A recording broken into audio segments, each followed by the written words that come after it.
between dreams and nightmares.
Mobile Legends every diamond count, and with bonus, recharging is easy, fast, and secure. Jumping now, choose your top up and get ready to dominate the map. Plus, use the code MCTBNX to get 5% discount. Skins, events, hero, everything within reach with a single top up. Less waiting, more action. Recharge with bonus.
Yeah, speaking of the lower bracket, so the second series of tonight will be the Night Horde versus Leviathan.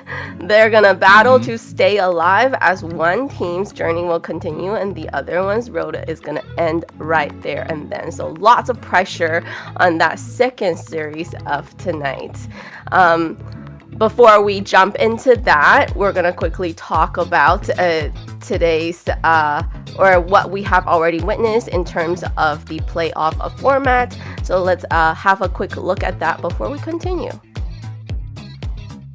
Welcome to AMER 2026, the official league for Mobile Legends Bang Bang in the Americas.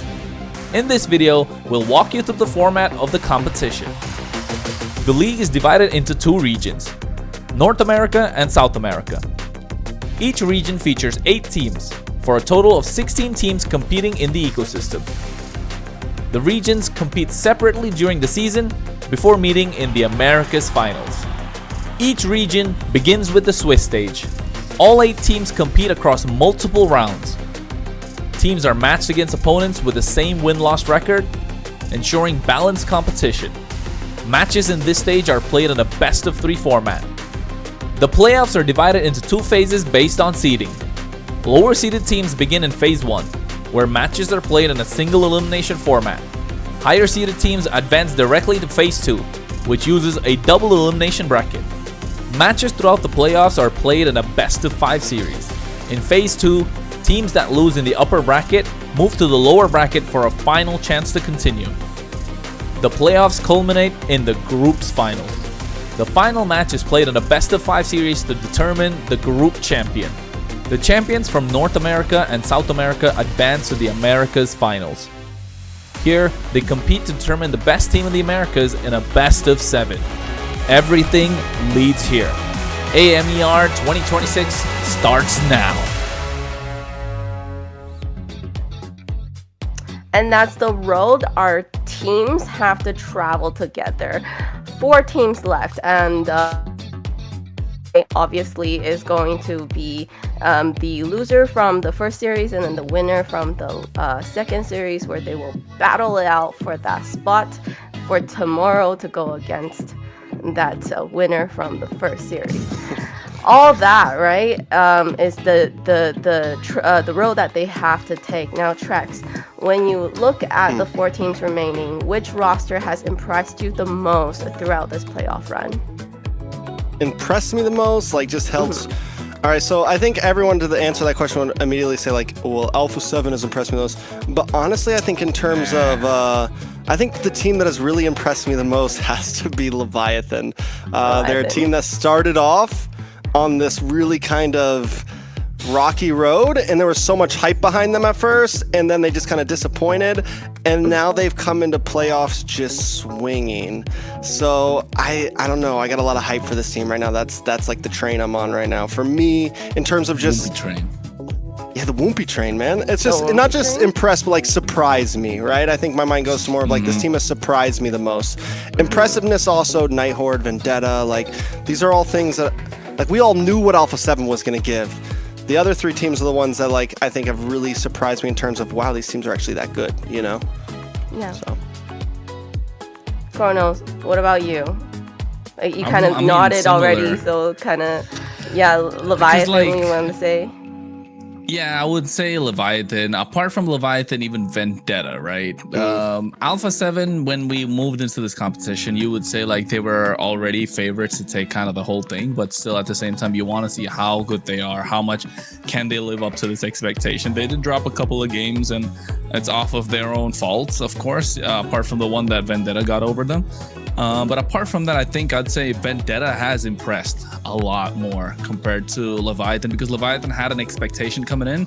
Yes, they, like Trek said, they had a rocky start, but then fell off and later on picked themselves up with a couple of changes in the roster. The changes have impressed, no doubt whatsoever. Promise and Woompy have delivered.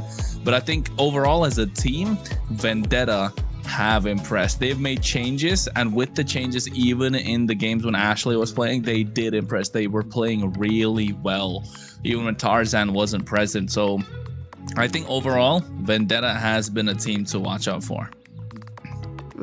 And with these 4 teams remaining, you know, they have to battle through a lot. A lot of other teams have dropped from this whole playoff journey. What makes them stand out from the rest of these teams that has gone home? From me or Kronos? Yeah, who asked you that? Or you want Trex to person and yourself, Kronos. No, I don't. I just want to hear your. Throw on the spot. I think the overall package, right? I think we saw last week, you know, we're gonna have a quick story time since it seems we have time. You know, Layla had a lot of hopes for some of these teams. You know, she really felt like there was some really good odds for some of these teams, and I think we just saw that the 4 teams remaining, the big 4, you know, they have the whole package to perseverance of being able to hand pressure, to being able to take games the long haul, to be able to close games out early, macro, micro, I mean, overall drafting. Just overall, we're just seeing that there is a skill difference between some of these teams, at least when it comes down to it. In Swiss stage, everything felt really open, right? Like, we didn't really know exactly where everyone was going to stand. But then once we got to playoffs, that kind of layered out. Like, there were still some guesses on our mind. We were wondering about influence rage. We were wondering about stamina. We were wondering. We even thought Leon might pull it off for a second. They were like, okay, Leon's bringing us to this. Bernoulli, baby. You know, there were some moments. But once things got down to it, you know, perseverance, the ability to step up when it matters. Do you have that dog in you? You know, yeah. And also, I think from what separates these teams apart from the teams that has gone home is also the way that they're handling the global ban system that we have introduced. So let's quickly take a look at that. We'll have the global ban in MCT Americas to bring more dynamism and special strategies. Under global ban rules, each hero can only be selected once by each team. After every match, the 5 heroes used are banned for the remainder of the series. The pick ban applies only to the team that used the hero. The opponent may pick it next game. In best of 7 matches, the global ban resets for both teams if it reaches the final game. Expect new strategies, fresh picks, and much more.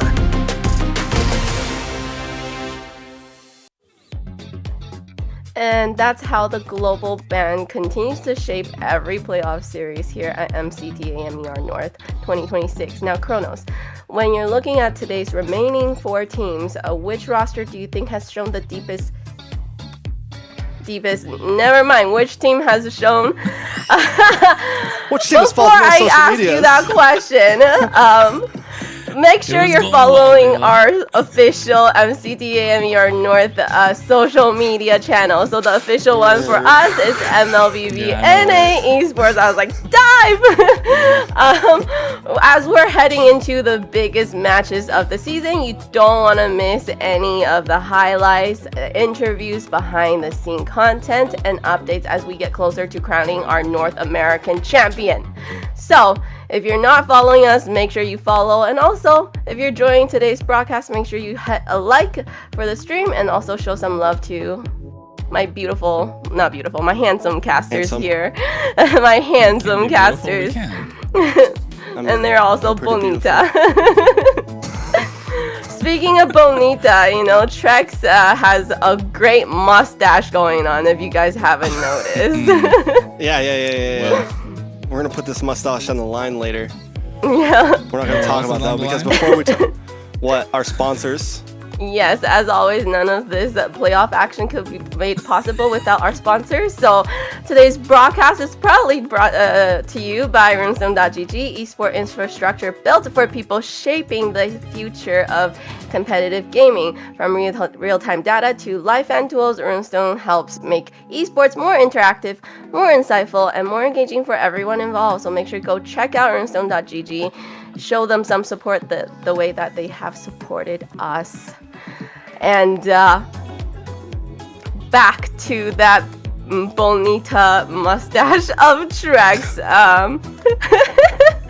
What I'm trying to say She's breaking. is before it started. Question, Layla. What happened to Layla's a little sick right now. Layla's a little sick right now, guys. She's got a stuffy In case nose. if you She's guys can't tell. She parallel parked really great one time, and after that, she and then I just crashed. Okay, Yeah, back to my mustache. it's okay. Back to Trek's mustache. Looking into today's series, we were talking about a little bet happening with the series. Wait, no, we're not talking about that yet. That's later. No. Yeah, no, let That's me later. break. Golly, Layla. Yeah, like this. What You're this ruining is? the I thought you were bit. asking me the question, Layla. What's going on? The question for Kronos. Jeez. Sorry. The Kronos question. Anyways, what roster do you think has shown the deepest hero pool and the greatest adaptability throughout the tournament? Deepest hero pool, I think Night Horde. Probably. Ooh, Actually, yeah. no. Yeah. No. I don't think. I don't even think Night Horde. Because yes, they've got the pocket picks, right? If I'm not wrong, the deepest hero pools probably gotta be Vendetta. Vendetta's probably have the highest, the most unique picks overall. I think Vendetta have the most unique picks.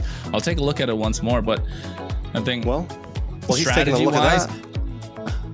yeah, Layla, what we got? Well, he's taking a look at that. We can take a look at the bracket. Let's look at the bracket. So the road to the championship is almost complete. So let's bring up the bracket now and take a look at today's matches and what will determine who advanced to tomorrow's North Group Finals. I mean, not just today's matches, but overall the knockout stage in general. We started off with elimination matches right at the beginning. Stamina Esports. This was a toss-up. You know, this is a journey we've been through. They beat them 3-1 against U2. Leviathan come in swinging 3-0 against Leon with Woompy debuting the Fanny. After that, it's Influence Rage versus Stamina, and a lot of us had a toss-up on this one as well, but Stamina pulled through with a 3-2 Vendetta, taking out Leviathan, setting them lower bracket 3-1, and this is when things started getting real. We thought the Night Horde Vendetta game was going to be close. Vendetta showed they were leagues ahead. Same thing with Alpha7 and Stamina, and down in the lower bracket, we see two sweeps back-to-back, Leviathan winning and Night Horde winning, and now it's down to the big four, the final four, whatever you want to call it. But either way, these are the matches that write storylines. These are the matches that either you see insane lower bracket runs, you see upper bracket finals that could be as good as grand finals, if not better. Sometimes these three matches right here in any playoffs brackets, from Worlds to MSCs to MPLs to MCTs, these matches sometimes are grittier and longer and just more exciting than sometimes the grand finals. You know, a lot of times in grand finals it's a 4-0. These are the matches sometimes where the real juiciness happens, so you don't want to miss out on them. I like that. With today's bracket, which team do you think has the clearest path to tomorrow's championship, other than, let's say, Alpha7 North? I mean, are you saying Alpha7 North has the clearest path to championship right now, Layla? I'm gonna say today's first series, Alpha7 is most likely gonna, win that series, as you can see. So the first match of tonight is gonna be Alpha7 against Vendetta. A lot of talks with these two teams, especially their junglers. So, but I still feel like Alpha7 has a pretty high chance. So, and then match 2, we have the Night Horde versus Leviathan, and obviously match 3 will be the loser of match 1 and winner of match 2. So, Kronos, clearest path to tomorrow's championship match out of these teams. I mean, it's Alpha7 versus Vendetta, right? It's the clearest path that they've got. It's a straight best of 5. The winner goes all the way. There's no questions asked, and you want to kind of make the best out of the situation. Now, the other 3 teams, who do you think is going to make it to tomorrow's championship final? I mean, I'm not sure which team is going to make it, but before that, let's take a look at the lineups between the first matchup. Of course, we're talking about Alpha7 North versus Vendetta. Nats, best player, Cold World, Zia, Shark. If anything, this team is under pressure. If not under pressure, they are the pressure themselves. Right, Layla? And Yes, they are. This is a team that's I mean, overall, not under pressure, over pressure, whatever you want to call it. They are the pressure themselves. I love how you said that. Best player, Cole World, Zia, Shark, Nats. I mean, these are faces that we've known for a very long time, right? These are guys that have been on international stages. These are guys that have won championships. These are guys that have also had bad moments, right? That are, I think, in a sense, this is a team that is trying to still prove themselves in front of North America. Is this going to be the new team that everyone looks to and sees as the best of the best? Is this, you know, the new legend, right? Is it the new legacy of North America? And that's what we're building right now. Can they pull that through? Before we get to the next team, though, we got a quick video from one of the players of Alpha7.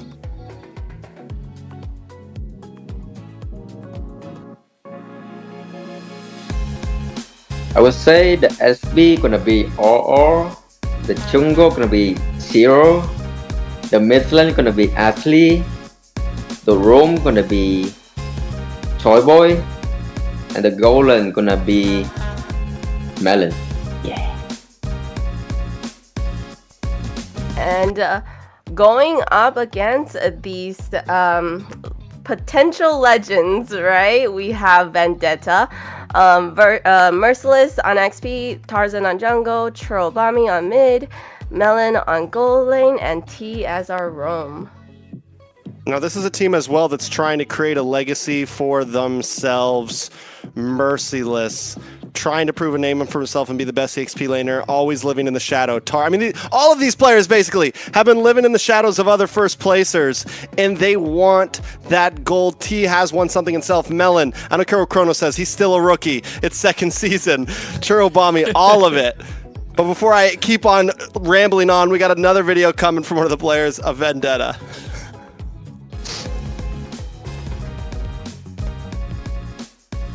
My number 1 jungle this season would be Tarzan. My number 2 would be Akiro. My number 3 would be Dez. My 4th best jungle would be Cheryl. And my 5th would be On My Foe.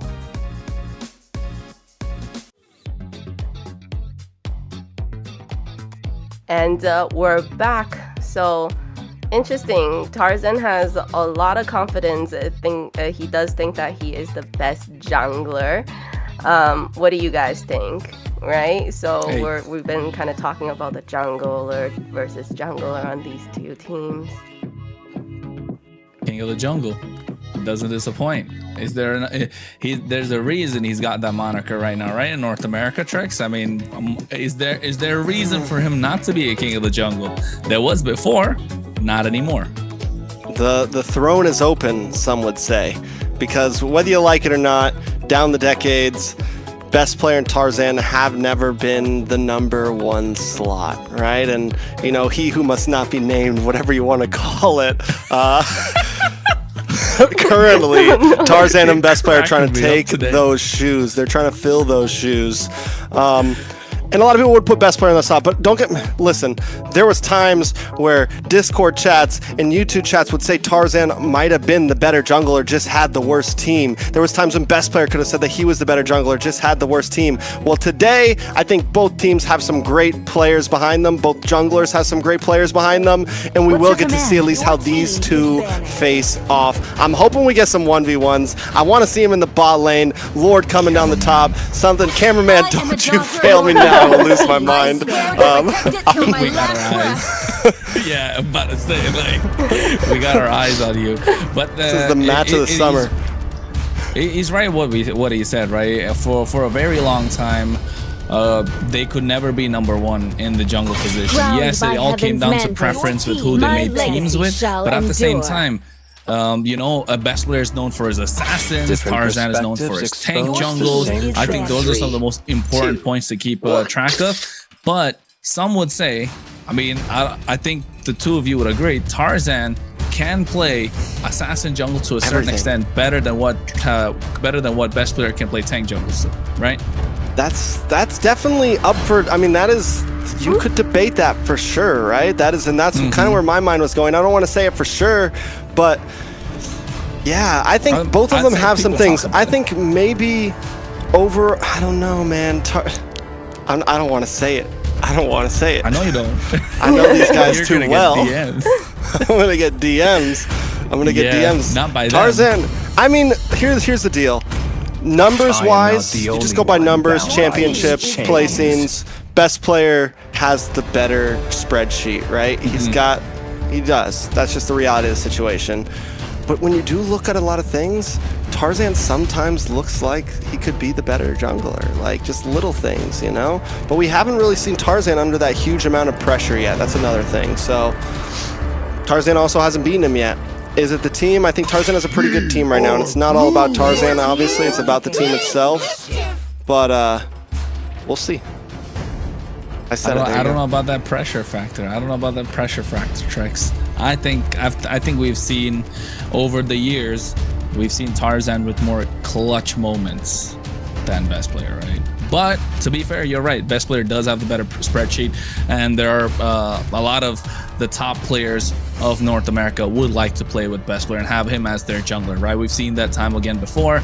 That's why he is, of course, in some would say, quote unquote, the invited team to MCT Americas in the North, while as VTA made it through the open qualifiers. Yeah. So big difference, but at the same time, it doesn't matter. They all go for broke here. It's for a spot in the grand finals, upper bracket finals up for grabs, and we get to see a first pick Jushin from the side of VTA.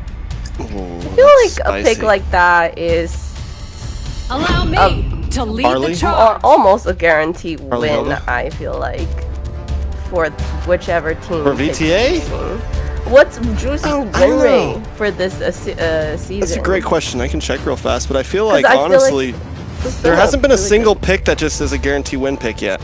I just feel like we've seen all these power picks get beat here and there. Yeah. Hylos and Jushin would be a great combination. You go marksman here, right? You get the Claude. You don't want the carry. You can get the carry. You can go even Moskov to a certain extent here if you're Vendetta, depending on what you want to play with. You do have the Jushin. Sora is still available, but Valentina is another choice that could come out on the other side. You want to pick up the Khalid to keep that roam pressure. Otherwise, you're going to be eaten alive by Shark's Hilda. That's an important thing to look at. And I like how they banned out the glue, right, to take it out of the hands of T, because he definitely was a big disruptor in these fights before. Guinevere in the jungle. That's a solid pick. Is it a flex pick or is it? I think it could be flex. That's why you don't pick. That's why you don't pick roam or jungle. Oh no, you're right. Khalid. Keep it simple. I don't know. I still like Hylos and Jushin together. I think that's a great combination. Leomord for best player. That Guinevere pick was for that very reason. You know, best player is going to pick up the Leomord right now. They have the early aggression with the Hilda. Do they want to add more to it? You pick up the Guinevere as a possible counter, you know, just to make sure best player has a tough time in the jungle, especially in these ganks. So you get yourself the Guinevere, the Khalid to match up the early aggression from the Hilda. They get the Leomord, take out the Claude, which would have been a great pick for Vendetta. And now I think another gold laner probably going to be taken out, or maybe you can't take out the Yu Zhang. It's not such a great point, but I think you know what? I think with the slight buffs that we've been seeing to the patch, we might see some of these new picks come out. I'm not sure if it's viable. I don't know if they want to risk it. I'm not a big I'm not a crazy fan for it in terms of go for something. Spit it out. Belleric, man. Belleric EXP. I mean, we've seen Belleric EXP. The Belly Boy come on. We've seen the Belly Boy come out. If you're VTA, that is right, because it does well against the Hermit. It forces out a Purify. You got so much more crowd control added. I think and his physical defense has increased quite a bit. I think he'd definitely make a good factor. But then again, is it a merciless type of hero? I think they just go for Uranus if you're VTA. Yeah. We still don't see. Oh, okay, there's a claw ban, so they're going to do claw ban, sword ban, carries open for VTA. I think we see a Eve ban here from VTA for the ban. Unless there's something up, Yeah, there's something else up. Yeah, you just ban the Eve out here, right? It's just smart. It's easy. It's just straightforward. So, Alpha7 still need a mid laner. Barzo's not great here. There's no Zetian. Yeah, there goes the Eve, man. Zetian is the best choice. I guess they could go for the Lilia here, but you might want to save that. No, Lilia's no good here. Not against Zetian's the safe choice.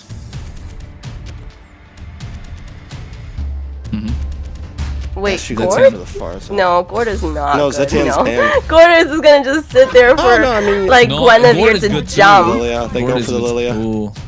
They go aggressive. Risky. They go aggressive, just multiplying what they can do in the early game with this Leomord and this Hilda. So it's good. They definitely have the mid to late game factor with this Harith already on their side. But if you're VTA, you get the Uranus EXP lane, does super solid. Merciless has been a monster. That's his bread and butter at this point. That Uranus, and then yeah, lock in the carry. There's not many other marksmen left. You don't want to go for the Moskov because the Lilia is just gonna have a field day against the Moskov. I think VTA have a solid. Do you solid use your lineup. Uranus here? I think that's the real thing. You have a pretty powerful lineup. Do you waste the Uranus here? That's my thing. They don't. You get the. I was thinking, I'm like, because like the lineup's good. Alice fits well here. Uranus. There you go. There you go. How'd you know it was coming? But wait, is this no? It's EXP lane Hilda, Rome. It's Rome belly. Ah, okay. I mean, it makes sense. There's a lot of physical damage on the other side, right? So, I mean, I would have preferred it on the side of VTA, to be honest. It would have done. It would have been a little better. But Alice does kind of the same thing with the big AOE stuns. And there you have it. That lineup is locked in for that first game of the first series tonight. Very exciting times. Let us know in the chat who you think is gonna win this first game, guys. Kronos, what do you think? Archrex?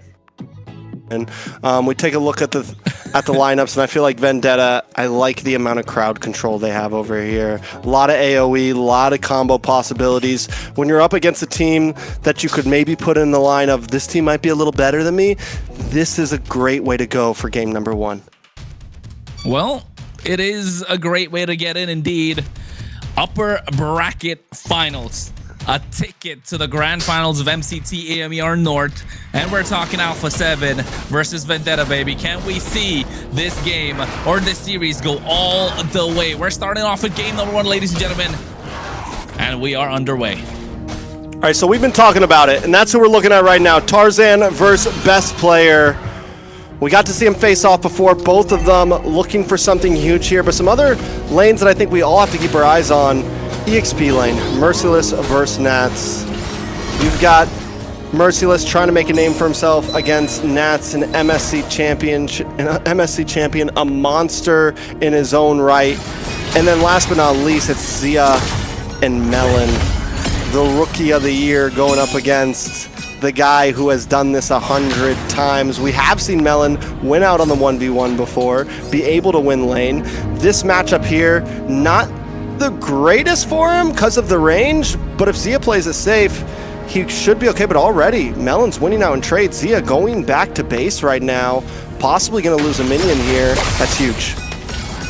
I mean, it's rare to see, right? A Harith losing out of the lane to the carry. That just shows at least that early on, take the risk. Yeah, he's willing to take the risk, and that's something that you mentioned, how Zia likes to play it safe in terms of what he can do, right? He's looking to play it safe. But then again, is that the way you go here if you're Alpha7 North? I mean, it's definitely debatable, right? I think Alpha7 they're not going to play like we saw them play against Stamina the other day. They know that Vendetta is not a team you can just muscle around. They're going to have to be careful. And Vendetta seem like the hungrier team in a sense, which could either backfire or it could push them to glory, right? Melon has a lot to prove, but already action in the mid side. Ooh. Here comes out the Steed from best player, looking to take him down. MCT taking so much damage from Nats. He's able to get first blood, powered by Runestone. And here comes Merciless with the Throne of Rule with a flicker play on that. And now they're looking to take out best player as Merciless finds the opening. Melon looking to dash around, and Zia is on top of him. Cool World finds the angle. They make it a 3-1 play. So already some big swings, 3 members falling down on the side of Vendetta, Churro, T, and Melon, but they do get best player. I mean, depending on who this turtle goes to, that could be what the trade really comes out. I still like it for Alpha7, but losing best player this early is huge. Oh yeah, it is definitely. But then back on the turtle pit, back in the turtle pit with the help of Retribution, able to secure that, and comes out the Steed as well. T has to get out of harm's way.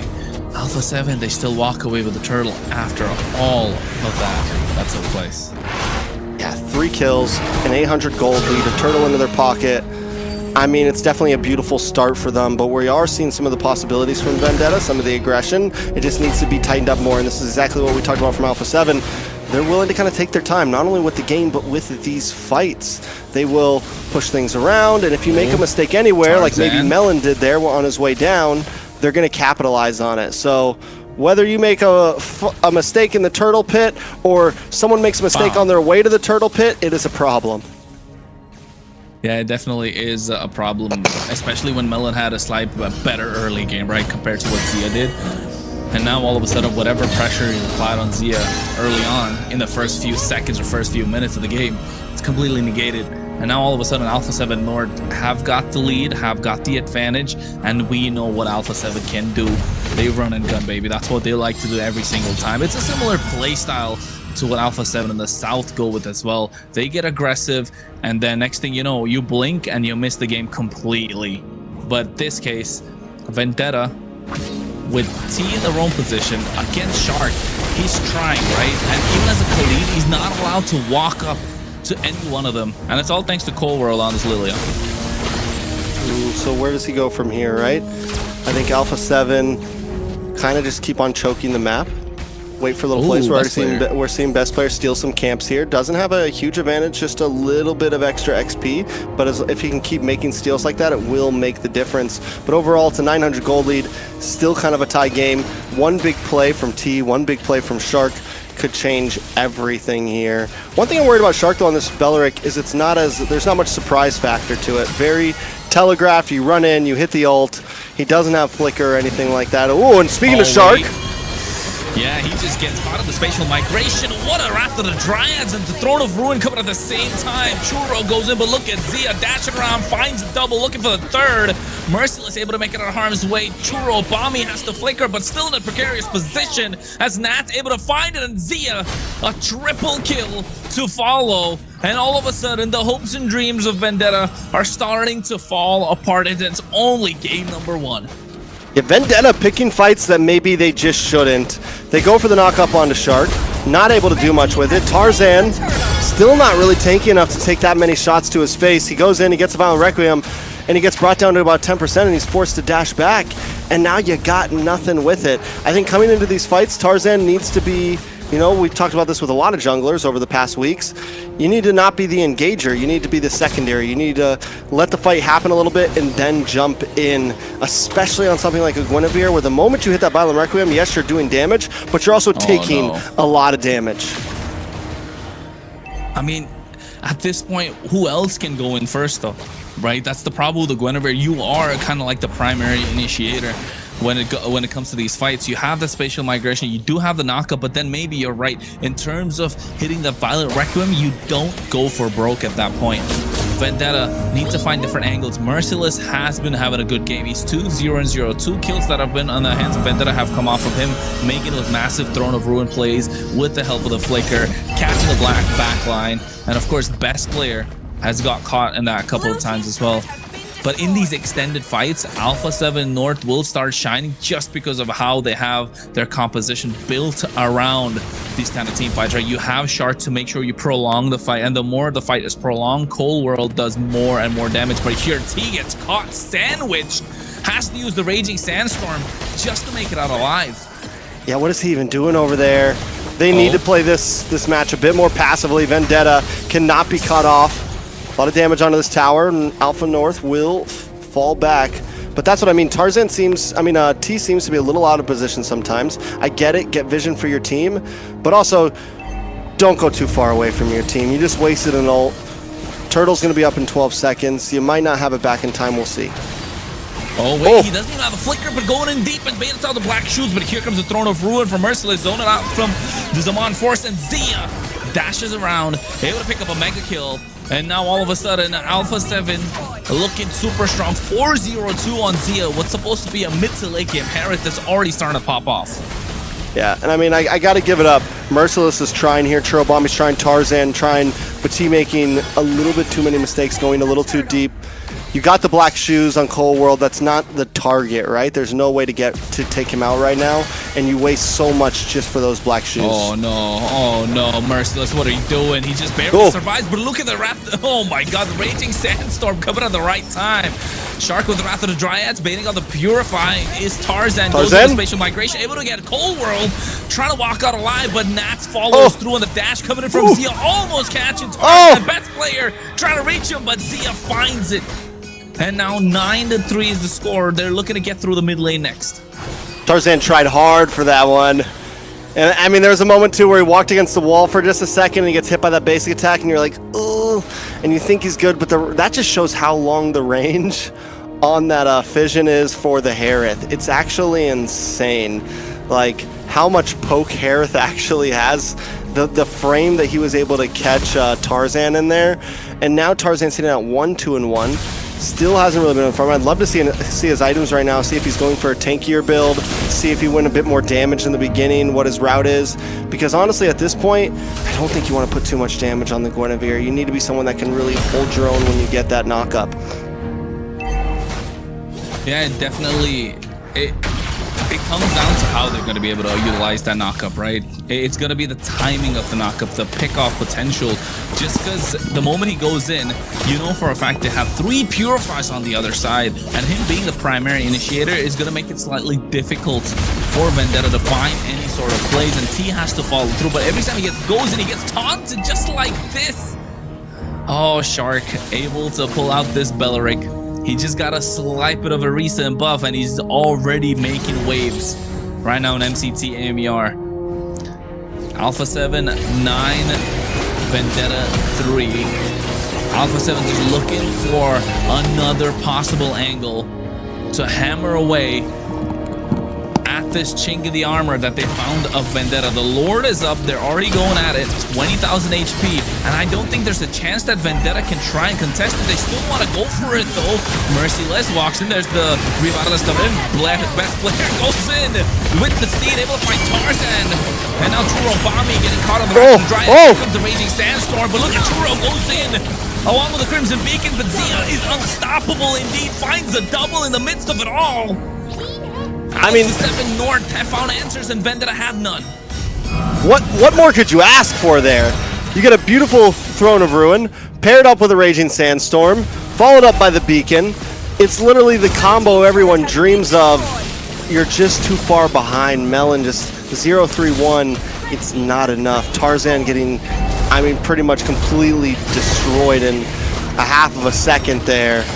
Doesn't matter how much you're able to stack up those combos if your major damage dealers aren't outputting, and Melon and Churro need more time, and Vendetta's just having trouble accepting that right now, right? They keep on forcing these fights thinking that if we all land our skills, it's going to be okay, but it's not. I mean, we saw this come out on the previous time these guys went head-to-head, right? Vendetta did get game number 1 because they were super aggressive. Are they trying to replicate that formula? Is this something they want to do again? Because their picks are not really allowing them to do so. They just got to hold on and make sure you get to the point where Melon can start shredding them down. But you've given them a 7k gold lead already, and they're looking super solid. They got the Wishing Lantern in the hands of Cold World. And also, Zia's already got the Holy Crystal. He got that right before that Lord fight, locked it in, and is just completely, it's a problem. It might be possible that Zia goes deathless this match. If they're able to end this soon, unless Vendetta, it's not even at this point, it's not even Vendetta gets a big play, it's if Alpha7 messed something up. Because we've already seen them completely lock every ult perfectly, and it's still not enough damage. And speaking of ult, look at the Throne of Ruin catches 2 members. They're able to get a nice Purify. No, they don't. Only the Revitalize from Shark. Wrath of the Giants coming through as well. But Tarzan going in, gets caught. And you were talking about Zia going deathless. Seems like it just might happen. 8-0-2. And not just that, Trex. We've been talking about the amount of crowd control that Vendetta have, right? And still they're not able to go through the Purifies. You can see nice use of Violent Requiem with the help of the Winter Crown. But now all of a sudden, Zia taking on super low in the Purify, coming in clutch for him. They get Tarzan, but they find a way to shut him down. Churro, Bobby with the help of the Lantern Flare, but there, look at the one back by Churro, able to make it a double. And T running for the hills as he's being a distraction. Churro stepping up, able to make some plays happen. T as well, honestly, into the back line, getting some damage. Vendetta survived to see another day here. They find a small moment, and this is something Vendetta likes to do. Something that we've always kind of coined them for. It takes one fight for Vendetta to win a game. They don't need anything else. They don't want anything else. Was that the fight? I don't think it was quite yet happened, but it is going to put them back into the game now. Take a look at the items. Melon finally locking in a bit more. We're starting to see the speed come. We're starting to see the damage come. Now, as we pass this 13.5 minute mark, when next Lord comes 14-minute mark, if they land another big combo like they did before, it might be a bit scarier. Definitely will be a bit scarier. And for those of you who don't think that Vendetta needs just one moment, you can ask Night Horde. They gave them a nightmare of a series, to be honest. But Vendetta, you know, they're coming off of the back of that series where almost all the games went the distance. Like, in terms of the distance, they were super close and Vendetta could have lost it at any moment. Hope that has not put any doubts in the minds of their own players, because of course they can hold their own. They have taken a game or two away from Alpha7. I say it too because the second game should have been theirs. They just let it, they just fumble the bag at that point, and now they're trying to bring the heat. But you can take a look at Nats. His positioning has been impeccable. Scary. Look at it catch Melon off guard, and now all of a sudden Shark trying to go to get on top of them. Nats not able to find the angle, shows himself at the moment, and Vendetta slowly pushing out of Alpha7 out of that Lord pit. This is a tough spot right now, but even Alpha7, I think, know it's a dangerous spot. They know that the damage is finally there. Lower lane, slow pushing towards Vendetta right now. Alpha7. I mean, it's a nail biter. Ooh, nice knock up. They're not wasting. Oh, they're not wasting any time. Tarzan goes in, but he's throw a bro and catches 3 members. Melon free hitting. At the same time, but Shark changes everything. And Churro Bobby finds one. Zia coming back with a double. 3 down and out now all of a sudden for Vendetta. Alpha7 North find the angle for the pickoffs, find the angle for the team fights. They got a cannon minion coming out of the mid lane. I don't think they care about that. They just want the wipe. They got a whole wave on top side, and that's going to be enough. The Zamar Force has already dropped down, and Melon looks like he can't get in, but Churro goes in aggressive, but he's able to still pick off Melon, and now all of a sudden they're looking for the wipe. Alpha7 North take game number 1 in this best of 5 upper bracket series. Alpha7 continues to show dominance in MCT North. Game number 1, and it felt like Vendetta didn't even have a chance. There was probably one fight there, even at the end, and it was more of just, okay, good defense. You're able to get some kills there. But they never really got the opportunity to come online there. They never had the opportunity to really make those combos work. Yeah, they had that one opportunity at the end there. It just seems like, you know, they were, the gold diff was just going more and more, but then they were able to kind of stop it. It's not, you know, rolling out of control a little, but then at the end, it's still, they couldn't change that result of this first game. I think when it comes to taking out Alpha7, or when you're trying to fight Alpha7 or take it to Alpha7, you kind of want to win the early game, right? And I think that's the big difference, because they're such a snowball heavy team. If they get the early game in their hands, they rarely let it slip. They really rarely let it slip. So that's what Vendetta tried to do, contest the early game. Unfortunate that they weren't able to do it. Yeah, definitely unfortunate. I mean, Tarzan, I think that was a major issue with the Guinevere. Tarzan wanted to try to make plays happen, but from the very beginning started taking deaths. and you look at the counterpart, best player, takes a death at first turtle, immediately brushes it off, and is able to still output, still do great damage. And we kind of had doubts about Cold World, but 1, 2, and 18. The guy on the Lilia was a perfect fit.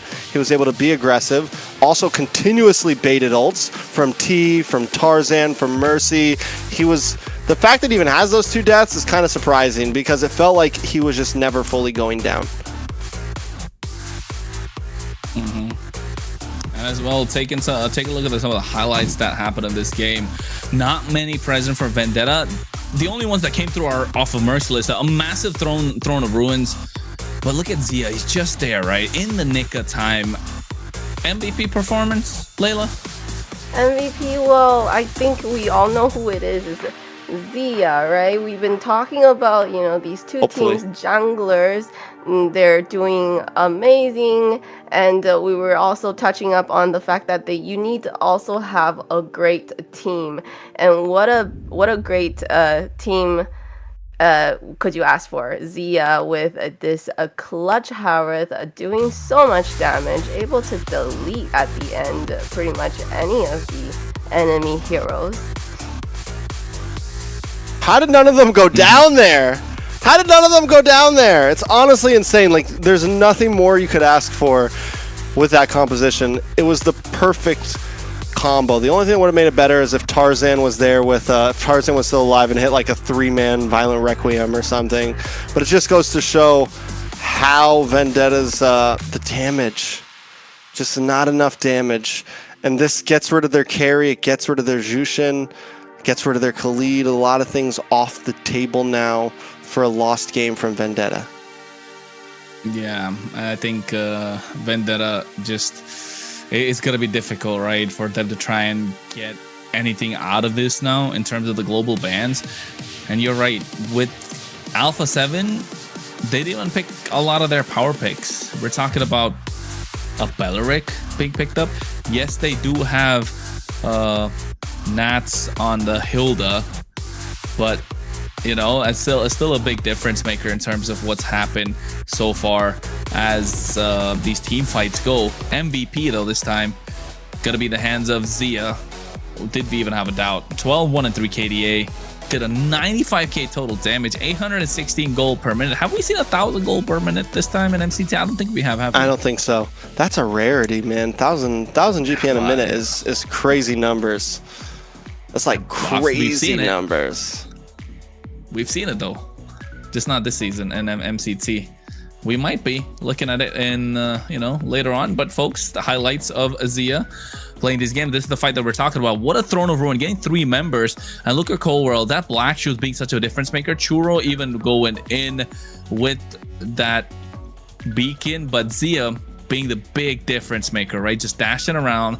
That Zaman Force not just being used as a tool for additional damage, but also kind of like a zoning tool, create a separation between the backline of Vendetta and the ones that are diving in.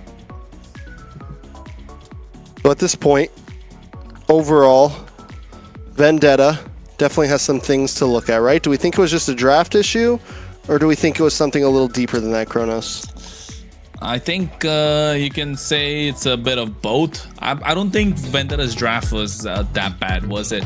With what they had in terms of the composition. Yes, that Beleric kind of put a stop to their plans, and I would have liked the Beleric to be on the other side just because of what they could offer, try and get more crowd control. I think the Alice, yes, like you mentioned, the Beleric's Wrath of the Dryads is kind of like a telegraph skill. He didn't even have the flicker to follow through with it. But if that was on the other side of the EXP lane, probably would have been a slight bit of a bit difference maker in terms of keeping them in these fights prolonged. But in terms of VTA draft, it's not bad. But yes, it wasn't the best to get the victory. The combo between the Beleric as well as the Lilia definitely was a difference maker for Alpha7 North. So 60-40 in terms of draft, but I think execution-wise, VTA were nowhere close to what they can do, right? This is not the VTA that we know in terms of executing certain drafts, because right from the get-go, it looked like they fumbled the ball and they just didn't know which way to go. They were running around like headless chickens. the Beleric and Lilia combo, when you say it like that and break it down like that, literally it's deadly. You know, you taunt somebody into all her bombs and it just explodes. Oh no. Well, you guys should definitely try it out in your games now, right? For everybody watching, go try out that combination. Maybe we found something new. I am a daughter of Northern Vale. Would you play Beleric, Layla? I do play Beleric. It's not bad. It's not bad. I've done some Lord steals and Turtle steals with Beleric. So that's fun. Heck yeah. Okay. I gotcha. So coming into game 2, Vendetta takes red side, which is kind of surprising, honestly. So many teams have opted for blue side, but most of those teams lost their best of 3, so maybe Vendetta's on to something something big here. For the ultimate answer is banning. But you know what though? In the previous game, Vendetta going for a carry, that definitely could have been you know, some other marksman like a Moscow, which I was kind of called out in the draft, but just because of how they did have the Jushin, and the Moskov can work wonders. You can play the split, you can play the long lane for the carry. You are waiting for that Trinity timer, but now the problem being they don't get the carry again, do they? And now all of a sudden Alpha7, if they want to go for like a beefy tanky draft with the Uranus on their side, who's gonna stop them? Who really is gonna stop them? I don't know. Speaking of beefy tanky boys though, Alpha7 hasn't banned the usual Fredrin Basha against VTA. They're not scared. I know they're not. I'm just saying, almost every other team has, you know, and they're not worried. It just goes to show how they see VTA. That listen, you can pick whatever jungle you want. We're gonna find an answer to it. They're not any other team. They're Alpha7 North. What are you talking They're the about, Alphas. Trex? And they also still have carry, so you know, just give them the tanky heroes. We can pick carry. Now at this point, Zia's gonna play Obsidian and still gonna be able to pull up the win. Just kidding. Like Vendetta though, you know, they definitely can find angles, right? They do have deep pockets in terms of what they can pull out in the draft. Especially with Melon in the goal lane, he has been super solid. He's played under pressure. Yes, he's the rookie, but still under pressure, he has performed quite well, if you ask me. And now the Guinevere being taken off from the side of Vendetta. What's Alpha7 first pick? No Freya, no Guinevere, no Jushin. Harley is open. And I think it's straightforward. No Marcel. Ooh. Oh. Okay. Oh. We Marcel's off fraud alert now. I'll say that at least. Right? He was on fraud alert during Swiss, and now I think he's safe. He's playable. Bannable, I don't know about that, but playable, yes. Is he a shark type of hero though?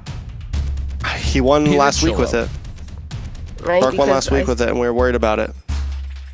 I feel like it's not a hero that Shark is known for. He's known for the tanky roamers that are set. The big boom. You know? Yeah. Big bam. Yeah. So, I think if you're VTA, you get the Uranus, right? You don't let it go, no matter what. Otherwise, you're just looking for trouble. Never mind. They get the Harriet. Now Uranus plus something on the other side.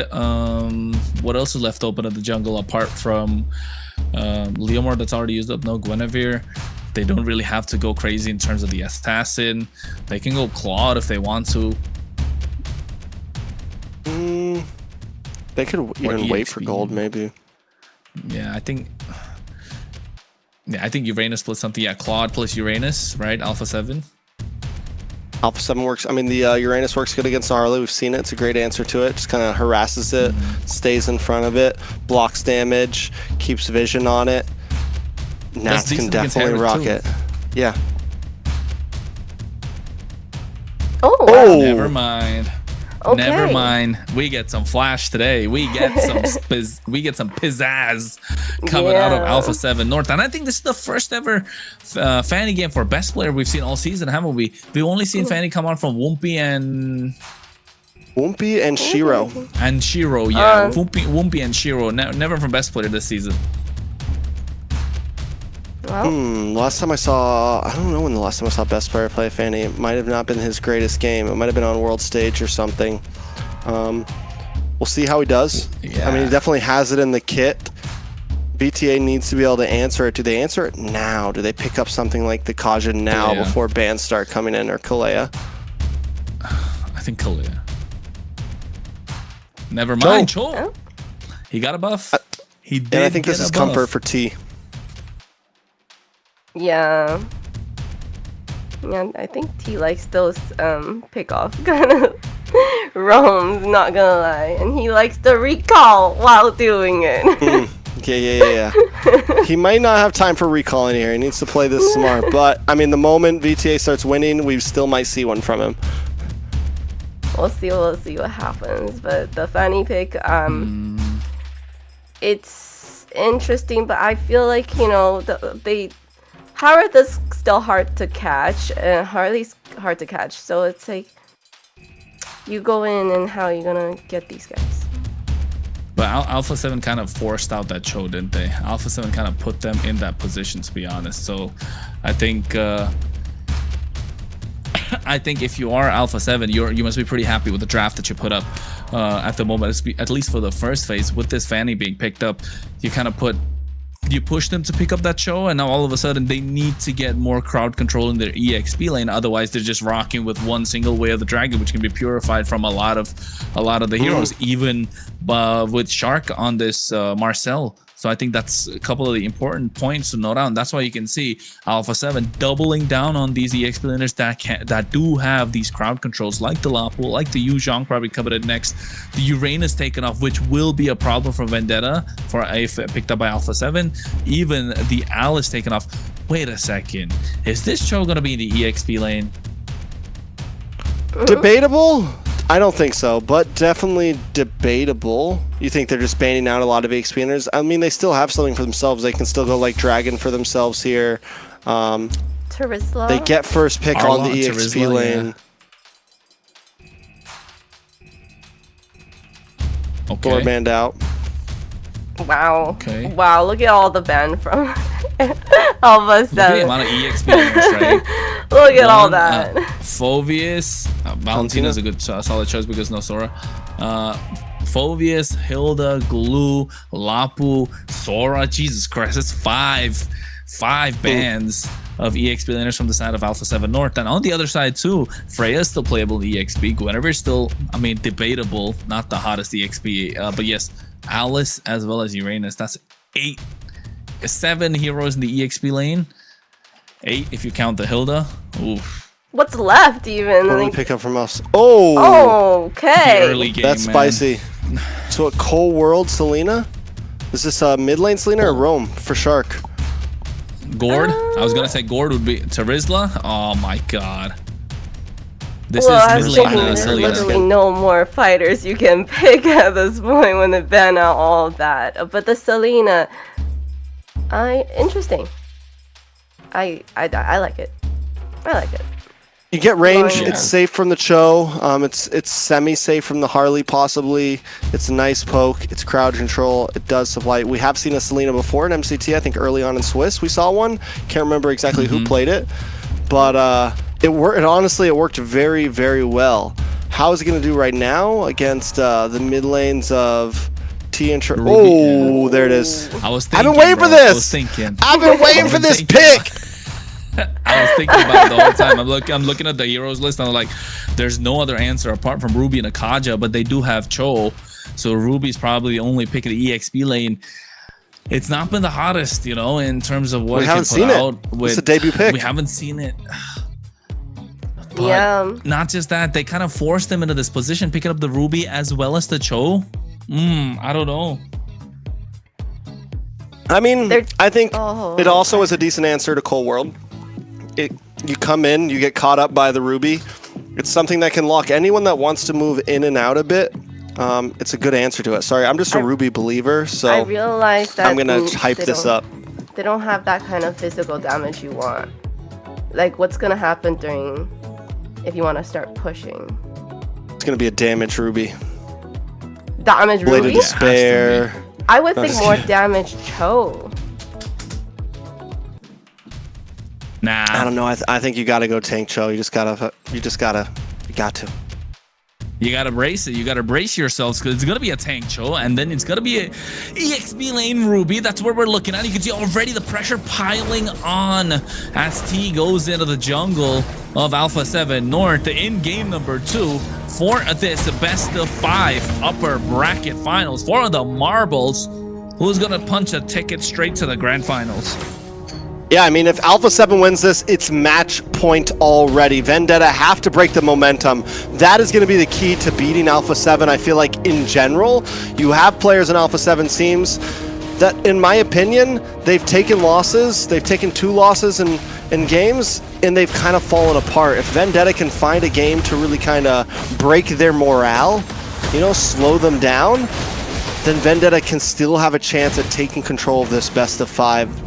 But if Alpha7 just completely stomp again this game, it's going to be rough for game 3. Yeah, it's going to be rough indeed. But I'm taking a look at the emblems as well. Nothing too crazy. Fanny on the marksman emblem after they got the buff. Lethal ignition coming out as well. So you know he's going to go for the burst. They are quite squishy on the other side. The thrill in the hands of T, though, that's interesting. Wants to put out a little more damage in the roam position. So I guess Alpha7... that's why you could see T trying to play as aggressive as possible in the early game on this Cho.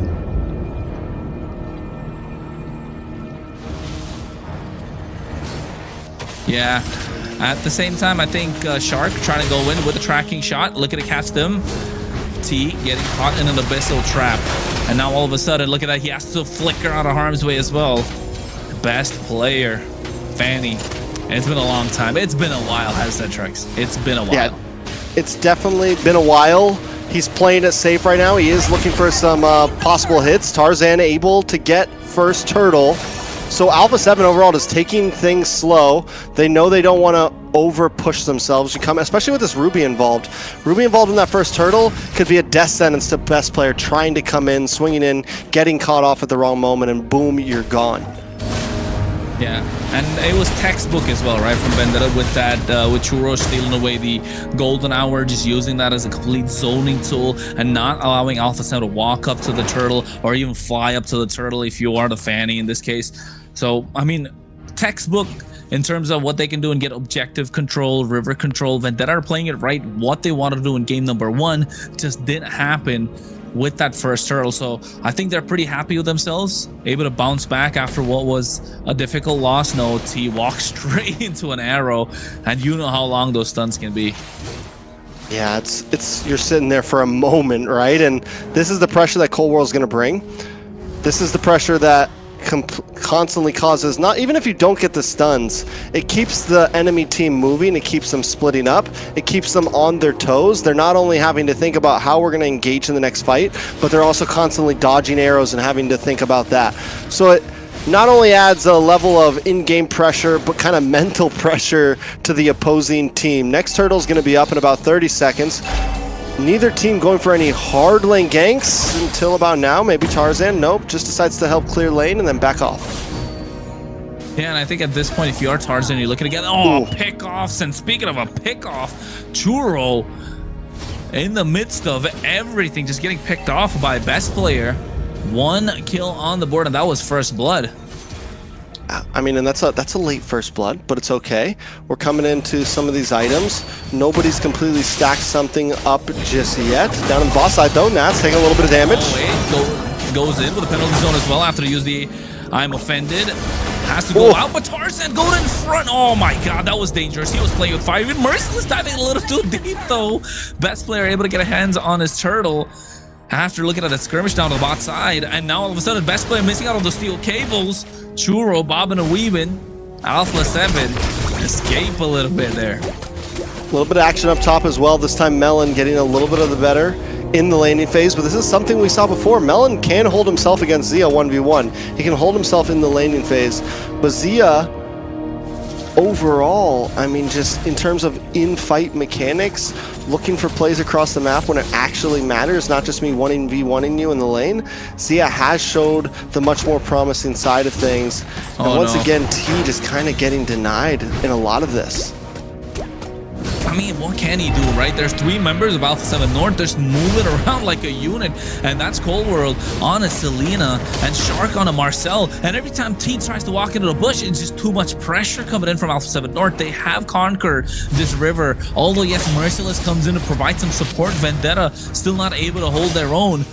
Once Nats walks in, it's not a contest anymore. Now best player now looking to get on top of Tarzan, goes in, forces out the hat trick, and now all of a sudden look at the position from Alpha7 North. They smell blood in the water, and Shark looking to pop, but I'm offended coming in from Merciless at the right time. And still Nats able to get the better of Tarzan. Yeah, that's going to be huge. So at this point, what do we look at?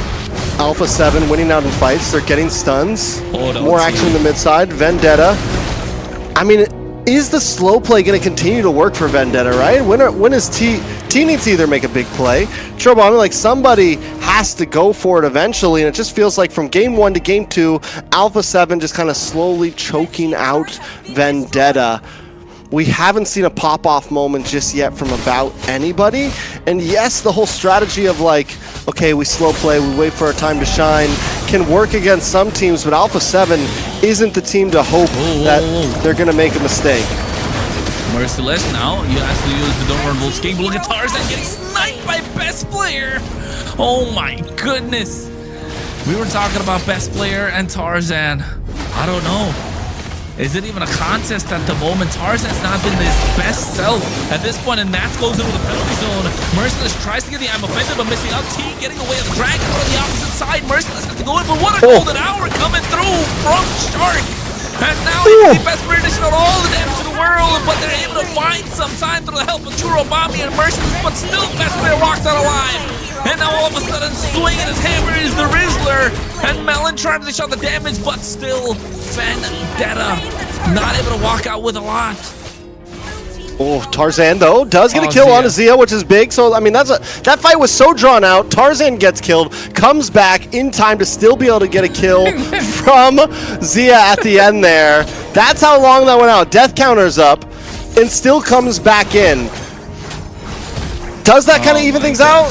I mean, not enough. Vendetta does find a few moments there, but Melon going down. Luckily, Zia goes down as well. It's still 1-1-1. Taking a look at the items in the gold lane, both of them locking in 2, but Zia a little bit ahead right now, about 300 gold. But the real focus is best player, 3-0-3, has his War Axe, has Blade. Now Shark, maybe in a bad spot. Does go down. Good kill for Tarzan. Yeah, and now you can see they go in, taking a lot of damage. Oh, now all of a sudden Vendetta are starting to show up, right? Now this is where their item power spikes start to come through. 1.5k gold lead on the hands of Alpha7 North, because Zia goes into with Blazing, do it onto Melon as well. Look at it, make sure he dashes around, trying to kill. He's still able to get it. Zia. And he's talk about a highlight reel. Somebody's got to put this guy on the map. Zia was like, forget my BMI, I can do this. I'm thinking he's gonna dash back. Nope, lets the Blazing Duet hang out for a bit, and knows that he can get a kill in there. Nice kick, Cold World down. Yeah, and now golden hour already expended by Shark, trying to make the most out of the opportunity. Zia comes in with a BMI. Very aggressive this game, Zia, compared to what he was in game number 1 in the early game. But once he gets going, once his engines are warmed up, it is really hard to stop him, isn't it? Yeah, he's almost, last game we saw him barely take any deaths. He was almost impossible to stop until the very end there. And even then he probably could have gone deathless, but he decided to go a bit deeper. What I like about the Zia we're looking at right now is he's aggressive, right? Tarzan best player. Best player. Oh my god, that could have been a mechanical outplay. Oh, it is! The burn! Oh no, the burn! Retribution. Oh no, even the retribution, the burn, they're all coming through, and now all of a sudden Vendetta trying to find their footing. There's the I'm offended coming through as well, with the Blazing Duet from Zia with the help of the Purify. They shot the damage. Golden hour, making sure they're all caught in one place. The Monforce drop down. Melon needs to dish out the damage, but Nats being the difference maker with the help of the penalty zone. And Vendetta are looking to find their footing, not able to do so. They want to get some kills. They want to get that oomph. They want to get their foot across the line. Alpha7 North just holding up a barrier, not letting them through. Cold World with an Abyssal Arrow on to Melon, looking to dash in. Even the BMI used up to try and get a little more aggressive. But Vendetta able to back off at the right time. At this point, Alpha7 finally takes the gold lead. Best player Tarzan. We saw best player getting solo kills onto Tarzan. Tarzan finally kind of fighting back a bit. And it honestly feels like it could go any way. Yeah, golden hour already coming out from Shark, and now at the moment you can see they're trying to go in. That's with the penalty zone, only catching one member. Oh, he gets caught up in the offended. Oh! The dragon, and all of a sudden, best player is out of there. Tarzan able to get that Melvins on first, taking down Nats. They got control of this Lord Pit. Vendetta needed a moment, and they found it. I just want to say, the Ruby's looking good right now. It's looking good right now. Best player comes in, yoink. Yoink, and then a quick kick to the face. That's all you gotta do. You just gotta hold him down for a moment and then kick him in the face. That's the answer, my friends. At this point, Tarzan now outputting great damage as well. You've got the Divine Glaive. Even picks up a little defense here with the Brute Force Breastplate, just so that if the Fanny comes in, you can survive some of that physical damage. Same thing with Zia. You can hang out a little bit longer and not just get one-shotted. And I think we saw that as well, right? Taking place in some of these fights. No, but yes, if Vendetta needs to pull off the victory, they need to play around Merciless. And you can see already the Holy Shield's going to get popped on the top side. Best player trying his best to try and clear out the waves, proxy the waves, right? He's trying to proxy the waves. Lord is coming on the bot side slowly. Alpha7 North making quick work of it. Vendetta looking to press down the mid lane tier 2. They should be able to get this. You got a full wave. Oh no. Alpha7. Oh no. Oh no. T, what are you doing? No, this could be nasty. Look at the damage coming out from Zia. Oh my god. He's a tap machine right now. He is hitting away, chunking away, piece by piece. The thing is, he's a shredder. Those hits, that's one basic attack right there. 2 if you count the monkey, you know, if you count Dexter. But overall, those are coming quick, right? It's boom, boom, boom, you're gone, essentially. At this point, though, Tarzan has been stepping up, and if he can keep on playing like this, Alpha7 need to be careful about how they want to approach this pit. It's not becoming easy for best player to get close or jump in the midst of multiple members, and now that Vendetta is grouping up, oh Melon, it's very helpful. Melon wants a highlight reel for himself as well, but T able to get away of the dragon onto Nats. Golden Hour coming in as well from Shark to catch Merciless in place. You can see Zia dishing out the damage. Here comes the arrow, but Shark tries to go to the back line. Churro finds him. Yeah, and that's huge, right? Taking out Shark right now while minions are crashing in. No Golden Hour to defend. Merciless does have the unoffended. Penalties. Yeah, penalty zone coming out from Nats as well, trying to clear the way, but you can see Zia goes into blazing, doing it with the help of the winner. Crown and a Golden Hour coming out from Churro to stop them in place. But here comes best player looking for the cleanup. They're not low enough for him to do so. Vendetta disengage. And what could have been disastrous, they walk out alive thanks to Churro's Golden Hour. Yeah, and Merciless completely misses that ult. So there's just no way. Churro, luckily he picks the right IMU. I guess it's essentially the only IMU that you want right now. Maybe you go for the penalty zone, maybe. But overall, the Golden Hour is definitely the better choice right now. And that's going to be big, I think, in sense of how they want to approach these inhibitors, right? It's always going to give you an escape route. You maybe can go a little bit deep if you want, as long as you time that skill well. Yeah, it all comes out of the timing of the skills, and for the better part of these 13 minutes and 30 seconds, we haven't really seen Cold War land those big arrows that way. Now I mean, as a Selena, you want to be a threat constantly throughout the game, but T goes in with a way of dragging off the G onto Nats, and they're blitzing him down. Not taking any prisoners at this point. Here's the arrow that's coming through, but Nats not able to survive, gets the penalty zone down. You can see the Mod Force coming through as well. Best player goes with the steel cable.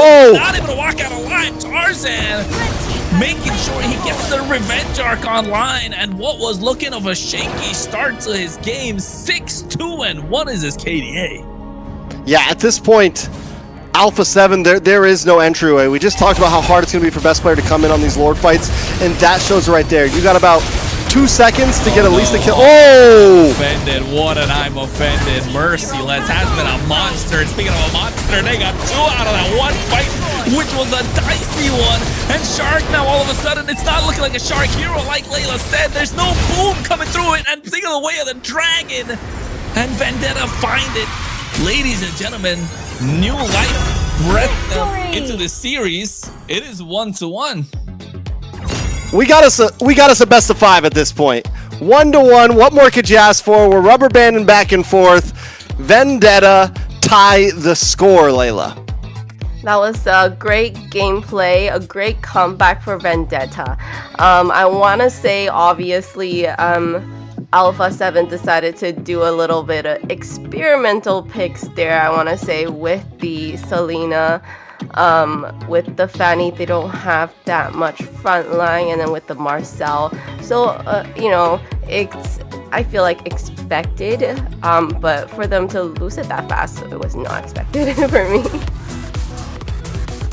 I mean, at this point, yeah, I think the Selena was a little experimental. I think maybe they shouldn't have used the Selena, especially when picking up something like the Fanny. Fanny's already, yes, it's a great hero, but you still have to be careful for it. And Vendetta found the answers. You pair that up with one last thing that I think was kind of another kink in the armor, the Marcel. You had nothing really for your front line here that could stiff arm the dive of T, Churro, Tarzan, and you had a composition that wanted to dive, and again, I think the Ruby was just an amazing answer to it. If Alpha7 could have really got extremely online early on, then maybe that could have changed up a bit. But once it got to a point where the gold's still even and we're 10 minutes in, we're 8 minutes in, we're at First Lord, Merciless is just too tanky. There's no way they can really take him out. Same thing, there was multiple times the Merciless got brought down to about 10% health and they just couldn't finish him off. And the amount of crowd control that was causing for the dive composition that Alpha7 wanted to commit to, it just wasn't there. I mean, we're talking about experimental lineup coming out for Alpha7, but let's not forget, not like the Ruby was something that's super hot right now coming out from Vendetta, right? So, I mean, I know you're a big fan of the Ruby, Trex. I like the Ruby when it's played right, and Merciless played this Ruby right, all right. Well, it's all about what's playing into you, right? I think it does good. It used to be a great answer to the Cho. If you're up against the Cho, because every time he comes in, you just stop him. It buys you a split second. Still is. And here, you put it up against the Fanny, the Selena, not to mention also Shark, who wants to run into all three of you. Like, everything that Alpha7 has just walks right into that quick little stiff arm, that quick little shoo whoop, you know? Look at this. This is the moment, right? That one slight bit of a game changer. Best player tries to go in after Nats took so much damage. And mind you, a lot of skills were used up. Look at the amount of damage that Churro was able to put out. That was nasty. And that's a Valentina. And some people forget how much damage Valentina can put out. Churro showing the best that he can with this particular hero. But of course, the MVP is going to be T on this show. 1-0-11.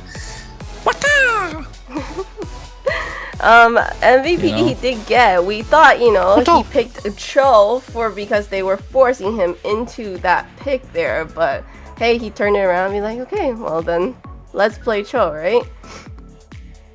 Yeah, I think T did an amazing job. T's done an amazing job since he really started roaming for the team, I feel like. We've been very worried about how he was going to perform with them. We've questioned it, and so far he has continued to do great things. What are you laughing at, Kronos? I'm just looking at Cho's gloves, man. It's got the UFO written on it with the, you know, Mobile Legends bang bang on the logo. Yeah. Him and T kind of look alike. Yeah, I know. I'm about to say the jawline. Uh-huh. Just show it up at this point. We need T to pull up with that kind of a pose, not gonna lie. We need that for the next season. You know what? Not next season. You never know. It could go all the way. They could go to the upper EWC. They could go to the grand finals. They could go to the EWC. You're right. And imagine the team making their way through the open qualifiers and getting there. And not just that, out of the 4 teams that we have in this playoffs right now, 2 of them are from the open qualifiers. Vendetta, one of them, in the upper bracket finals, and of course Night Horde, which we're going to watch later on today. But yes, MVP plays from T on that show. It did get slight bit of a buff, but you know, I didn't think it was enough to make it back into the meta. But definitely when it calls for it, when you're going up against a composition where there is Fanny in the hands of best player, you pull it up. And not just that, you double down by picking up the Ruby, and best players, which he's known for, playing the Fanny, not work out. I think if that game was won by Alpha7, they would be much more confident, right? They would be talking about, let's see which slot we're gonna get in EWC. I think that kind of a game. But hey, Vendetta said, we're not here to, you know, just hang around. We're not here for, you know, the applauses, not for a participation certificate. You know, they want to go all the way. They want to go to the EWC as well. They want to go to Paris, baby. Harris, baby. We. Oh. I think we all want to be there, definitely. What's that? We, bro. Oh, we. They're saying I've been they're saying I've been hinting the EWC with my mustache, the France, that this has been like the pre-shadow, you know, the foreshadowing. You need like some striped shirt and then a baguette, you know. Yeah. I mean, even if it was in the Middle East, you'd still say that, wouldn't you? With the mustache. No, then it would have to be beard. A mustache still good. I feel like anyways, Alpha7 versus Vendetta. And we're going into game 3. We got 1-1 on the scoreboard for these teams. Great start. What you want to say, Kronos? What you want to say, What you want to Don't say? interrupt her. Yeah. How dare you? I'm like, sorry to interrupt you, Layla, but you know, I was gonna ask you because in the next game, you know, we know you're gonna be biased, Layla, right? Picking a side of kind of like Night Horde. But now since we got 2 teams from USA, Vendetta versus Alpha7 North, come on, what do you think? Who do you think has performed? Who wins really game 3? Who wins game 3 before the draft even starts? Yeah. And say Alpha7. If they stop getting so experimental. Okay. Yep. I would say Okay. so. Okay. What about you guys? I don't make guesses like that. Sorry. Oh, That's really? Oh, you made me answer the question and you guys are like, okay, bye. That was the plan. Alpha7 also going for red side here after losing. Both teams really wanting that 2-pick swing back right now, which is kind of surprising because blue side normally in history of MLBB has been the stronger side. I wonder honestly though, with the way that the global bans, I wonder if the global ban kind of has an effect on that, because as picks start to dwindle, it does start to change. Like the 2 picks does seem to be a little stronger. Maybe the red side starts to feel a little better when you have so many less picks, because you don't really know what's gonna come. You know, you want to be able to answer back.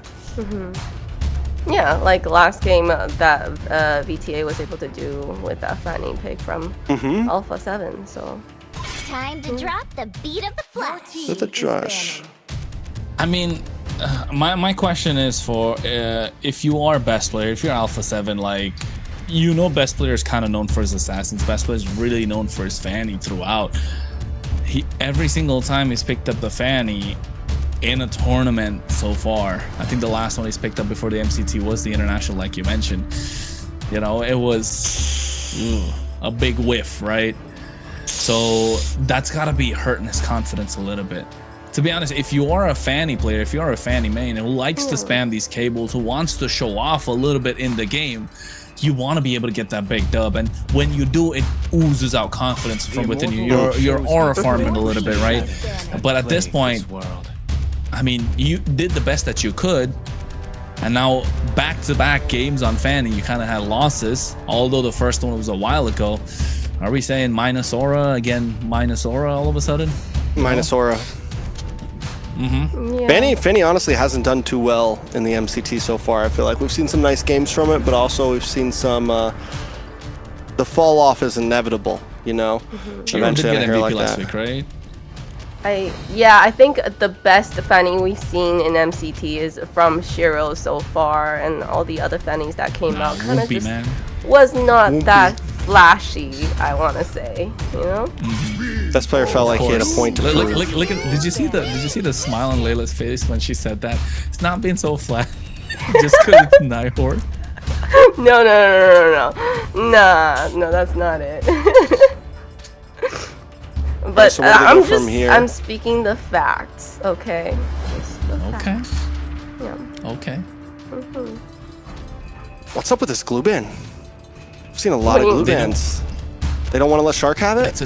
Or Nats. It's a I mean, it's a disruptor, monster right? of a pick, yeah. Different perspectives It's a disruptor. I think mainly that, not just in the hands of Shark, even in the hands of T, it could be so nasty. It's not a first pick worthy, but at the same time, it definitely is something on the red side that can be prioritized. I think Alpha7, when they were on the blue side, they banned it out twice, and now all of a sudden, VTA on the blue side, they're banning it out because it is a first pick on the red side. It's glue plus something, just adds so much more sustain, Pressure. so much more chaotic team fights, I would say, to whoever it goes. And it's flexible as well, Roam, EXP, and they're not at the point where they can first pick a glue. At this moment, there's Harley that was there, but it's already used up. Suyo's not going to be available anymore. Basha Basha gets finally, locked in. we're getting to see a Tarzan special. VTA. Oh. But I mean, Okay. Alpha7 have been willing to let that through back to back to back, so obviously they're not too worried about it. And Vendetta didn't lock it in early on. That or the Fredrin, which is something so many teams haven't been wanting to let Tarzan get his hands on. Which means Vendetta also knows this isn't like a guaranteed win against Alpha7 for us. A Kalia pick up right away. I don't know. What that Klee is solid. I think Makes it's just it's a solid pick. I know we haven't seen a lot of it, but I think it is a solid pick no matter what. I will be the star. I think, yeah.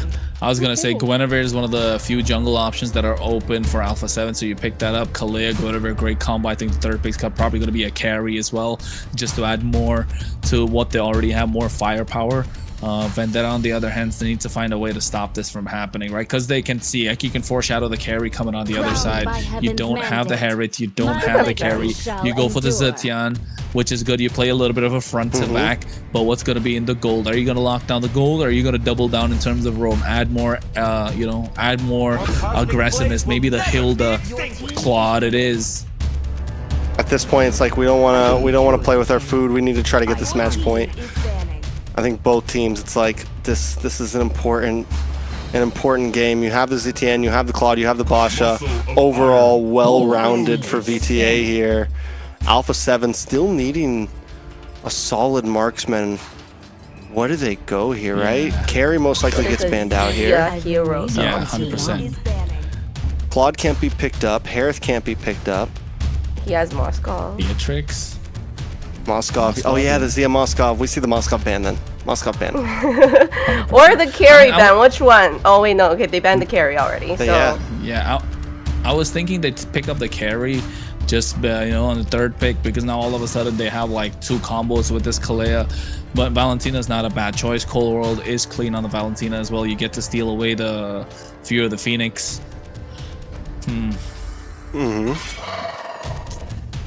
Terizla. Okay. Terizla ban. Moskov here, quite clean, quite easy. No second thoughts?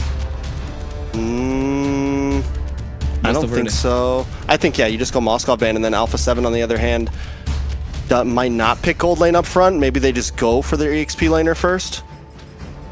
But even in Doesn't EXP, what could they Leslie pick up? counter Claude though?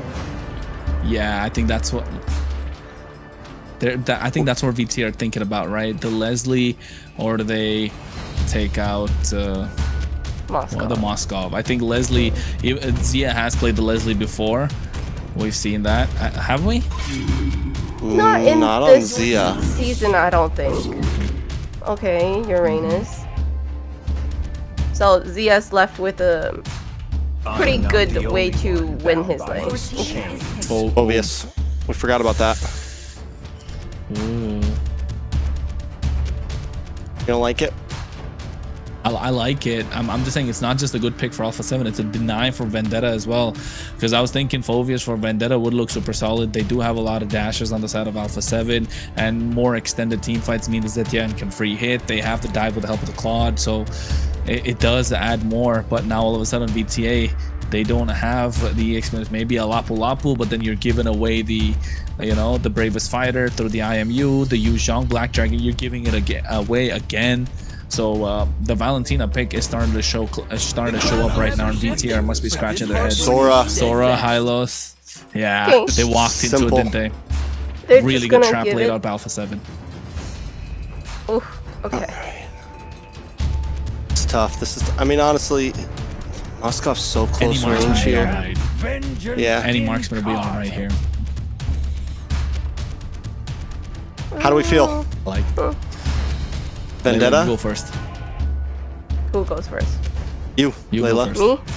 You won't be talking for the next 15 minutes. I'm gonna say, yeah, Alpha 7. Alpha 7, I would say, has pretty good setup here. I mean, especially they have Valentina, and you still choose to pick the Sora to give her the ult. So, yeah. I would say I'm liking Alpha 7 as well, Trex. I'm liking Alpha 7. They've got a well-rounded draft, split push, team fight, pick off, AoE. They got the Wombo combo. They're forcing the Purifies on the other side, and the one Purify pop could lead to another. If they layer their skills, Alpha 7 look super strong. But if Vendetta, this Hylos, able to dominate the river, then yes, Vendetta can get something out of it. Yeah, I think both teams have some micro mechanic plays that can take fights into their hands. But we'll see how it plays out as it's 1-1 Kronos. Yeah, we'll look at how it plays out indeed, ladies and gentlemen, boys and girls, friends of all ages. Get ready, because the winner will get to match point and try to punch their ticket into the grand final. It's Alpha7 North versus Vendetta. The score is 1-1 in this best of 5.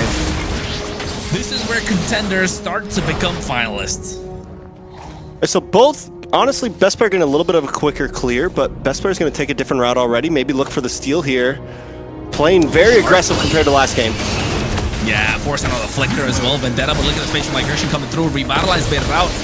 2 spells early on, less than a minute in. Yeah, which is going to be huge. Flicker gone from best, or Retry gone from best player. Flicker gone from Shark. We do get the Revitalize from T, but still, I think the Flicker might be a bit bigger. A little bit of a longer cooldown there. Just won't have it for this next turtle. So T might be able to have a little bit of advantage. Taking a look at these emblems. Nothing too major across the board. I want to take a look at the assassins, deciding best player going with the same thing that Tarzan went with last time. Nothing huge to change. In the gold lane, Zia does go a bit more for the 1v1. He wants to try to win out against Melon here, wants to try to win lane, because honestly, Melon has been doing a great job in lane. And right now, when you're up against something like the Claude, you want to try to maybe look for the possibility to get this kill onto Melon in the 1v1 early on, especially with how aggressive Melon has been playing. Yeah, I think that's definitely an important factor to look at. Even Moskov, every single Moskov that we've seen so far in MCT has prioritized going for the Master Assassin, right? They want to get the 1v1. Meanwhile, you can see Shark trying to get so aggressive, doesn't have a flicker, should be first blood, but what a shift these guys coming through from Merciless. Not just the first blood, they get 2 out of it. That's huge. That's huge. Merciless. We saw him last week with the shifting clouds and made some great plays. And once again, we're seeing him already. Now they're going to go straight for this purple buff. And best player might be a little late, unable to get it. It's going to go into the hands of Tarzan. First grade. Oh! 3-man dark wave coming through along with the shifty skies through Cold World. And at the same time, the Phoenix to put them in place. SOD connects. They're able to get 2. They got a little too aggressive, biting more than they can chew. And all of a sudden, Alpha7 making them pay. Not going to be Grand Theft Purple today. My guy hit the 2-mile snipe right there. Headshot. He's at 10%, connects the SOD, gets the kill. You don't see that one every day. Zia pops in. That's a clip right there. Get your TikToks out, whatever you want to call it. Holy mother of God. That's a turnaround. For a second, Vendetta had it in their hands. Alpha7 make a play to happen. A beautiful dark wave. Zia back to top side. Melon hasn't gone down yet. He's clearing mid wave. Possibly looking for a play on a Shark. Yeah, and you know what? Speaking of Shark, he's the one who said it, right? I like these global bans because we don't get to see Zia playing Moskov every single time, and we can see why. Oh, talk about a sniper. Talk about a javelin. My goodness. I thought the Olympics were over. That was. I'm gonna go back and watch that one again later on. But we do need to still point out the fact that Tarzan is a level ahead. They were able to steal that purple. Best player still behind. Luckily, they get the. Luckily, Alpha7 for Alpha7 fans. No, they get the kill onto Tarzan, but it's still not slowing him down too much. Whoa! Hey, that's a nice interaction. I never thought it works that way, you know, while he's in the shield unity, while he's rolling around, he gets terrified, he gets out of that, you know, he's not a badass rolling anymore, he shakes up a little bit, gets back into mode and starts rolling again. Did you see that? Yeah, he like froze for a second, right? Kind of like rolled in place, or like when... Yeah, he did that. It's like when you're on the highway going 75 miles an hour and you gotta sneeze, you know? you gotta like you just grab the wheel for dear life and hope you don't crash, because you guys know what I'm talking about. Yeah, I know, but we know what we're talking about, Shrex. But you know what? Tarzan gets a nice stun onto him, and Nats has been clinical on these dark waves, right? That he was the one they made the play off the back of. Cole were putting himself in a difficult position. Flickers out of harm's way. Look at T. This is what I was talking about in the drafting phase, right? They need to make sure he comes out online. Fear the Phoenix as well. Retribution in the hands of best player. Nice into the shifting. Look at the blazing door coming through. My God, Melon able to dish out so much damage. Nats is the one who gets the dark wave, but they melt down like butter. Talk about a bloodbath. Melon able to make the most out of the opportunity, and Alpha7 are pushed back. Blue team turret has been destroyed. We got us a game right here. Zia, though, able to get the pin onto Melon. I think it's time for Vendetta to back off, maybe biting off a little bit more than they could chew. Alpha7, though, even in the midst of that chaos, they get the turtle. They get a tower up top, on top of it. And it feels like both teams, yeah, you win the fight, well, we get this. Okay, this time you win the fight, but we get this. The gold is still only at 500. Merciless playing the game of his life right now, though. 2-0-2. Up against Natsu, 0-1-2 right now. He's on the Sora, and he is showing up. I agree. Merciless, I think if you talk about Vendetta this entire season, I think he's been the best player for Vendetta, right? He has been the one that showed up and showed off every single time. He has been really good on the Uranus, but not just the Uranus. Every single time he plays any EXP laner, he's the one that makes such a big difference for the team. And not just that, let's not forget about Melon and the Blazing. The timing of that Blazing duet after best player used the spatial migration. It was a full-blown 5-stack Blazing duet. I think he just got the DHS at that time as well, so it was able to dish out maximum impact. But my God, the damage just showing through. Not even DHS, he just had the corrosion sight. Oh, imagine if he had the Trinity online. If he comes through with that timing again, I don't know. Well, we could be looking at Alpha7 slowly starting to fumble their way, you know. They're walking down the road and, you know, fall into potholes all of a sudden. Yeah, I mean, it's slowly happening for sure as that 500 gold turned into about 1,000. If this turtle falls in the hands of Vendetta here, it could be huge. But the one thing for Alpha7 is they do have the Moskov, right? They do have Z on the Moskov to split the map, apply a lot of lane pressure. All the aggression from Vendetta can be negated if they're able to play that well. Although Vendetta in game number 1, they did iron out. They had a lot of wrinkles, right? And then game number 2, they've ironed it out. Now game number 3, we're looking at a different kind of Vendetta. This is not the one that we see in game number 1, not the same that we saw in game number 2 either. It's a little more cleaner, and I think they're evolving as this BO5 goes, and Alpha7 needs to find a way to catch up, otherwise it could be disastrous. Yeah, I mean, it's you mentioned having a Zia. That's a possibility. Cold World being deathless is huge, but one of the major issues we saw from Vendetta when they had the Guinevere, it's just it's a bit of a problem, right? It's a bit of an issue. Like, you can't go in, you immediately get shredded down, and against something like the Sora too that catches you up, against something like T who can instantly stun you, you're just getting shredded too fast, and you can't even fight for these objectives right now. And there's no other AoE. Look at T. Yeah, he's a nuisance. This is what they had to do. This is what they kind of had to do, right? They needed to dominate the river. You needed T to be able to walk up into the face of Alpha7 North, and that's what they're doing. And the moment they're able to do that, the moment Alpha7 allow them to do that, it becomes difficult for them to try and get control, right? Because that's a team that needs this element of surprise with the pick-off capabilities that they have, with the spatial migration, with the tidal strike, the tsunami slam, the flicker dark wave plays. All of these come by surprise, and that comes through river control. And if you're not allowed river control, all of a sudden Vendetta look more aggressive, and you can see that coming out as well with the help of the Glorious Pathway, pushing Shark back, forcing him to flicker. Tarzan goes in, and now all of a sudden Alpha7 no control of this river whatsoever. And that's huge value for that flicker right there. Lord comes up in 7 seconds. I mean, even if they want to stretch out this Lord fight a bit, you can wait for T to get his glorious pathway again, but Shark is not going to see that flicker for well, and that's supposed to be the answer to catch somebody off guard. That's supposed to be the thing that can get Shark to backline, maybe get a big pickoff play, and put Alpha7 at an advantage. So best player is going to sit here, watch, wait, see if maybe Vendetta makes a mistake, but it's not coming anytime soon.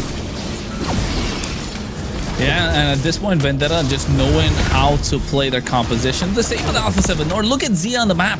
So the moment we take a look at these team fights, it's always a 4v5, and Zia is missing. Zia's SOD has been clinical. You see the Fury of the Phoenix coming out at the right time. So glorious pass. It's going to be hands up Tarzan. SOD misses. Now it's a 4v5. Lazy Node coming through as well. Best player. First one to go down. Cold World has to flicker out, and now all of a sudden they look like they're going to get that one as well. Tarzan finds it. That's 2 down and out. Best player hacking away at the tier 2 on the bot side. It's happening. It is happening right now. Best player did everything he could to try to dash in there. Even after getting hit by the Fury of the Phoenix, I thought the steal might come. I thought best player might make the play of the night, but he's unable to do it. Tarzan holds his cool and secures the retry. And now a Lord is crashing down. Now it's a 2.6k gold lead. Now Alpha7 is up against the ropes in game number 2, leading up to possible match point.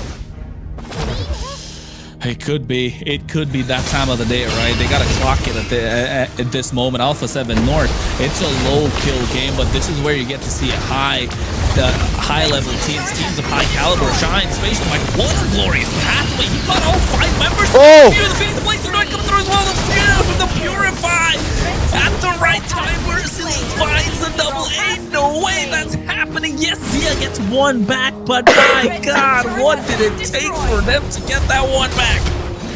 4-0-5 on Merciless, a beautiful blazing duet from Melon, but the shifting skies are just gruesome, and then the poke from Chobami as well. We thought game 1 was a stomp from Alpha7, well game 3 from Vendetta is slowly turning into a stomp. We're 11.5 minutes in, and all the holy defenses are gone. Luckily for Alpha7, the holy defenses didn't drop before the Lord push. Taking a look at the items, Zia's the only one holding strong. He's the only one with a lead, and he has shown up time and time again, but right now everyone else on the side of Vendetta is playing better. Who would have thought? You tell me a week ago Merciless is going to have a 1,500 gold lead over Nats? I wouldn't give it to you. I wouldn't take that gamble, but tonight it is happening. Vendetta are flipping the table over on its head.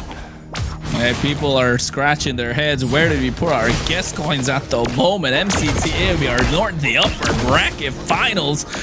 Talk about a blockbuster match.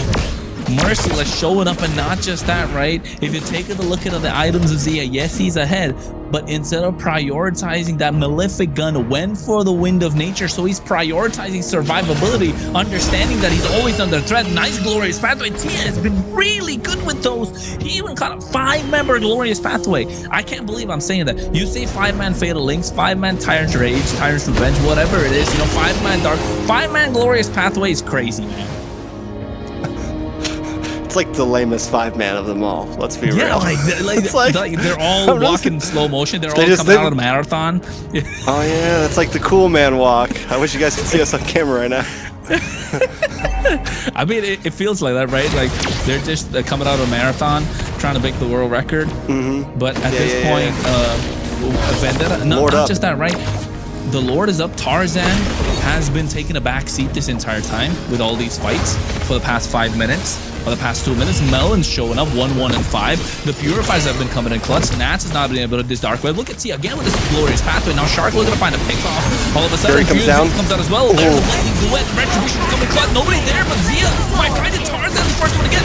Bombing gets taken out. Zia able to find that kill. Put in the back line. 2 already gone for the side of Alpha 7. Zia's kiting, but he can't kite no more. Wind of Nature comes out, but it's not going to be enough. Now they're looking for a wipe. They got 2 members left standing. Nats flickers and runs away with his tail stuck between his legs. Vendetta are showing up. It's happening.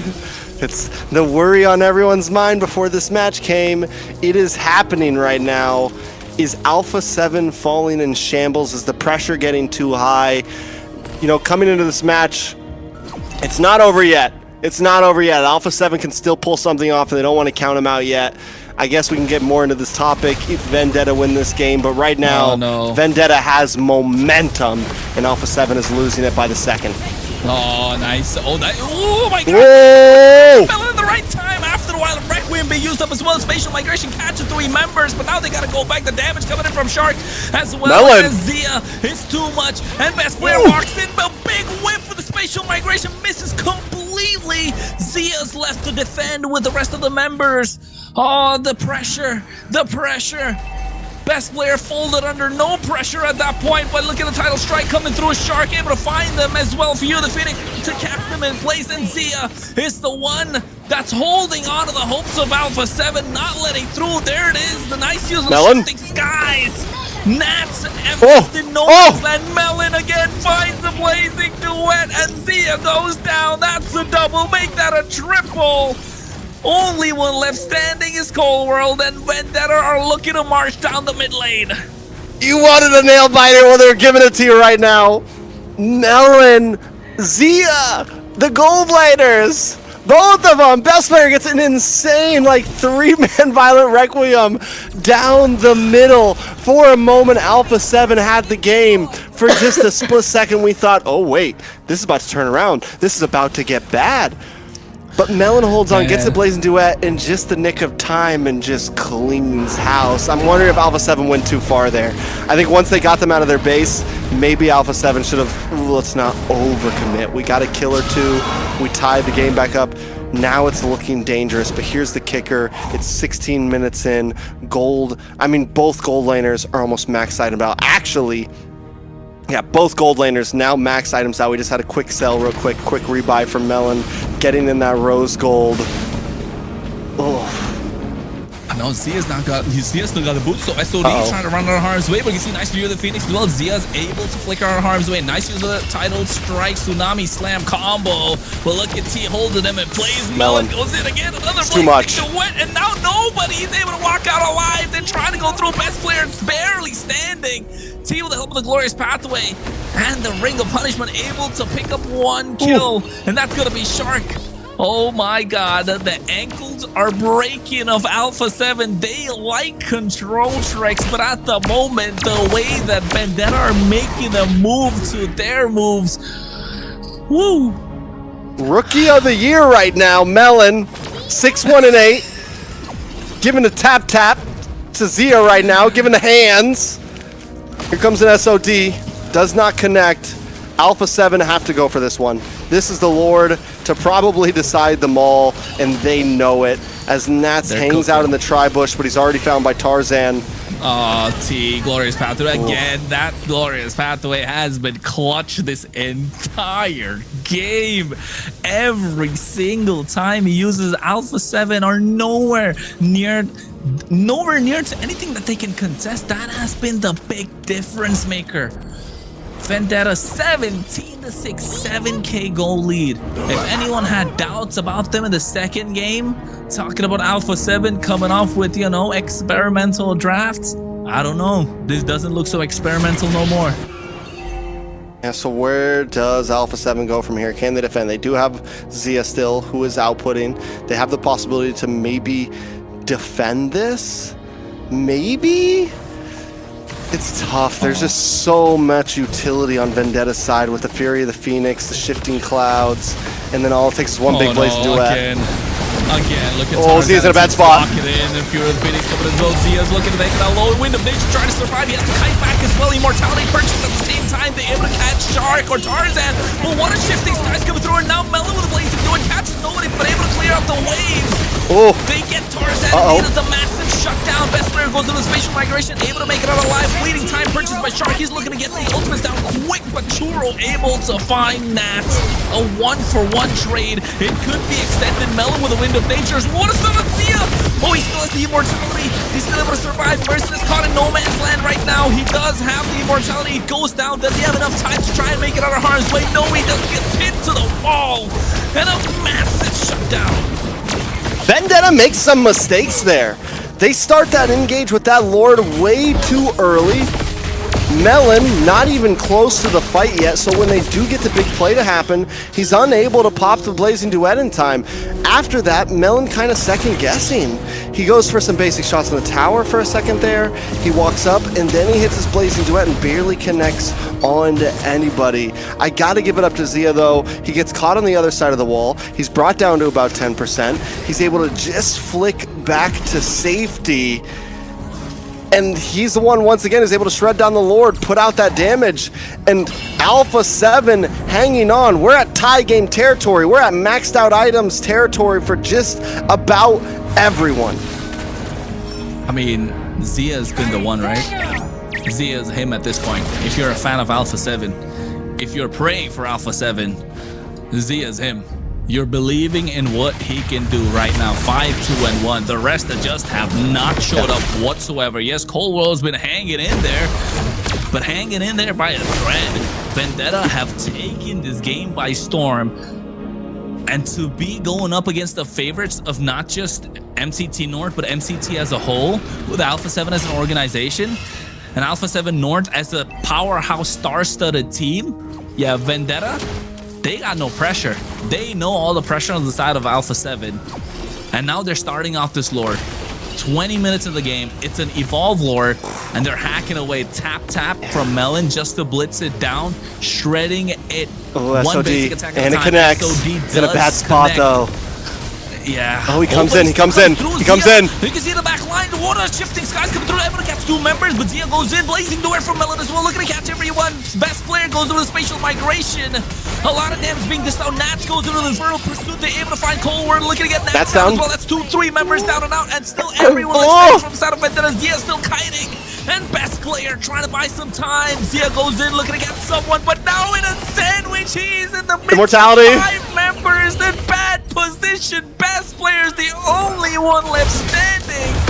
Vendetta pull off game number and take match point in this upper bracket final.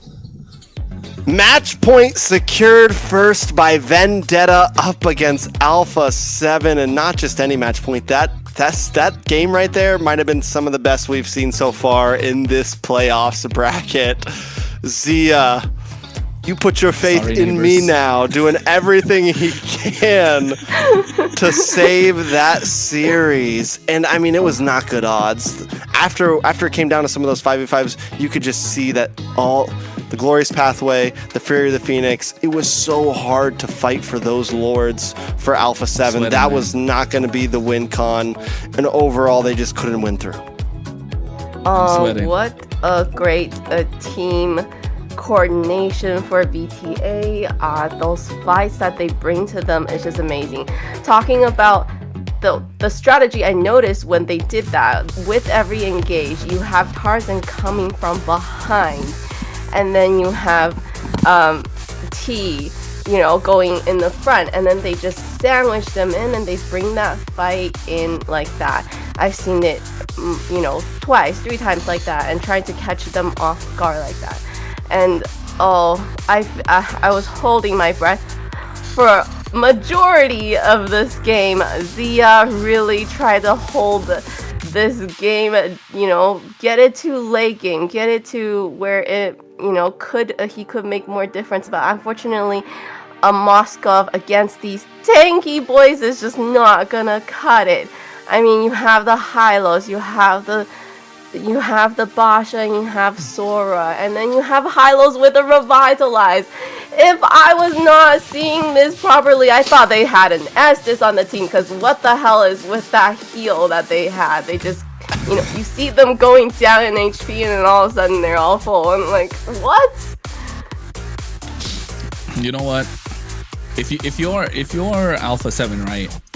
Your blood pressure must be like through the roof, spiking, bro. So through the roof. Like at this point, I don't know. Best player 1, blood pressure number 1. I mean, the way that he's been taking this game, man. Like, where was Guinevere? To be honest, was there a moment where we saw him hit those, you know, spatial migration Violet Requiems? There were certain points where he folded under no pressure whatsoever, and Vendetta, that's because of the constant pressure though that I've been applying through these 2 games in the previous 2 games, and now in the 3rd game. Look at best player. Like, I don't mean to point out a lot of, mistakes or whatsoever. Melon has been clean with the Blazing Duet. Every single time, it's always best player getting caught in the midst of 5 members. Yes, in game number 1, Tarzan ran the same Guinevere, and it wasn't as good as we'd like for it to be. But not getting caught in the midst of 5 members, like not every single time. Even here, using the spatial migration to get out, but straight into the glorious pathway. There was not a moment where this Guinevere was a threat to the back line of Vendetta. And not just that, with everything that Melon did and the way that Zia was able to kite the entire time, even at this point, right? Zia's in the bot side, kiting 3 members, almost taking out one of them. It took everything that they had just to take him down. Yeah, I mean, it was tough. I'm starting to lose my faith in the Guinevere in general as a pick. There was probably the only time you got a big pick off, but by that point it's a 6k gold lead. You can tell that the damage just isn't there. Zia can't do it alone. Cold World also not having the greatest game, but we also have to point out Nats and Shark. Shark really unable to do much that whole series, getting a few pickoffs, but mostly using his flickers as escape tools. And was it that they were playing a bad game, or was it just Merciless playing a monstrous game? Tarzan playing a monstrous game. T always using that glorious pathway perfectly. And Melon to top it off with these Blazing Duets. I mean, even early on, when a Claude shouldn't be doing damage like that, I think it was second Turtle when he came in or something, and just was shredding through and was already looking dangerous. So Vendetta right now just playing the game of their life right now. Every single week it feels like they're getting better and better. I mean, where do we even start in terms of MVP conversations for this game? Like, is there a clear contender? Merciless, Melon, T, arguably, I think T was fantastic on this Hylos. Like, it's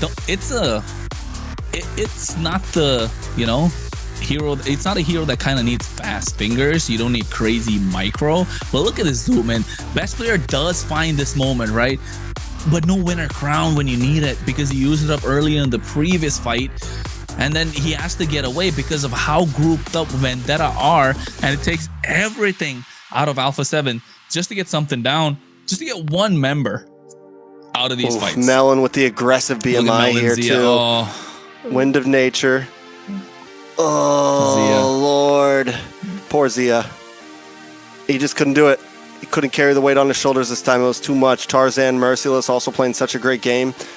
Best player trying to create space here. But overall, and Zia, I mean, it was a good try, man. And I think they know at this point, it's too many. Either I make a play or it's all over, and Churro flicks back. Zia comes in, gets cornered, and that's a wrap at that point. Carlos. Where do they go from here? Carlos, 22 to 8 Mr. Carlos. Hey man, it was 20 to 8, bro. The kill score. Just saying. I mean, MVP at this point. I'm not even mad. It could be anyone. Yeah, they could have gave it to anybody. From the side of Vendetta. They played such a clean game. It was an overall team performance coming out from Vendetta. Meanwhile, we were still looking at individual plays from Alpha7 North. Right? Like, don't get me wrong. Individually, they are some of the best players that are there in North America in their lanes. Zia's probably the best goal laner, best player, arguably one of the best junglers. Shark, I don't think there's really a debate when it comes down to the best roamer of NA. Right? Same thing at the EXP for Nats. Individually, Trex, you know for a fact they're star-studded, they're gold medalists, they've got the resume, they've got the spreadsheet, like you said. But, right? When it comes down to overall team performance, the Vendetta stood out. There are some buts, and we'll talk about that in just a second. Melon, though, as this MVP, the guy has continuously showed up, and right now he's coming for that #1 spot. He's hunting for that #1 spot. And yes, you could talk about history. You could talk about that Zia has a better stat sheets. He's got more gold medals. But if Melon wins out here, goes on to grand finals, and wins again, I don't care what you say. Melon this season, greatest gold laner. It's all about who takes the gold right now. And yes, if we're talking about overall agenda and just what they've done in entirety, the list is stacked for Alpha7, but it's a new day for MCT North. It's a new day for the Americas, and right now Melon has been showing up. He's taken the risk, and it's paid off. And even across of what you said in general there, right? Yeah. It's a yeah, new we've day. seen Shark do great things, but he has lost before. We've seen Best Player do great things, but he's lost before. We've seen almost all of these players take losses, and not just upper bracket finals, but grand finals matches. And leading up, this is looking scary for Alpha7. This is looking familiar for some of these players, losing momentum, having a great game number one, and then everything just slipping from their hands. And if you're an Alpha7 fan, I know you're praying that something like this isn't going to happen of what you've seen before. This is something that they've done before, and well, how do you think Alpha7 will be able to bounce back from this? I mean, if there's any team that can bounce back, it's Alpha7. Like, don't count them out yet. But what I wanted to say is, we've seen these players of Alpha7 North for quite a long time, right? And we've got Melon coming in as a rookie from last year. Merciless, yes, he's been there, for a long time, but he's still pretty, I wouldn't say new compared to Nats and compared to the other players of Alpha7. He has, that they're veterans in the game, but there's still a little bit of new blood on the side of Vendetta. So, are we seeing the takeover from the new ones? All of us, a new blood injected into North America. Are we gonna start seeing, a wave of new players that need a big follow and need the backing to kind of put themselves on the map in North America? Are we seeing new legends in the making? New legacies. There we go. There you go. But that should have been the tagline for MCT North. New legacies. New legacies, yeah. Come on, hashtag new legacies. Do we have a hashtag? You don't want. No, does I don't MCT think, AMER have a hashtag? We should be new legacies. Can't they believe should talk to me about this. Probably. No, it's not there. If there is, then I'm glad. New legacies. Hashtag new legacies. Yeah, Julie. Hashtag new legacies. Hashtag new legacies. That's the grand finals. Write that down. Hashtag right there. Well, but if VTA wins, that's definitely the hashtag they're gonna be using. Match point for VTA here. Alpha7 needs to lock in now. Okay, I'm not gonna count these guys out because they've come back strong before, and then we can see them do that again. So this would be the time to do it, and let's see what they will do for the picks and bans here. I wonder if we see a carry ban here from Vendetta. Just to continue, because right now Vendetta's looking pretty low on their gold lane pool as well. Alpha7, their last major pick that they have is a carry, and that alone could take you to a decent spot. Jushin also open. It's tough. I mean, I agree with the carry because it could be a first pick carry. I mean, they don't even have to first pick it at this point. Jushin, it is. Yeah, they can third pick it. What's first pick? Where no Valentina, Sora? No, I think they can go Sora. Suyo's they open. just played the first pick Suyo though. I mean, yeah, at this point, why not, right? Best Player doesn't have a lot of other picks left open. There you go. Vendetta in the response. Yves not open. Phoveus is banned. No Alice. I mean, Uranus is not the great. Eve. Uranus might not be bad though. Uranus banned. +1. Yeah, I'm thinking about. I think glue +1. Ooh, glue Uranus could honestly. That's too tanky though, isn't it? But then you give glue over to Shark. You gotta pick up the glue here. It's been something that's gotten banned out regularly. Glue plus. Glue plus mid, something in the mid. Deal with. Oh my god. Plus Farza. It's too early for a Farza. Who plus Lilia? I think so. Crimson lightning. Your team is picking. Leomord, Well, they're not okay. gonna pick Lilia. But I do like that Glue and Lilia combination would be really good. Alpha7 also. You gotta lock in the carry now. Rises when I give the word. If you don't lock in the carry, Yeah, you gotta lock and carry, no doubt. It's a wrap. 100%. Nope, they Never don't. mind. But what kind of tanky heroes are left for BTA, right? Because if they Doesn't don't have that matter. much Carry tank- shreds everything. like I carry's just that good. But Like, you I have a know that- Leomord that can really get to the back line, and I feel like she would I get think deleted. carry mid to late game is just a monster. You don't play around It's with your a carry it's mid your to late game. security, honestly. I just feel like it's risky not to pick it because nothing else is really as good. Yeah. Like you're getting essentially And- you're getting to be like B tier marksman at this point, right? I don't like the Alice pickup here though, because against the glue and just get on top of the Alice. Yes, you have the Throne of Ruin and the Flowing Blood to kind of like immune those skills to a certain extent, but I think carry should have just been kind of like the blind choice. Just pick up the marksman, get something, you know, find something to box out for the marksman, and then we can work with it. But now you know they're gonna ban out the carry if you're Vendetta. Alpha7 ban out they start banning out EXP lane. Crowned by heaven's mandate, Your team my is legacy shall endure. Right. Zetian's Haven't gone. picked any mage yet.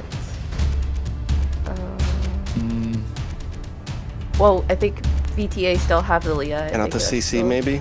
a good choice. Nah, I think we see a yeah, Dyroth CC here? for Vendetta. I Dyroth think pick? it was always against Alice, wasn't it? It was always against Yeah, the it's Alice. against the Alice. So Alpha7, will they read into it though? And it's not bad. They do have the Leomord, they do have the Moskov to kind of like activate that extra bit of shred that the Dyroth provides. Terizla is gone. Carry. I mean, I really think it's got to be carry here. Unless they feel like Layla, where it's like we just handle the carry.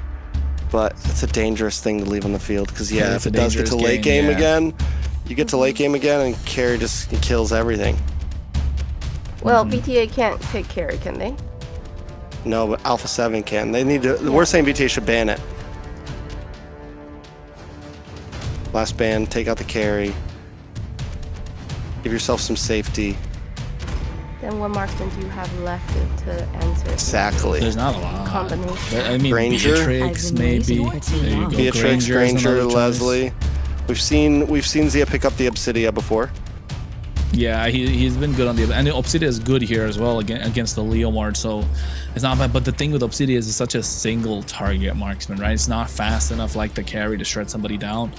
So I would say that's one thing that we can look at. Terizla, will they read on the Dyroth though? What other EXP laners are there? Your team is picking. Paquito, Paquito he best. did get a buff, but I don't know. I would still prefer him in the jungle, not in the EXP lane. Yeah, fast, clear, things can happen.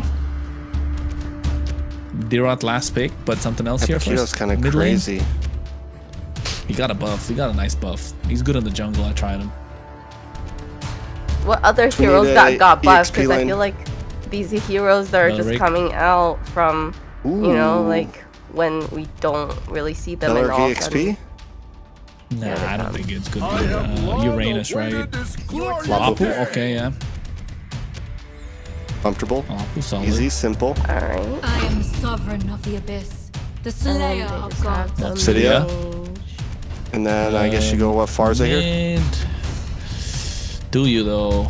Against the Leomord, I think they already used the Lily, didn't they? Louis. They can't do it. Kagra? No, wait, Gord? Gord is still there. Gore's open. Yeah, Gord is probably one of the best options here. There you go. We almost forgot about him. We haven't seen him all day yet. Yeah.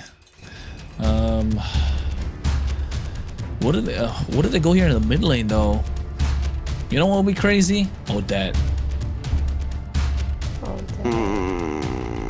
No knockup skills, just saying. But yeah, I wouldn't play into the Gord. That's just That's just difficult at the point. It's just Kadita, maybe? Not even. Kimmy.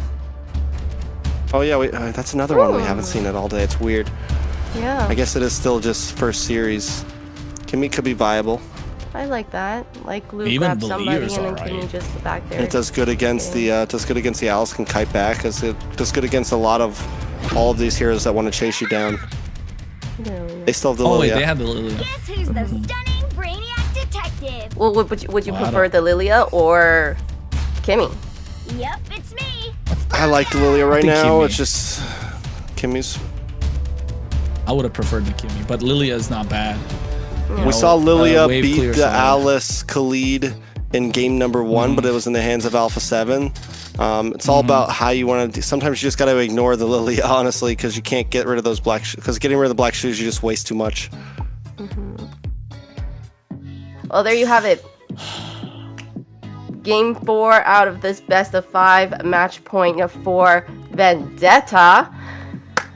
And then the heroes are locked in. How do you feel about the picks for Zia and Melon here? I think Melon got the better one. I think Melon got the better pick here. I think Zia, they should have. I still hold behind that. I think they should have locked in that carry early on.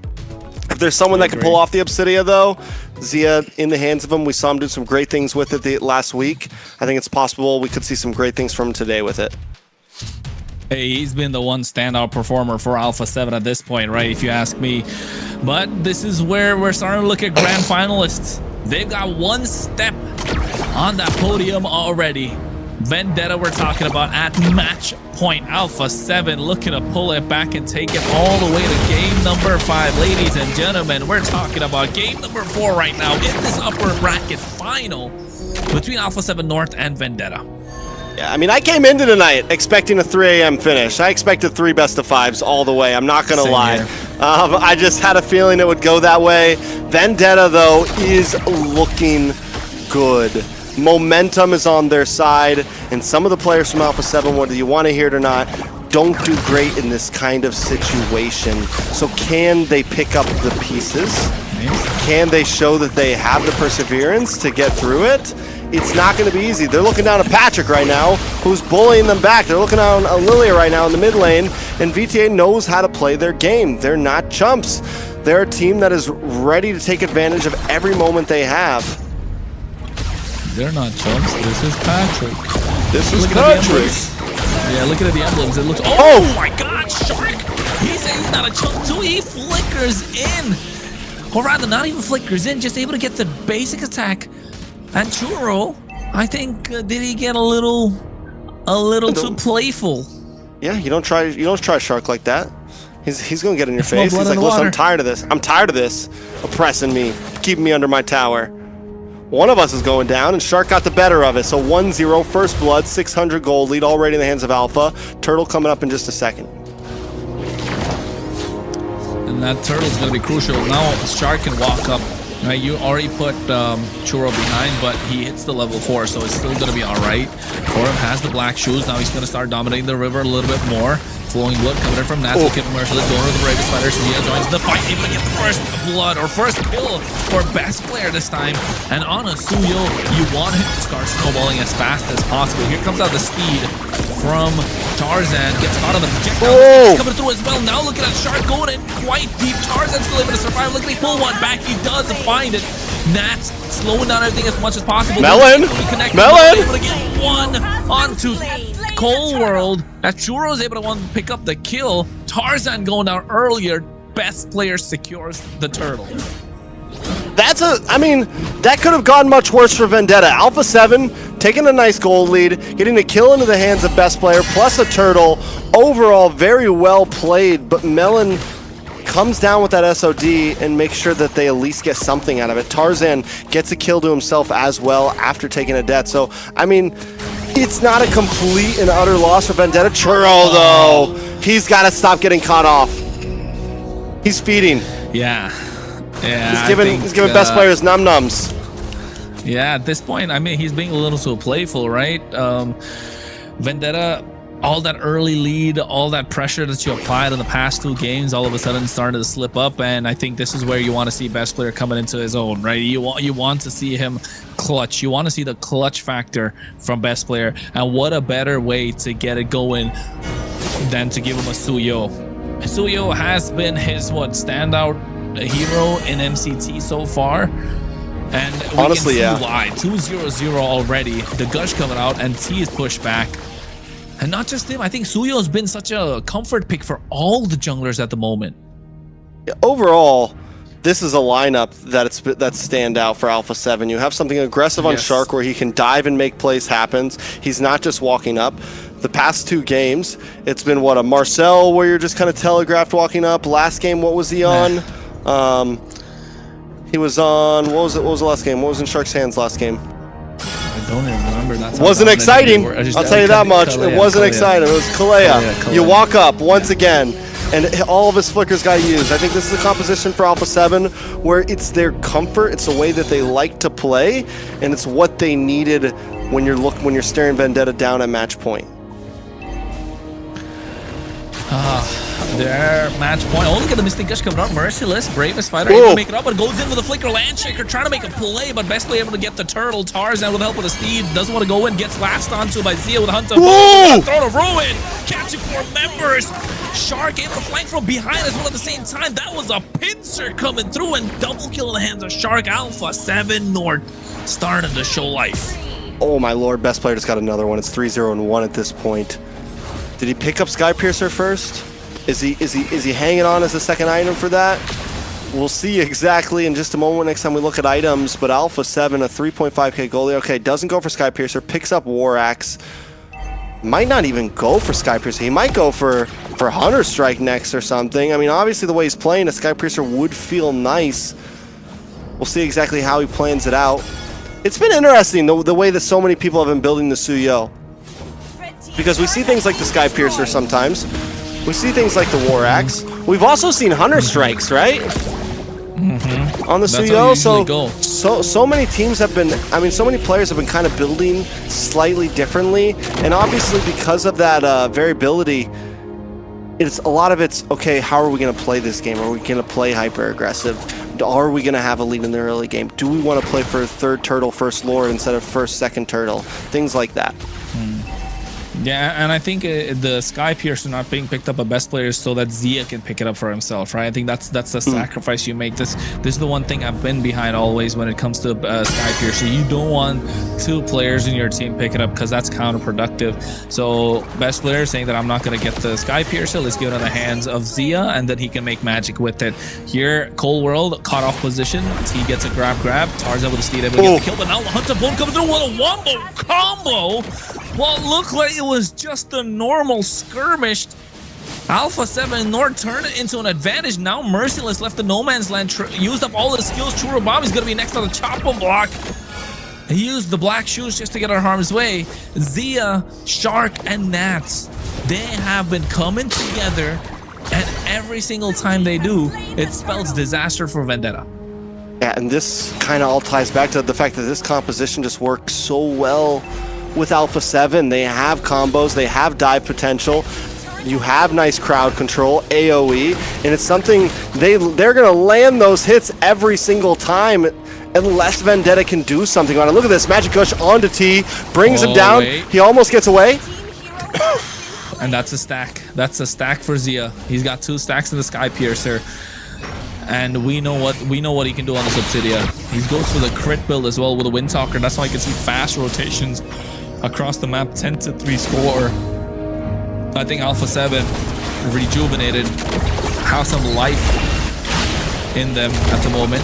And Vendetta, in this game, Vendetta looked like Hellish Chickens. Hellish Chickens?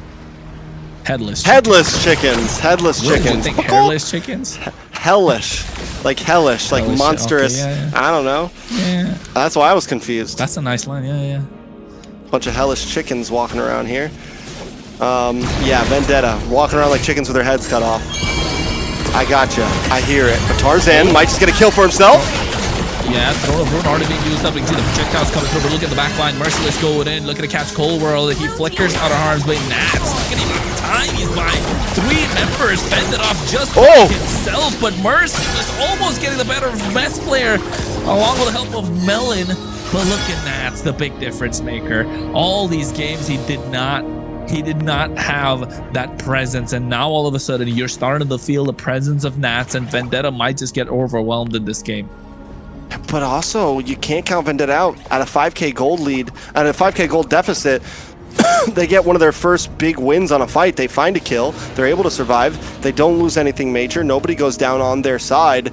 So we're seeing the possibilities of their composition as well. Merciless 0-1-0, but has been able to lock down onto best player and kind of send best player away a lot of times. The Lapu could be huge in coming up on some of these future fights. It could be huge indeed, but every time he tries to go in, he's already half HP. He's already poked out. Look at the amount of damage he took. The fight's not even begun. He's less than 50% HP. Another projectile hits him, so he's not going to be able to walk into this Lord, or at least going to get low down. But look at Zia catching Merciless. It's been a chain of damage that's coming through. Now Churubami's forced to use the Black Shoes as well. A lot of damage coming through from Zia the Lord. He's going to be secured by Tarzan, able to get the big retribution, and now they run for it for the hills. And Churro's going to get taken down as triple kill to the hands of Zia. Make that a maniac. That's the only one left is Melon on the bot side. Alpha7 find their opening and are starting to hack away the chink of the armor they found in Vendetta. Yeah, Melon, though, does at least bring it down to the inhibitors, but Alpha7, and that was a big sacrifice. Was it the right play? Sending Melon down to boss side? Could they have maybe done better in that Lord fight? Tarzan was able to steal it. Huge. It's going to stop them from losing any inhibitors here. But my question is if the call was, hey, Melon, get involved in this fight, could they have maybe evened things out there? We're seeing that Tarzan can do a great job in the pit, but Vendetta always plays a bit better when all 5 members are there. Alpha7, on the other hand, still kind of controlling this game, still holding a 5-point, almost a 6k gold lead. Best player, Deathless, Nats, Deathless. Can Vendetta, crack through that? They've got to find the chink in the armor of Alpha7, right? They need to find an opening, and to be honest, they're not finding quite a lot. Cold World's not getting picked off quite often. His position's been good. Nats has been this brick wall that they've got to get through, and Shark has been clean. Even though now he's playing the off lane, just applying pressure whenever needed. The rest of the 4 grouped up, and they're playing a 4-1 formation. Vendetta, they played such a good game, and it all came down to kind of the early fumbles from Churro on this Lilia, getting picked off twice, and then now all of a sudden the power spike of this Lilia is pushed back a little bit. The threat's not there as much as they like for it to be. The early pressure, the damage that could show is not there. He's got picked off 4 times. That leaves the jungle open. Tarzan gets picked off, so it's working out well for the side of Alpha7. And not just that, Zia's got himself 6 stacks on the Sky Piercer. Can someone please show us how many stacks he's got? Because at this point, did he get picked off before the stack started? Because he got 2 stacks and then picked off. He got two kills and then got picked at. 47. Either way, he's looking good. He's looking good.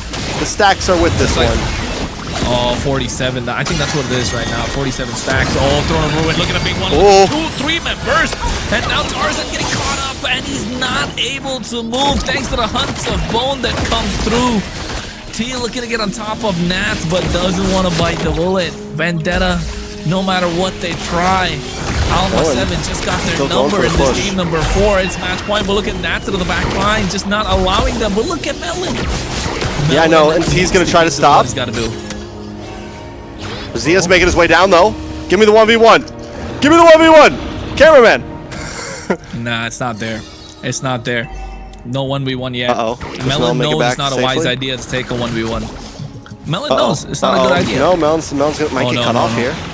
Never mind. Go back to this. Purify coming in as well. Raging Sandstorm, but used up Shark. Zia, he does have a lot of stacks on the Sky Pierce. I don't think it's a good idea. He gets himself a Malefic gun to add extra bit of range. Tarzan in the purple buff. This river, this Lord trying to cut him off majorly. Oh, Steed.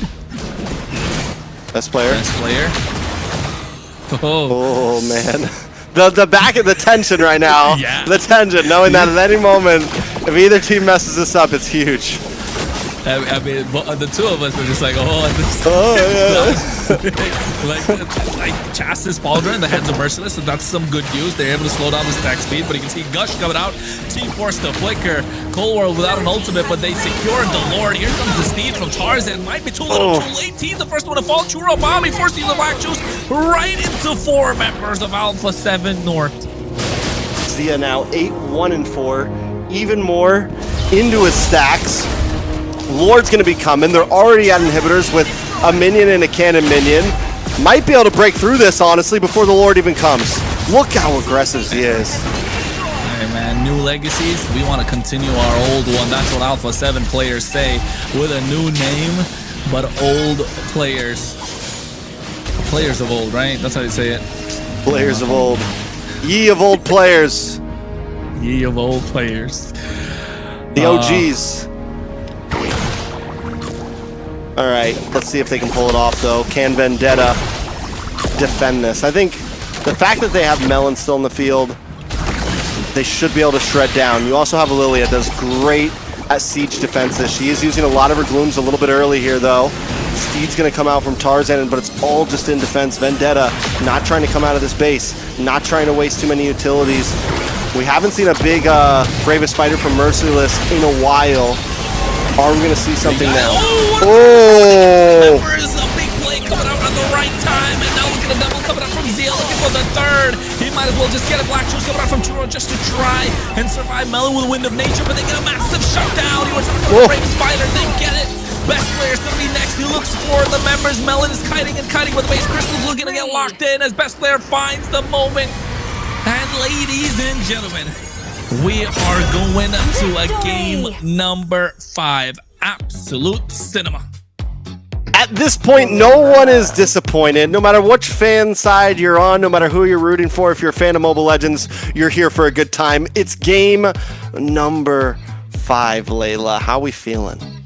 Good that Alpha7 decided to log in, because, you know, if they didn't, we're gonna see them in the lower bracket. Has that happened before for them, being in the lower bracket? I mean, I think every player here has had a possible lower bracket run at some point in their career, for sure. I don't think anyone expected Alpha7 to take it to the lower bracket. I think we said this. Game 5 was a major possibility. I'm glad Alpha7 didn't just get 3-1'd. I'm glad we get to see that they still have some hype in them, and that even after taking 2 losses in a row, they can take a win, because that's the test that we want to see all of our players go through to see how they're going to handle it in future stages.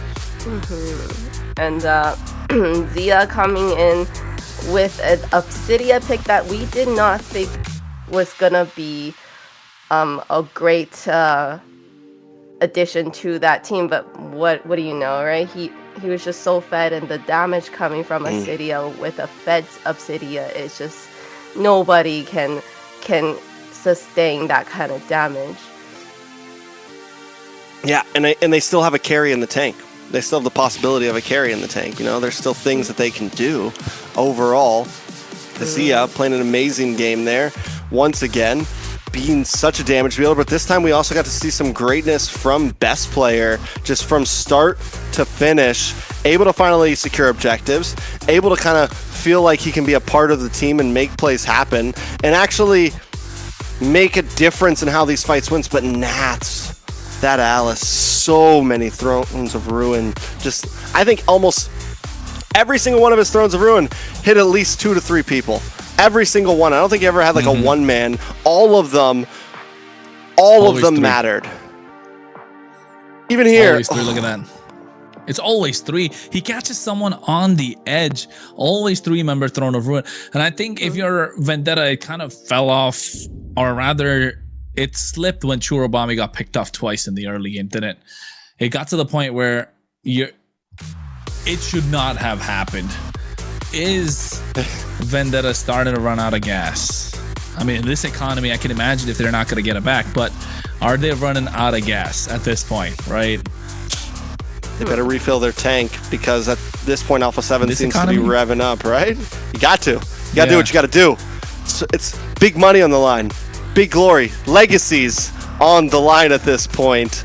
Yeah. And how are they going to go down? Because it's game 5. Oh. Well, Who would have thought? Who would I have was just thought? gonna say, what a great way to make a great new legacy in the first season of MCT AMER, right? But what do you think? Oh, I want to say the mania for Zia was amazing. I was just going crazy over that maniac that he had. Yeah. From this moment forward, you put your faith in me. That's what Matt said in this game. Yes. 0-12. MVP. He's been the difference maker. Amazing set. Nat's the difference maker. I like it. Can he continue to make differences? The Alice will no longer be in the clutch. And honestly, Nats normally plays he can play like these really aggressive, more of I'm going to get kills, but he played such a great supportive role here. Just able to make sure that best player was able to get these kills, able to make sure that Zia was able to come in and get these kills, landing so many ults. We're going to see some of them now coming into these highlights, but just well deserved. And goes deathless the whole game. Deathless. But he has been the difference maker every single time. 3-man Throne of Ruin. He's coming clutch.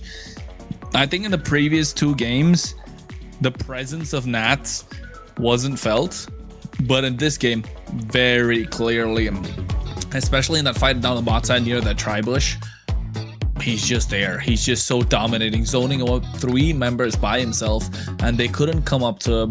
They couldn't even get close. Merciless was left alone in the back line of Alpha7. Meanwhile, Nats just fending off 3 members by himself. So I think if you're looking to get those kind of heroes in the hands of Nats, he's definitely a big difference maker. And not just that, I think now since we're going into game number 5, are we going to see him pull out the Yuzhong? It's his comfort pick after all. It is still open. Yuzhong open for both teams right now. Yeah. Yeah. And we've seen Merciless do really well with Yuzhong too. Uranus also open for both teams. Right. Some signature picks of both of these guys that we haven't seen pop up just yet. They're saving Gold it lane for is game probably 5. the most hindered, honestly. Gold lane seems to have the least options from both sides. There's no way carry's getting let through. With the fact that Jushin now can't get picked by either, the carry ban can happen from Vendetta if they want early on. Carry's gone. No chance they're going to let the carry through. I think at this point you're Suyo looking to open make for those Tarzan. Fredrin open for both. Tarzan has a very good Tarzan, if I Fredrin. remember. Tarzan Fredrin? Which one's better though? Tarzan Fredrin or Tarzan Suyo? Whichever one he wants, because he has both. What do you like him on? To be honest, Fredrin. I like Tarzan on Fredrin, definitely. But Suyo's been so good in this current meta, right? Like, to be honest, it's just such a clutch pick, and we could see even best player making the most out of that pick as well. He definitely got some life back into him for this game. So yeah, I think something interesting here too. Vendetta finally chooses blue side. A team finally goes over to blue side. So far, it's been red side, red side, red side. Vendetta, and I think in a game like this where so many picks are gone, I think this is a good play. And once again, they can use, when you're on blue side, you can target ban a bit more, and you can spend one of these bans on the carry if you want. What else? You can spend it on the Harley. You gotta ban the Harley out here, right? Because that's still open for Alpha7. Harley's Harley go. carry from Vendetta. Welcome to the greatest magic show of There all you go. time. And if you're Alpha7, you take you could just- out Suyo. You ban out the Suyo, right? You don't risk it. You don't take that. Do you ban risk. out Suyo and Fredrin? Marcel still up and say ban out Suyo. Wait, who has the carry? Alpha7 can pick Alpha7. carry. So they wouldn't ban Fredrin, I feel. We're not No. sleepy no more. They wouldn't Unless have to. Vendetta bans the carry here. That's what I'm saying. If Vendetta bans the carry here. But Suyo's also still open, so. It's tough. It's tough, honestly. I feel like Alpha7, it's a tough draft. If you want to make it difficult, definitely get out the carry first, because then a lot of the gold laners are used or now banned. Okay. Oh, the Jushin was still left. Oh no. Also, they have to ban that. The carry left open, so you know Alpha7 are gonna pick it up in the third pick, not even the first two. They don't have to pick it up as the first two either. I am a daughter of Northern Vale. Your team is Freyo's okay. Suyo, Fredrin, both still open. Suyo, I don't think they pick up either right now. You get something in the EXP lane for yourself, because not a lot of options left open in the EXP side of things. Yu Zhong, I think they still have Terizla though. You're looking down to the hero. Chip is an option in the roam position. Kaja still available. Mid lane, not a lot of options. Zetian is not available either. No Valentina. Zetian open for Alpha7, though. Oh, they've got a lot of picks left open for this game 5. Among the planes exists the equilibrium. Oh, we forgot about her. We forgot about that one. Yeah. Wait. You go Zetian +1. Zetian carry. Just don't show too. I mean, don't show too much. Yeah, I guess. Cards. I was about to say that's showing a lot. What are the heroes that you said could YSS? fight in Eve's ult? They call me a hero because I saved Yeah, Uranus, YSS Uranus, or YSS Yu Zhong. There you go, YSS Uranus. VTA though, I don't know. I think what with could they go the for? E, I mean, they know that a carry's coming, but still, do you still go for the Fredrin here maybe with the Eve, or you could honestly you just go Suyo here. Terizla plus something, man. Terizla Suyo. Okay. Dragon? They're gonna pick Suyo. Dragon against the YSS? I mean, yeah, Dragon probably. I'm thinking the same. I'm thinking Terizla just because you want to have some set plays within the box, but the Dragon makes a lot more sense just because of the fact that you can go one toe-to-toe against the Uranus, you can get into the face of the Eastern Shin, potential outplays. So yeah, I think you don't let the Dragon through, you just pick it up right now. I am not the only one bound by this. There you go. Oh no, Fulvius. Fulvius. I mean, I guess. Fulvius is open. It's still good. It's not, I mean, yeah, it's always kind of carry, right? But you think YZ would have been a better pick for them? Or they YZ save, again. and YSS could always be a flex. Nah, man, come on. You want the. I mean, yeah, the carry's not really great into the RWM. Understandable. Into the RWM, I mean, into the Fulvius, into the YSS. It is true. It's kind of. They could, you know, flex it like you said and go for a Nolan in the jungle, unless VTA read into it, ban it out. Oh, they even get glue. They got enough space for YSS to be in the jungle. If this is a flex, this is a really good draft from Sir Rose, right? Just showing that this Eastern Shin can be played into the jungle the entire time and then flex into the goal all of a sudden. And Zia even plays a really good goal in YSS. Yeah. Again, I think a big chance we see it in the jungle, but there is the possibility, you know, and I don't think we count Zia out at all right now. And VTA has to think about that possibility. Now they're banning out gold laners too. It's gonna start slimming out. What else is left? Obsidia, they'll probably ban out next. Maybe Leslie if they wanted to. Clint, Granger. Granger's not so good here. Granger's not so good here. We seen some Clint gameplays, so that's an option. I mean, even Clint's not so good here, to be honest. I mean, I get it, but My legacy shall endure. we're so focused on the goal lane. Because Alpha7's still looking for mages. Because the goal lanes has just been so impressive. It's been a battle of the goal lane this series, yeah. We better get that 1v1, and if it happens, Melon versus Zia. Whoa, we haven't seen a 1v1, have we? The chip that I was telling about earlier. Another mid lane Valier. No, not even Valier, right? Farsa, probably. Kimi could be a solid ban here if you are Vendetta. Kimi, Kadita. Like, Fermis. I mean, not really. I mean, yeah, I guess. something sneaky like that. Game 5. Your team is Firmus is good counter to glue, right? Well, the Alpha 7 could pick it up. I'm talking about. They have a very Ube-esque strategy. YSS isn't a long range, like he wants to jump in. Make this celebration sparkle like a winter Go for the CC in the gold.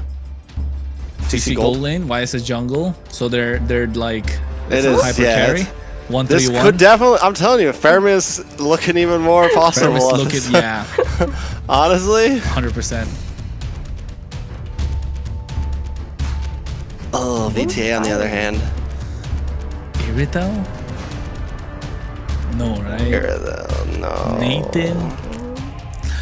I mean, Leslie, pick Nathan, up the I sun. think one of those two. No. Yeah, I'm about to say, if this was Night Horde, we could talk sun about goal the sun. lane. Oh. Man, Hanabi, bro. Just go for it. At this point, I'm just kidding. Clint Grok. Clint Grok. Okay. Solid. Simple. I mean, honestly, Alpha 7 could still go for Kadita. Too divey. Neve is such a worry about stationary it. mage. It's dangerous grass. Just saying. Yeah, it's possible. Is that Oh, Kagura? kind of the same. More Similar. mobility. Yeah, the same idea. A little more mobility, a little harder to catch. Can watch out for the big tech charges. Can get out of the RWM a little easier. A little longer for kill pressure, though. Not as much quick kill pressure as a Katita gives, I feel like. A little more late game. Honestly, most of their composition is pretty late game. Alpha 7. Even the YSS, we're talking, doesn't have a crazy early game pop. Might get a kill early on, but overall, I think it's more like 8-minute plus. Oof. I mean, how are we feeling about the Kagura? We haven't really seen Kaguras in this season, have we? Have we seen it once even?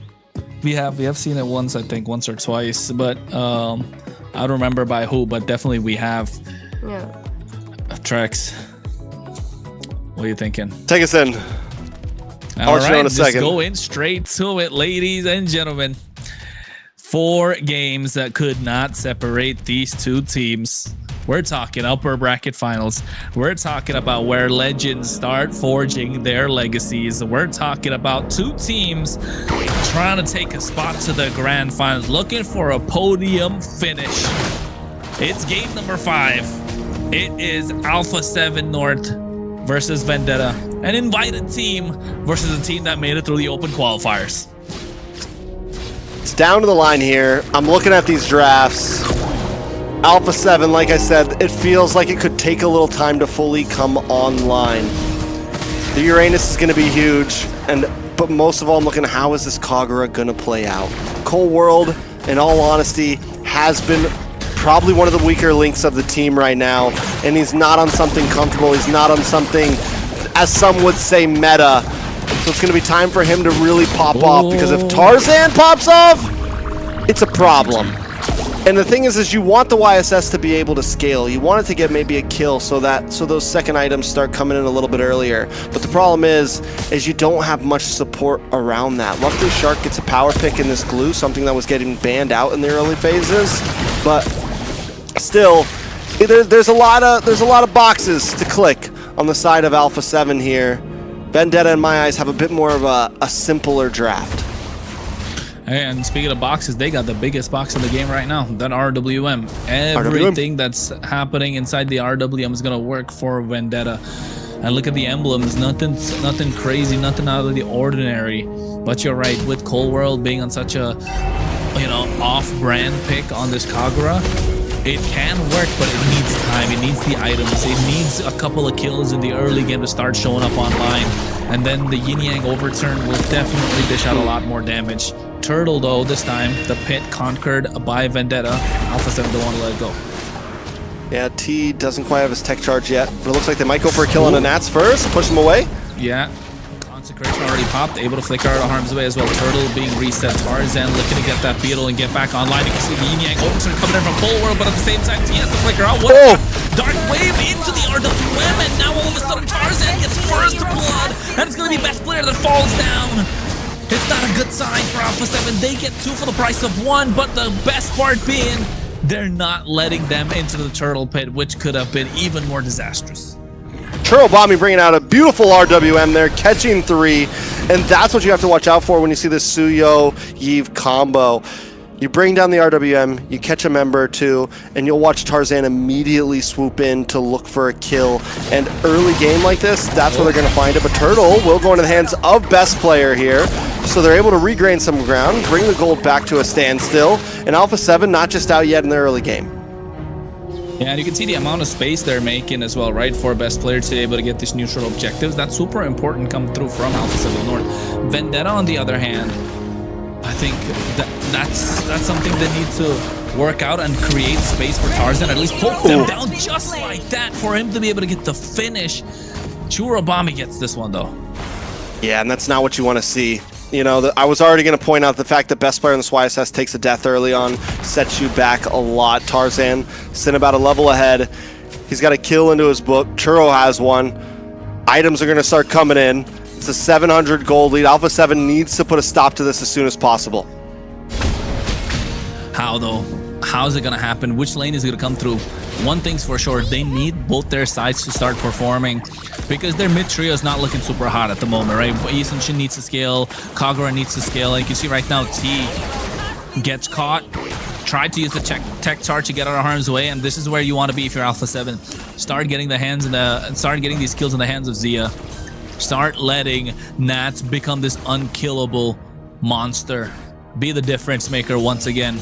Cold World finds the opportunities. You get them low, he snipes somebody down. War Axe in the hands of Zia. Yeah, not only that, but we do also see a side piercer into the hands of Tarzan here. If more kills start coming in, it's going to get dangerous. Mentioning Zia, though. Who's going to pick it up for Alpha7 North? Oh, we'll get away safety. Zia looking for the re-engage, gets a little bit of poke. But the off lanes, Zia, Nats, I think they're the ones that need to step up here. Nats is deathless, Zia's deathless. They're going to have to be the ones to create space, open space, and with something like a CC, you can be aggressive, you can still output damage, and something like a Uranus, you know your job. Get to the back lane and harass. No. Oh, Melon's still able to get away with it. That was a 2-man gang coming up on the top side, still walks out alive. Shark goes in, slam. T trying to create some space. Turtle looking to get reset, but Zia walks in. Best players there, and they're looking to get that one down. Evil Queller from Tarzan. Merciless walks in, able to get a dash onto Cold World. Nats right on top of Tarzan, but look at the Traceless coming through. They take down Merciless. RW is present, but not many members in it. Alpha7 North finding advantage in every possible situation. And look at Nats. He's just been annoying. Tarzan can't get rid of him. Yeah, this is what I was just saying. This is what he needs to start doing. Once he knows he can kind of push his limits, stay on Tarzan. But look at the damage! Shark's still alive, though.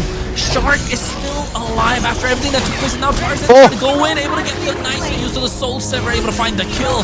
That's one stack that's going to be cut in half by best player after he picked up the kill. Alpha7 North, yes, it's even in terms of the kills, but Alpha7 clearly have the advantage. Now find Churobami along with a Turtle. Merciless tries to go in, but there is no advantage whatsoever. They're looking to get Cold World, able to survive with the Umbrella Shield, and now caught in no man's land, and best player finds the kill. Alpha7 completely just took the game into their hands. Best player shows up. He just locked in Hunter Strike. He's 3-1-1. Even after taking a death, he does everything he can. But Zia, too, on this gold lane CC. We have not seen much gold lane CC. I don't think we've seen one all MCT so far. It's been more of an answer to things like the Alice in the EXP lane. But right now, Zia is a monster on this thing. The damage is already outstanding. Everyone has to watch out for him. And Nats as well. As long as he stays on Tarzan, there's nothing Tarzan can do. There is definitely nothing that Tarzan can do if Nats is on top of him. And this has been the MO, right, of Nats. He's been that solid front line, that brick wall that Vendetta need to get past. They were able to get past him game number 2 and 3. In game number 1, it was a little dicey. But 4 and 5, yeah, that Alice and now this Uranus, I don't know. He looks unkillable. Look at what he's done. He's put Tarzan under so much pressure. He's forced to make these plays, and best player is able to get the better of him. And now Nat's looking to cut them off from the tier 2, tier 3 right now, looking to get defended. Vendetta will find a way to do it. And look at the amount of pressure both these sides are applying. 4 members, no tier 3 taken, and they're walking into the jungle of Vendetta. And at this point, Vendetta, because of the kiting ability of Zia, because of the range of Cold World, Shark able to kind of put those little stuns out here and there. There's really not a way that Vendetta can stop them. They have to walk right in to it. They want to try to push them back, but the moment they step in, they're taking tons of damage from multiple members of Alpha7. I mean, to the credit of Vendetta, their composition does have a little bit of high ground, right? Not a little bit, they do have the high ground in terms of the RWM. They do have Melon with the extended range from those grenades, those quick draws, the double shot passes. So it's possible. Things can work out when they're trying to defend or trying to defend any sort of sieges. And that's what they want to do. Look at T, forced to use the tech charge. Ooh, Shark. And they're still not even able to get Shark. Finally goes down, traded 1-for-1. Meanwhile, on the bot side, Tarzan being forced out of every single team fight, not able to maximize what this Suya can put out. But Chorobami, what an RWM! A massive shutdown onto best player. Oh, this is the opening that they needed. This is the opening that they so badly needed. Yeah, 2 members down inside Alpha7. Chorobami with some amazing RWMs. He's another one. Last time we were talking about Nats, Chorobami's almost guaranteed 2 catches. Earlier he was catching through with the RWMs. And it pairs so well with Tarzan, and Tarzan needed to be able to come in. Chorobami needed that kill as well. Now can they translate it into something else though? Oh, big yin yang. Overturn looking against 2 members. Tarzan's still able to survive though with the help of the Soul Saver. Now Merciless looking to get taken down. Zia finds the angle, but look at Bull to get on top of Tarzan. Tarzan playing a risky game. Doesn't pay off. The gamble was not worth it, and now all of a sudden the small window of opportunity that Vendetta created for themselves has been shut. Tarzan wanted to be him so bad there. He hits the iframe through the umbrella, then then comes in. He wanted that so bad, but it wasn't the time and place. It wasn't the time and place, and now you're paying the price for it. We got to keep our eyes on Melon and Churro. Those could be the last saving graces for Vendetta. Alpha7, they have a huge advantage, but if Melon can find some more items, maybe the damage will start coming in. Maybe that is their saving grace. You mentioned it earlier. They have great high ground. They have the ability to defend. They still have all tier 2s on First Lord. Alpha7 may not be able to fully crack open an inhibitor unless Vendetta messes up here. And we've seen Tarzan kind of already try to bite off a bit more than he can chew sometimes. Hey man, this is why we watch Mobile Legends Bang Bang, right? This is why we watch the MLBB Championship Tour of the Americas. This is a script that you can't really write. They were down and out after game number 1. Finding life and making it possible to get that comeback down. Alpha7 North. Look at the siege onto Vendetta's inhibitors. Not able to take it down. Holy shield present. Tier 3 in the mid lane still stands tall. But look at Nats again. Tarzan can't get rid of this guy. Yeah, that's Nats' job. 005. He's playing this how Merciless plays it. He's playing this as all the best EXP laners play it. You harass your annoying. Down goes T. Oh my god, it's just such mind games come through from Alpha7 North, and you can see why they're veterans, right? New legacies want to be written, but first you got to take down the old. I fumbled that again, Trex. The ones of old? Try, bro. Anyways, the old gods. The old gods. There we go. I think that's a nice way to put it. The old gods. But here's the thing, man. Vendetta, there are a couple old gods as well. Melon's the only real new guy. Tarzan's been doing this a long time. Churro, T, Merciless. These guys have been around. These are also some old gods. This is the clash of the old gods right now. This is the Derby Classic right now. And we're caught in the midst of it. Right now, that Sky Piercer is not looking the best. A little bit of engage, though. Zia gets caught in the RWM. Vengeance already popped out. He's able to cut out of harm's way. You can see, Cold World goes in, but able to find it shut down. And Melon as well, able to find Cold World. Nats in the midst of it, gets back in line. Able to catch Melon off guard. Best player, look down the barrel, and the Tarzan able to hit a 1-2 uppercut and catch catches them. 3 members down, traded for 1. Shark looking to be next up, get caught in a barrier. Merciless looking to chase him down alongside Churro, Bombi, Tarzan, or rather Churro able to pick up that 1 kill. Nat's the only one left standing, tries to buy some time. I think he's gonna go down in They won that so bad. Merciless. Stop it! Stop it! Nats! That's nasty. Nasty Nats. They found a window of opportunity again, right? That's the most important thing. They let that. They had a window of opportunity on the bot side. Tarzan got a little too aggressive. He really wanted that. Not able to get it, but this time they found it again. Tarzan chasing down Zia on the back line, catches him, and now all of a sudden they get the Lord. Churro Bombi getting pushed back, taken out by Zia. Melon's gonna be the next one to fall. Tarzan gets that. Zia able to find himself a double. Merciless able to get 2 members. Dark Wave, but seems like he's gonna be going down indeed. 4 members in that one fight. Oh my god, what just happened? What just happened? Everything turned around. They were doing so well. It was all in their hands. Bada boom, bada bing. Now everyone's gone, and Alpha7 are gonna win like this? Not like this, right? Sometimes some of the best finishes come in so anticlimactic. Alpha7 North able to get this one and take us, or rather go to the upper bracket final. What just happened? Yes, like that, they ended it. It was, like you said, was not really climatic, but you know, that's how it ended. And poor T coming back, trying to go to the base, but no, it was just over. I think T wasn't even expecting that to be just like that. Map Just control, like that. right? Just map control. Overall map control. Side lane pressures were there, and even though that finish was kind of anticlimactic, not big team fight heavy finish, you could tell that the pressure was starting to pile on top I'm of looking at the Vendetta, and replay too, and it's just the gas. You know, they ran out of the gas, bro. They didn't fill up their tanks. in just a matter of seconds. I mean, overall, out of nowhere, Zia cleans up, best player cleans up. Alpha7 just, ugh. You know what's funny is all this time we talked about how Vendetta were able to catch great moments, and in that last moment, Alpha7, it's like, okay, we come in, we wipe out, we end. In a matter of seconds, all of that easily goes into the hands of Alpha7, and they secure the very first spot in Grand Finals. Hey, podium finish guaranteed for Alpha7 North. But you know what? They don't want no podium finish. They want to go to Paris, France. Oui. Oh. And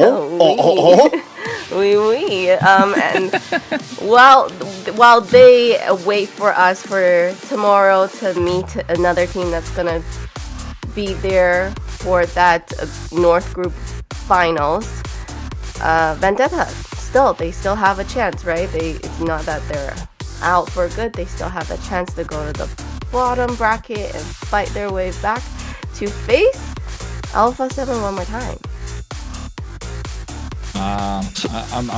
Trex, did you check out the replay? Or rather, we're watching the highlights for the last fight. Yeah, I'm still speechless, honestly. I'm still speechless, honestly. Vendetta go for a Lord that they honestly didn't have to try to rush. They committed all in a last moment push, and it's just kind of oof. But this is where Alpha7, I think, honestly shows up, right? We're one of the biggest doubts we had about Alpha7 coming into this series. One of the biggest worries that we had was, after losing momentum, can they pick themselves up and get the dust off? They win a game, they lose 2. At that point, honestly, in most of our books, it was, this is a wrap. I think a lot of us felt like Alpha7 were done for once Vendetta got to match point, winning 2 games in a row. But Alpha7 is able to keep their composure and completely dominate the next 2 games. This one. Yeah. Look at the sides. This is what the side lanes. We were talking about how the side lanes needed to show up in this game. This draft was built around the side lanes to show up, and Zia playing a fantastic series, to be honest. If there was an MVP for the series, it definitely deserves to be Zia. and you give him a side lane that needs to perform. Same thing with Nats getting an MVP in the previous game. MVP this game again. Another one. The difference maker. Nats Entertainment. Yeah, he's been very, very annoying, right? Just off from the start. Always there. He's like Nats, like a fly. You just don't want him to be there. He's just always hanging around. Wow. Not Nats. His Uranus, okay, is always just hanging around. His Uranus is always just hanging around. Him away. Wow. Okay. He was annoying. He was annoying for sure. Okay, I hear ya. And that's what a lot of the Uranus this season has been like, right? You want to get in their faces. You want to stay there and just be as annoying as possible for the enemy team.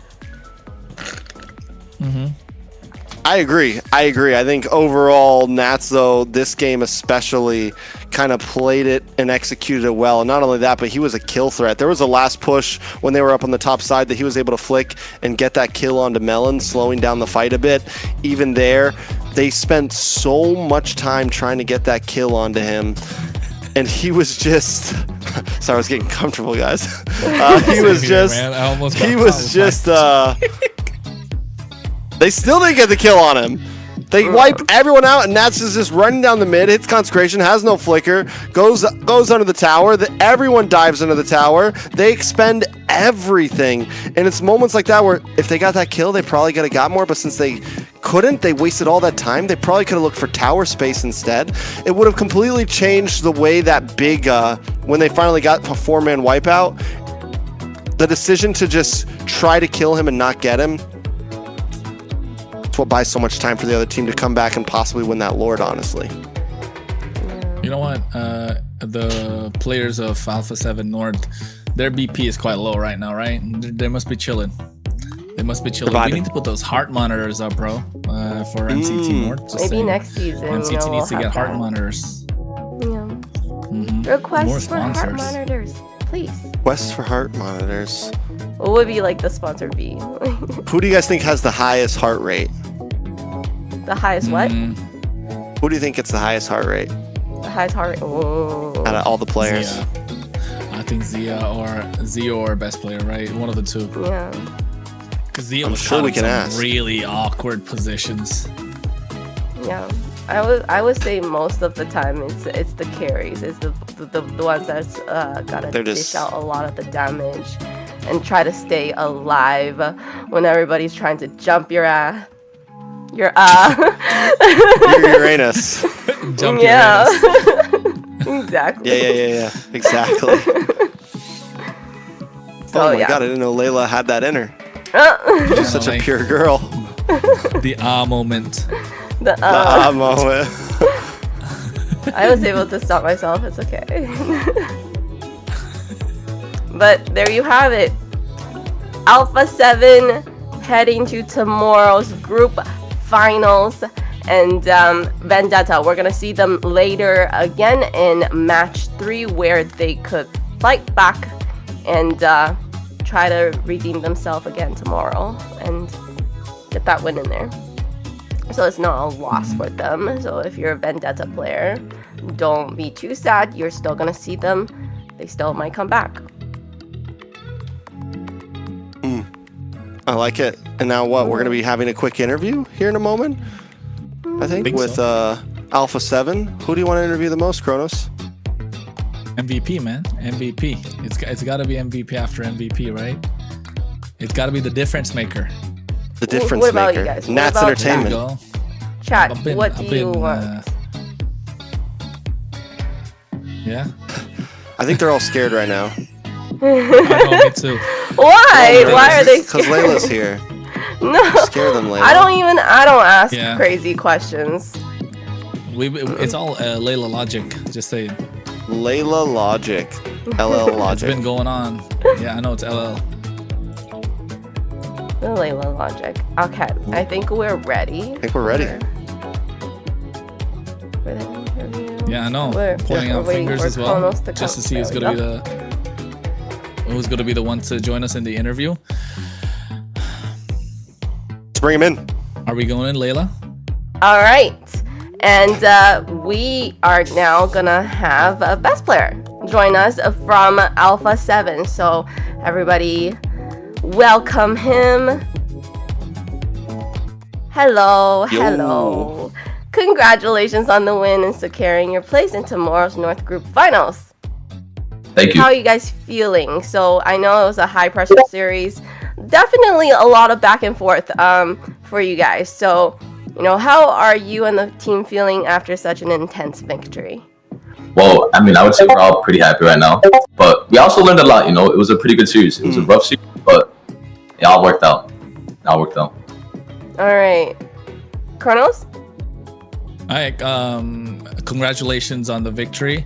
Although you guys did get the win, apart from game number 5, you weren't looking at your best self, right? Personally, your performance individually. As a team, of course, individually, you guys are the best skilled players, but individually, your performance has been staggered throughout the entire MCT. When do we get to see the best of best player, man? Like, we've been wanting to see. I mean, I'll say I agree. After those games, I realized I didn't play too well. And I mean, it is what it is. At the end of the day, we won. Tomorrow, though, I'll do a lot better. That's for sure. I can promise you that. We'll hold you to that promise. We're gonna hold you to that promise because we want to see that Fanny pop off. We want to see the Suyo come through. We want to see the Guinevere online, the Leo Mords. You at your best. That's where we want to see NA perform. And Alpha7 definitely has the makings to be the team that goes to Paris. Right? You want to have that croissant in front of the Eiffel Tower, of course. So hopefully we get to see the best out of you tomorrow. Yep. How are we feeling, best player? I mean, I feel good. Wow. I feel good. Feel Like good. I said, right. I mean, how you doing, Trex? It has been a while. So here's the question. Do we feel like Vendetta will be your challengers in the grand finals? Do you think they go down, or they're either going to go up against Night Horde or Leviathan? Do you think that rematch is what we're going to get between you and Vendetta? I think so. I think so. Yeah. Me personally, I do think Vendetta will climb back up, but Leviathan and Night Horde are also 2 really good teams. So I mean, we'll see. Heard. And quick fun question: who's got the highest blood pressure on your team during the games? Who gets the most crazy? Who's the wild one? Who's the wild one? Who's screaming and losing their mind? I heard you guys say Zia. I'll give it to Zia. It's Zia?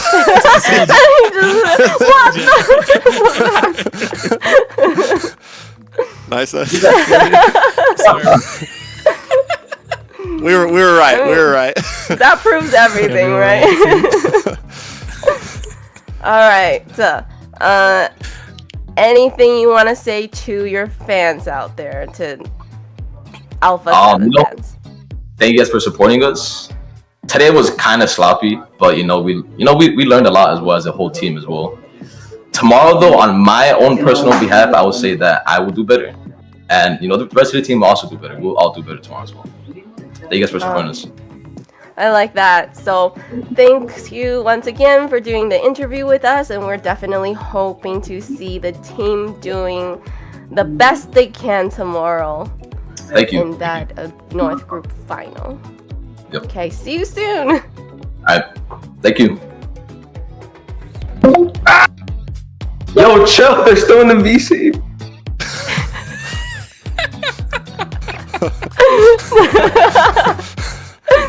Oh, I wonder what was happening. Yo, chill. What was he doing? All right. Good interview. These kids are sometimes best players come a long time. A long way.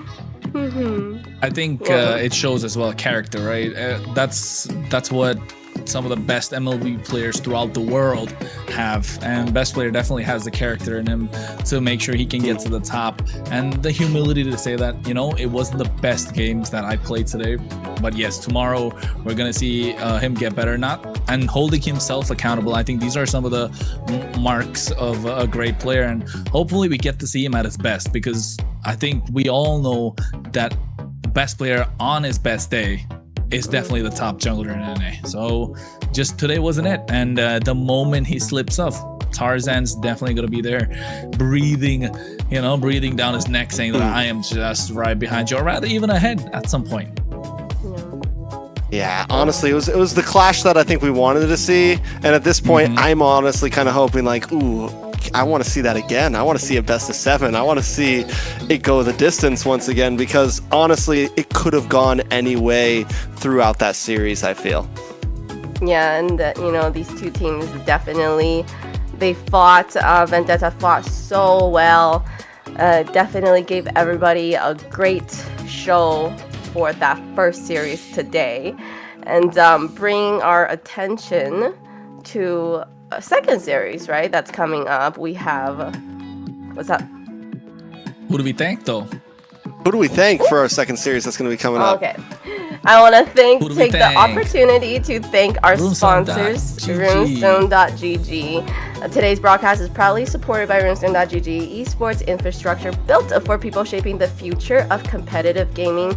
From real-time data to live fan tools, Runestone helps make esports more interactive, more insightful, and more engaging for everyone involved. So make sure you go check out Runestone.gg and see how they're helping to power the next generation of esports experience. And so with after that, we're going to bring attention to our second series of the night, which is going to be, now we're moving into our Leviathan. We're moving now down to the lower bracket, bringing attention to that. So these guys now is a very intense match, because whoever loses do not have a second chance. That is it for them. They're going home, right? So how do we feel about the second series of the night? Trax, I'm gonna ask you first. Who out of these teams do you feel like is gonna? I mean, right now, I feel like out of these two teams, it's a big run. These next two matches are going to be huge. We get 3 best of 5s tonight, and one of these two teams, whoever ends up winning, has to make the lower bracket run of a lifetime. There's a chance you're going to be playing 10 games in a row, which is honestly insane if you think about it, right? You're playing 10 games in a row. I barely can cast 10 games in a row, let alone be completely in it. But before we get too deep into that, I think we're gonna have a quick little break. It's gonna be a 3-minute break. So before heading into that, we will take a little break and see you guys back in 3 minutes.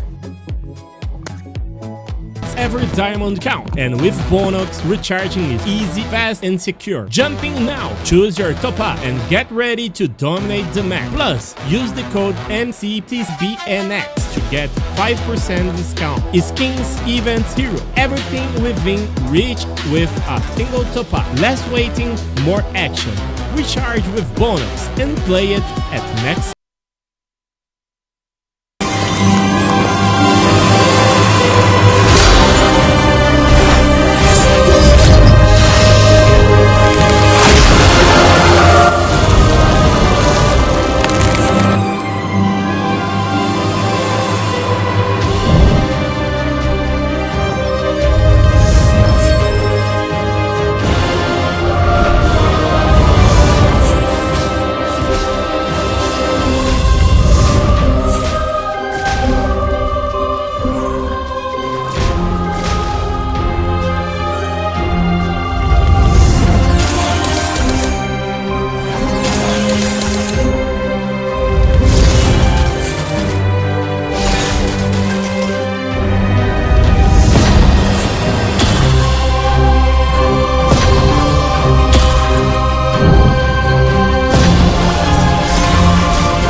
Welcome back, everybody.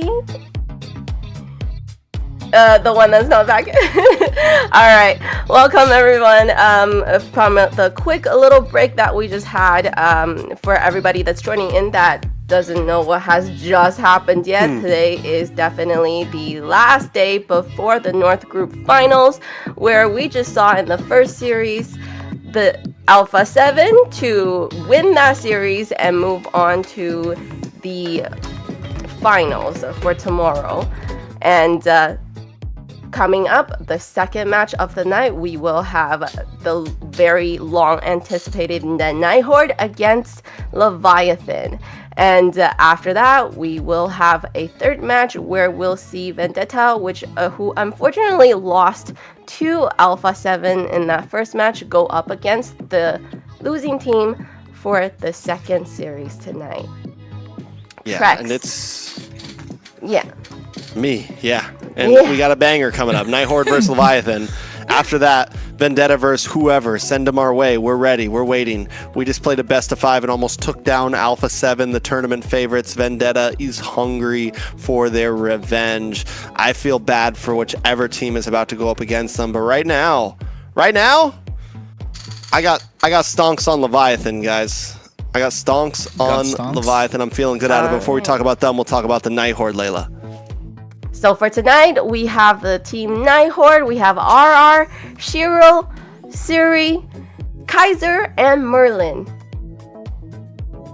And talking about the Night Horde, you know, they kind of came off of a bad start. They lost in a BO3 against Vendetta. They were able to take a BO3 against Influence Rage Origins, and then now all of a sudden, they're looking super solid.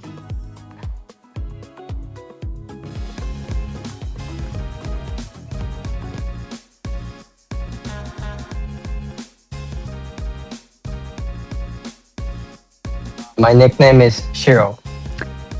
I started back in 2019 during the pandemic. Saw the game being popular and I just tried it.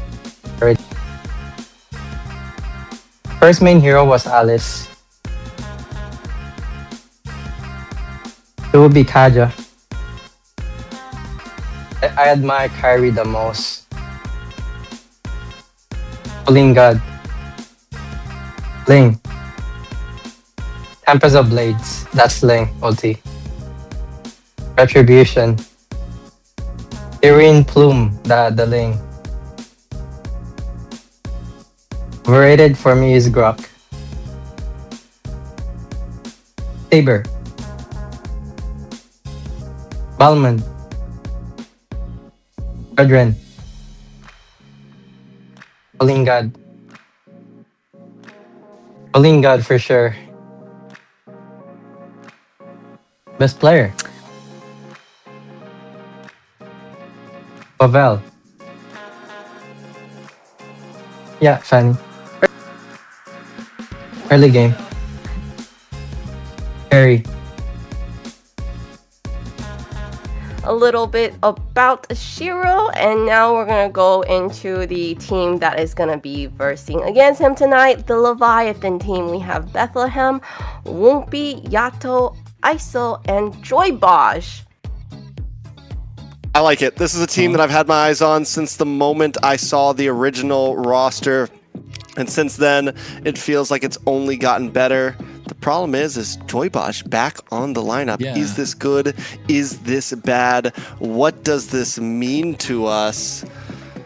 They've seen him in having a pretty... We liked Promise. We liked Promise. We did. We liked him a lot. His synergy was showing up with Yato. They were clutching games. The Promise was the X. What a time to make a swap. Games. I don't know. Life on the line, tournament life on the line. You need someone to kind of help, make the space for the rookie. I don't know. Just Joybot still have it in him, Trex. I'm debating it. We'll see in this video. Achievement wise, best player 1. Number 2, Oh My Foe. Number 3, Tarzan. Number 4, Shiro. And then Dez. There we go. Dez.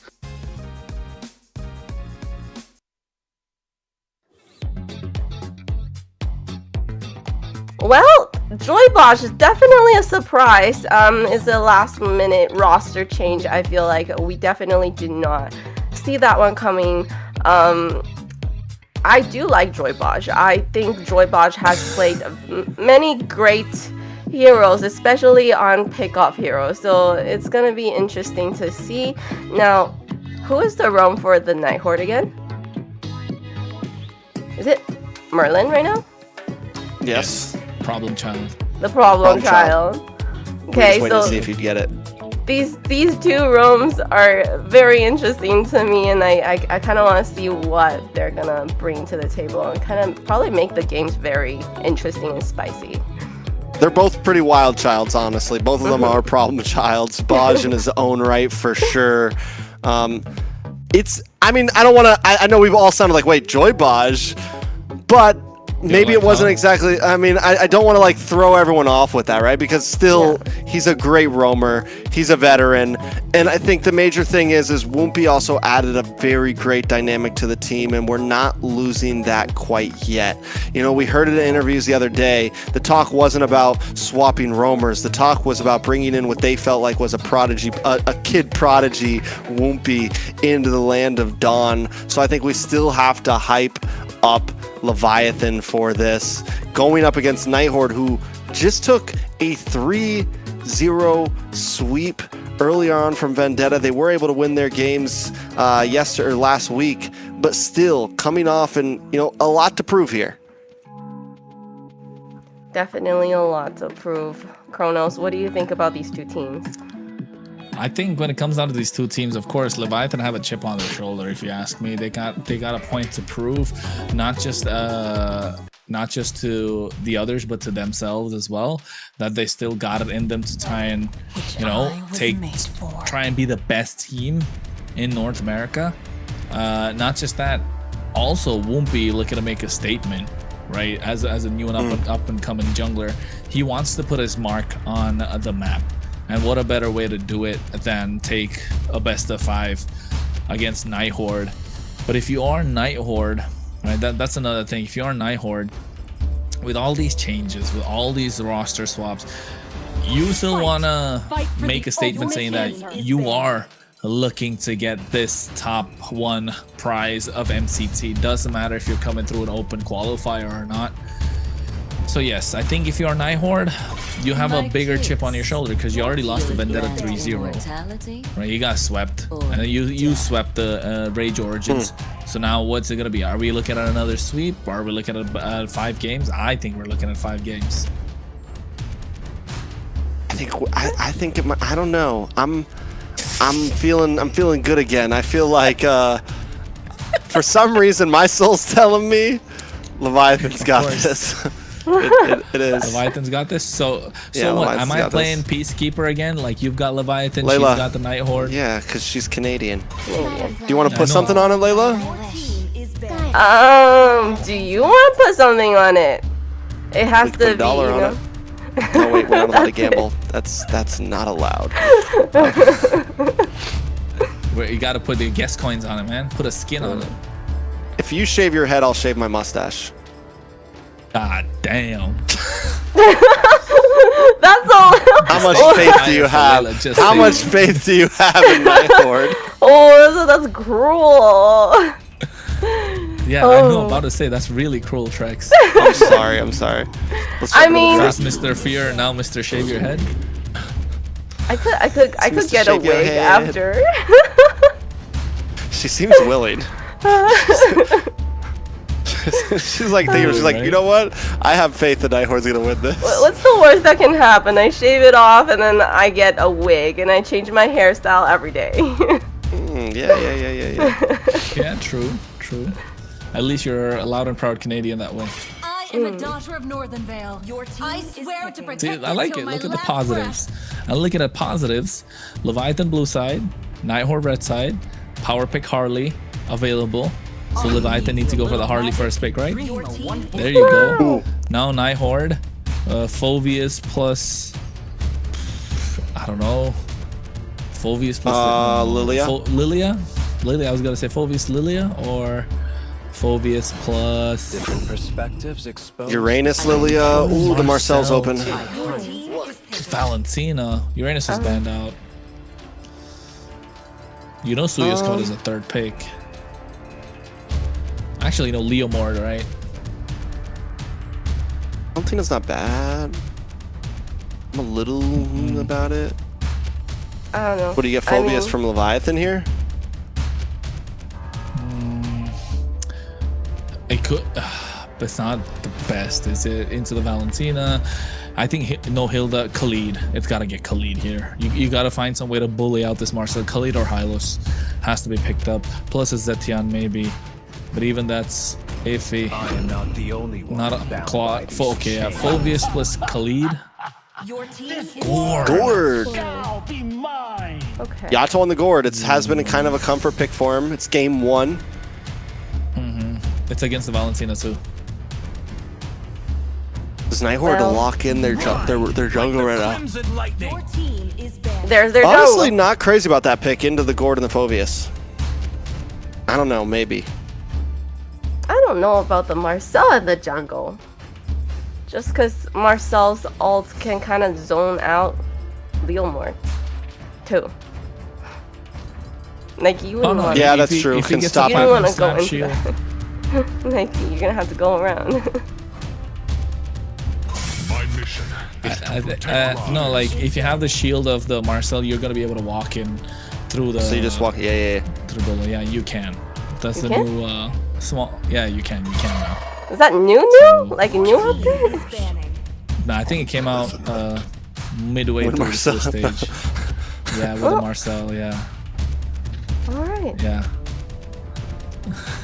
No, but It's kind of like the protection from the throw from Jawhead. Like you can like get a thing and it stops you from getting thrown from Jawhead. Okay. I've been waiting. Now he's just spinning a yarn now at this moment. Well, That's a real is Joybot thing. That's gonna a real pick Jawhead? Yeah, I know the Jawhead thing is real, but I mean, I know that forbidden throw thing, but you know, it's the shield that you get. You know what? Forget about. I'm just saying it's similar to that. Like you get something that stops you from getting affected by your own team. Okay, Anyways, okay, makes sense. That's what I was. My bad. We're I think I broke these guys. two. We're only in the second best of 5. All right, we're only in the second best of 5. With that question, then these two are like. Granger pick from ISO. Harrods from the side of Night Horde. Last pick needed from Leviathan. They still need a roamer, and they're gonna lock in the Kaja. Okay.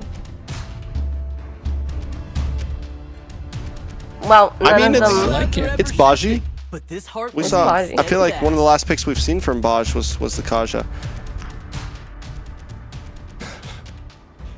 The gourd is massive here. The gourd really makes it or breaks it for Leviathan. Night Horde definitely have a lot of tools to get these neutral objectives on point.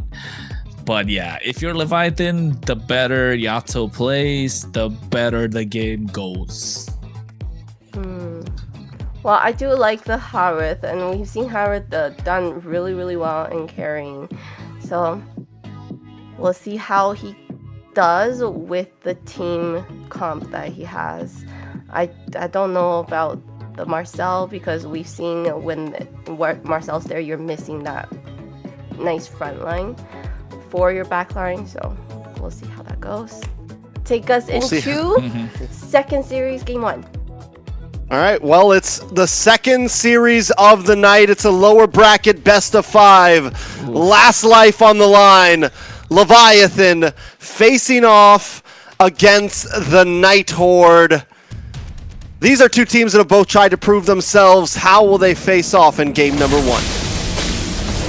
Well, we're gonna find out. It's gonna be Shiro, a veteran. He's been to the MSC versus Whoopi, the rookie, the new kid around the block, trying to prove a point, trying to make a name for himself on this Harley. He has been clinical on the Assassins, and to be honest, a Whoopi game number 1 is like Bernoulli match point Harley. Okay, I like it. Match point Harley, match point Bernoulli. Woompy has showed up yesterday. Yeah, I mean, he took game 1 in their big match against Vendetta, even though they lost less. But Merlin chasing down Woompy right now should be okay. But overall, are we going to see that same type of pressure? We haven't seen much between Leviathan and Night Horde, and I'm excited to see how they really go toe-to-toe against each other. I think that is going to be one of the points to look at, right? How much pressure can they apply on Woompy? Because he's still new, he's still a rookie, I think, and he folds under a lot of pressure. We've seen that in game number 2s and game number 3s, especially in game number 2, where he kind of loses his head, gets distracted, chases the wrong target. Rookie mistakes, to be honest. But Night Horde, ooh, they gotta lock the base crystal, right? That's the one thing they don't do well. They don't lock in the base. I think they've learned their lesson from facing Vendetta, and now they're a little more, they're a little more, how do I say, streamlined in their thought process when it comes to trying to finish games. Hopefully, you know, there was three games of close calls, and Night Horde was never able to quite grasp it. Leviathan did take a game off of Vendetta earlier, so in that book, at least they are doing a little bit better. A little bit of action, though, down to the pit. Steed does come out, but look at the Magic Gush, able to lock onto RR. RR goes down. Bethlehem now with the pursuit onto 2, but taking a lot of damage himself. Joybaj does back off. ISO rotates up to the mid, getting some free shots on a Siri as Shiro's pushed back to the jungle from Bethlehem, Woompy, and Yato. First turtle over to Night Horde, but a kill lands into the hands of Leviathan. Yeah, I think at this point, Leviathan able to get that first kill, the first no first turtle. They've got a slight bit of advantage, I would say, because they got a couple of assists on the board. So overall, it's looking good, but looking at the items, nothing too crazy. You got your pull yourself together with Yato, and the same thing in the hands of Siri. So that's something nice to see. Meanwhile, mid lane, Yato. An IMU from Siri, able to get the kill on Yato there. Puts the kill into his pocket too. It's going to look good for Siri. Night Horde playing aggressive on the river. Both teams really just kind of tug-of-warring for space in the map. Yeah, the space in the map is super important, and making sure you kind of put them on the back foot before every single neutral objective makes a big difference in terms of how they're going to be able to dominate the next few minutes of the game. And that's what it's coming down to, especially if you're Leviathan. Joybaj on this Kaja needs to flicker, needs to be able to play more aggressive, catch them off guard, especially in this dangerous grass map where you want to be able to maximize what the Divine Judgment can do.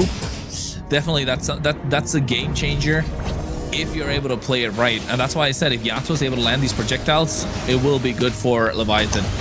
Oh no. Big gank onto Bethlehem. Bethlehem up top, gonna go down. Shiro putting the kill into his pocket is huge. And what you just said too, right before Turtle, getting as much ground as possible is gonna be crucial. You're right, covering ground is the other way to put it, but you can see already, what, 5 seconds to the Turtle. Night Horde want to get this one, but Leviathan making their way, and now Night Horde coming in and finding more ground. Kistler comes into the party as well. ISO looking at double lane. Shiro makes his way. It's going to be a 5v5. All right, Shiro does make it there fast enough. Does have the Steve. A nice pull back, but Joybaj going to go down immediately to it, and now Bethlehem's too deep as well as Kistler pushes away ISO, and Bethlehem falls second. Night Horde, 2k gold lead. Another turtle on the map. This is looking bad for Leviathan. What did you do? What did you do, Joybaj? It wasn't necessary, right? I don't think that full Divine Judgment was really necessary at that point. He didn't really have to go. Oh! Now ISO's possibly getting ganked, able to flick back under the tower to safety. They're unable to get it. Good little move and groove from him. He's able to play that ISO. He's able to play the ISO pretty well. Yeah, isolate. Exactly. ISO. You know the Mamba mentality? Go like that. Yeah. That's what he wants to do. But at this point, I think Joybaj flickering to try and get one member at in the middle of 4 wasn't really necessary because they didn't have the damage online. It's a Woompy thing at the moment. You want Woompy to pop off at this point with this Harley, pick people off with that hat trick, get that deadly magic, get them low, get Yato to land those projectiles. Be a threat, yes, but not be the primary initiator if you're Joybaj. All right, can he make a play happen here though? Merlin's on to him, it's vision given. Leviathan really just kind of...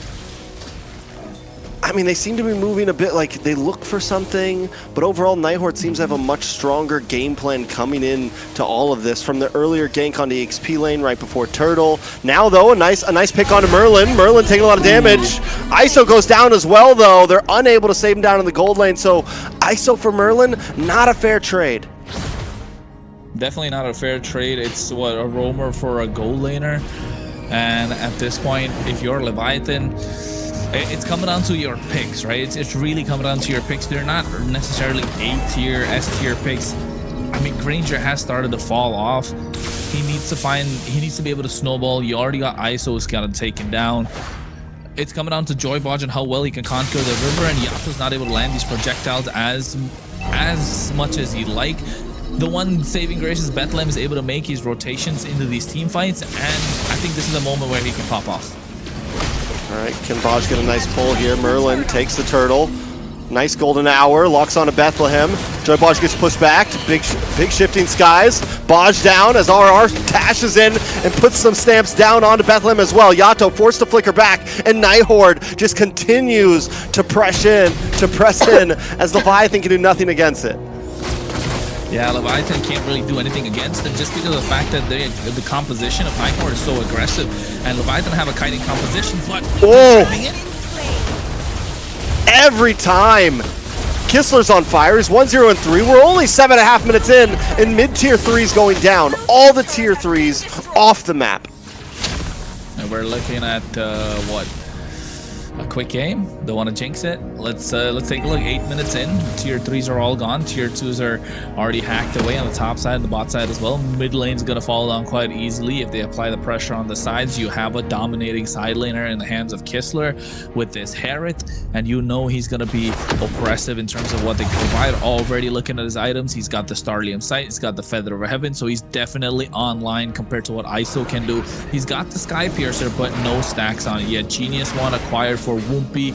Nice use, nice pickup of the Dominance Ice at the right time as well. I think it's starting to look good for Leviathan, but they're slightly behind. Ooh, Yato goes down as well. Another big Zamon's Force. And no kill. RR able to take out Bethlehem. RR gets away, even though he takes a faceful down. Oh, ISO at least finds one with a quick dash in to help staunch the bleeding once again. But the gold lead's still sitting close to 5K right now. Leviathan need to back off, and you got to back off a lot because the way the Night Horde's diving right now, even just kind of like playing the distance is dangerous. I mean, yeah, the playing the distance is dangerous. Leviathan do have that slight bit of range. ISO able to get that first kill. She got that 10 stacks on the Sky Piercer. I think just another kill in the hands of ISO, and you can see Night Horde starting to put the brakes a little bit. Think before they dive in, because so far they haven't really. They've just been diving. Ooh, nice Divine Retribution paired up with a Magic Gush plus the Death Sonata. 2 members go down as Night Horde try to respond. Shifting Skies comes in, the stomps down, but Joybosh is still up and standing, able to get away with a sliver of health, but Bethlehem's brought back into the Zamon's Force and taken out Shiro. 5-0-3, and even though they lose 2 members, Night Horde still push Leviathan back to base. It's double the kills, right, for the side of Night Horde. They've got about close to a 5K gold lead, and that's plenty in this current meta. 5K is enough to try and close the gap, close the game down. Not just that, they've got 5K gold lead, but look at the side of Night Horde. Shiro hasn't gone down a single time, and Kistler neither. And those are the main 2 sources of damage that you want to take down early. Merlin right now can walk in, create the space. RR's been clinical with these shifting skies, and Siri hasn't really done much either. He does have the Divine Judgment, and we'll be looking to make those flicker plays, but who's going to be the one that they're looking to catch? And I think Woompy's got to think twice before he goes in. All right, Enjoy Baj make something happen. He's able to get a couple better pickoffs that we've seen before. Woompy playing the distance, but the Lord is getting shredded down quickly. ISO getting some free shots. Down comes a big miss. Joybaj does get caught. The Golden Hour unable to connect onto many members, and the Lord is reset. Bethlehem on the pursuit, and members of Night Horde are getting low as the poke from Leviathan is becoming a little bit too much. Shiro and RR are forced to back off, but Leviathan still also can't try to fight for this Lord just yet. it's ISO. ISO with these detonatas is starting to connect and damage is starting to show. He just wishes he had kills instead of those assists that he got earlier. Wishing Lantern secured by Yato as well, so the tanky frontline members of Night Horde, even the bruisers at this point, are not going to be able to hold their own if these gushes and these projectiles start hitting. Steed does come out, Zaman Force drops along with the magic gush from Yato. He flickers back, but RR pulls back Baj, and Kistler gets the kill. Lord falls as Shiro takes it into his hand. The golden hour locks onto Bethlehem and ISO. RR along with the rest of the team trying to connect. A nice dark wave onto 3 members of Night Horde, but it's still not enough. Bethlehem and ISO, though, looking for the re-engage. Yasuo chases him down as well. The bouncing ball comes out, gets the stun on to Shiro. And RR falls, finally putting a kill onto ISO and getting another stack into that Sky Piercer. Yeah, now it's starting to show. Now Night Horde is starting to respect the damage that's coming out from Leviathan. Joybot needs to get these pulls at the moment. Like, this is the moment where you want these pulls to start showing. And you can see Malefic Roar purchased by ISO means that they're going to shred through this front line that Night Horde are all holding. Lightning Truncheon already in the hands of Whoopi. Look at the armor, right, for RR. He's got the anti-press, he's got the radiant armor. War Axe on the side of Shiro with the help of the brute force. Even Endless Battle. He didn't even finish that Hunter Strike. He's just got a Fury Hammer for extra bit of penetration. Holy Crystal secure for Kistler. That's going to be a big ask. Won't be able to find Merlin there. 1 man down on the side of Night Horde means Leviathan can maybe try to look for a push here. But honestly, in all reality, they don't have to. If they can keep getting little wins like this, dragging out this game, even how long they stalled that last Lord is a win in the book for them. It's giving ISO the time to get where he needs to be. It's giving Yato the time. And Whoopi, even though he hasn't gotten a lot of kills, you get into late game, a Harley doesn't fall off. The kill threat is still there at 1-0 and 5. In another couple minutes, if it gets to that, Leviathan can start to be even more of a threat. Well, slow build, Leviathan, right? 13 minutes, slow build. Finally, yes, it's a slow burn series. We thought the previous one was a slow burn. 3 hours it took. Now he's going to look at another 3. But don't worry, folks, we're here to bring you the action. Make sure you like, subscribe if you're watching, hang around with us, get your popcorn, you know, order some dinner at this point. Make sure you're hanging out, go and get yourself some diamonds, right? Get yourself some diamonds from those diamond drops that's there in the chat and MLBB Esports channel. So make sure you're there. If you want to watch in Spanish, there's a Spanish channel. If you want to watch in Portuguese, of course, Portuguese is up. If you're watching MPL Philippines or MPL ID channels, make sure you hit that like. You know, drop in a subscribe to MLBB Esports as well. Follow the Instagram, all that good stuff. Thank you to Roomstone.gg. Killing time over here, huh, Kronos? To make this all possible. Hey, man, just try to plug in whatever. Just not really. 30 seconds to the Lord, though. 5K behind in terms of gold, right? 5K behind in terms of gold. And Night Horde with Siri having this Divine Judgment, he's been able to use that double dash to kind of like, even by flickering in, it's more of a distance than what Joybot can provide. And look at Joybot, no flicker right now. So that means 120 seconds of, you know, not having that surprise element for Leviathan just before the Lord. Now Night Horde definitely going to get this one in the bag. And not just the fact that they're going to get this, they can actually make a play and try and get an inhibitor or even the tier 2 in the mid lane. Unless ISO finds the opening with the help of Bethlehem. Yeah, watch for Baj and Whoopi right now.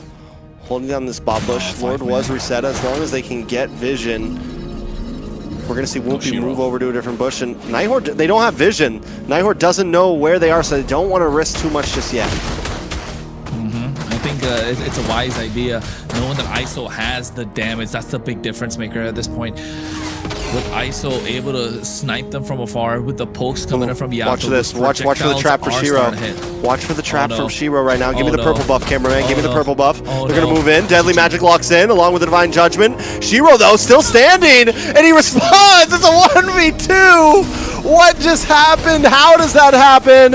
And why didn't we see it? All I know is Shiro outplayed 2 members of Leviathan like it was nothing. They thought the trap was for them, but you're not locked in here with...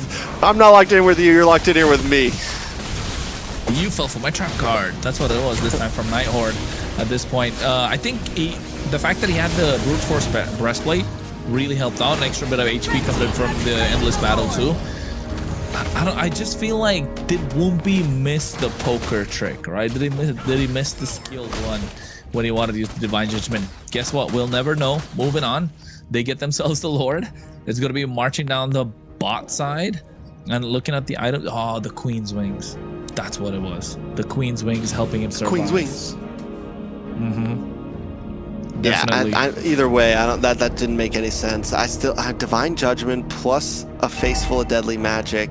I'm wondering if, like, did he accidentally hit some of the purple buff with his card trick or whatever? Like, what happened there to make that, for them to die too, for him to get a kill onto, not only survive but get a kill onto Woompy is honestly insanity. Lord coming down boss side now. Leviathan looking helpless in front of an 8.7k gold lead. Oh, it's a slow burn, and I think Night Horde don't mind taking it even more slower, but they need to push. They need to hit the gas with Shiro on the steed, able to go in. Lord's going to be crashing down the bot side. They got another set of super minion waves coming in, but Leviathan holding their ground. They've got the wave clear. They've got the range, and they definitely have a bit of high ground. Ooh, nice golden hour. Does luck onto one. Night Horde able to get a couple more shots onto the base. Magic Kush comes out, but Yato finishes it early because he's got to move down to the boss side. Steed engages as well. Bethlehem jumps in and is taken out immediately. Merlin backs off as another kill walks now on to Baj. Night Horde have broken through with his Mons Force down, are able to completely crack open the base. Bethlehem got pulled. He got yanked by Siri. He got yoinked. That Divine Judgment. Yeeted. And he couldn't do anything at that point. He wanted to go with the pursuit, just got melted down instantly. Yato, I think, using the Mystic Gush in the mid lane to clear out, losing out the inhibitor on the bot side. Ooh, shifting skies on ISO. ISO forced to use a Winter Crown just to try to stay safe, but he won't get away from that one. Kistler able to get the kill, and now Kistler under the base with his Amon's Force finds another. It's nothing but Whoopie against the world, and he's not going to be enough. Night Horde lock onto the base, but they don't have another minion. They've got to wait for the next one, and now Shiro taking too many shots. He does have an immortality, but the minions have now locked onto the mid side, and Leviathan have to defend it so they don't lose another inhibitor. Slow burn, 18 minutes in. And I think at this point the Evolve Lord's gonna spawn in about 30 seconds. Woompy. Oh, that was dangerous game that he was playing. So was ISO. I think if Kistler wasn't taking too many of those base shots, he would have been able to end the game. Yato hasn't been able to land those projectiles, has he? Those mystic gushes haven't been as impactful as we thought it would be, and that's why you can see Leviathan really being pushed back a little bit. Night Horde able to play much more aggressive, and through all of this, Shiro hasn't gone down a single time.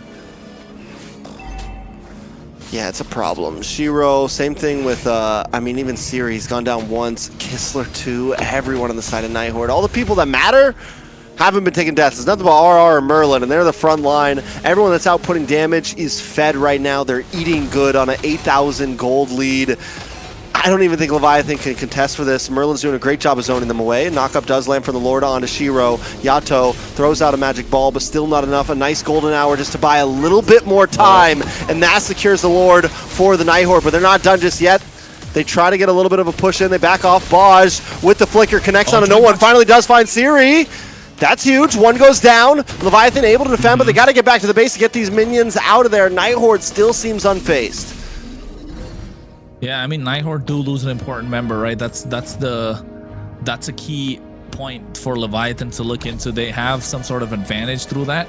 The bot side waves are pushing in. They're not really forcing the clear. The Lord's going to come down the bot side, so making sure the Lord comes in earlier, so they're able to get the clear, not giving enough time for Night Horde to recuperate and come up with a game plan, because Siri's not there for another 20 seconds, and 20 seconds is plenty of time to melt down the Lord, but Shiro has been the aggressor. He has been clinical on this Leomord, and he knows, given the right time, the right position, when he gets into these fights, he can 1v5 the entirety of Leviathan, and that's what he'll be looking to do right now with the help of Merlin, and also that big shifting skies coming through from RR.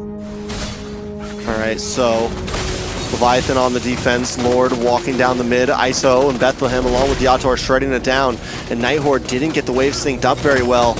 Are they going to be able to get a lot out of this? No Lord on the map now. Minions crash down the mid side. Merlin able to come in with a nice golden hour. Locks onto one. Shiro with the steed, able to get a nice poke onto Bethlehem as well, but ISO keeping the distance, and Baj goes down. RR dashes in, but needs to back off quick. The deadly magic isn't enough to take him out, and Kistler, once again with his Amon's Force, snipes out Yato, and Night Horde collapse, but wait, ISO still standing. A nice winner crown from Siri, but it's not enough to keep him alive. ISO dashes in. Another man down. Whoopi and Kistler. Last one standing. Shiro with a winner crown. It's not enough. Minions are on the base zone. A beautiful Maniac from Whoopi. We didn't even see it coming, did we? We didn't even see it coming, the Maniac. It looked like it was all, it was spread throughout. It looked like it was all ISO almost. Yeah, it looked like it was completely ISO with all the damage that he was putting out, but Whoopi, Maniac on this Harley. Oh, and Shiro looked like he was able to get them, but the Winter Crown, the Immortality got popped, Winter Crown came through.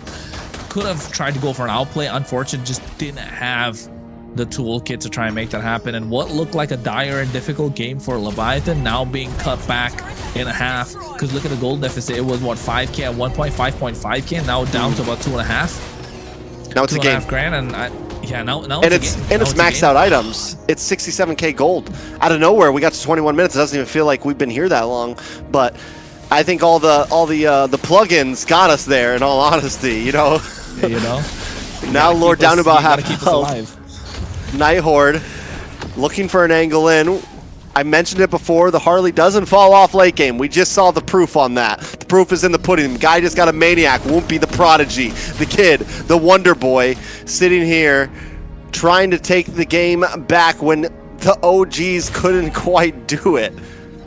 Whoopity doop. That's what he wants to put Night Horde. He wants to give us the whoopity scoop of the night. Whoopity scoop. Scoopity doop. Yeah. That's what he's looking to give us tonight. Really good. They like with the way that he wounds. The Maniac coming through. But the key factor being right now, Yato is able to land these projectiles. What he was struggling to do earlier, I just saw him land like 3 in a row, but Merlin, those golden hours have been hitting. The Woombaj combo. Woombaj combo. No. Deadly Magic. Siri, gone. One man down. Wait, Immortality does pop. It's not quite enough. Reset. Oh. It does. But look at the top side. Look at the top side with Shiro trying to get a clear 617 on the KDA. I think ISO is the one that needs to play protect, right? Leviathan are doing the best that they can to protect ISO as much as possible. Merlin, these golden hours that I was talking about are landing, but every time he does, RR goes for the play with the shifting skies and never connects. Never connects. So what do they do? They need to find. I mean, honestly, Night Horde can just play map. Lower's pushing, mid's pushing. They have the advantage on top side. They can take their time on this Lord, right? They don't need to rush it too much. Leviathan is the one really on the clock here. The Immortality, at this point, could be coming back up for Siri soon. Siri just got the winner crown. Merlin's got an Immortality. Whoopi on the boss side, trying to clear waves. It's a standoff right now. Yeah, it's a dance. It's a dance, all right? It's a standoff. Who's going to be the first one to pull out? Who's going to be the first one to pull the trigger? We saw already Clint every time we try and get into the Land of Dawn. I'm wondering what will be for the grand finals between, North versus South. Who's going to be showing? Trigger goes now. Once they see Whoopi on top side, they start to make a move over the pit. Shiro doesn't fully commit. Maybe they're going to go for, maybe they're waiting for Whoopi here, looking for a possible play. Oh, Joy walk into that one. Wait a second. Does Whoopi go for this? Kistler. Ooh. No, he comes down. He flickered. He's going to get stunned up, though. Whoopi is cooked. Gone. Golden Hour forces out the flicker from ISO and Yato. Baj forces back off as well. Bethlehem walks into 4. A lot of damage does lock onto Merlin. A magic gush is beautiful. Is it enough, though? Immortality pops onto Merlin. And Baj, Immortality pops as well as RR. Holds down the front line. Winter Crown comes out from ISO. And ISO dashes back. Immortality pops as well, but it's just too much. He's got no time. Bethlehem now trying to save face. Trying to do something as Immortality as well. But they don't got to chase him. A wave of minions is coming down the mid. And Yato has to defend. The Magic Gush comes out. Can he clear the minions in time? One cannon left standing, but it's not enough today. Game 1 goes over to the Night Horde. Oh, ISO tried to go for the big quick buy and sell. Did you see that? Did he catch that? He got the potion instead. He got the potion instead instead of selling the items and buying the next one. I don't think he had it immediately. So that was a play he could have looked to make, but the pressure, right? Joy Botch got them, but Siri was waiting. Siri knew he's going to be the target, waiting at the right time, and Whoopi, I don't want to say it, man. I don't want to say what I want to say, but I'll tell you the fact that he was caught off guard with what Merlin and Shiro were bringing in, right? Just using the hat trick, walks in, gets caught at the stun, and that definitely hurt the chances that Leviathan had in this game that they built up towards the late game. 25-minute game number 1, 16-22 kill score. Night Horde getting the first dub, Layla. Yes, just as I planned. No, I'm kidding. Great game. Yes, there was like a really long standoff moment, but you know, they were able to still pull through it and win this game. I do still want to say Woompy did a lot for his team, you know, with that maniac of being able to really pick up those kills was great. Unfortunately, somehow, you know, they still fell off at the end. They were trying to get back and they kind of was able to catch up on the gold diff, but then in the end, it's just went over to the Night Horde again. Yeah, I mean, I think at the end there, the map won Night Horde the game. They were willing to slow play that Lord. Woompy has to go up to top side to clear, and then the trap is laid in waiting. Once Woompy goes down, there's nothing Leviathan can do. Night Horde didn't even have to try to force that fight there. They get Woompy. They could have honestly just went for Lord, but knowing they have the advantage at that point, they can just max it out. And Woompy, as we saw earlier, was kind of the saving grace of the team, able to get a Maniac, able to output a lot of damage. So Leviathan definitely need to collect themselves and how they're going to approach this next match. I think Leviathan did like mistakes more than Night Horde capitalizing. It was just mistakes from Leviathan. Bethlehem getting caught off guard, Bodge just not able to get the right pickoffs, Woompy just getting picked off at the wrong times. Individually, of course, they all made mistakes, but Night Horde were quick to capitalize, and that's what makes them a great team, right? That's why they're one of the top dogs right now in MCT AMER North. And yes, it takes one fight to turn things around, and Night Horde are aware of that more than ever. So waiting for the right opportunity to find the right moment. And RR with those shifting skies, right? That important thing. But every time he tried to go for it, the golden hour was used, so everyone's kind of frozen in place before he can get them, collect them all together. And I thought this is the Maniac moment, isn't it? Oh yeah, this is. And well, no, it's a little bit after this. Wait, never mind. No, it's I think this is first push. No, this is where it comes in. It's nothing but Woompy. Nope, this is. I don't even know. There were so many moments. This is defense. I think after this. It was after this. It was the one after this. Because mid tower was gone when they got that. Here it is. And ISO and Woompy are coming and clearing things up. By then we already see the triple. We don't get to see the first two, but they did everything they could. They definitely did. They tried the best that they can with what they had. I think the lineup that they built for themselves to go into this game with what they've equipped themselves, it just felt like they were willing to absorb a lot of pressure in the early game with the Granger, with the Gord, with the Phobius, you know, with the Kaja, into the Marcel, who wants to play so aggressive, with the help of the Valentina as well, the Leomord. Yeah, you're not really allowing your team to shine. And speaking of Leomord, MVP. Was there even a doubt, Layla? Shiro aura farming. You know, from the 100%. Interview we had from him last week, I can see that. Where is it? Last week. Anyways, he's definitely the one that likes to aura farm, and he definitely did it with this Leomord. So dangerous, so much damage. He comes in and, you know, your whole team is kind of just scattering because you don't want to get caught underneath that horse. Honestly, Shiro in general has just felt like even though right now Night Horde looking at a third, second, first place finish, you know, they've made a top 4. Shiro in general has just felt like an underrated jungler. He's never been one to like hyperly be in the topic of top, you know, of like #1. But the fact that he's made it this far speaks volumes for himself. The fact that he could be taking down Leviathan tonight, and if he goes on to take down Vendetta, have we had our wires crossed this whole time, you know? Yeah, I think I mean, I don't know. I think you have had your wires crossed the entire time, Trex.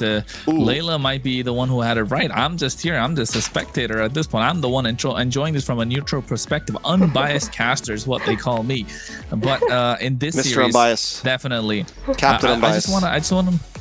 I don't know about that.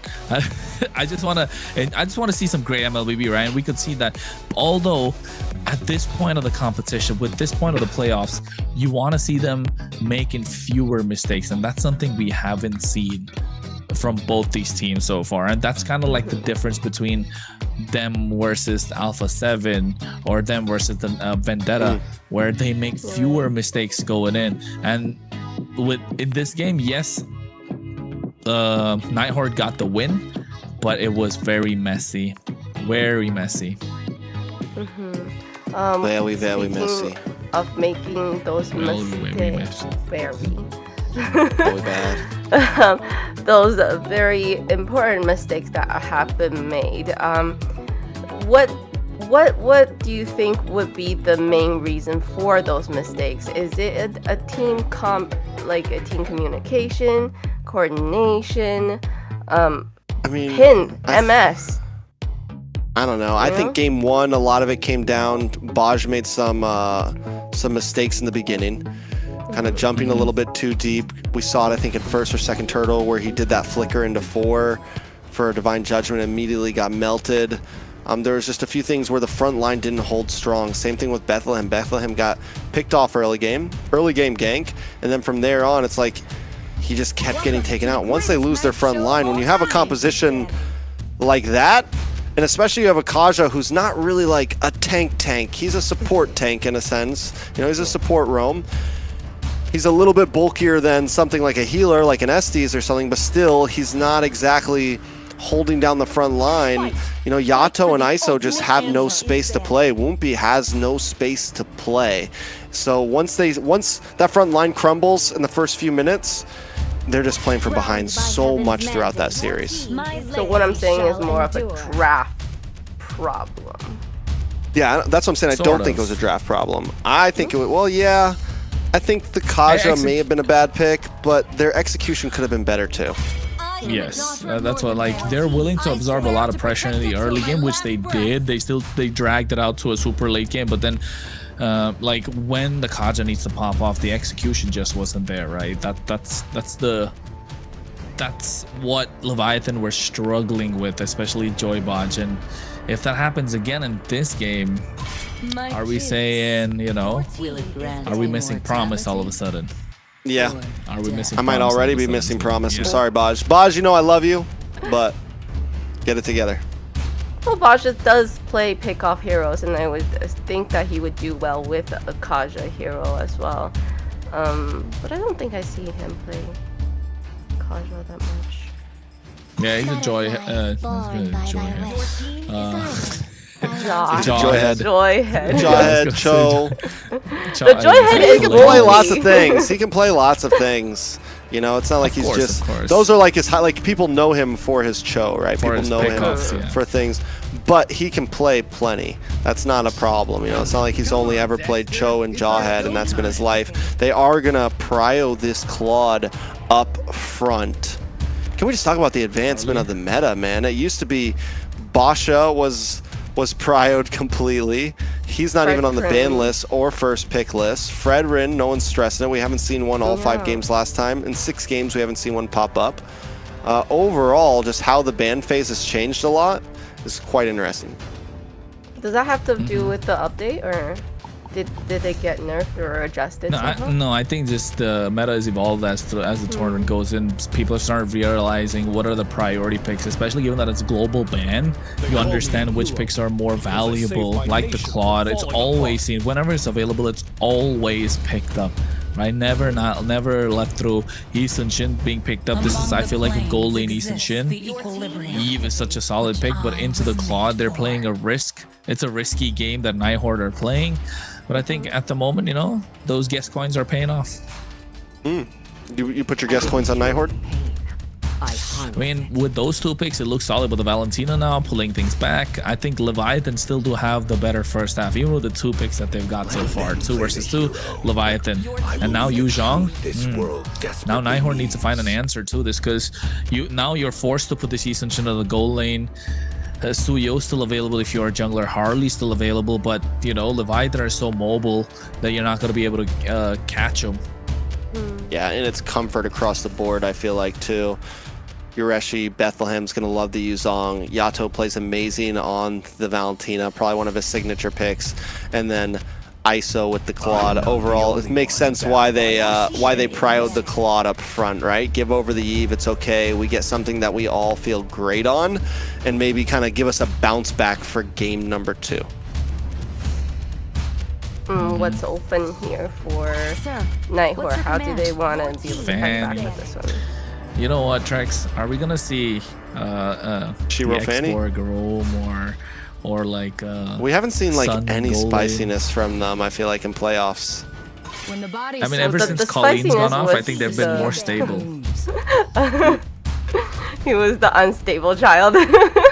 He was.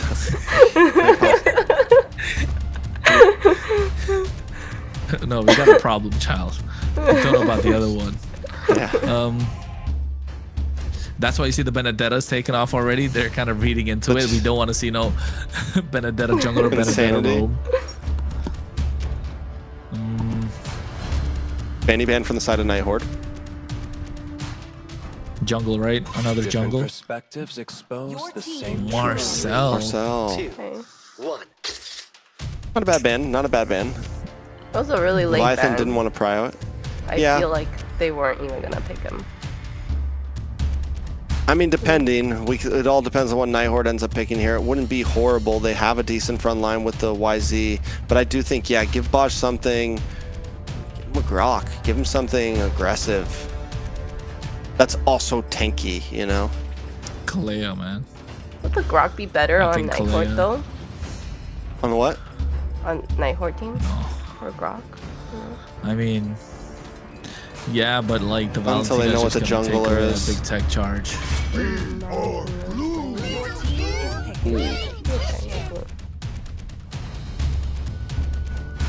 So we think this is we're guaranteeing gold lane YSS? I don't know. I think so. I think this is gold lane YSS. It's difficult to play to the jungle. Not impossible. I mean, Shiro can pull it off, but I definitely would leaning into a gold lane YSS. So I think here you pick up your roam here. There you go. Kufra comes in. We haven't seen Kufra in a while. A lot of it's been from Merlin. We've seen Merlin pick up this Kufra before. Raquel. We had another player, Raquel, like to play the. Come on. R.I.P. We got MVP Kufra. R.I.P. It's very memorable. Yeah, I mean, it was that great. Means they have to think about their jungle, they though. don't get Kufra. So Leviathan doesn't want to pick something super dashy to get the Kalea here. Whatever. There you go. Oh my goodness. Oh. Does spatial migration go past the bouncing ball? The jump version? Neither of them, right? Not the first tap or the second tap. Could be a problem. You want a jungler here. I think just slot the YSS or slot the YSS in the carry. There you go. Yeah, I was thinking the other way. I was just saying, you put the YSS in jungle, get yourself the carry. It's a fail-safe option. You take it to ultra late game, and carry's just gonna do what she does best: just melt everybody down like butter. Play in the box. There you go. All right. Layla. Yep. Layla. We have dangerous grass. What does that do with this team composition, right? Because you have Kufra in the grass that's just gonna jump out at you. But I feel like, you know, at least Claude is very slippery, so he should be fine. I mean, if you ask me, I think in the dangerous grass map, of course, Kufra does do well, but at the same time, so does the Guinevere, so does the Kalea. If you're looking at the dangerous grass alone, Leviathan definitely have more options to make plays. The Furious Staff Petrify combo from Bethlehem. So Night Horde really need to watch out, maximize what they can do with this Eastern Shin, and Merlin definitely needs to be looking to catch people by surprise. Well, the Night Horde leads 1-0 right now in this best of 5. Can Leviathan tie things up? The drafts are set. The heroes are picked. We're jumping into the land of the dawn. Me and Kronos. What do we got to look at? We're going to look at how Woompy's going to be able to hit those spatial migrations, get into the jungle in the face of Shiro. I think that's going to be the key point here. And also get those wombo combos going. You want to see the Joy Woompy special, right? Joy Womp combo with that tsunami slam into the Wild Requiem. That's what we want to see. The Wombash. There you go. That's what it was. The Wombash combo. Sounds good. You know, it just rolls off the tongue. Oh, Merlin able to get. A little bit of bounce back. Little tip for tat. Joy Paj still going forward. Leviathan already playing a bit quicker on the map this time. And like I said, I think this is a very comfort draft for just about everyone. Woompy obviously not an assassin, but still, with everyone else on the map, it feels good for them. If they can't win this one, this is a morality booster draft right here. I think it definitely is a comfort pick in terms of for both these teams, and the team that gets the win will have more advantage. But first blood. A lot of damage on a Merlin. Baj gonna get another shot off to Shiro as well. First blood going to the hands of Leviathan. And I was trying to say, like, it's comfort picks across the board, like you mentioned. Yes, and the team that wins it definitely does get more. They don't let me. That's the Woombaj. That's the Woombaj. The bim bodily bim. The whoopity doop. The whoopity doop. There you go. But yes, if Night Horde able to get this win, they get match point. If Leviathan get this, they left definitely looking a little more rejuvenated, right? And Woompy needs that extra bit of oomph in his factor. He needs that H in his name. Woomph. The Woomphy. He needs the Woomphy. The Woomphy. Woofy. Anyways, purple buff might be getting stolen. Can I see the purple buff, please? It did go into the hands of Shiro, but Shiro's gonna go down. Taken out ISO with a Blazing Duet, able to get the kill. You're not gonna get that purple for free, and now Woompy Baj may go try to steal an orange for themselves. Yeah, they're trying to, and they need to make sure they're maximizing whatever they can get on the map with the help of Shiro being taken down. You know, just take off the jungle creeps, and the more you slow down the Eastern Shin in the early game, the better it is, because you're not letting him farm up. And look at the emblems as well. Nothing too crazy coming across from both sides. Festival Blood for both marksmen, tank emblem. You got some firmness on each side.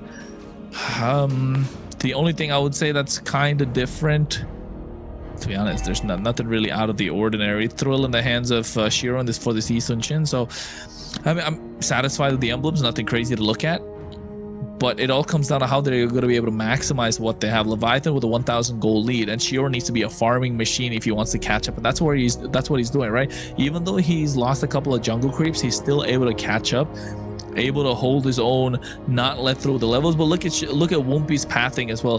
Just taking away all these small camps that Shiro would want to invade and get. So denying those and also taking away some of his camps will make sure Woompy gets slight bit of EXP advantage. And now Shiro has nothing to farm. And at the Eastern Shin, you want to be able to farm a lot. And if you have nothing to farm, it should be around that neutral objective, which is about 20 seconds. It's going to be a 4v4. But if ISO is able to make it, then yeah, a 5v4 doesn't look too good for Night Horde. ISO also makes his way down to the mid to farm that as well. Gonna try to make it a top in time, not lose anything.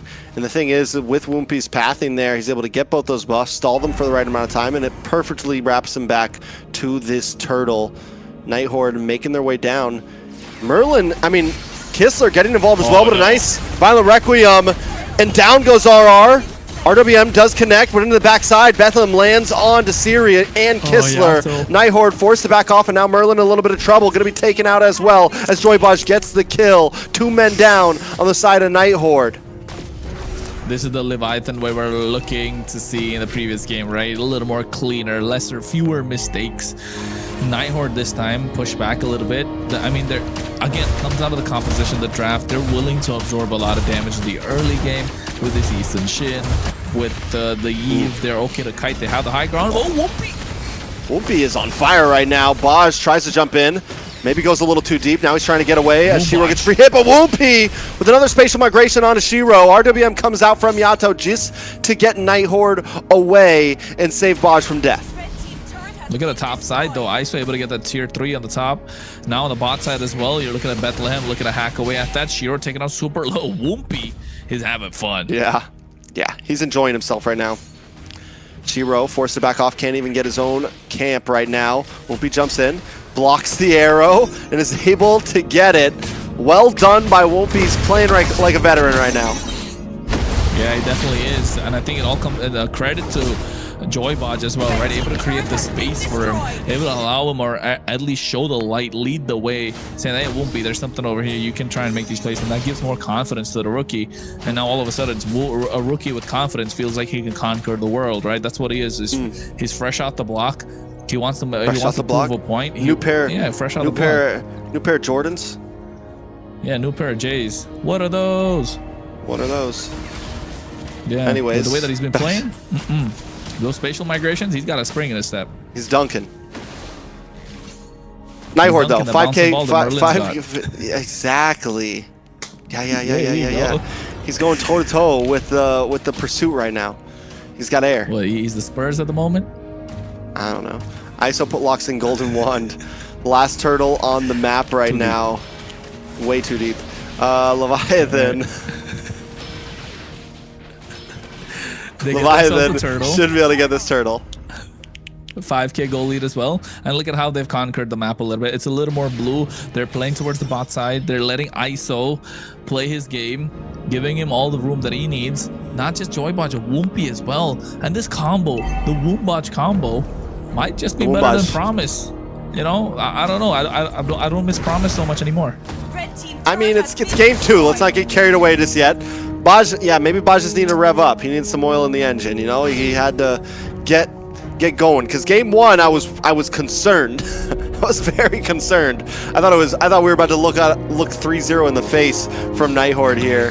Wasn't completely against it. It's going to be a long night, but Leviathan now coming back to even the playing field with a 6,000 gold lead. They got to crack this mid-tier though, especially if they can do that before Lord. It's huge. If they can't, it's not the end of the world, but still helpful.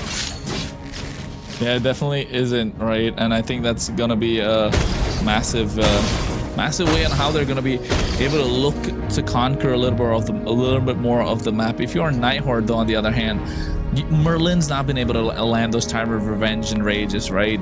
Those jumps, those surprise catches, especially in the dangerous grass. I mean, this is where the Kufa really shines, and not showing that just hinders whatever chance that Night Horde has. Although a big clap can definitely turn the tides. We're talking about ISO just pushing Merlin and Kissler away right there. Back in the mid side though, Yato does get the IMU for the RWM. Just wait and see that. Whoopi clears bottom. And Leviathan just playing the map right now as they wait for this Lord to come in. Night Horde haven't been able to even touch the river for the past 45 seconds. 45 seconds, but it feels a little bit longer than that. Lord is coming. Oh, Joybaj gets a knockup on Whoopi. Baj able to get the Tsunami Slam as well. RWM comes down from Siri. Yato still holding on to his, but there it is with a beautiful blazing duet. Merlin able to flicker back, but he won't get away just yet. One down on the side of Night Horde, but Whoopi drops. That's a win trade for the Night Horde there. Yeah, it wasn't looking good, right? Whoopi making a rookie mistake again, just knowing that Guinevere's not going to be able to jump on with the help of the spatial migration during the bouncing ball. That became a big factor, and now look at Night Horde just blitzing this Lord away. Yato, though, able to put some nice damage out. ISO chasing down as well, and in comes Baj. Shiro goes down. Kissler with the PD Light Wheel able to take out Baj, but Kissler may not be able to get away from this. Yato wants it. He finds it. He gets it. And now it's RR up against ISO, and ISO BMI's to safety, and now Yato wants to maybe move on to the next target. Bethlehem there with him, able to get the kill as Merlin is sent home. A Lord coming down the top side, but Leviathan comes out on top. Oh, Leviathan able to come out on top, but they did give away the Lord, right? A little bit of a fumble there. They had a lot of control in this game. That beautiful RWM coming out from Siri. A good reply back from Yato as well. The Blazing Duet coming in clean from ISO. So they're able to pull up their stocks, able to, you know, distribute the weight of what's going on in this entire game. Wumpy, on the other hand, not got a kill yet. He continues to play the utility for the team. It just comes down to when Bethlehem pops in the Black Dragon. In that fight, I think he used it a bit earlier, so not having that massive skill definitely allows Shiro to play a little bit more aggressive, more room for him to work around with, and playing the box that we spoke about, right? If they're able to play the kill box, that matters a lot to Night Horde, and they're able to box out the rest of Leviathan for Kistler, so you're able to protect him as much as possible. And that's when you start seeing Kistler dish out the damage. I wish we could take a look at the items right now with what they have. What, a 5.5k goalie that has Leviathan? Does he have the Trinity right now? It's already 10 minutes in. If you're Kistler, I think you're looking to lock in at least the DHS and build half, or build in the Golden Staff and build a half towards the DHS. Same thing with ISO, although he's ahead, so I'm assuming he has the Trinity online already. Ooh, Black Dragon comes out. RWM to follow up from Siri, but the Violent Requiem locks onto Merlin, and Merlin is taken out. Wumpy jumps in, messes up, able to try to get away, but Shiro gets the final hit. Another mistake from Wumpy. He's putting 0 kills on the board. He's 0-2-7. He's played great in the beginning, but it's not enough in the mid game. Yeah, and all the plays that Leviathan have lost out on, or wherever Night Horde have capitalized, not just in this game, and in the previous game, it's come off of the back of his mistakes, right? But to be fair, he's been playing a fantastic game. It's just Night Horde waiting for the opportunity to pounce. I think if Wumpy starts taking fewer risks, when you know the game's already in your hand, it's about getting more control and not letting it slip. I think if he starts realizing these, maybe a communication within the team, then you'll start seeing Leviathan start dominating the game a little bit more. It's only game number 2 after all, and I could take a look at the items. Both the marksmen have the Trinity. ISO able to get the Wind of Nature. Ooh, RWM comes down. Yato taken out for the first death on the board. ISO with the Blazing Duet, but unable to connect on to many. We're starting to see the damage come out from the Night Horde here. This is what you get when you go for the double marksman. Shiro in the jungle, Kistler on this carry. Third item was locked in by Shiro earlier, and the damage is starting to show. Merlin now, Black Dragon comes out from Bethlehem, gets the Petrify into Shiro, but still not enough. Shiro able to get it as Kistler takes out Bethlehem, and now Leviathan are on the run. A flicker from RR along with Kistler, but it's not enough to catch one down. Won't be in a bad spot, able to get back to the base safety, and now as they wait for the Lord. This series is a slow burn, man. The games are going slow, and you can tell why. 5.5k goal lead what Leviathan had a couple of minutes ago, now all of a sudden flipped. 2k goal lead on the hands of Leviathan. Night Horde could pull it back with the help of this Lord. At least tier 3s will all fall. Tier 2s might fall as well. Shiro, who was not having a great game on his Eastern Shin, all of a sudden started to look like a farming machine. Those trace lists is starting to show. He's level 15. Wumpy, just needs to find the right opportunity. Yeah, I mean, it's tough though. And I thought Night Horde's time to shine would come a little bit later, but it started popping off right around 12 minutes. And that means that clock was ticking much faster than we expected. Gold down to a standstill. And looking at the composition now, it's tough. Night Horde has a lot of damage, and they don't need to exactly play aggressive. They have the RWM, they have RR who can look for little picks. They can essentially just kind of respond, and I think Leviathan needs to think about that, and they can't just exactly be the divers here. They need to kind of go toe-to-toe and wait for someone to slip first. Baj flickers in, wastes the flicker, unable to get the connect onto RR there. Tsunami Slam does finally connect, but nobody's there to back him up. A big whiff, and then he's caught up by the RWM. Joy Baj goes down. Purple buff is connected for Wumpy, but that is a huge mistake by Leviathan.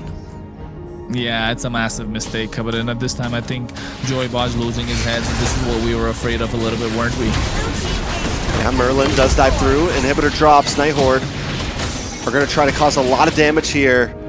With an inhibitor gone now on the bottom side, Lord coming to the bottom side, Night Horde have once again taken control of the map and the game. They've taken control of every single thing, and for the first time in a very long time, they've got a goal lead. And Trex, what feels like a 20-minute game at this point is only 14 minutes and 30 seconds in. Right? It's slow, it's calculated from Night Horde. They understand their power spikes. They are waiting for Leviathan to overcommit, get overzealous, overheat, and they're able to pounce back. And it's been shown, because look at the damage dealt. Kistler is up on the charts. ISO is there as well. The marksmen are starting to show at this point. Siri was next and sure to follow. Yeah, Night Horde have the damage output. They definitely have the front line with the help of RR. This Phoveus is going to be able to tank quite a lot of damage. And the side of Leviathan don't have much of a shred apart from ISO, who needs to go in with the BMI Blazing Duet, right? The moment he goes with the BMI Blazing Duet, I think the rest are just gonna have a good time. So for that to happen, RR needs to be shredded down first, and that's the idea that Leviathan needs to go with. So Woompy needs to be careful on his timings for these spatial migrations, and for the lack of a better word, right? Leviathan haven't been able to get control of this game in its entirety past the 10th minute. All right, a lot of damage comes down. Black Dragon comes out, but Shiro still able to get the Lord of Blazing Duet from ISO to the backside. Pestilfly does let down. Kistler, though, able to find Bethlehem, and now Leviathan on the run. 3 members down once again, a double kill into the hands of Shiro. Woompy looks to dash in, looking for any type of play, but nothing is there. I mean, at the moment there is nothing, because every single play that is made kind of it's gone, right? The opportunities to make these plays have gone, and now Night Horde have found their footing. They've got their feet on the rungs of the ladder, and they're climbing super hard to make sure Leviathan don't get that comeback. They want to get to the top of the mountain, and this is how they do it. This should be a wrap. It's 3 seconds for Bethlehem, but they're already locked onto the base, and a wave has connected. Night Horde just have to lock on, and end game number 2. Game number 2 in the bag of Night Horde. It is match point for them right now in this best of 5. And what looked like a whoopity-doop game didn't turn out to be so. Well, the Night Horde was able to lock onto the base and win that second. I'm never gonna let it go. Never. But they were able to win that second match of the series. Great play. I was starting to think, the Night Horde, in the beginning they weren't doing so hot and what's gonna happen, but at late game, once the marksmen came online, they were really moving together as a unit. They fought together, and the way that they just disengage as well, It's a lot. It's definitely a lot. I mean, at this point, looking at it, Leviathan had a huge lead. They lose it all. They didn't push the envelope, and when you're up against something like a carry, something like a YSS that doesn't have a fall-off point, it's just going to get stronger and stronger and stronger. The clock is ticking. Sadly, Night Horde came online around 12 minutes instead of 15 or 16. Even with a 5k gold deficit, they were able to lock in, and once that third item came in for Shiro, we saw it. Once Kistler got the Trinity in, we saw it, and Leviathan just couldn't do anything about it. Every time Bethlehem tried to go in and Black Dragon get a big Petrify, he would bite the bullet for it. Same thing with Joybaj. And that, back to Joybaj, I'm sure we might see it, possibly one of the highlights, that one big miss-up using the flicker into the mid-bush in the river to not connect onto anyone and then also go down for it, is something that would haunt me in my dreams. I mean, yeah, if it were one of us, definitely.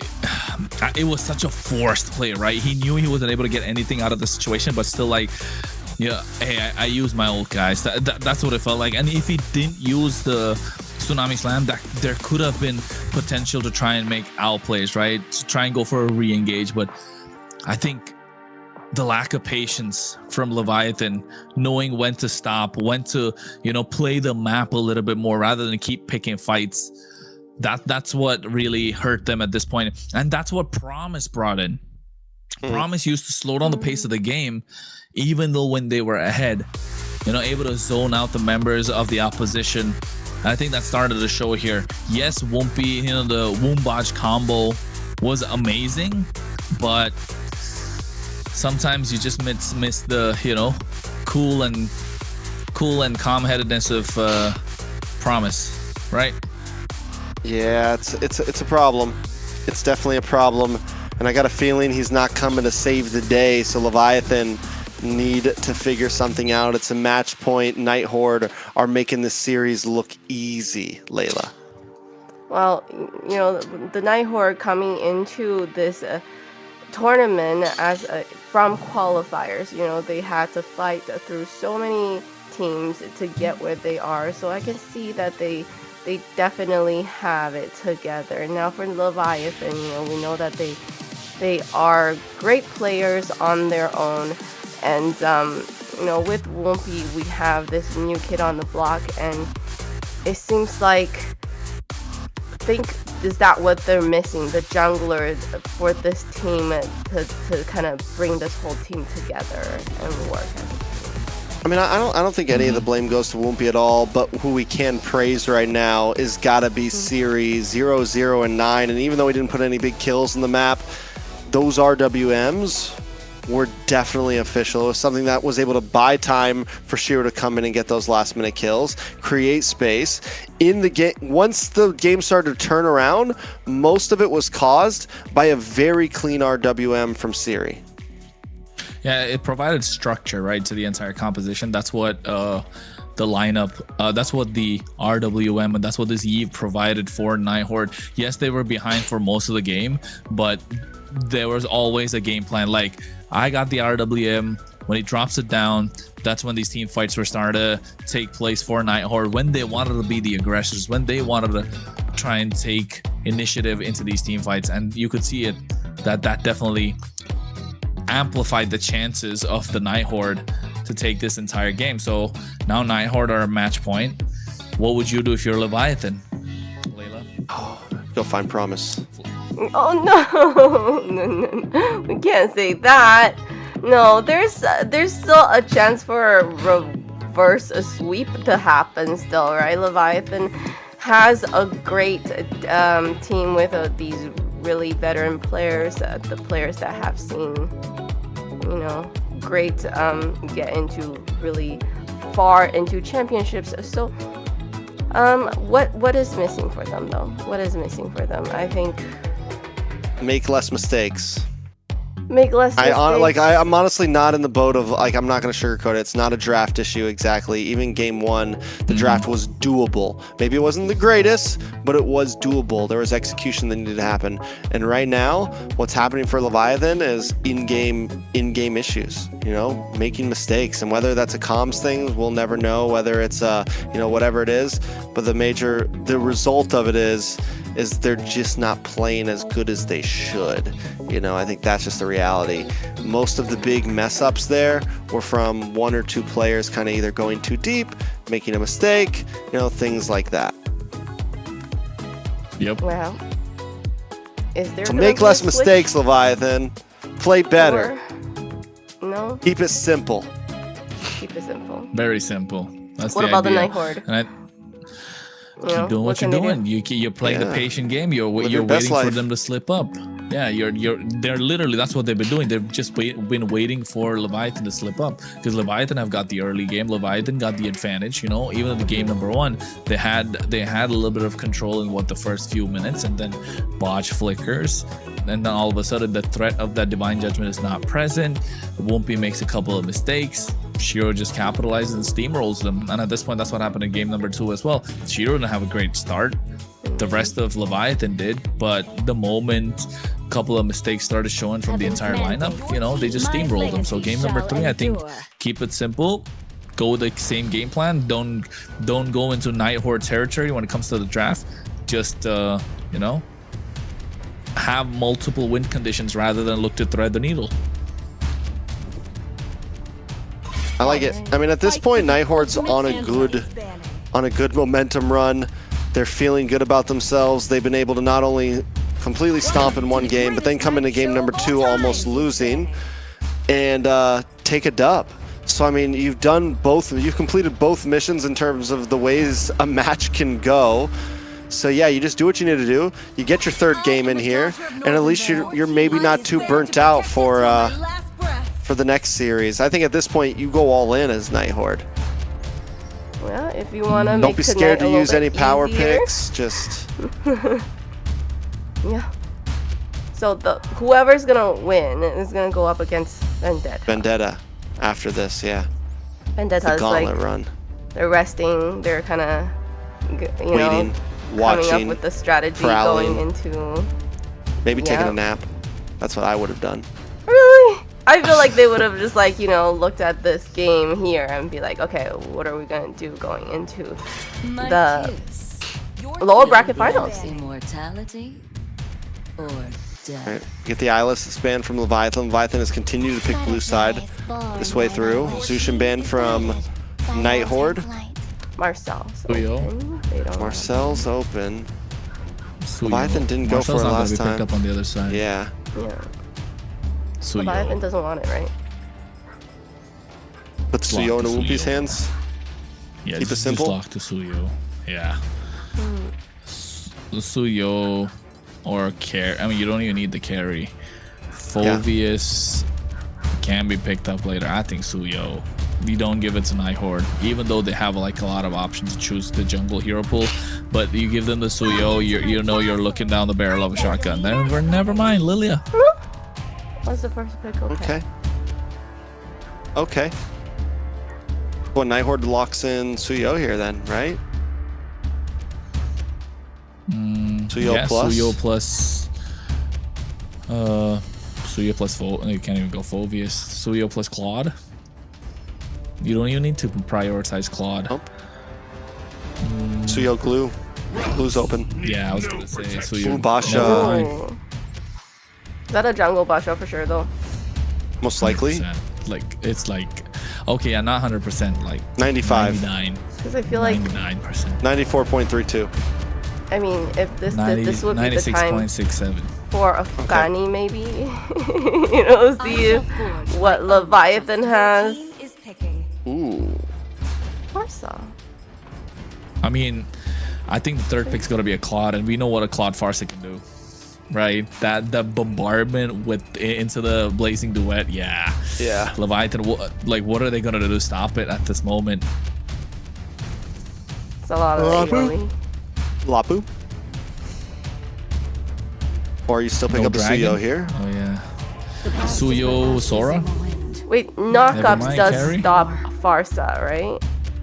Yeah, crowd Yeah, control will I stop think Farza. Sora. Any crowd control. Doesn't even need to be a knock-up. It could just be like a stun. Yeah. The clouds are ever shifting, but this There you heart go, Sora. remains steadfast. Okay. This is Claude. I think this is a straightforward Claude. You don't think twice.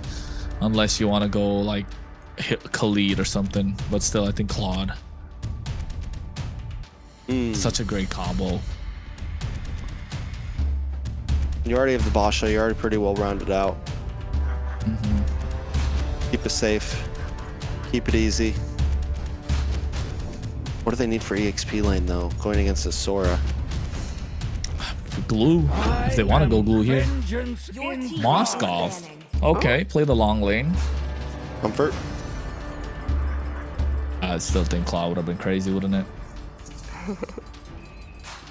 I haven't seen a Claude Farsa in a very long time. Farza has been such a rare pick. Jawhead band comes out from Night Horde in respect to Baj, which would have been a decent answer to the Farza and also the Basha, honestly. Cho, right? Cho's gonna go here. There you Nothing go. but Rome bands. Yeah. Let's see who's got the what else will pool. come out here? Well, they Vendetta? do think Joy Boz is a threat still, right? With the two respect ends for him. Let's see what he can come up with. Last man for Leviathan. Vendetta could definitely be a possibility. 100%. I think it could still flex his Basha in the roam position, pick up the Vendetta, put it in the jungle, put Vendetta EXP, put Vendetta in the roam. You know, at this point, if you are Night Horde, but for rises when I give the word. Khalid was another good choice just to prevent that early pressure. What else could you pick up in the early game to apply pressure? I think Kalea is a great choice here too for Night Horde. For Night Horde? The extra sustain, imagine that extra bit of sustain with the Basha just being present. Oh my god, like unkillable. Or even go Uranus in the EXP lane here. But they do have a carry. I don't think they want to do too tanky. I mean, At this point, it's fine. The Uranus buys enough time for the Farsa What about to, Bella? Oh, they bend get Bella. out damage. Yeah. Never mind. And then Carrie's gonna have trouble against this Farsa. The lack of range, everything. I mean, same thing with the Carrie and the Lilia, both not going to be able to get close to this Farsa. That's going to be tough. Sora's kind of your saving grace. Dragon comes in for Night Horde. Yeah. Yeah, it's looking tough for Leviathan. Okay. What's the jungle? Suyo? For her, I would sail across the cosmic sea to the end. Oh, Nolan. Okay, this is nice. We've seen this quite a lot, right? The Nolan always being played out of the Basha, just because of the fact that he has the jungle clear, is able to keep up with what the...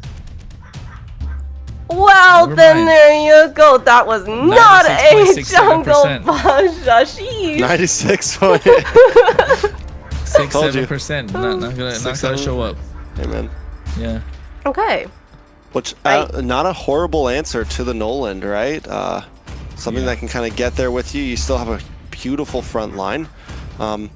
I do think I might have liked to keep the Basha, mainly just because you have this Farsa. You really like. I was expecting just full front to back, but now you have front to back with a little bit of Hayabusa spice. A little bit Hayabusa. It's not even exactly a front to back, is it? Like, you got dive with 4 members and high ground with a Farsa. So like, it's not even looking so clean in terms of the front to back. They can dive if they really want to. And talking about sieges and like base defenses, Lord control, turtle pits, Night Horde looks super strong. And it's all coming down to how they're able to play around Siri. And that's something I think they've adapted after making the changes to their roster. Well, we're gonna jump in because it's match point. The Night Horde demanding the attention of us all. It's 2-0 right now.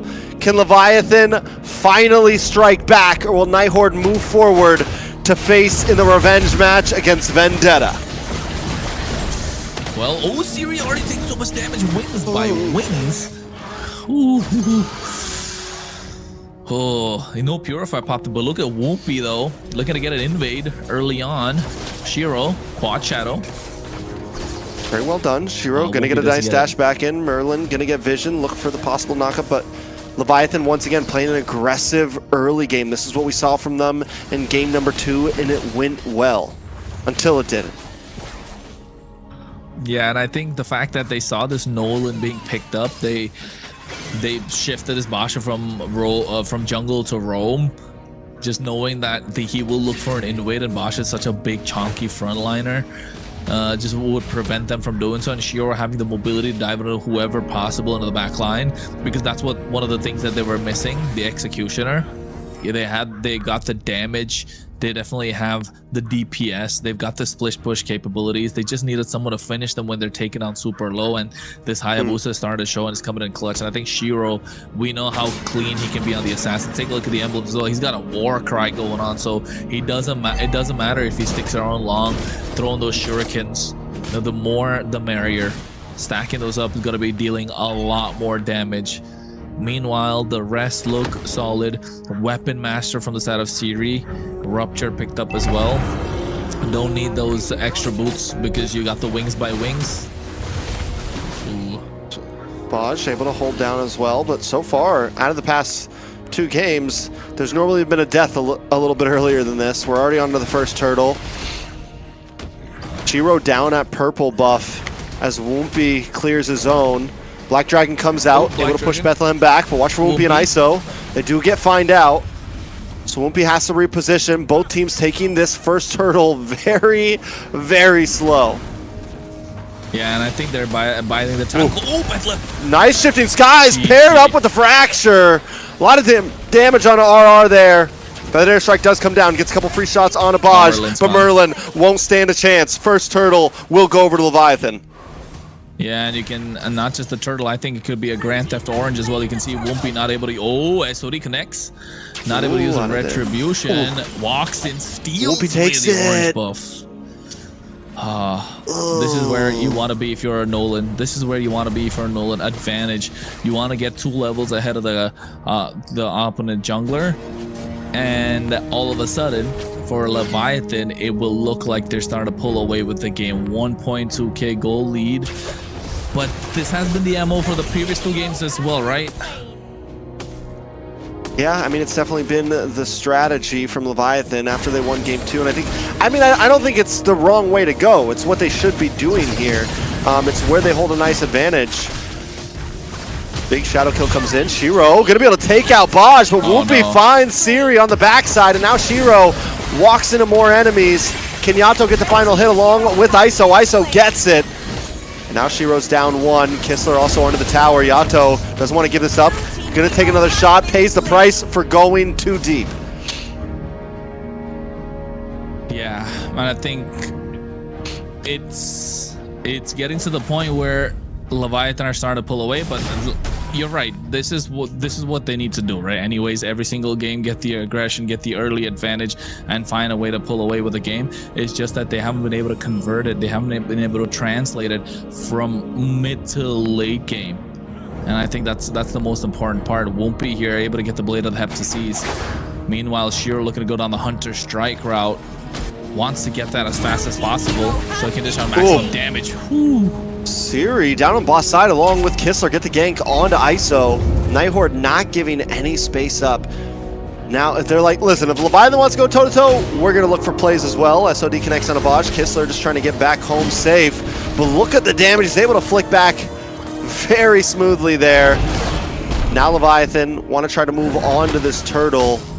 Night Horde do have first say over it, as Wumpy looks for an angle in around the backside of it. Gonna go clear camp first. Up on top side, both marksmans will not be involved in this fight. Siri does have a feathered airstrike. Bethlehem, though, sitting in this bush, doesn't get found out. Siri just misses a skill. He's gonna move in now on the back side. It's Wumpy versus Shiro. Wumpy gonna get caught by Merlin, though. Will he be able to get away? A lot of damage on Wumpy. Black Dragon wants to connect, and the shutdown comes in from RR. Feathered airstrike as well. Night Horde find that split second. They bring their own to safety and find Wumpy.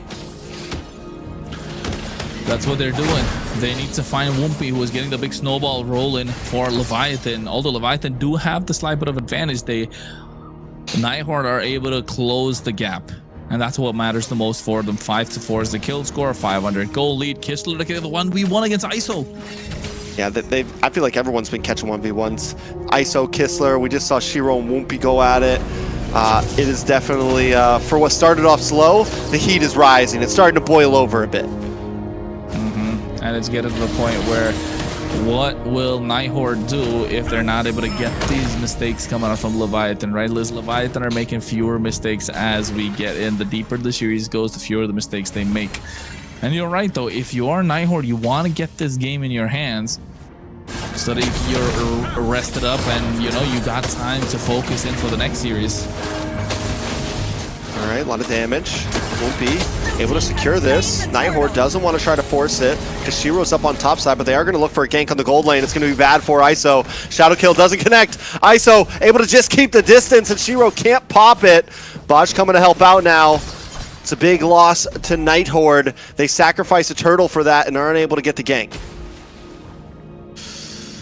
What do a Leviathan and Night Horde do to try and make this out alive? Merlin taking so much damage. Merlin's like, yeah, he's a problem child, but you know, he's jack of all trades too. With the way that he plays every single hero in whatever the team needs. Oh, Hero can't quite secure it. Oh, ooh, nice dodge. Tech charge doesn't connect, but now he's stuck in a bush and he is going to go down. Yato gets the kill. Staff is connected for ISO as well. That means more damage coming out from the gold laner on the side of Leviathan. Night Horde losing Shiro. That's 2 deaths now. 2 deaths indeed. But still, you know, I think the Hayabusa definitely has time to get to that point because they have the high ground with the Sparsa, right? That's what you get with the Sparsa, the protection to these towers. Oh no. Won't be. What was he doing? I thought that was Shiro. I thought it was Shiro too for a second. Yeah. Nope. Because the Won't be energy down. bars, wasn't it? Trying to make a cheeky purple buff steal. Pays the price for it. Now Leviathan, I mean, every time Leviathan gets a little lead and they look good, something happens, and then now Horde evens it up. Maybe we'll go another 20 plus minutes. We might go 20 plus minutes. We might just go all the way. Game number 5, you know, with 20, yeah, 25 minute 15 lords. games tonight, baby. Let's do it. That's what we're all about at this point. We got our apple juice ready to rock and roll. The entire jug. Yes, sir. A gallon of it. Food's on the way. Some tea. Ready to rock and roll. That's what we're looking at least. Well, tea was in the last game already. All right, now Night Horde does have control over this pit right now with lanes pushing down to the boss side. Woompy had to go down, but they're going to let that wave crash into tower. Could take a lot of damage there, possibly even take it. Minions alone. Night Horde with once again holding map control over Leviathan.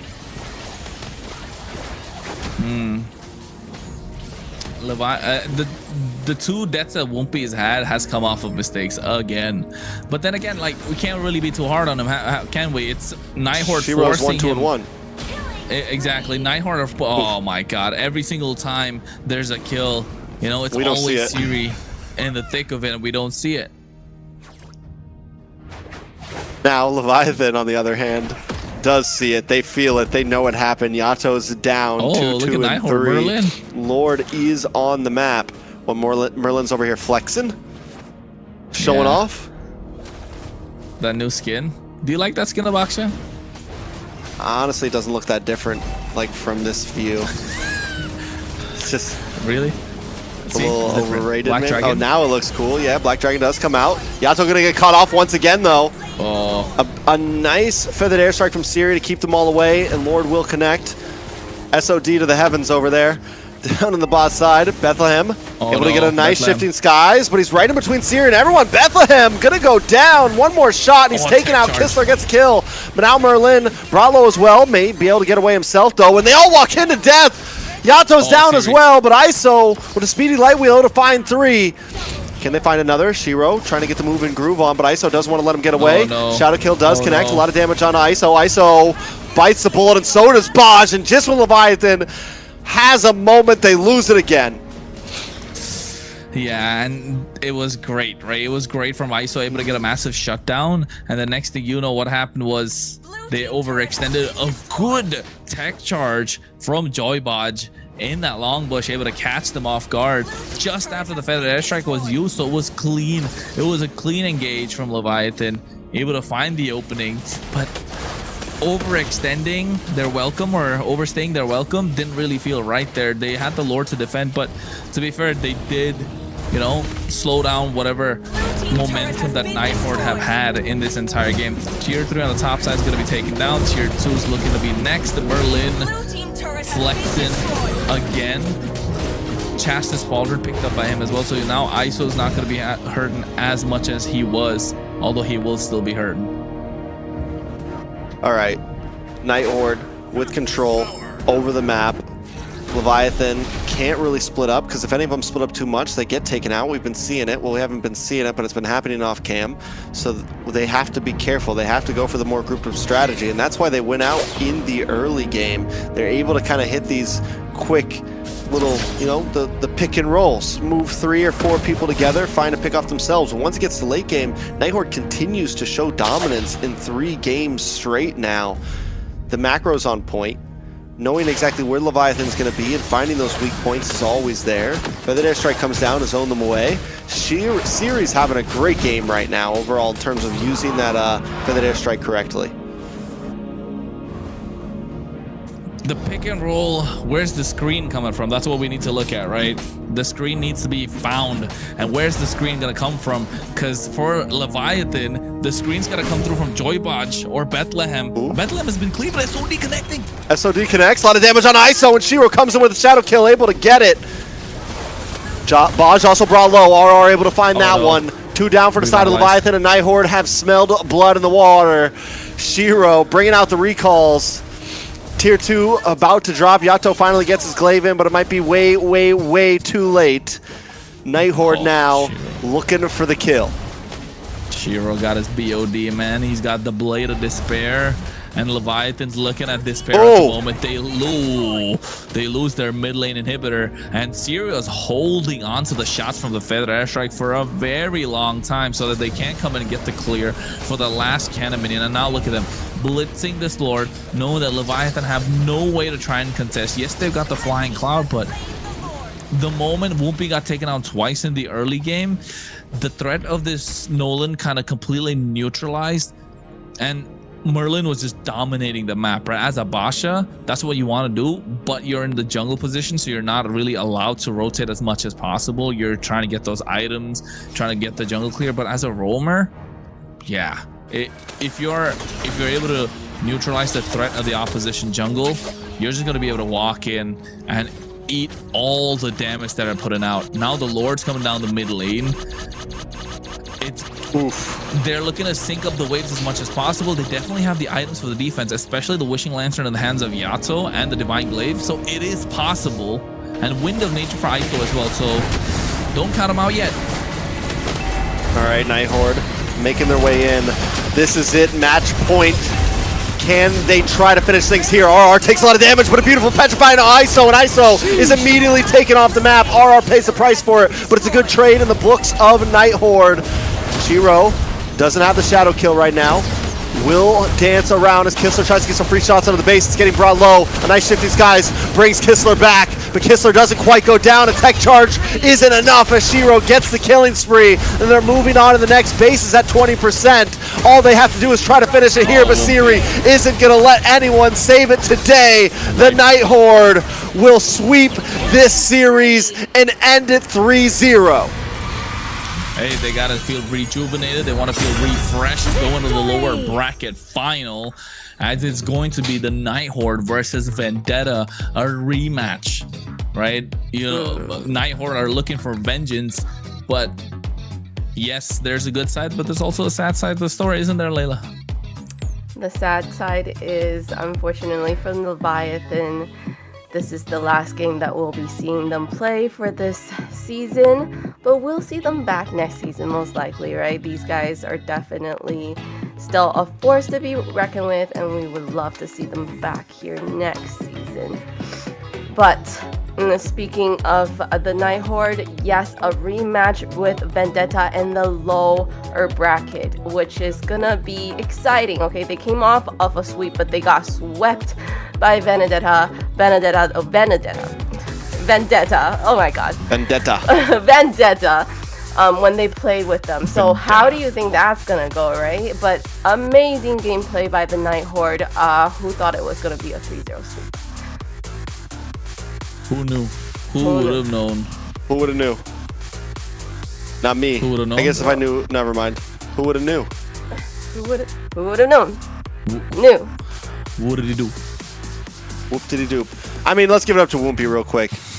Whoopi came in. He was playing well. Great rookie. I don't think, I mean, the reality is it would have been an amazing feat if Leviathan made it to grand finals, right? But they still make it a top 4. They show up. They do what they need to do. It's great learning experience for Whoopi, and I like what Layla said. We'll see them next season because I think this is definitely a team we have to keep our eyes on. And once the grease is completely gone, once they have their complete lineup completely figured out, things may just change. On the side of the Night Horde, though, the qualifiers make it to a minimum 3rd place. Lower bracket finals. Qualifier versus qualifier. Qualifier versus qualifier. Looking for the grand final slot, the final grand final slot. Taking a look at these replays, Night Horde completely shows dominance, and like I said, they showed the full package in this series. They showed that they can dominate games. They showed that they can drag it out to 20 minutes and find a late game comeback, and now they've showed that they can look for mid-game material, trade up and win. I mean, Night Horde is showing that they are ready for Vendetta in this rematch. Oh, 100% they're showing up, and I think they're gonna come in with a massive chip on their shoulder, right? If you are Night Horde, you want revenge. You're not gonna take that kind of a sweep lying down, especially when the games were in your hands. I mean, they'd be telling themselves that, hey, we're the better team, we just didn't have a good game. And you can see here as well, ISO able to get these big kills off of that big tech charge that took place in that bush, but Shiro still just being a distraction. But yes, it was enough time bought for Kistler to be able to find the kills, and with the help of the Ogi shadow kill, They were able to turn things around, and you could see why this Hayabusa was picked up as well, right? You can see how the Hayabusa changed the landscape of this entire draft, which was so one-dimensional with this Basha being in the jungle.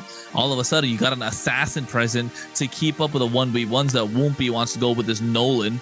And yes, I think Shiro definitely 4-2-5 has been clean, has been crisp, but for Night Horde, let's talk about Siri a little bit. He stepped up, man. He stepped up to the plate. We thought he was, you know, they were gonna miss Colleen. I don't think so. I think they found a way to find a different identity. And yes, Kistler being the MVP, 307, almost 800 gold per minute. The Fighter Emblem, Master Assassin, the same thing that we've been seeing all these Moscovs rock the entire time with the help of the Malefic Gun, Trinity, Wind of Nature, able to find moments to pick people off. But yes, I think Night Horde have, you know, gone under reconstruction or a revamp and found themselves a new identity. It's not the chaos that we thought of anymore. It's more clean, it's more crisp. They like to play around the mid laner. They want the high ground. The moment their mid laners get the high ground, it's great. And take a look at that massive tech charge from Joybodge. And still Kistler able to kite, gets in at the right time.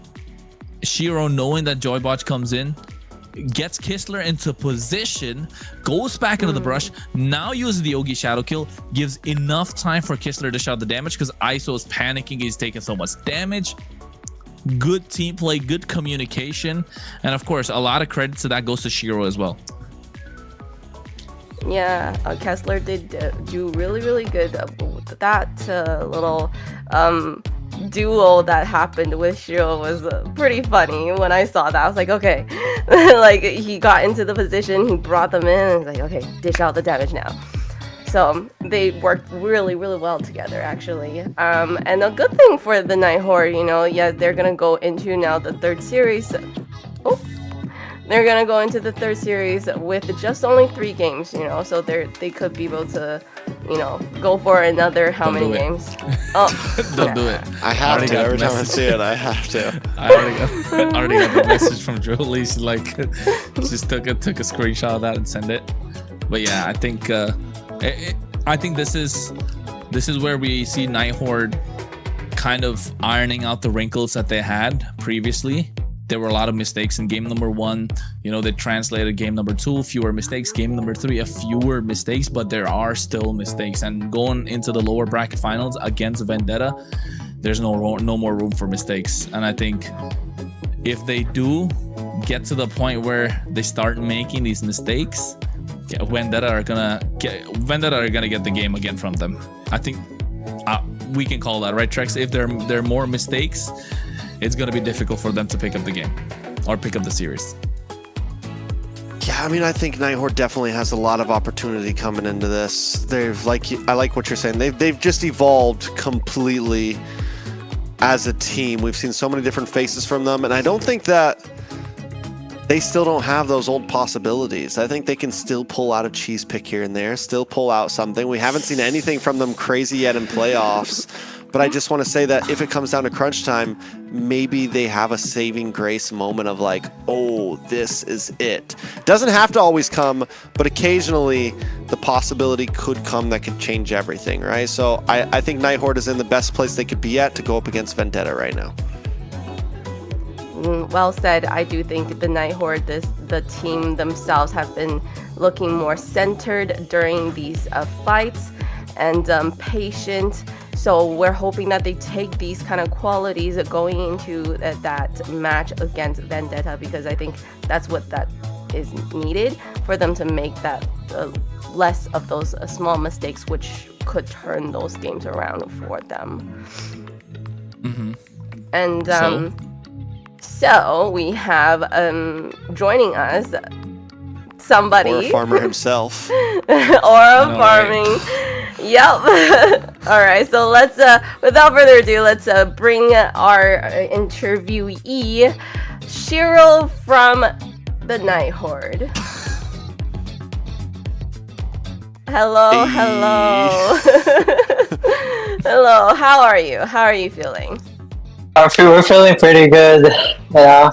Okay, yes. So you guys won a series that, you know, if you lost, you would have gone home.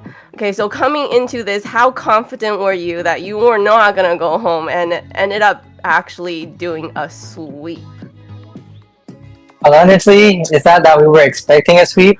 We were just kind of going with the flow during the games, and then, you know, letting our gameplay just you know, show itself. Just like ISO said, let the game do the talking, you know.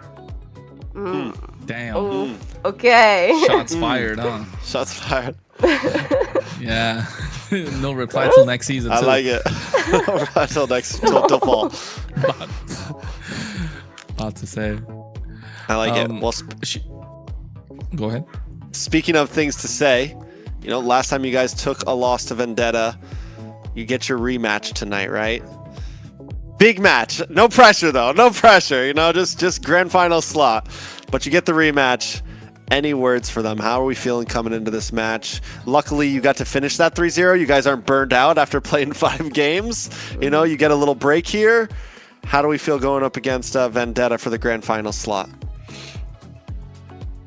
All I can say for them is good luck, you know? Let's have fun. That's all that matters. Right on, right on. Nah. There's ill intent behind those words when he said let's have some fun. Not gonna lie. The smile was there. The smile was I there. feel it, you know. Got that creepy feeling up my neck all of a sudden, for the back of my neck. But congratulations on making it to the lower bracket finals. I think you know, not the place you wanted to be. You wanted to be the upper bracket finals instead, of course.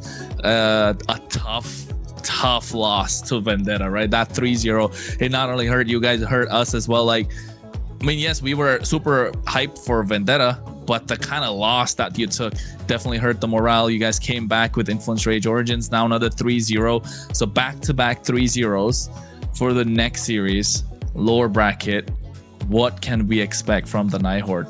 Can we see a 3-0, or are we talking like, you know, they're a good team, we can go 5 games? What is it? Well, hopefully we could, you know, get our revenge against them. Like, losing twice already hurts, you know? The third time. Yeah. We should learn our lesson by now, you know? So you feel like you've learned what happened, what were the mistakes that ended up losing to Vendetta, and you guys are now ready to take them on? Yeah, that's for sure, hopefully, you know? Alright. We want the smoke. We want the smoke. Man, Pull up. There you go. Finally. I wonder what Vendetta has to say about Yeah. that. Oh. We want the I smoke, like it. not after losing twice. Fair enough. Oh wait, well, you know guys got rest. Is there a reason, like, I mean, you guys would know about it already. Is there a reason why you guys have taken back-to-back losses against Vendetta, right? What's the reason? Like, if there is any, if you could share that. Well, to be honest, I think it's just the comms, like, you know, being overhyped and not really being in the flow state of what we should be doing. We were just kind of like, you know, pressing buttons, like we're not really thinking, like during the, like, you know, during the overhype, you know, overheating. Whatever.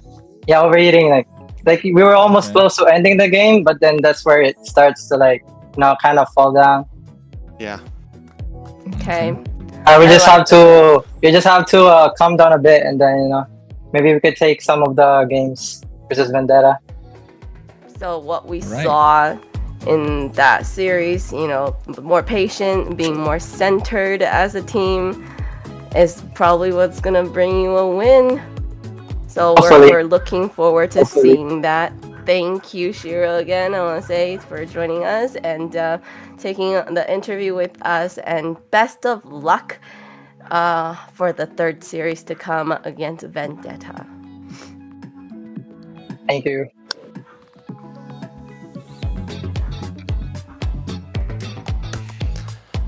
All right. Sheesh. Yeah. It's a very exciting. Shiro definitely. The aura farming, right? You do the aura farming? No, you're just chilling. We want the smoke. Who wants to smoke? Pull up, fam. You know who else gonna pull up? Pull up sponsors. Let's pull up our sponsors at the bottom there, right there. I want to take the opportunity to thank our sponsors. So today's broadcast is proudly supported by Runestone.gg Esports infrastructure built for people shaping the future of competitive gaming. From real-time data to live fan tools, Runestone helps make esports more interactive, more insightful, and more engaging for everyone involved. So be sure to check out Runestone.gg and see how they're helping power the next generation of esports experience. All right, we pulled that up. What do you guys think about? We pulled that up. Yeah, we pulled it up and then we said bye bye. Runestone.gg pulled up. Yes, they did. MLBB Esports. Are we gonna pull that up? Yeah, obviously, because everyone needs to follow us. It's MLBB Esports, TikTok, Instagram, YouTube, all that good stuff. Then you can, after that, while you're on Instagram, follow TrexCast, Layla Baxo, and Kronos Cast. Again, he always says Baxo. Yes, so make sure you follow our socials if you haven't yet. You know, all that talk that happened with Shiro, these interviews. Definitely you're going to be able to see a replay of all the interviews that happened today. If you missed that, if you missed, you know, the highlights, upper bracket finals, make sure to go if you missed that, check out that. What are you doing, right? If you missed that. What are you doing with your life? What are you doing? You know what we gotta do though? We gotta take a break. Yep. Exactly. All right, so we will see you guys back here in a 20-minute. Okay, so we have a 20-minute break. Go grab something to eat. You know, it's a longer break. Let us know what you're having for your snacks, and we'll see you guys back here in 20 minutes. I would love to talk, guys, but I'm gonna.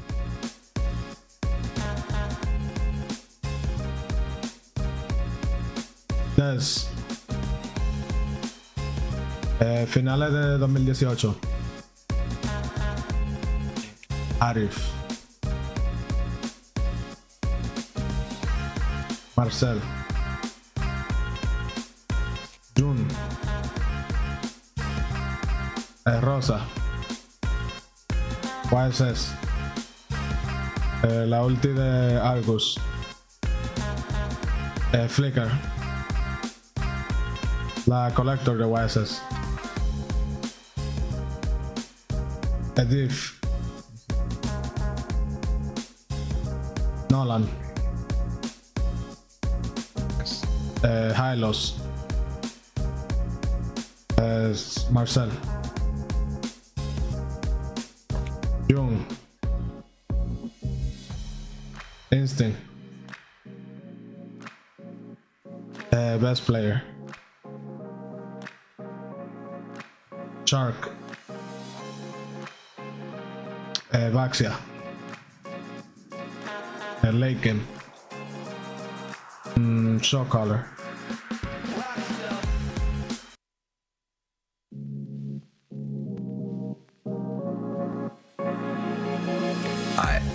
My dream team, Yato as my mage, best player 1 as my jungle, Shark as my roamer, and Nats as my EXP.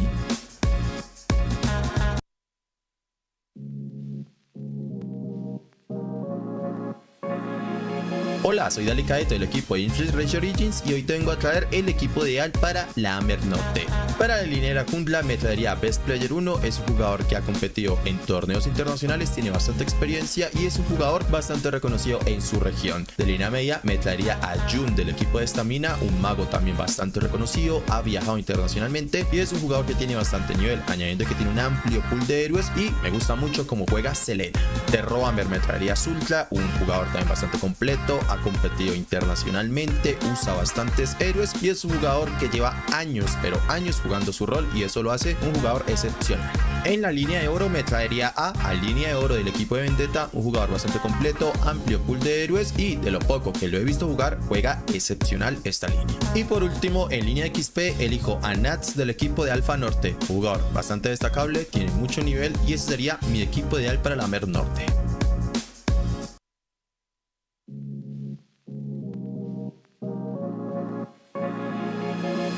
Yo escogería a Tamal porque es un jugador mexicano con mucho talento. A Nats ya que es campeón de la MCC. A Jun porque es alguien con el que he jugado mucho. Con Jun yo escogería a Maracucho porque se hace alguien con mucho talento. Y a Sia porque es el mejor jugador que tiene NEA.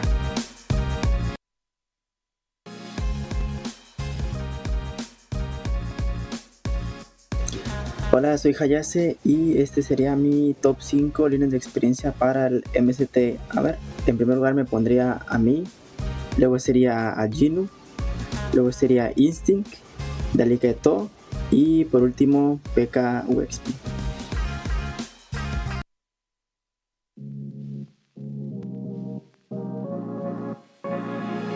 Mage Churubami, Gold Kisler, EXP Nat, Tank, Shark.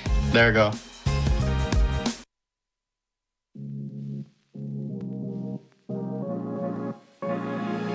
First, I would say on the roam, Merlin, because I feel like Merlin is one of the best roam right now. And for the gold lane, it was Melon because he has a potential to be one of the strongest. And then for an XP lane, I would say Merciless. And then for the mage, I would pick Churro because Churro right now is the best.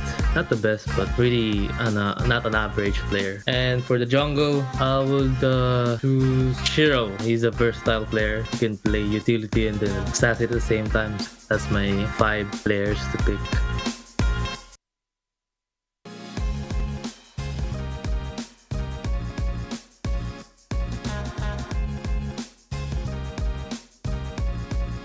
Des.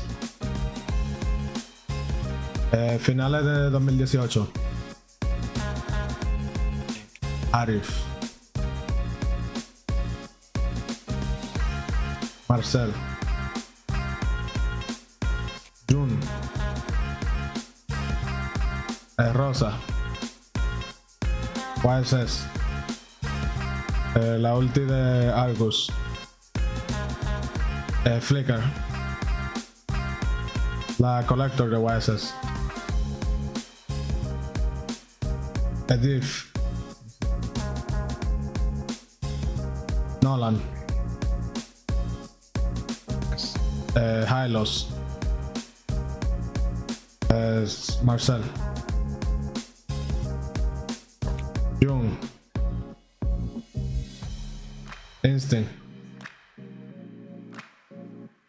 Best player. Shark. Vaxia.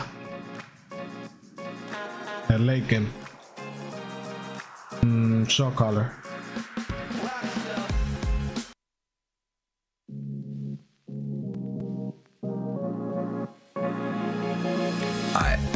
My dream team, Yato as my mage, best player 1 as my jungle, Shark as my roamer, and Nats as my EXP.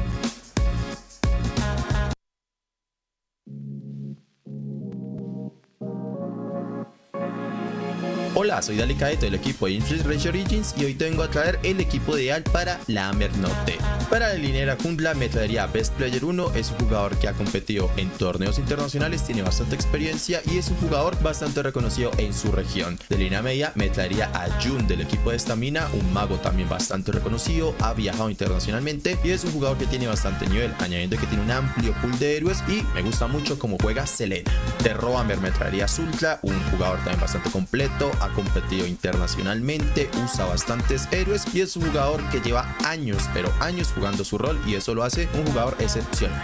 En la línea de oro me traería a línea de oro del equipo de Vendetta, un jugador bastante completo, amplio pool de héroes y de lo poco que lo he visto jugar, juega excepcional esta línea. Y por último, en línea XP elijo a Nats del equipo de Alpha Norte, un jugador bastante destacable, tiene mucho nivel y ese sería mi equipo ideal para la AMER Norte.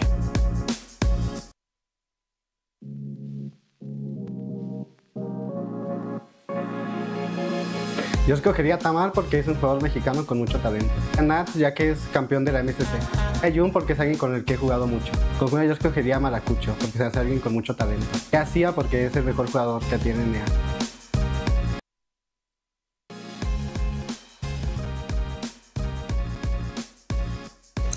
Hola, soy Hayase y este sería mi top 5 líneas de experiencia para el MCT AMER. En primer lugar me pondría a mí, luego sería a Jinu, luego sería Instinct, Delicato y por último PK UXP.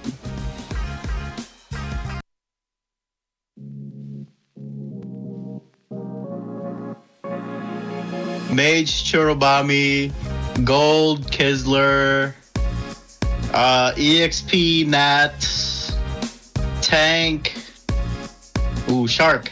There we go.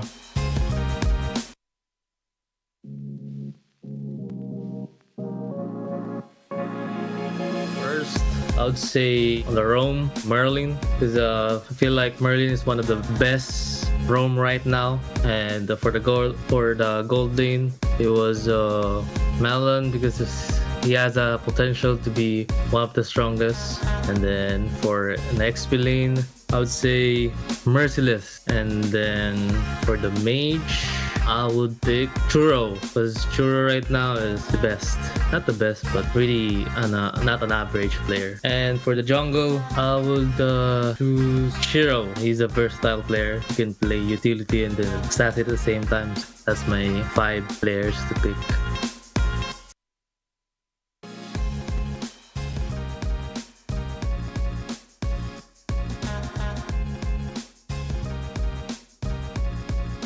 Des. Finales de 2018. Arif. Marcel. Jun. Rosa. YSS. La ulti de Argus. Flicker. La Collector de YSS. Edith. Nolan. Hylos. Marcel. Jung.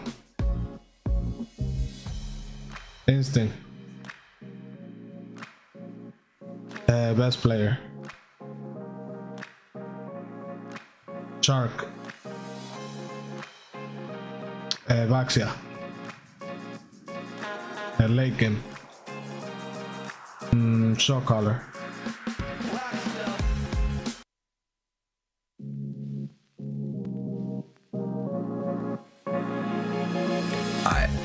My dream team, Yaru as my mage, best player 1 as my jungle, Shark as my roamer, and Nats as my EXP.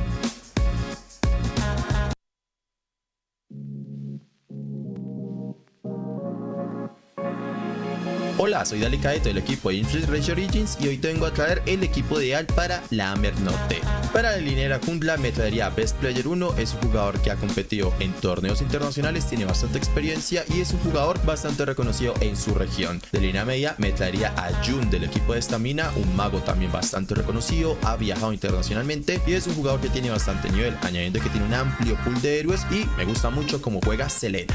De Roamer me traería a Zultra, un jugador también bastante completo, ha competido internacionalmente, usa bastantes héroes y es un jugador que lleva años, pero años jugando su rol y eso lo hace un jugador excepcional.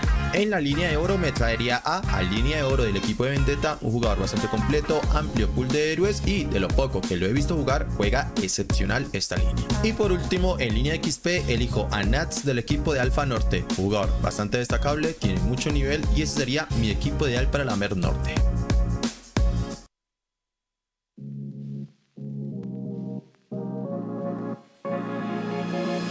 Yo escogería a Tamar porque es un jugador mexicano con mucho talento. A Nats ya que es campeón de la MCC. A Jun porque es alguien con el que he jugado mucho. Con Juno yo escogería a Maracucho porque se hace alguien con mucho talento. Y a Sia porque es el mejor jugador que tiene NEA.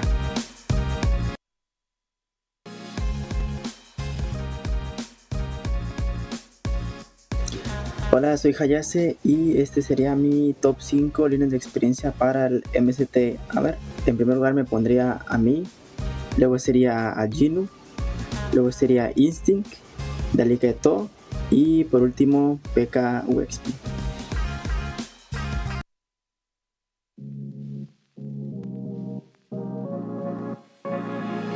Mage Churubami, Gold Kisler, EXP Nat, Tank, ooh, Shark, there we go.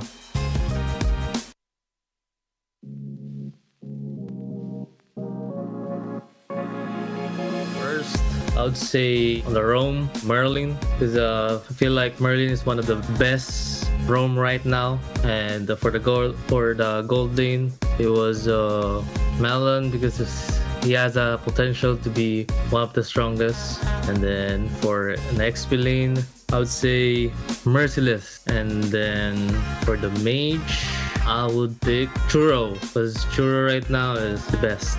Not the best, but really not an average player. And for the jungle, I would choose Shiro. He's a versatile player. He can play utility and then stats at the same time. That's my 5 players to pick.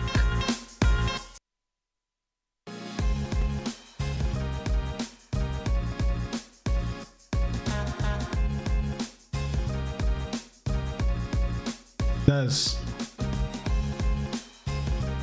Finales de 2018.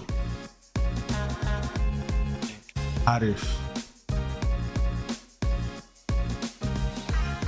Marcel. Jun. Rosa. YSS. La ulti de Argus. Flicker. La Collector de YSS. Edith. Nolan. Hylos. Marcel. Jung. Instinct. Best player. Shark. Vaxia. Laken. Shock collar.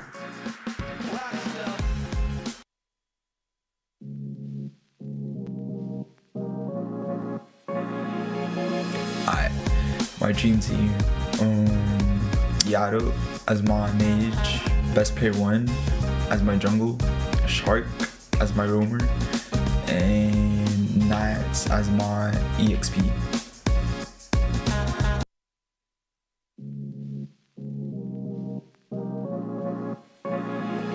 Hola, soy Dalicaeto del equipo de MLBB Origins y hoy te vengo a traer el equipo ideal para la MCT Norte. Para la línea jungla me traería a Best Player 1, es un jugador que ha competido en torneos internacionales, tiene bastante experiencia y es un jugador bastante reconocido en su región. De línea media me traería a Jun del equipo de Estamina, un mago también bastante reconocido, ha viajado internacionalmente y es un jugador que tiene bastante nivel, añadiendo que tiene un amplio pool de héroes y me gusta mucho cómo juega Selena. De Roamer me traería a Zultra, un jugador también bastante completo, ha competido internacionalmente, usa bastantes héroes y es un jugador que lleva años, pero años jugando su rol y eso lo hace un jugador excepcional. En la línea de oro me traería a línea de oro del equipo de Vendetta, un jugador bastante completo, amplio pool de héroes y de lo poco que lo he visto jugar, juega excepcional.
Welcome back, everyone.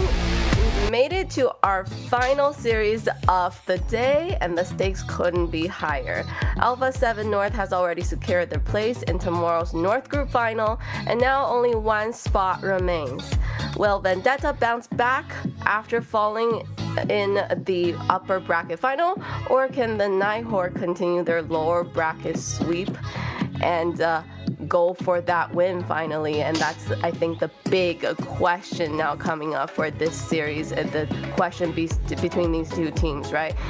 If we look at the history, the Night Horde has lost to Vendetta continuously, but with the previous series where they did that sweep, I feel like they got a lot of confidence, and they did seem like they figured out what was wrong and what went wrong with, you know, when they made those mistakes with Vendetta. So this is what we're hoping to see.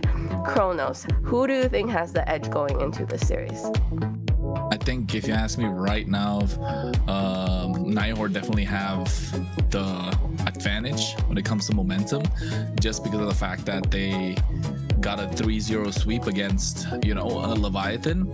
Vendetta, on the other hand, they're coming from a grueling best of 5, right, where they really gave it their all but weren't able to come out on top. So I think that's definitely a big blow to the way that they played and moving into the next series.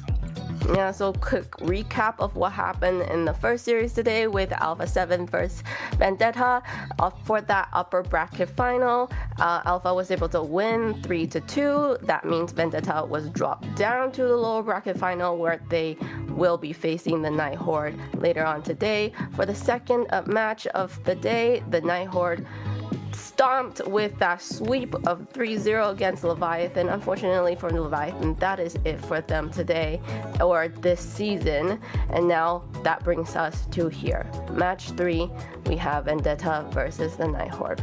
Trex, how do you feel about this series coming up?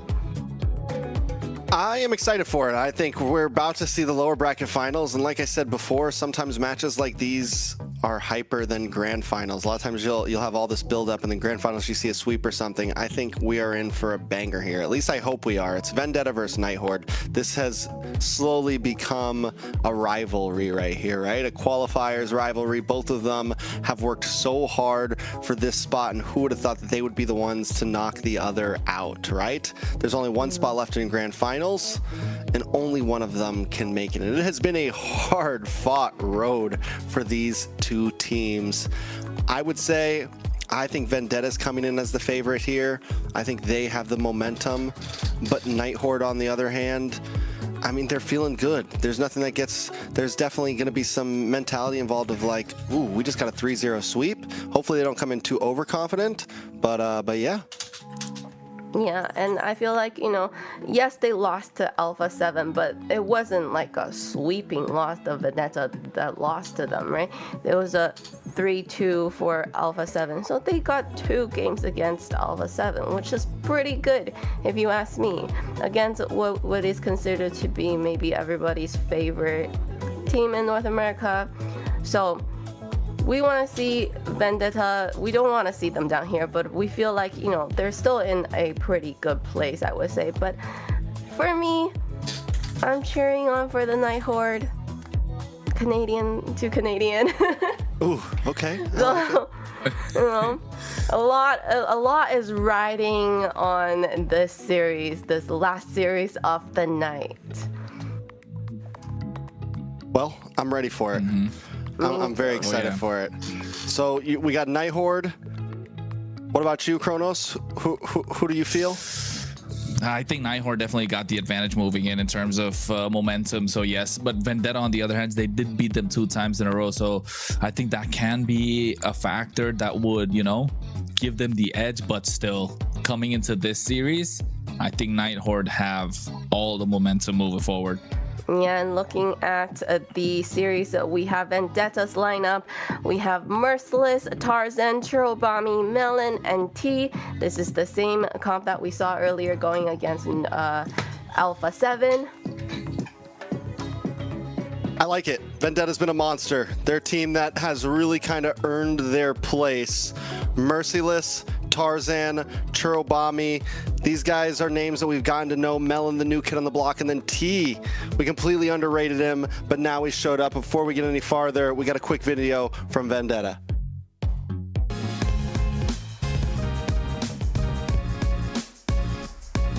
This is American VTA, and my top 5 gold name this season is top 5 DeRosa, top 4 Kistler, top 3 Replic, top 2 ISO, and top 1 Zia.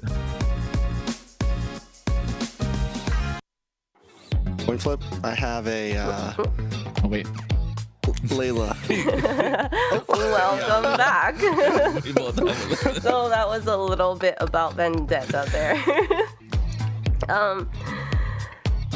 So Vendetta, you know, this team that we saw, but let's talk about the team that's gonna go up against them, the Night Horde. We have RR, Shiro, Suri, I'm not gonna say Siri because my phone is gonna go off again, Kessler, and Merlin. Kronos. Yeah, Night Horde, you know, they're definitely a super solid team in what they can put out. RR in the EXP, like you said, he has been a massive playmaker, but this team kind of revolving around Shiro and Sierra and what they can put out at this point. They've been taking stage, they've been taking they've been taking the spotlight compared to what the Night Horde, compare what the rest of the composition can, or rest of the teammates can do. But you know what? Let's take a look at the video coming out from Night Horde here.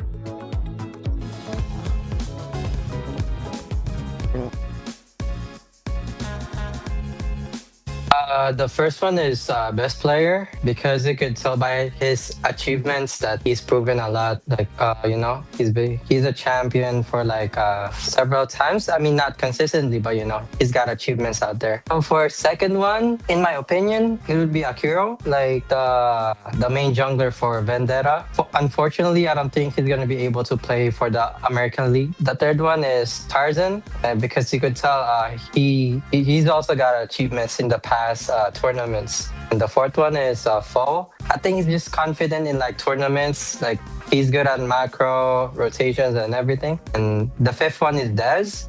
Put Dez in the fifth one, it's because I just don't think he's consistently been, I don't think he's been up there, like, you know, like I don't think he played as good as the big boys, you know.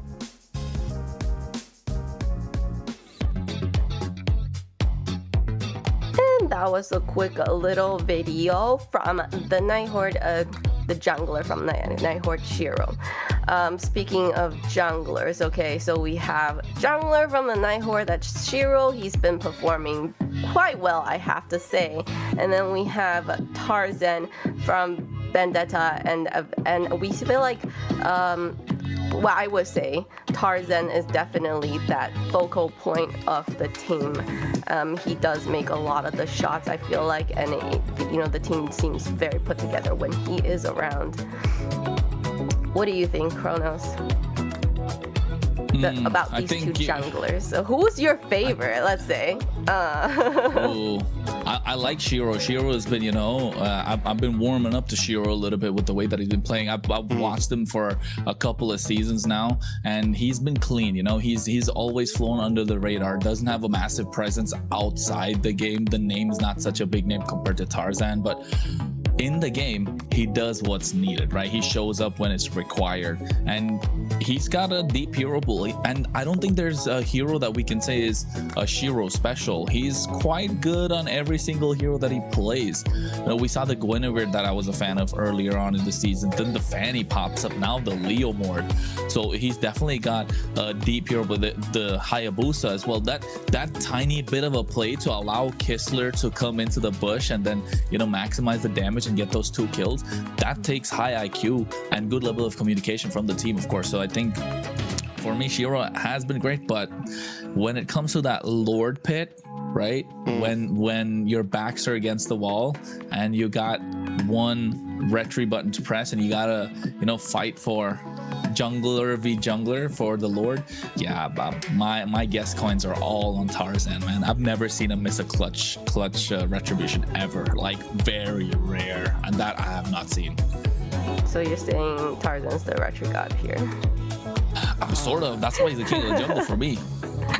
Yeah, I think in terms of retry, I can agree with that. Tarzan, even against best player, against just about anything, Tarzan is up there in terms of just overall pit game, against right? Being able to handle, yeah, against he who shall not be named, the Lord himself, the Dark Lord himself. Overall, Tarzan definitely can handle himself. So with that out of the way, where does Shiro maybe win out?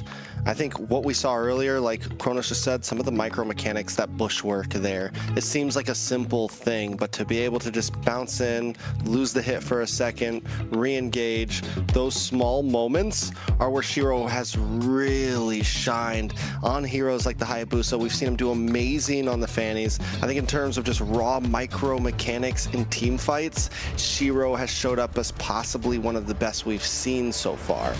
And then just to kind of flip it back to best player, I think best player just kind of has that well-rounded sense, right, of in terms of overall game sense, knowing when and where to do things, the experience, right?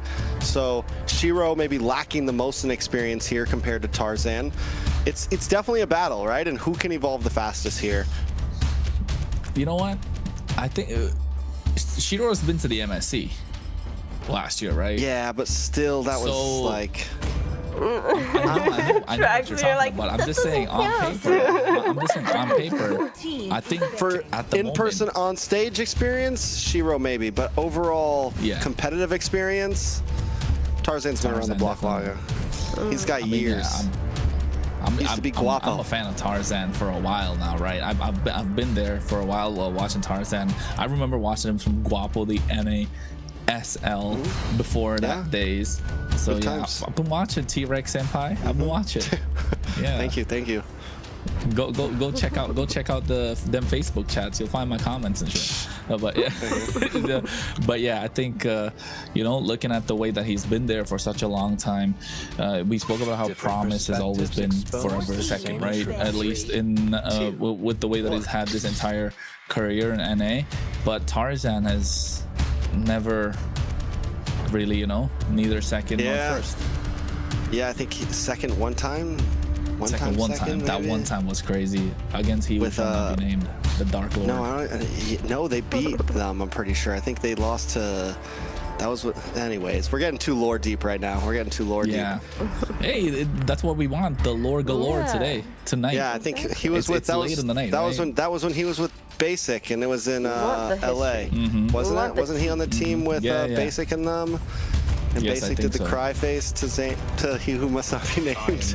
Yeah. This is so long of a name, Kevin. No, but I think definitely he's got the clutch factor. That's what makes Tarzan such a formidable jungler, right?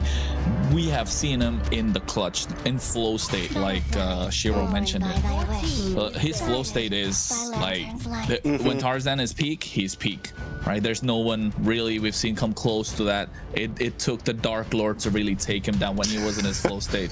So right now, can Shiro channel his flow state and get into the Dark Lord mode, or surpass that flow state that Tarzan's been having the entire time? And it's a lower bracket final. It's a spot for the grand finals. It's a spot to showcase that you're one of the top teams in NA. And not just that, it's a battle between the two invited teams. They've beaten 90 something teams to get here now, and Night Horde especially 90 something 95 teams right now, and for Vendetta they've had to go through a 26 to 30 teams. And you know what, you guys asked me which team has the most used here, which team has the most deeper hero pool. It was Leviatan, actually. 49 unique hero picks before today. Yeah, and Night Horde was 47.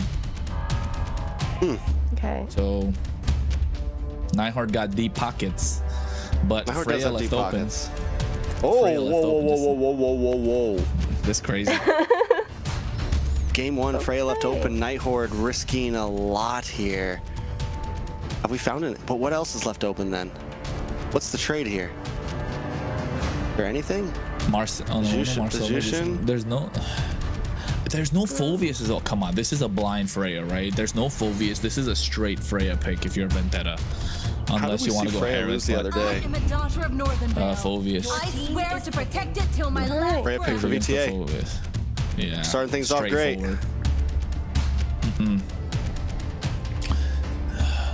You usually don't see the Freya let through even in a best of 5 global ban. So I don't know. I think this is okay. Yeah, Hylos is a straight Hylos is a good counter to the Freya. You can slow her attack speed down with a glorious pathway, bring the punishment, blah blah blah. Harith is another great choice in the gold lane. So yeah, I think this is a solid reply from Night Horde. But what, Guinevere plus something on VTA just makes it much more solid, or even Leomord at this point? Whoa, Guinevere and the Freya jumping on you? Oh no. Yeah, I know, right? Guinevere plus is Etienne here, or Guinevere plus Eve? Oh my god. For VTA? Yeah. I think Guinevere plus something, just because you get Tarzan as comfort pick. Or if not Guinevere, you go for the Red Drain, just keep them in the fight. Earlier today. Basha. There you go. Comfort. Basha, you kind of lack damage, and you have no range. It's a little scary. When you have the Freya, I was gonna say, unless it's EXP lane Freya, But I don't know. I don't know how I feel about EXP Lane Freya. You need to get that gold so fast. We've seen it once, I think. I think we saw it once, right? Once? So far in MCT. I think, was it Leon or was it U2? One of those two teams that picked up the EXP Freya. Can't remember. Leo more than high lows. This is a combo that we've seen Team Stamina has executed very well with, right? Oh, yeah. Remember the high lows and the Leo more, like they just get to the back line and they're deleted. So I do want to see this little combo happen. The twin engine horsepower. Wow. There you go. Oh, we got Leo and Hylos. Yeah, Leo Hylos. You know, Leo, we're trying to get that twin engine half horsepower man, half rolling. horse. Yeah. Yeah. Full man. He and almost left. He almost left Barbiel behind. I know. He almost. Barbiel is the name of Leo Mort's horse. If you don't know that, Layla. Oh, I did not know that. Yeah, he almost abandoned Barbiel for Hylos. Double the manpower. Half the horse. Gord, Lilia taking off. Zetian, Valentina, right? Valentina here? Yeah. Yeah. Valentina, solid. Unless you want to go for the Zetian and save your Valentina for later, but overall Valentina would be clean here. Honestly, I might like the Zetian more here. Yeah, I know. I was just because of the Freya. The Freya and the Bosch are kind of scary for a close range for the Valentina. But like they're coming out swinging off the gates, aren't they? Game number one. Everybody Both is. These teams, like you look at the lineups, like they're swinging. They're like, we want momentum on our side. Yeah, there you go. Zetian is going to be the choice. Play a little bit of a front to back. You have crazy frontliners. You have the dive with the Herod present as well. Now VTA need to find answers. It's going to come what? Now we're going to see where these picks are going to get slotted. It's jungle, Baksha, or it's going to be Roam Baksha, Blue here. or it's going to be Freya EXP, Freya Gold. Thank you, Glue and Glue Plus. I think Khalid plus something, right? Glue's alright, yeah, too. I like the Glue against the Hylos.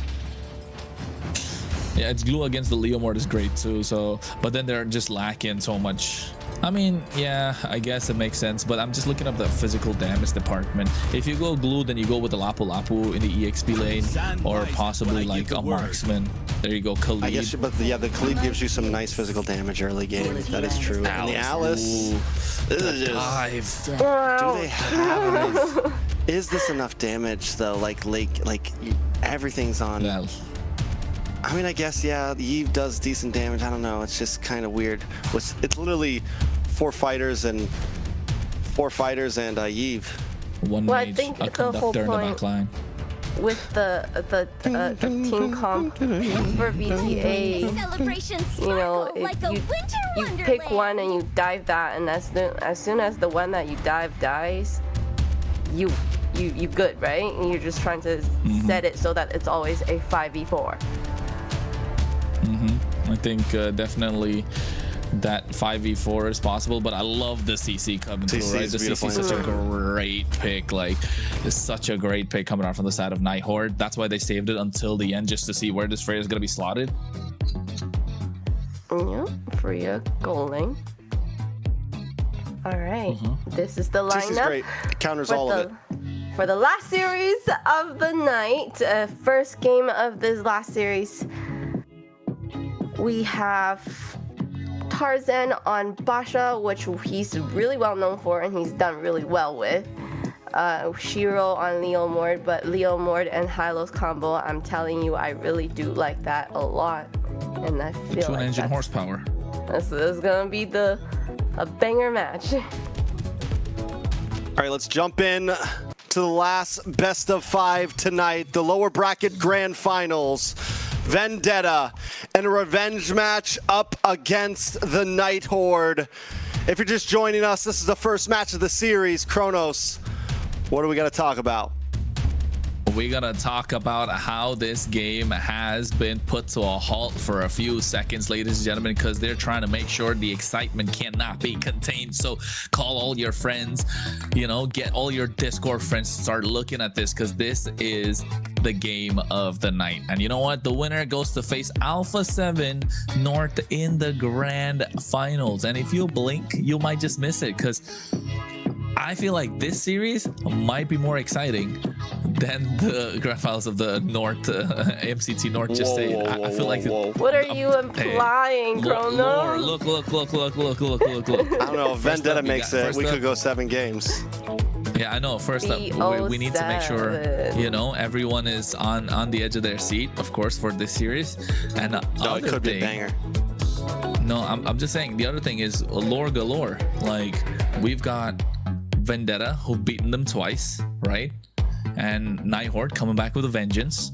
But Vendetta got beaten twice by Alpha7 now, brutally, right? They're able to get the game and then lose control all of a sudden. So morale's at an all-time low if you're Vendetta, and if you're Night Horde, morale's at an all-time high, and you're coming in looking for that, you know, looking for some vengeance. And Vendetta, in the meantime, they're just looking to hang around. They're looking to see if they can absorb the damage coming out from the Night Horde.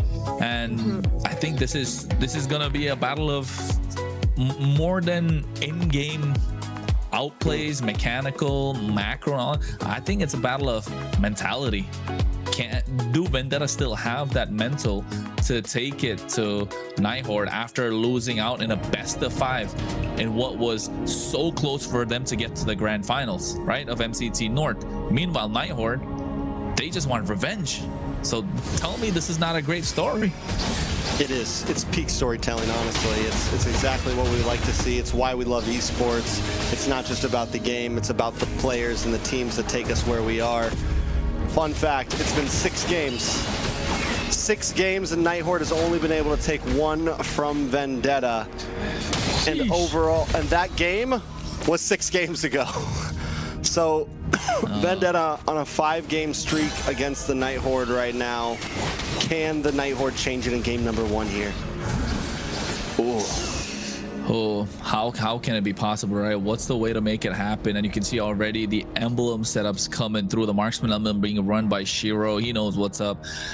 Mage emblems, you got inspire. The cooldowns are online, and Master Assassin coming in from Melon, of course. That's nice to see. He wants to pick these 1v1s.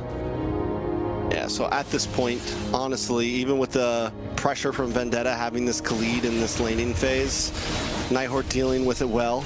Nobody kind of really overstepping their boundaries. Turtle will be up in 30 seconds, and the cutoff from T, Churrobarmy, Merciless is very clean. Gonna make it hard for Night Horde to even try to break through here. T just being a pain, right? Just needs to scout out these bushes. He needs to play as aggressive as he can on this Khalid, be that front line like Tarzan wants to be. You can see already Merlin can't really contest, no glorious pathway, so they can't go in. Shiro, though, might try to pull something here. Oh, Siri. Barbiel does come out. The Steed comes in, but Churrobarmy able to take it. Look at the damage zone to the mid side. Shiro goes down. Tarzan getting the kill. Merlin drops as well. And now they're going to move on to RR. He tries to dash through. T uses the flicker. Just get a little bit more damage onto him. T almost goes down, but Churrobarmy takes him out. And that puts a kill, 3 kills into the hands of Vendetta.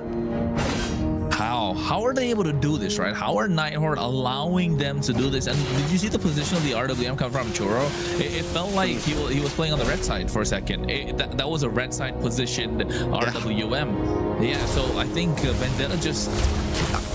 Do they just have the number of Night Horde? Because look at the damage dealt. Churrobarmy, definitely after that big play of the RWM, has the highest damage. T to follow with the Khalid. RR making it to the fights, but they're not able to capitalize. Merlin gets tracked down here. Fury of the Phoenix does help get the stun, and now Vendetta might want to back off. Churrobarmy goes down. Shiro able to find him, and Tarzan on the run with the Tortoise Poussants, trying to get a little bit of speed. Melon comes in with Valkyrie Descent and instantly drops down onto Merlin. Shiro gets a kill on a Tarzan, but now they're chasing down Shiro. Shiro's stuck in the jungle. Kistler tries to come in, drops him on Force, but it's just not enough to save the day. T able to escape safely, but Shiro's already gone, and now Kistler in a bad position, forced to use a flicker back to his lane. Yeah, and you can tell that they want the aggression in the early. They want to be the aggressors in the early, and with this kind of a composition, they need to maximize what they can put out in the early game, because like you said, they don't look like they've got a late game hero on their side. Yes, we can't underestimate the damage that they can put out in a 5v5 brawl, right? But and it comes down to position, and Churobami's got to be positioned really well for it to happen. Night Horde not going to allow that to happen, of course. But if you're Vendetta, pedal to the metal. You want to be the aggressors. Hit the gas. Don't stop for any curves. Don't stop for any traffic lights.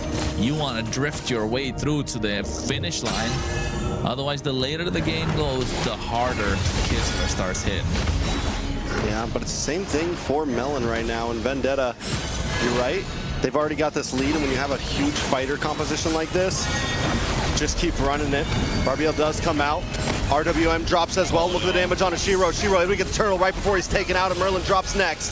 Siri now getting involved, getting a little bit of poke damage onto multiple members, but Merciless and Tarzan don't want to stop it. Merciless gets the flow of blood to get away, but now Tarzan's in a bad spot, taken out by Kistler. RR looking to try to close the distance onto Merciless. Merciless used the flicker, but still goes down. And now RR finally taken out by Melon. Vendetta find 2, 3. The fight lasted so long, they're already back on the map. It's 3 total, but Night Horde find 2 for themselves. And Vendetta don't mind taking a fight to Night Horde because they have the aggressive composition firstly, and this has sort of been Night Horde's MO, right? They want to play as aggressive as they like. They want to get brawly. They want to get in your face. They want to be able to mechanically outplay you. Meanwhile, Vendetta, they know how to slow the pace of the game down. They've done that before. We've seen it. They've slowed down the pace to a certain, the pace of the game to a certain point where it feels like you're forcing the opposition to kind of run on autopilot, and they're so good at doing that. And that's what makes them a great team. That's why they were there in the upper bracket finals. Meanwhile, Night Horde struggling to bridge that gap between, you know, what could be a good team and what is a great team. And I think if they're able to get the better of Vendetta in this series, we can start categorizing them in that great conversation, right? There are experienced players on their side, of course, but errors, mistakes, fumbles, that's something that we don't want to see, and we've seen that in the previous series, in the match against Leviatan. Hope we don't get to see a repeat of that, because if they do, Vendetta are just gonna blitz away and run away with the game.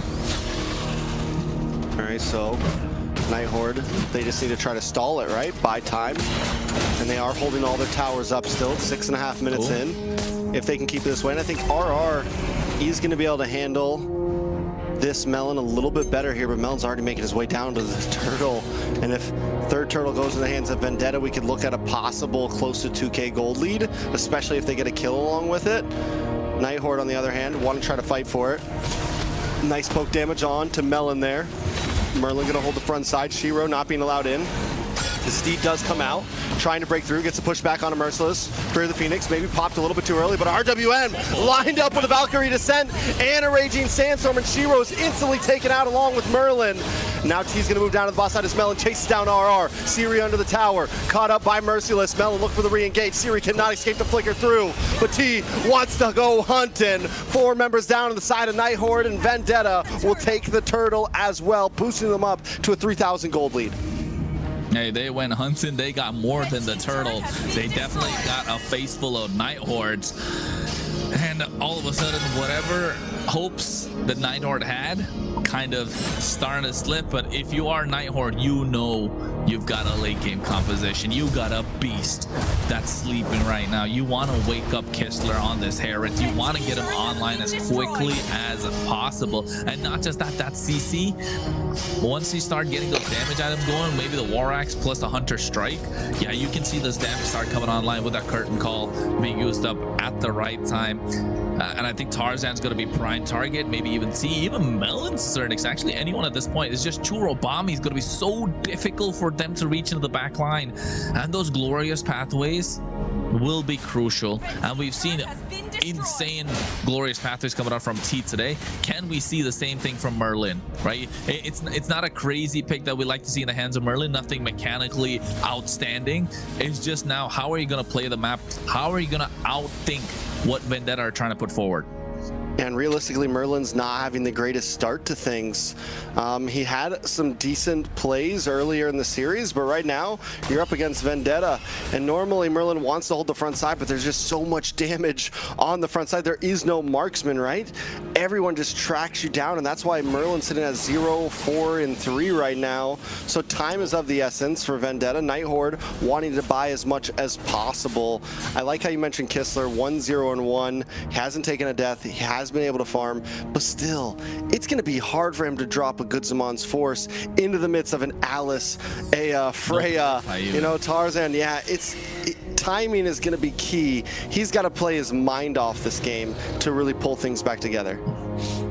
It's possible, though. It's definitely possible with the tools that he has around him. With Siri, the Fury of the Phoenix, Aura can buy some time or poke them down. Merlin, I think that's why I say this glorious pathway is going to be such an important tool when he uses it, right? The timing of it, the revitalize, that allows Kistler to play with that Zaman Force when he wants to. And layering the skill is going to be important for Vendetta, and you can already see they're hacking away at the Lord, maximizing what they can do. About 5k goal lead right now. They want to pull away as much as possible. RWM comes out. RR caught in the midst of it. Kistler able to make his way back to it, but he goes right onto Shirobami. Down goes Shiro, RR as well, and Merlin taking out Kistler, drops him on Force, but now it's just to try to get away as Melon chases him down. T as well, he's under the tower, but they're following in. Tarzan with the cutoff. Kistler will not escape this one, tries to dash through, but there's just no escape from Vendetta. Some would say if that was a Purify, that would have been nice for Kistler, right? It would have allowed him to stay longer in these team fights. So look at Vendetta. T is trying to get into their heads early. He wanted to call it a night. He's been playing 5 games already. He doesn't want to go for another 5 at the moment. It's only the first one of the series, but with the way Vendetta are playing, they starting to look clean. Not a lot of mistakes. 4 times 4 is 16. 7.5k gold lead in their hands, reaching 8k right now. Holy shields are about to pop at the 11th minute mark. Oh, the Lord slow push down the bot side. Maximize what super minion waves you can get. All right, can they get an inhibitor out of this? The bottom shield hasn't been popped yet. Lord's already pretty low. Will go down. Night Horde able to defend pretty cleanly. Vendetta, though, with 8,000 gold lead. They just freeze these lanes. They eat up your jungle. They hang out and wait. They wait, bide their time, looking for the perfect moment, the perfect opportunity to present itself. But I mean, if you're Vendetta, you create the opportunity as well, right? Because you've got yourself the Alice, you've got that Throne of Ruin. It's a massive AoE skill. Again, no Purify from the side of Night Horde. The lack of respect for the crowd control that Vendetta are bringing into this game, that's hurting them. I don't know, was it a mistake? Was it overreading it, overconfident into this game? Overconfident? I don't know. I mean, come on, like, would you play a Flicker Herald here? I mean, you can barely, it's almost like playing a Flicker Claude, you know? You don't really need the Flicker, right? It's a fast-moving hero. You can dash around. There's not really many reasons, unless there's literally zero crowd control on the other team. Yeah, you're risking it. We've seen a lot of players pay the price for getting hyper-aggressive, but look at the Throne of Ruin paired up with an RWM, and Shiro and Merlin are taken out immediately. Valkyrie's Descent drops down, and Night Horde is still hiding under the base. They should have never came out. They should have never, that's for sure. But another thing, how Vendetta are freezing their lanes. They gotta come out to eat. Forcing them out, right? Yeah. And they gotta come out, they gotta scout out the bushes. They gotta do something to try and get the gold into the pockets of Kistler. Because Kistler not having any gold is equal to them just getting slowly choked out at this point. Put them in a sleeper. They're not gonna tap. They're gonna pass out. That's what the game plan for Vendetta is. And Night Horde don't want to let that happen. They're okay losing a couple of bodies. It's all right, but you open up the map a little bit more. Let Kistler get these minions in his pocket. And now all of a sudden, the long lanes are starting to push in. The top side, the Lord is present. Vendetta are hacking away at it. And they have no possible way to contest apart from the Fury of the Phoenix. That was the hit. All right, so quick Lord. There's nothing Night Horde, like you said, nothing Night Horde can do at all. Can they defend this though? I think it's possible. Definitely. Oh, look at the bot side. No concealed play. Shiro, what are you doing? Shiro way out of position. No escape. Now it's a bit harder to defend. You're down a man. Lord's coming now. It's 30 seconds. Lord should make it. Night Horde gonna try to mess up these lanes a little bit. They're trying. They're trying, right? 25 seconds. I think it's enough time for Shiro to come in, but the damage is already done. It's gonna delay the defense that they could have. Vendetta reaching or closing into a 10k gold lead at this point, and this is where you want to be with a composition like this, with a Freya, with a Khalid, with an Alice, with a Basha. You want this big gold lead in your favor. Merciless on the bot side, Throne of Ruin. Lord is still there in the mid lane.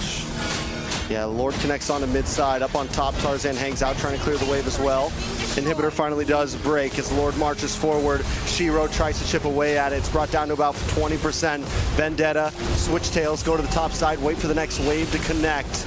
Tarzan continues to hunt around the map. There's another wave on the bottom side as well. Night Horde is forced to split up with 4 members at the top on Vendetta. They're gonna have to move, but Kistler drops him on Force in the re-engage from Night Horde. Vendetta now on the run. Turtle bombing, taking a lot of damage and does fall. And now it's Tarzan along with Merciless caught in the middle. Melon taken out by Kistler, and the bomb has finally got off. The clock is ticked, and Night Horde is trying to fight back. Merciless brings it out, looks for the Throne of Ruin, finds RR, looking for more members, but Merciless is turning this around, but Kistler's not going down. He's not going down right now. The shield is insane. It's him versus T. It's him versus Merciless. It's Kistler versus the world right now. He's backing off. Merciless wants to chase him down. T drops it. Kistler still going. Kistler still going, but he's out of mana. He's out of gas. Can he get away right now?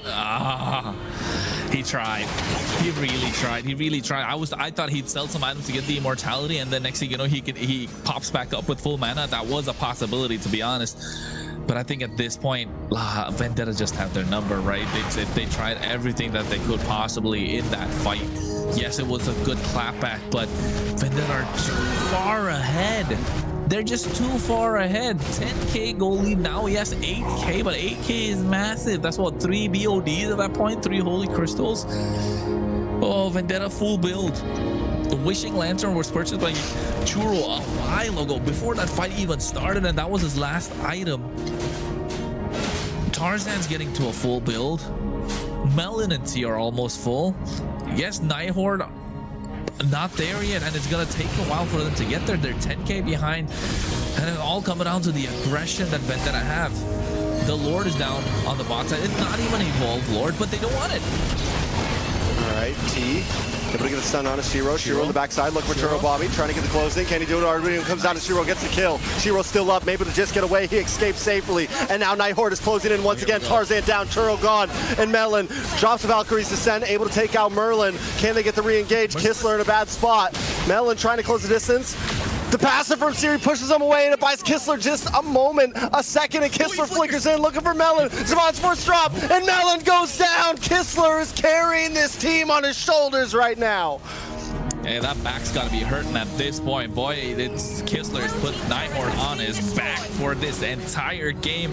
But the opening was provided by Shiro, right? Able to use the steal at the right time in the face of Churobami and dishing out the damage when he dropped down that RWM. It was really good. Of course, Siri with the clutch engage coming from the Fury of the Phoenix, able to absorb so much damage. T went in with the Raging Sandstorm, 5-0-17.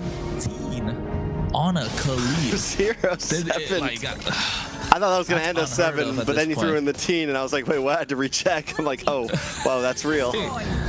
Yeah, I know, and not just that. Look at Merciless, 3-2-19. They have been playing this Ube-esque composition really well, but the problem being, once they've used up all their skills in those fights, right? They're sitting ducks.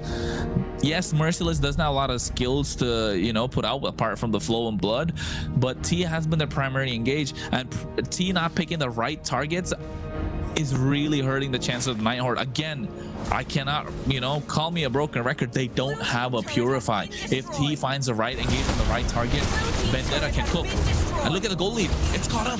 It's barely anything now. It was 10K. It's barely anything. Night Horde is now in control. Time's up. Tick, tick. Night Horde's at your door right now. Vendetta definitely have to make a play to make this work. They have to close in on Kistler. But the thing is even in the last fight, we saw Siri. Siri stays close to Kistler. The passive doesn't only help Siri, but it helps Kistler as well. You pair that up with Merlin, who's willing to die for the cause. It buys Kistler enough time to really pop off. Another thing is Shiro's been doing such a good job at zoning in onto Churobami. It's worth it. If Churobami goes down, the back line is gone. Game's easy. Everything helps. Shiro can even die for that kill. And honestly, it puts Night Horde in a good position for the fight. Yeah, looking at them, their full build across the board. Oracle picked up by RR, has a Malefic Roar, so that's some good news. Ken has the Shred. Queen's Wings on the side of Shiro. Holy Crystal purchased by Siri, and you can see the amount of damage that he's putting on. Not just that, with the help of the Wishing Lantern, and Wishing Lantern in the hands of Kistler as well, doing so much damage because of the tanky front line that they have on the side of Vendetta. Forget front line, they got a tanky lineup entirely. So that Wishing Lantern is coming in clutch along with the Divine Glaive. That's a glass cannon if I've never seen one before. Kistler is a full glass cannon at this point. No Oracle, no brute force, nothing. He's full damage, and that's why the timing of him to come into the fights is going to be crucial. Doesn't even have the immortality, no Winter Crown, nothing. He trusts his teammate to give him the space that he needs, and when he drops the Demand Force, he wants to dance around all night long like there's no tomorrow. And that's what Night Horde needs to do. Hey, look at the goal lead for the first time the entire game. That's a 100 goal lead on the side of Night Horde. Not like it matters at this point, but that's the first time of the whole game. It's what, 20 minutes in, we're looking at a 400 goal lead on the side of Night Horde. Night Horde have found the formula, right, to take down Vendetta in game number 1. And if you're Vendetta, it must be hurting really bad because you went through a grueling best of 5 before this, which went what, 20 plus minute almost every single game except for the last one. And now what you thought could be an early game easy win with a 10k goal lead, you let that slip, you fumble that, and now we're in 20 minutes deep and Night Horde have the shotgun and Vendetta are looking down the barrel. Yeah, it's a mental game at this point, and Night Horde has definitely found the formula. Can they find a way into this Lord Pit, though?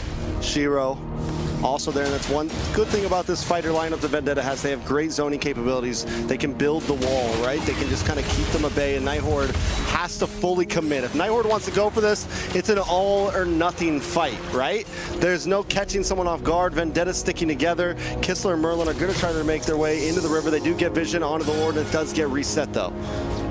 And not just that, look at the map, though. The map from Vendetta, the waves are pushing in, right? They've got 2 inhibitors gone. The bot side is pushing in. They've got a whole big wave. Look at the bot. Wait a second. Oh, Melon sees it coming, drops Valkyrie's Descento, but he's taking way too much damage. Merlin gets the pick onto him. Immortality pops and T's there as well. Tarzan drops. Vendetta's been split up, and Night Horde is finding them one by one. Merciless and T are the last 2 standing, and that's where Night Horde gets them. They split them up. Once Vendetta splits up, it's over. Team at the backside trying to buy time. The Immortality pops. And that's it, a shutdown for Kistler. This might just be it. Night Horde trying to crash down the mid. Merciless jumps in. Does have the Throne of Ruin, able to pop in to get the stun. Still trying to buy as much time as possible. The damage just too much. Immortality. Night Horde's like, forget it. We're moving past you. We're going onto the base, and we're going to take game number 1. The time bomb was ticking. It exploded. It took 20 plus minutes to get there, but Night Horde knew and found the answer. They knew the assignment. T can recall all he wants. He didn't know. They knew what was coming. They knew the timing of when the bomb was gonna explode. They knew that balloon was gonna pop. And oh my God, when it popped, it felt really good for Night Horde. Yeah, because for them it felt suffocating for the whole early game in the beginning. It's just it just felt like you're just going up against a wall of bruisers, right? If they come at you, you just... The fact that they were just zoned in their base, they can't even go out and get gold, to turning this game around and winning this game is just unreal to me. And you can take a look. I mean, everyone was kind of full build. There's nothing really, I would say, that was missing. Corrosion side coming out from Shiro in the late game with the help of the golden staff. That was just so that he can get these fast basic attacks on top of Churro, try and melt them down as quickly as possible, also to try and take down the base crystal towards the end, because he knew he didn't have a lot of time, right? He didn't have the burst capability, or didn't have the amount of sustain to stay in these fights for long enough to get those bursts down. So he needed to hack away at Churobami, who was the conductor in the back line. And without the conductor, what's an opera, right? No songs to sing, nothing to hear, nothing to play. Vendetta, man. You know, I think on that first Lord, if they could have just maybe broke a holy defense before the push, things could have been different. And you have this early game comp, you have to think about all those things, right? You get 2 Lords. After that, it's a wrap. It's G's. There's no way to come back against the composition the Night Horde have. And when you pick a composition like that, that's your risk, right? You need to know how to close out early on, and they were unable to do it. But Night Horde once again shows something we saw last time. They can push to the late game, and it's something they kind of lacked previous that now they have seemed to really pull together. And maybe it's the flow state, maybe it's whatever you want to call it, but their late game has definitely tremendously improved. Their late game has improved, and they're looking a lot more clean, right? They even made Layla chuckle towards the end. I was so unbelievable, you know, when I observed that, and the way that they were supposed to, they held it together until the time was theirs, and they just took that opportunity and they really reaped in the reward.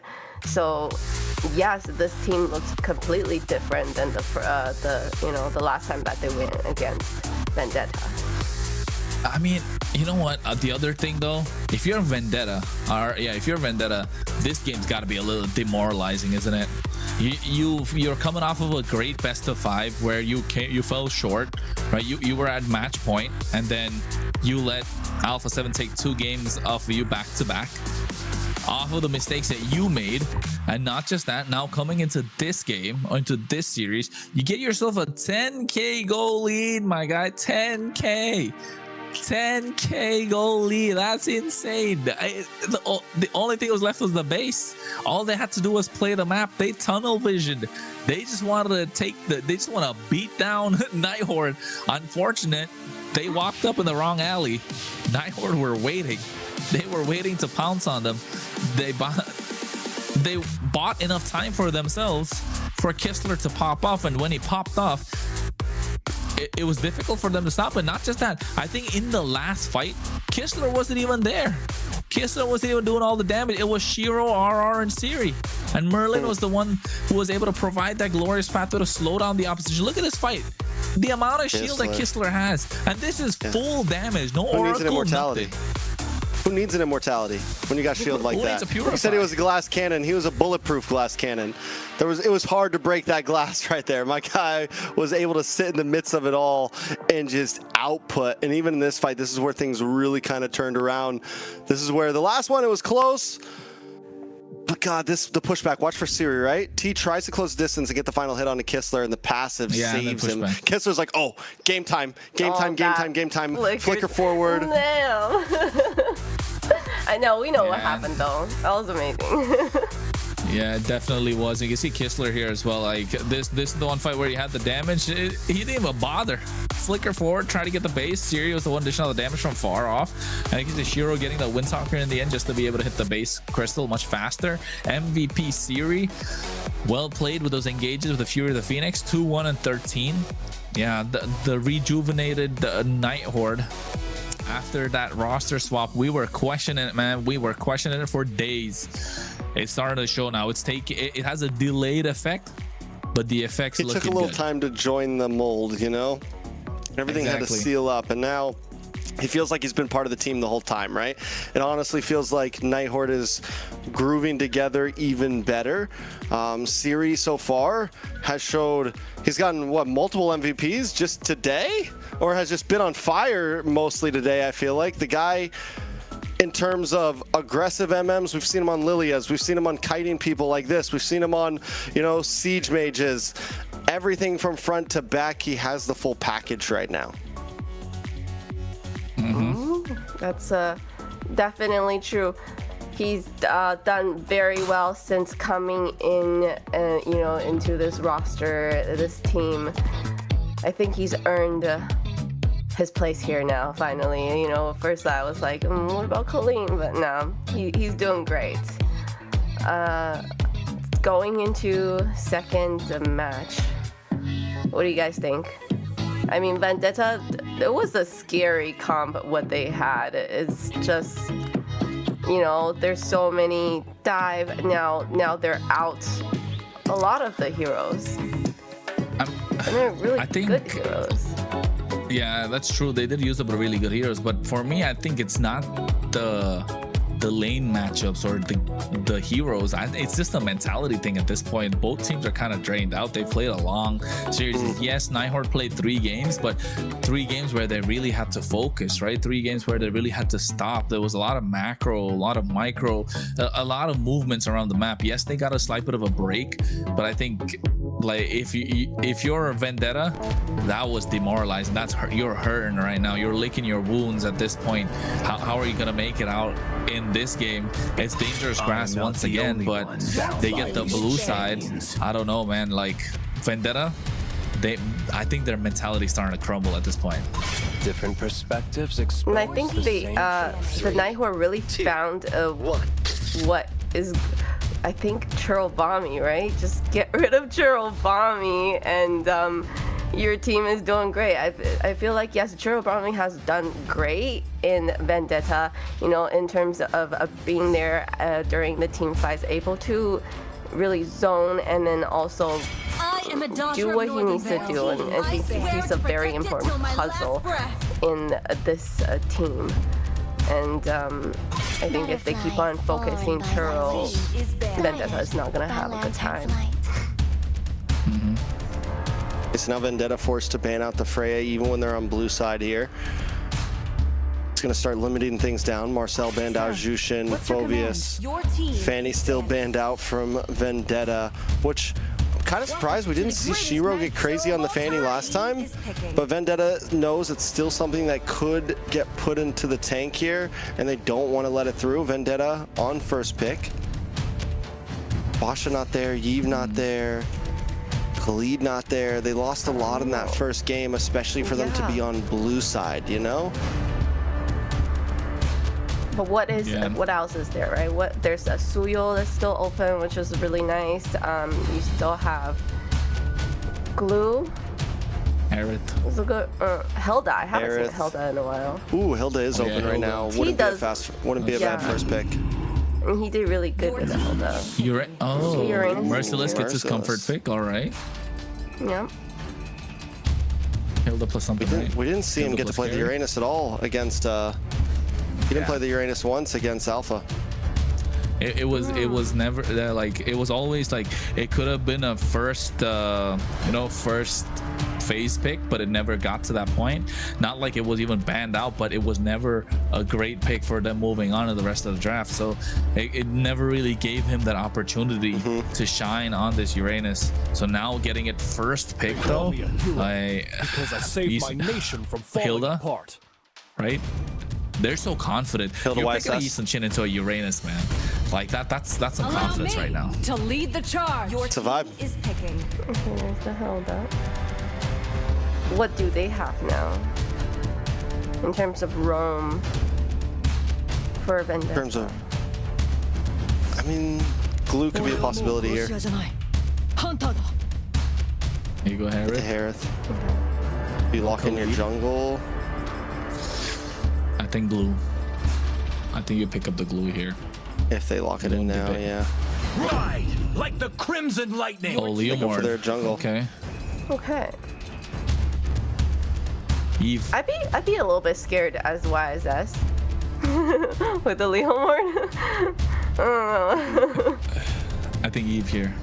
The past is but ashes in the wind. Your team. I was gonna say Eve or Carry, but Carry is the solid choice. You get the shred, you get your, you know, DPS locked down, your fail safe. Put that aside. Okay, now we can work around. I think Eve is gonna be a great pickup for them. But Vendetta need to ban it out in this phase. Zetian's gone. Shall endure. Eve, right? 100%. Just focus down on the mid laners here. Both teams need one though, so you have to think about it pretty hard if you're VTA, because the thing is, as Night Horde gets the first pick in response to all of this. Eve, man, like Eve, don't like. Don't play with it. Yeah, don't play with it. Like, we've seen what the Eve can do against the Leomord, right? Really well with the RWMs, and Vendetta were the ones to do it to Night Horde. I think Night Horde will pull up a page out of their playbook and make it work for themselves. So yeah, there you go. There it goes. I was made for. I think Night Valentina. Horde is missing a lot of CC. Blue band. So, you know, we need Valentina. Yeah, and then what do you leave? You leave Lilia open. You leave. I mean, I guess you could give the Valentina, get the Lilia, or trade it here and just ban something else. I was thinking of the same. Like, they don't have a lot of ultimates to take away, so Valentina's not a bad idea right now. But for VT, I'm thinking of you know, Gatot Gacha or a Hylos. There you go. That could work out for them as well. But I think there's also the option of a Kalea that can be taken off the Kaja. But now if you're looking down that hole, that rabbit hole, you're just gonna go deeper and deeper all of a sudden. So yeah, Lilia, you're okay giving away the Valentina. And then what, you take maybe Kimmy here or something? For VTA? Yeah. I don't like Valentina on the Night Horde. Yeah, but if they don't get Valentina, VTA are gonna pick it up. Will it grant immortality? Alice, okay. Or death? Yeah, Kimmy. Or the Valentina for VTA. I mean, for both teams, to be honest, right now, Valentina doesn't make too much of a sense. Like with Layla saying, but it's just so good as a pick, right? It's just such a great pick overall. There's still Sora, right? For VTA. Nah, for mid lane? I can go XP Uranus, bro. Now we're getting crazy. Now we're reaching rank territory. There we go. Valentina comes through. Gatot Kacha, Hylos. I think Hylos is a solid choice. 1,000 winters. A twin engine horsepower. Combo. There we go. Horse combo. Hey, twin engine horsepower, man. Make that a thing. The Layla logic is working. I'm telling you, the two-horse combo is a thing. Lear pick from Night Horde as an answer to the dive, an answer to the steeds, the horse combo. I don't know. It's good, but it hasn't had the greatest track record.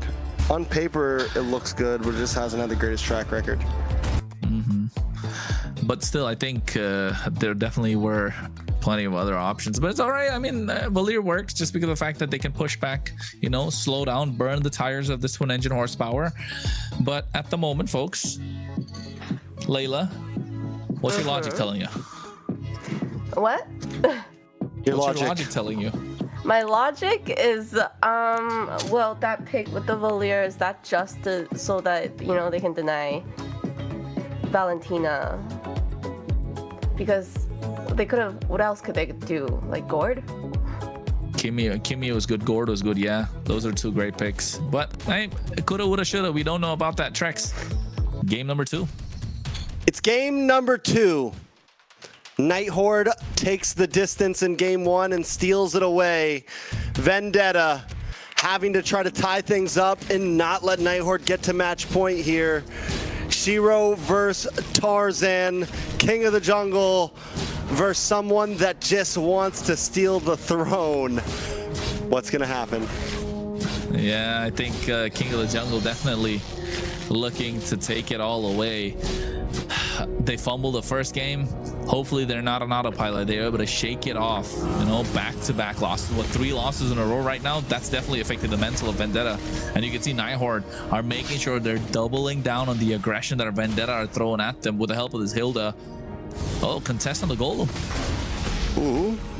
Did go over. I think that did go over to Vendetta there. Yeah, Tarzan got it. Good early steal, nothing too major, but still, it's the small things that count, the details, and those start to add up. Yeah, and I think these small things, not just the fact that they're adding up, but it's adding up to slowing down the Eastern Shin. The slower the Eastern Shin farms, the better it is for Vendetta. But we've seen what can happen. Night Horde have played that game already before. They've played these games before where the Eastern Shin has been slowed down by Leviatan. Oh. Who needs to be slow when Merlin can go fast and get a first blood already? Shiro connecting a Mountain Shocker, getting the stun. And that's the thing about the YSS still does have some kill pressure even in the early game, mainly because of that Mountain Shocker, right? Yeah.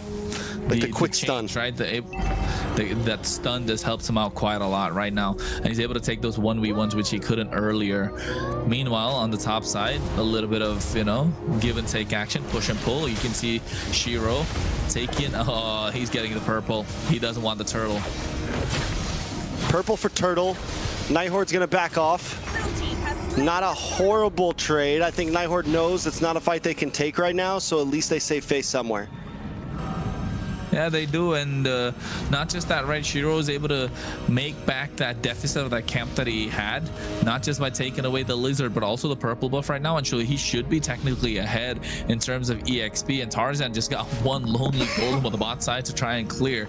And looking at the emblems setup, it's looking all good for both these teams. Siri rocking a Festival of Blood. Meanwhile, I think super solid across the board, nothing crazy. Both these EXP players rocking the Brave Smite, want to sustain. Both the junglers with the killing spree. They want brawl, don't they? Yeah. They're trying to rev up, jump in there and take people out. That's all it is, you know. It's aggressiveness at its finest. I want to be the carry. It's the hold my beer emblem, you know. Night Horde now.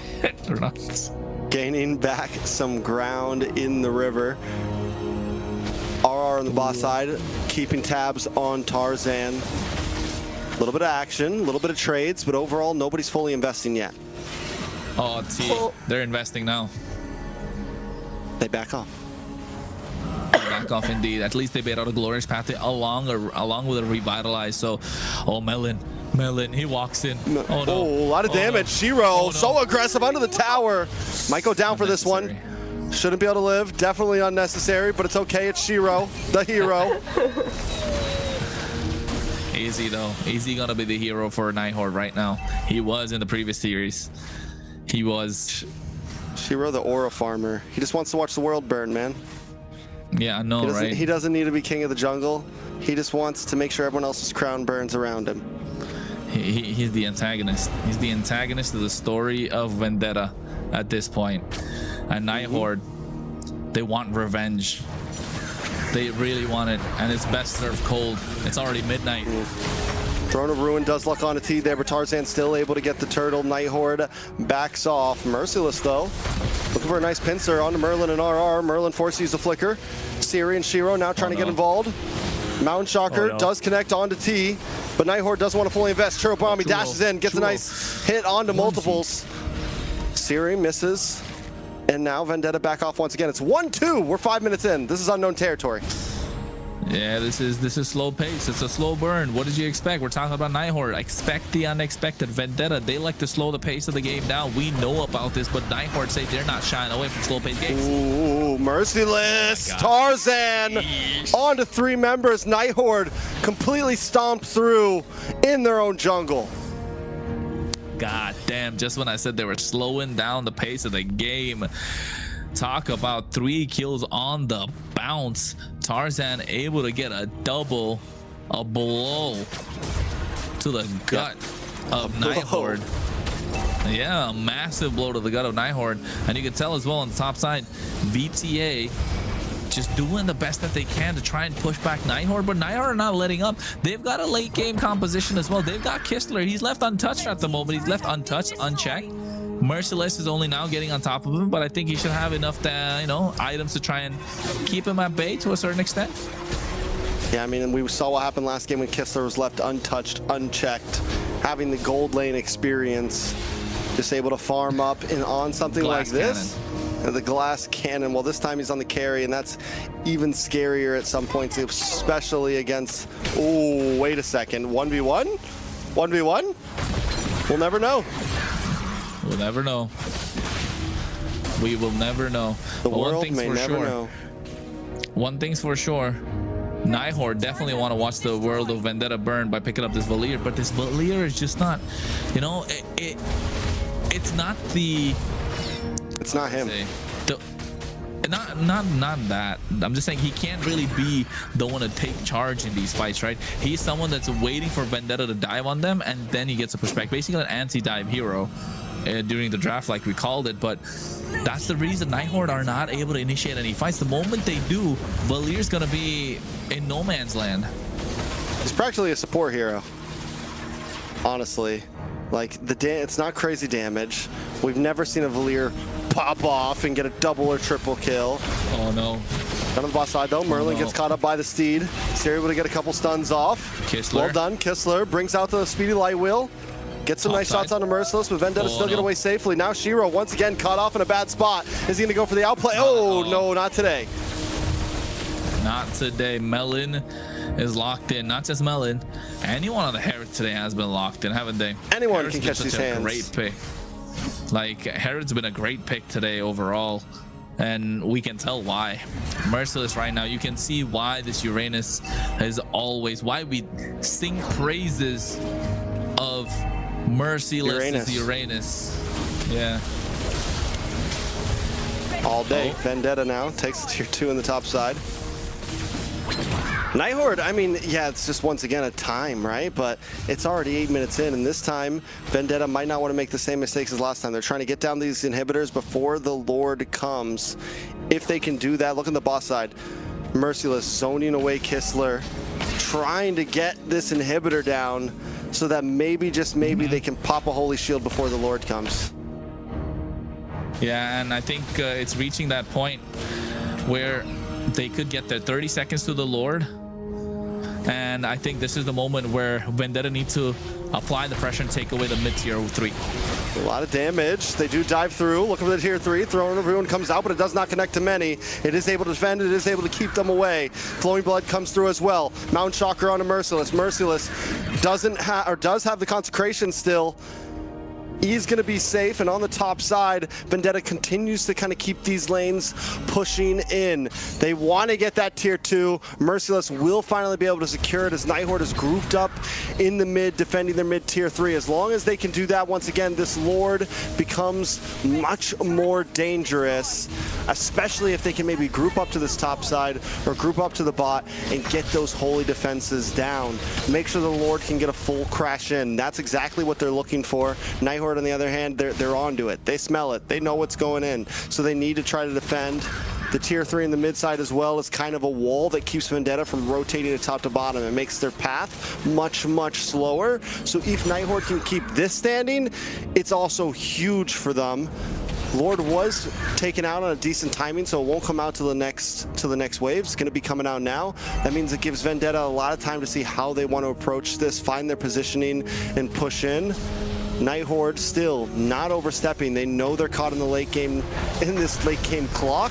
They know they just need to defend. Don't start any fights. If you can find a pick off, if they over-engage, that's a win.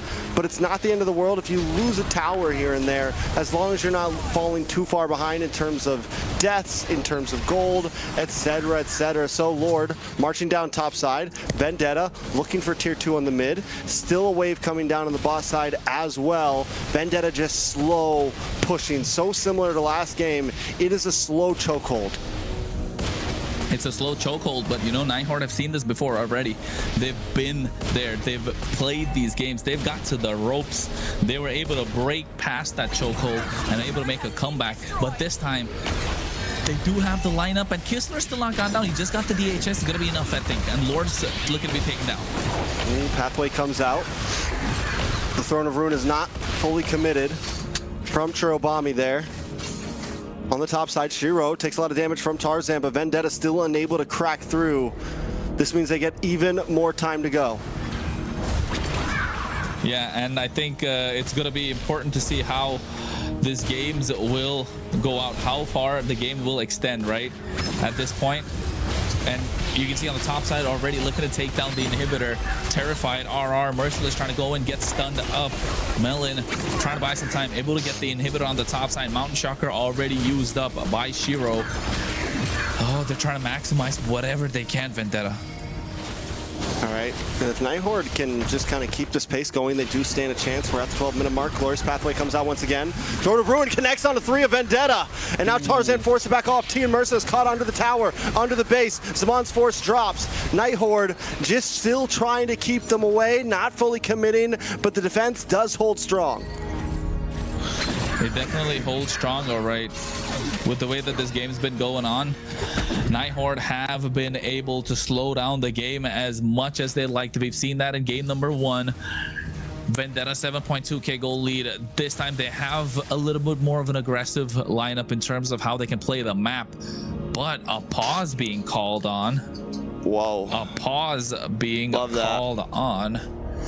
Heck yeah. Ooh. Heck yeah. All right, that's the first pause of the night, I think, right? Nope. We just had the other ones pre-game. We had a pause earlier pre-game. Okay. This kind of started play out like that first match, but what's the difference for this one? They broke an inhibitor after First Lord. They were listening to you guys. It's a big deal. They're like, notes. So yes, what do you think that the chances of Night Horde coming back from this one? Chronos? It's possible. They gotta carry. Less they gotta than last carry, time. Bro. Like that. Like no, still possible. I don't know.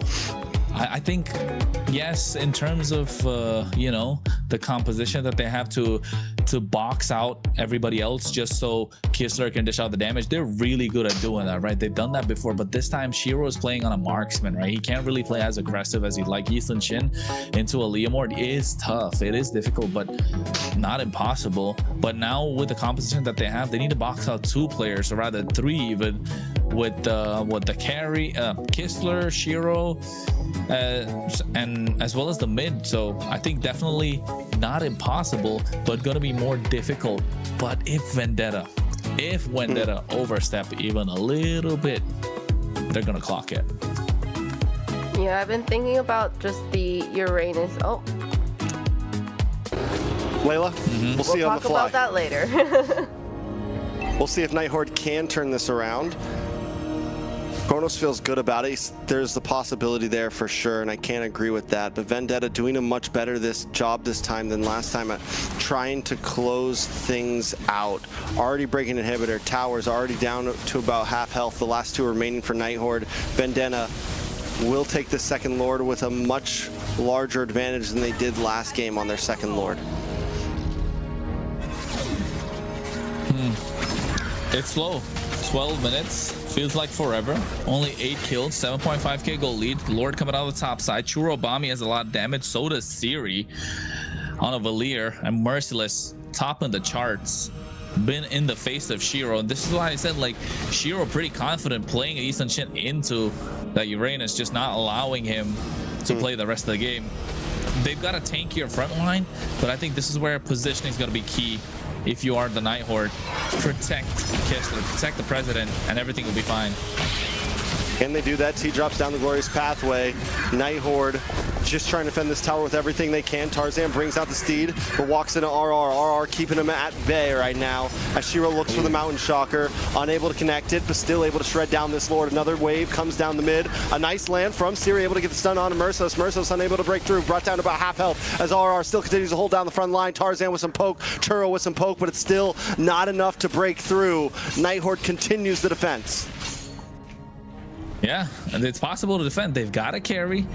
They've got Shiro on the Season Shin. They've got the space. And guess what? Carry has still not got a single kill, single assist on the board. They're really afraid of this, right? Now they're looking to find an opening. Glorious Pathways down. They do finally break through the middle inhibitor, but Night Horde holding distance so well right now. Another wave down the bot side. Night Horde still just defending. Vendetta hunting, searching, looking for any moment that Night Horde shows weakness, but Night Horde just not showing it. Night Horde are not. They're not letting up. Look at the damage. It's starting to hurt Merciless now. That's it. That was just a couple of basic attacks. That was just a few basic attacks. You can see Merciless half HP. He doesn't want to. He doesn't want that smoke at this point. He doesn't want that smoke. Whereas Night Horde, we're looking for the smoke from the beginning, from the get-go. And 60 seconds to the Lord. Oh no, Tarzan. Tarzan brings out the steed once again. A nice stun from Shiro there. Glorious Pathway comes down trying to lock him in. They just want to get these inhibitors, and Vendetta finally backs off. They got what they came for, hunting for towers, and the base is wide open. Base crystal cracked open. All three inhibitors are down and out. Night Horde now, I don't think there's any point in trying to stay in your base. Open up the map. You can see they're already opened up the bot side. They're trying to get the clear on the top. Get something pushing through so you don't have to kind of let that Lord go away for free, right? It's not exactly an 18-minute Lord, but it is a Lord that needs to be contested. At this point, I don't know if Night Horde can pull off another defense just like they did the last time, because they don't have any sort of tower structures to pull the aggro of the Lord towards. Vendetta still have 8.3k gold lead. This is where they were in the previous game as well, until they let that 10k gold lead slip. Where's the tipping point? When is the balloon going to pop? Is this a ticking time bomb again? Night Horde does make their way cleanly into the pit. A nice Mountain Shocker on a Merciless. Tarzan brings out the steed. Here we go. A big Throne of Ruin connects with Shirobami. On to multiple. Kistler goes down. Tarzan able to get the kills. Now Shiro's on the run. A double for Tarzan. He's looking for more. He's looking for the triple. And he does secure it. Can he find another? Tarzan's on the hunt. Siri and RR don't want to let it come through. But Tarzan doesn't want to let it slip away. Vendetta with a 9k gold lead. Close in onto the base. Tarzan brings out the steed once again. He's going to try to move on to RR. It's RR between three. Samon's force is dropped and RR still stands. But he finally drops the Shirobami. Is the one to get the kill. They're going to move on to the base, and Vendetta tie this series. Hey, we were calling it, Trex. Another 6 hours. With the length of these games, we're getting there, folks. We're getting there. It's gonna be a long, long, long night. It's already daytime for me, but with the way that these guys have been playing, you can tell that they are here. They're here to stay. They want to be there to contest. They want to be there in the grand finals. Of course, we are looking at the final spot, right? That we already got our 3rd place finish. We are with the team that loses this series, they're gonna get 3rd place. So podium finish guaranteed. But you really want that slot, don't you? You want that slot to go to the Esports World Cup. Well, that's what it's all gonna come down to. That's the second game, and they tied it up, and well, it kind of started out the same way, you know, first game started, but you know, Vendetta definitely taking notes from these two casters. They're like, okay, we gotta do this. And you know, really unfortunate, Kessler wasn't really able to come online. We were hoping that, you know, if we get to late game, this carry can start shredding more, and then unfortunately we just didn't get to that point. I agree. Yeah, I mean, Vendetta at this point showed up this time. They did not fall behind at any point. They were able to they knew the clock was ticking this time. It did get to 16.5 minutes. And Night Horde tried to fight out on that last Lord, but I think the gold deficit was just too much. Last time it got bad, but it wasn't that bad. And Night Horde was able to kind of find some mistakes that Vendetta did when they were coming into the base and kind of capitalize on small little pickoffs here and there. This time, Vendetta never gave them any moments to kind of regain that space. It was 10-2 at the end of the game. Vendetta played that game about as clean as anyone could imagine. Yeah, that's what we wanted to see from them in game number 1, right? That's what we really needed to see with the lead that they kind of had. But this time, I think having a failsafe, having Tarzan play on a hero that's not necessarily a tank, but can also be the initiator, a hybrid basically, and just allowing him to dish out the damage when needed and not really rely on the rest of the composition to show up. If they show up, they show up. If they don't, it's okay. I got it, fam. He's got the damage. He made it work. RR did try with a lot of Throne of Ruins, but also not just that. Comfort pick for Merciless shows why he's one of the deadliest Uranus on in North America at this point. Night Horde, it's 1-1. Are we gonna see this go all the way? Best of 5, 30-minute games, 40-minute games, 45-minute game? Yeah, all the way. I'll go way. right to work from here. I don't care. Yeah. Is that what we're looking at? Best At this point, if it goes to that, it will truly become a match of who can keep their cool together. No, just who can keep their cool together. Because even for these guys, it's getting late. You know, these guys are all from the same area as I am, and they've been playing all day long. Tarzan 7-0-2 with a well-deserved MVP. This guy wants it, man. This is a guy that wants that grand finals rematch. This is a guy that thinks he belongs on the international stage and has just never been able to get there. It must be hurting. It must be eating him from the inside, isn't it? It must be eating him up from the inside. I mean, taking it toe-to-toe against the he who shall not be named, the Dark Lord, and then all of a sudden now he's here. He's at the cusp of it. He's at the point where he can get there. He's at the point where he can hit that grand finals for MCT AMER North. Just 2 more games. Two more games. Just doesn't want to fall short. Just doesn't want to fall short. All he's got to do is beat Night Horde twice. He's done it before. 2 more games. If Vendetta, look at like all Vendetta needs is 2 more games, and he can go to grand finals. But it's the same for Night Horde. All Shiro needs is 2 more games. And he's got, and you know what? Shiro's got a taste of EWC before, hasn't he? So my thing is, like, once you get a taste for it, you really want it again, don't you? You'll do everything that you can to try and get it. Or is it because of the fact that you've never tasted it before, you're just that much more hungrier? What do you think? I mean, if you have an idea, it's a great question. I don't know.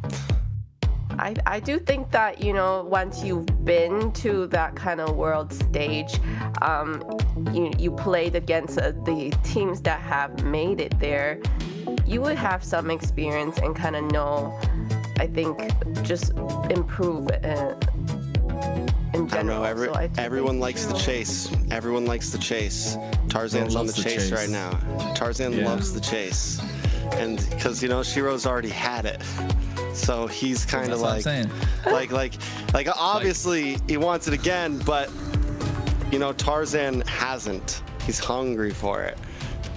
He's hungrier. I am a daughter hungrier. And he chased down like the whole team of Night Horde on that horse with Leomord. I'm just still gonna say the Leomord and Hylos combo.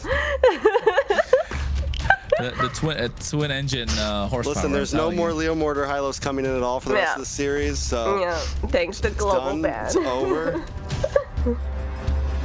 No more horse combo. Vendetta. You know what? Will be on blue side. Night Horde opts for the red. What else? Expanding reverse.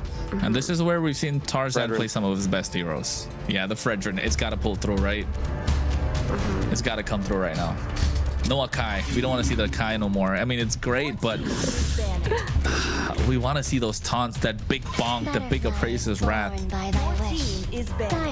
Yeah, they even ban out the Uranus. Uranus needs to be banned. It's so annoying. No Jushin. Honestly, yeah, there's a chance we could see like a Fredrin right up front here for Tarzan. We are blue. And they ban out the glue. Another big problem that can come to it. The same truth. 3, 2, 1. Fredrin right up front. Bada boom, bada bing.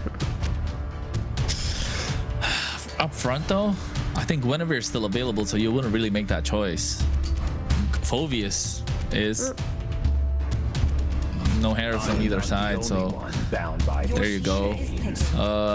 Guinevere plus Uranus if you are Night Horde. Uranus is banned. Got banned. Oh yeah. Gwen plus no Leia. Blue, no Freya. Gwen plus Khalid. Khalid? Yeah, I was just gonna. Yeah. Or Kalea. Gwen plus Khalid. Kalea Gwen combo. Yeah, that's true too. We didn't see it get pulled off well from previous teams, but Night Horde might be able to do it better. The Wombage combo. But Guinevere for sure. Like Guinevere has to be locked in, right? They're not. Oh, Eve. Never mind. Well, they were anticipating Never mind. that Fredrin pick then. With the So does Basha, VTA the take Exurit. the Guinevere. I think so, right? Guinevere? It's good into the Eve. But Fredrin's great too. I think Fredrin's great, but it's not so good into the RWM. So I mean, if you have Basha jungle and you have Fredrin jungle, then what we're gonna go look for is that the carry from the goal lane and then Shall endure. the mid, right? You think VTA is still gonna take that Fredrin? It looks like it would be a Fredrin because like they have the Claude and they have the Leviatan. I think having a Fredrin on that team would look really good. I think Fredrin overall it's a solid pick if Night Horde even wants to let it through at this point. Utility versus utility. It's not exactly a winning matchup, but it's not exactly a losing matchup against the Basha. It is clean though for Tarzan if he wants to go for that. He could also still go for some other possibilities here. I mean, we've seen him pick up things like the Akai against picks like the Basha against utility junglers. So we'll see exactly how it happens.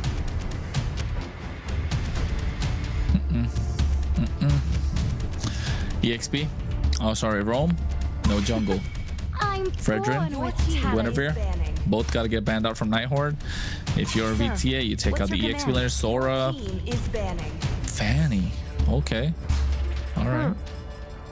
They're thinking this Basha could be in the Rome, like they did throw a curveball in the first series or in the second series against Leviatan.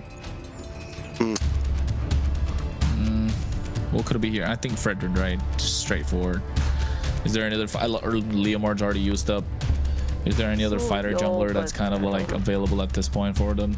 Nolan. I think Nolan. Yeah, Nolan honestly could be clean from VTA here. They banned out the Fanny though. Oh, Fredrin. okay.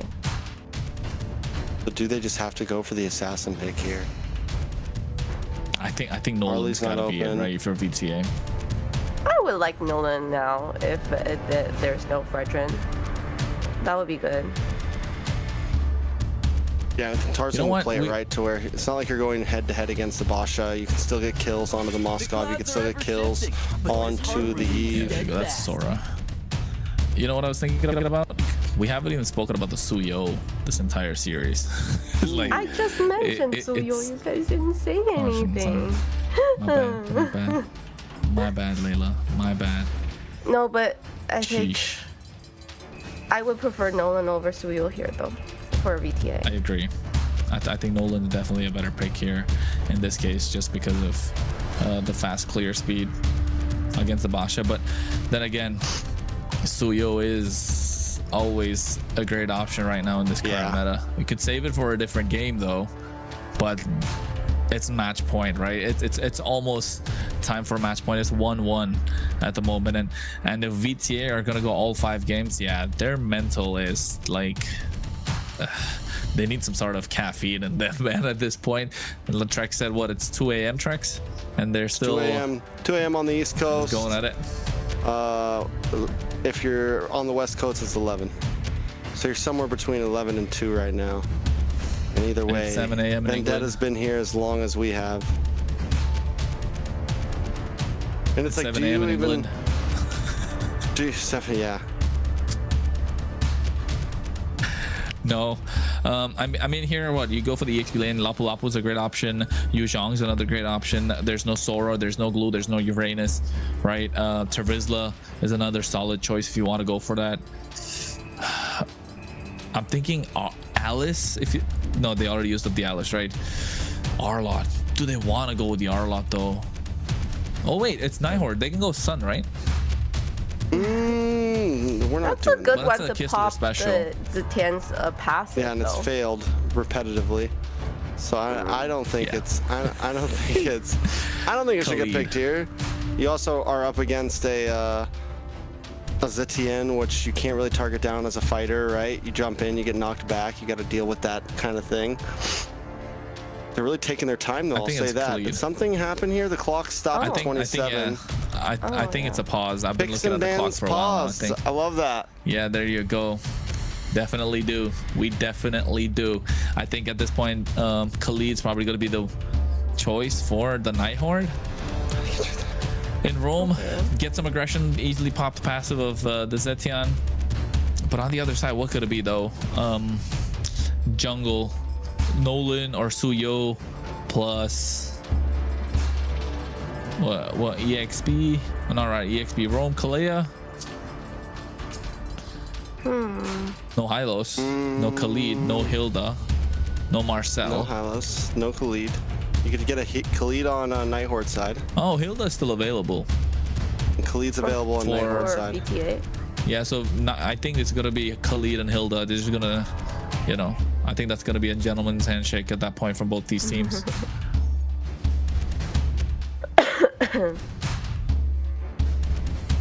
I like it. We're waiting. All right, so we see the Khalid come in for Night Horde, Hilda come in for VTA. We still need either a jungle / roam for Night Horde. I have long awaited this glorious Lapu Lapu, there we go. Okay. I think, yeah, for VTA you just go Hilda plus something, right? I think Night Horde are also holding off for that last pick just to flex his Basha in the roam position, just playing mind games with Vendetta right now. You never know. You just never know. They did the same thing against they did the same thing earlier against Leviathan. Merlin was able to play the Basha pretty cleanly. VTA knows this is a possibility. It's why they banned out the Fanny. It'd be a beautiful, that's the type of swap you're looking for, something that can get heavily countered but can also be a glass cannon, right? That can just completely put a game into your hands. Whoa. They are just going crazy. Okay. They're going We said crazy Suyo right plus now. something, but not plus the Atlas. Did not see that one coming. I thought Hilda, That's man. I thought actually Hilda, crazy. but that's that potential right there. That's at 2 a.m. That's crazy. It's crazy. It makes it really hard for Eve, huh? I mean, no, I think Eve's all right. You can just drop the RWM, but yes, overall, not just for the Eve, for the Moscow, for the Basha, they have good play potential with the Fury of the Phoenix. I think that's going to be the most important thing to look at if you are Night Horde. Now, what do you go? You're not really going to put an assassin on, are you? It's a tough position to be in. There's a lot of stuns. There we go. They put themselves, the Beleric, in the wrong position, able to absorb a lot of the physical damage that's coming through from the side of VTA.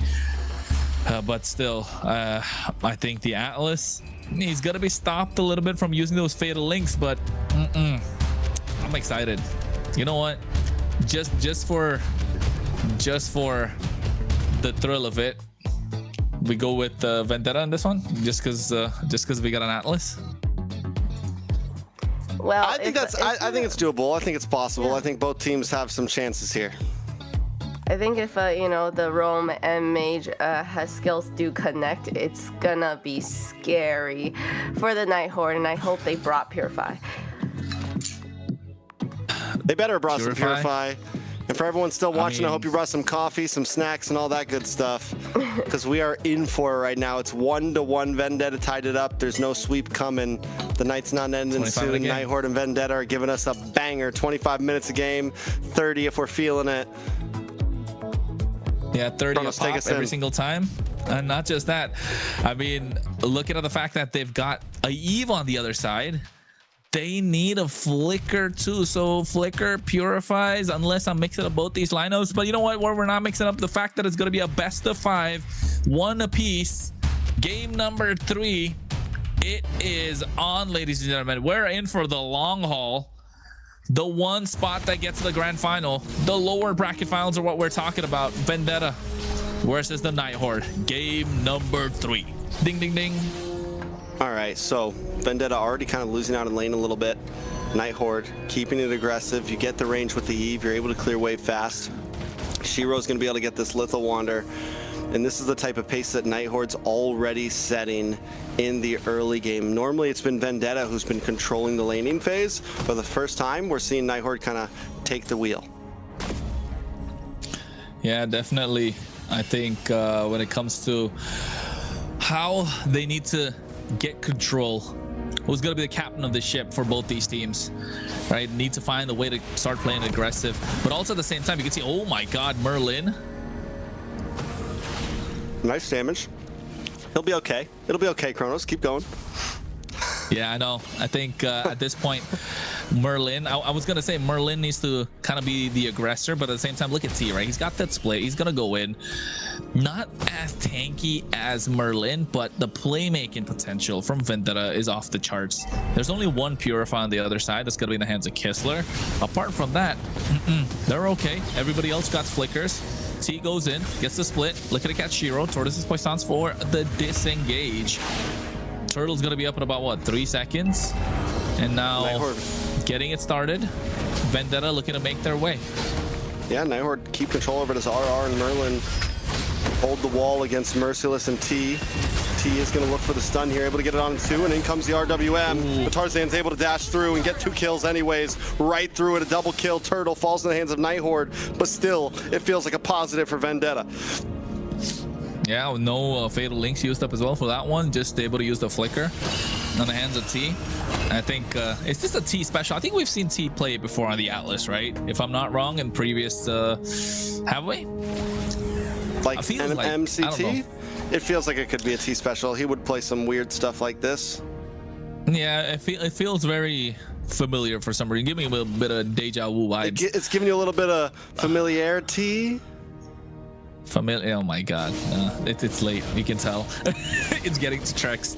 2 a.m. midnight talks. Not even midnight. 3 a.m. conversations. Just be careful who you're DMing, folks. Yep. At this point of the night. It's getting to the hour. It's getting to the hour, and Vendetta looking to get the advantage right now. 600 gold lead on their side. Not the golden hour. Not the golden hour. Not at all. That's been passed. Well, you just had that, didn't you? It's early morning. It's middle of the night over here. Night Horde on the defense, breathing for life at this point. I mean, I think everyone. How the tables have turned. How the turns have tabled. Exactly. And I think it's reaching that point where both these teams mentally fatigued, right? It's late for both of them. Who's going to be able to hold their own, keep their mentality strong? Let's not forget, you know, with everything aside, the entire season has been built up to this point for both of them. And you don't want a momentary lapse of concentration to kind of decide your months of hard work, right? It's true. And it's 7 seconds for Turtle. First one did go over to Night Horde. Vendetta with a small lead, but it's still feeling like a tie game. This Turtle, though, T will have the fatal link, so we're going to have to watch for it. Night Horde needs to be careful about how they engage. He does have Flicker as well. He doesn't have to even use the dash skill to come in. Just watch for a big flick and boom. Purify is only on Kistler right now, so Siri, Shiro, RR, Merlin are all available targets. Merlin does have the Revitalize, so once you see that pop, there's a big chance the Revitalize is going to connect right after. RR goes in. Well, wait, there's the Fatal Links. In comes the SOD to try to help out. And the damage is locked in. 3 members down on the side of Night Horde. It's nothing but Siri living. And now the Turtle does go to the side of Night Horde. Siri used the flicker. Oh my God, Siri, what were you doing? He was just sitting right in front of them while while his entire team just got melted down with the RWM. They're walking up to him, and then he realized, oh my God, I'm in trouble. Meanwhile, on the top side, Purify forced out from Kistler as well. Blazing Duet coming through from Melon. T has been playing this Atlas really well, right? It's got to the point where I think comfort picks are starting to show, and at least out of the box unorthodox picks are making it possible, or making it work for the side of Vendetta. And in terms of the damage dealt, series on top of the charts.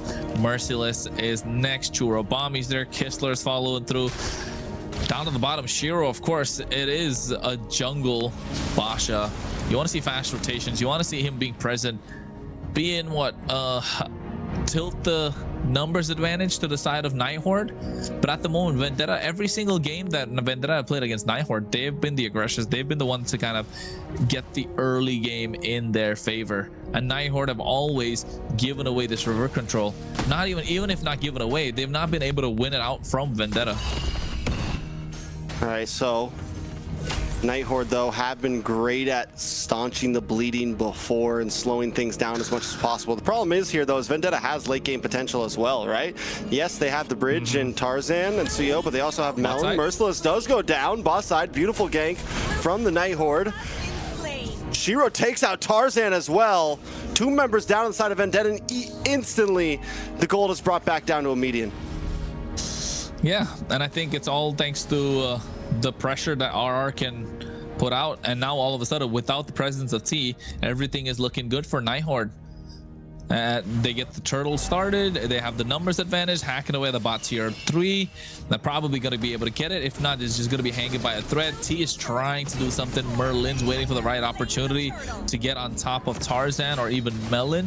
Kistler was even present in that fight. 5-3 kill score. Now goal lead slightly to the side of Night Horde. Yeah, look at that. Fatal Links. Nice pull back with the Fatal Link. Shiro goes down. RBDM does catch 3, but a Blazing Duet tries to help out as Night Horde is pushed away. Vendetta back. I mean, it's back and forth right now. Shiro 1-2-1. Tarzan has taken Dudes, but at least he's got 5 kills put on the board. Kistler working away at the tower. Will be able to secure it, but the stun does come in. Merlin now, along with Siri, looking for 3 again, but the RWM's not there, so Night Horde decides not to fully push it. Yeah, at this point, Night Horde need to find ways to work this map, right? They need to find a way to maximize the advantage that they have made for them in terms of macro capabilities. Vendetta, on the other hand, they need team fights. They just want to brawl, and you can see what's happening. It's exactly the same. It's being mirrored in the Land of Dawn. They've got a higher kill score, but Night Horde are able to push these turrets. So Night Horde are okay, biding their time, waiting for the right opportunity, and slowly hack away at these tower structures that Vendetta have. Meanwhile, Vendetta, on the other hand, they need to maximize what they can get out of this Fatal Links, because it's a one and done, right? It's a one and done play. They've got the Fury of the Phoenix to start things off as well. Tarzan comes in, gets the cleanup done. He's already got the Sky Pierce, already got the War Axe in his hands. Merciless needs to be in these team fights a little bit more. But the moment everything changes for Vendetta is when Melon starts joining these fights. I think one of my big worries for Merlin here is the fact that since he took Revitalize, right, it's going to be hard for him to land a big, like, Wrath of Druid, right? Oh, no. Yeah. Melon, though, taking some damage. Shiro to lock in. Melon won't get away. A nice kill from Shiro. 2-2-1, but 2 get caught by the Fatal Links. Fear of the Phoenix comes down as well, and the damage is exploding. SOD from Kistler. Wrath of Dryad does come out as well, but look at the huge Bravest Fighter getting the stun onto T and Churro. The brawl is there, but now they're going to chase down RR. He may not be able to get away. T's got about 10%, but he doesn't care. RR tries to dash back, tries to get to safety, but there's just no escape. And now Tarzan and Shiro going to go blow for blow once again. Tarzan comes through the bush. Shiro does go down. It's a double kill into the hands of Tarzan. Tarzan low. He's going to keep on going, and he finds Siri. A triple kill into the hands of Tarzan. Oh my God. Talk about an outplay. This was what we need to see. A highlight reel coming out of the fact that Tarzan 10-2-1. There's 11 kills on Vendetta. He's got 10 kills out of 11, and the one kill that he doesn't have is an assist from his side. This is insane. This is the snowball that we want to see from the Suyo, and we're getting to see it come to full fruition. He's in his final form right now. This is Tarzan's final form, right? King of the jungle. Or is it? We want to see. What if he's got one more form tomorrow? Yeah. Oh yeah, if they get there, right? If they get there, I think this is the form until they get tomorrow. We've seen Demon Time Dez. We're seeing King of the Jungle and Tarzan right now come in. Ultra Instinct with the way that he's playing. His training arc is completed. He wants to be the protagonist of this entire series. He wants to be the protagonist of this fight. Yeah, he wants to be the protagonist of this fight, man. We know Shiro's gonna be the antagonist. He wants to watch the world burn. He wants all the smoke. And Vendetta are bringing the heat right now. All right, so Night Horde, though, is there a way to defend this push right now? They still have Kistler. Kistler almost gets caught up, has to use a Purify there. SOD comes out. Is he going to commit back to it? RR doesn't use the Bravest Fighter just yet. A lot of damage does land down onto Merciless. But wait a second, Melon with a Blazing Duet connecting on a 3, but forced to still back off. He can't fully commit to it. It's still dangerous, but a Lord is crashing in on the mid tower. And wait a second, Tarzan's at the base finding targets. He does fall. It's a shutdown over to Shiro. The gold will be stacking up on his side. I mean, there's two ways you can look at this, right? Yes, Tarzan was able to make a massive play and able to take down Siri in the process, but also they're starting to tunnel vision to try and take down the base crystal much faster. That could be another way to look at it. Hopefully it's not the latter, because oh, what an SOD. Churro can move, no flicker. Night Horde pounce upon him, and now all of a sudden it's going to be difficult. And Holy Shield's only present on the top side, so that's kind of, I mean, it's gonna pop anyway, so it doesn't matter. 60 seconds to the Lord. Vendetta have played the map really well. Night Horde needs to start utilizing this Moskov, needs to utilize the Kistler to get these split pushes going. All right, so RR Merlin keeping keeping tabs on the team. Taking a look at the items, Wind of Nature does come in for Kistler. This could help him maybe be a little bit more aggressive in terms of these fights when that Blazing Duet comes in, or when Kistler wants to try to fully commit. He maybe can survive and kind of, you know, be the aggressive marksman that he wants to be. We've seen Kistler be the guy that dives in, flickers forwards instead of backwards, wants to hunt down those kills, and maybe this is what he needed. Is it though? Is it what he needed though? That's the big question. Oh, big stun. Tarzan trying to go in. T, Fatal Links to come in. Fatal Links not used just yet. Finally is popped off on a Shiro. They're going to look for the kill here. Shiro still up though. Tortoise Poisons to try to get away. RWM does catch multiples with Tarzan. Gets a kill on. Wait a second. Out comes a Blazing Duet into the backside. T along with the rest, but Kistler's getting free shots. Siri finds Tarzan. RR goes down. Merciless able to find him. Win. Oh no, Wind, he's still able to survive. You can see Merciless taking a lot of damage. Dark Wave, the shields are helping him survive. Finally takes him down on Churro. Bobby's next. Triple kill in the hands of Siri. T is the only one left standing. Running for the hills he is. Siri and Kistler, the damage dealers, finally online. And the only two ones left means that they will be able to get not just the Lord, but also a lot of ground on the map can be covered. And just when you thought Vendetta had the answer, the extra sustained, the extra bit of heals that's coming in through the Revitalize, the extra singular moments that is bought by the rest of the composition of Night Horde is enough for Kistler to find it. But you can see the mid lane, Tarzan able to get a shutdown onto Siri. Again, Tarzan 14-4-2. Bro, he's 100 KPA. This is insane. All right, this is unheard of. This gotta be illegal. I'm not gonna lie, like 14 kills, 4-2, 16 kill game. Yeah, this feels like it's straight out of an anime, bro. Yeah, Tarzan is him right now. Is it gonna be enough though to get the game? Night Horde always finding a way to claw their way back into things, always finding a way to just brute force their way to victories. Vendetta doing everything they can. Another Fatal Links does lock on RR. Shouldn't be able to get away with this. Another kill over to Tarzan, but down in the mid side, Kistler finds Churobami under the tower. And look at that. Now he's going to hack away at the top, the bot side tier 2. Whoa. Oh, RWM, beautiful. That was a lot of damage. RWM plus a Wrath of Dryad completely chomps down on a Tarzan, and now Kistler has complete freedom to move on to this tower. Merciless Melon want to try to defend. Melon does have a Blazing Duet, but he can't commit. He'll just go straight to his death at this point. Oh, BMI's back, doesn't use the, he did not use the Blazing Duet there. For a second, I thought he popped it. He took so much damage. There was no, but he would have died if he popped that one. Merciless right now. He can barely hang. Kistler is definitely online. I want to take a look at the items to see where Kistler is at, because he definitely has the Malefic gun, if you ask me, and it's starting to hurt. Vendetta don't know what's hitting them. It's spears coming across half the way of the map. You can see T.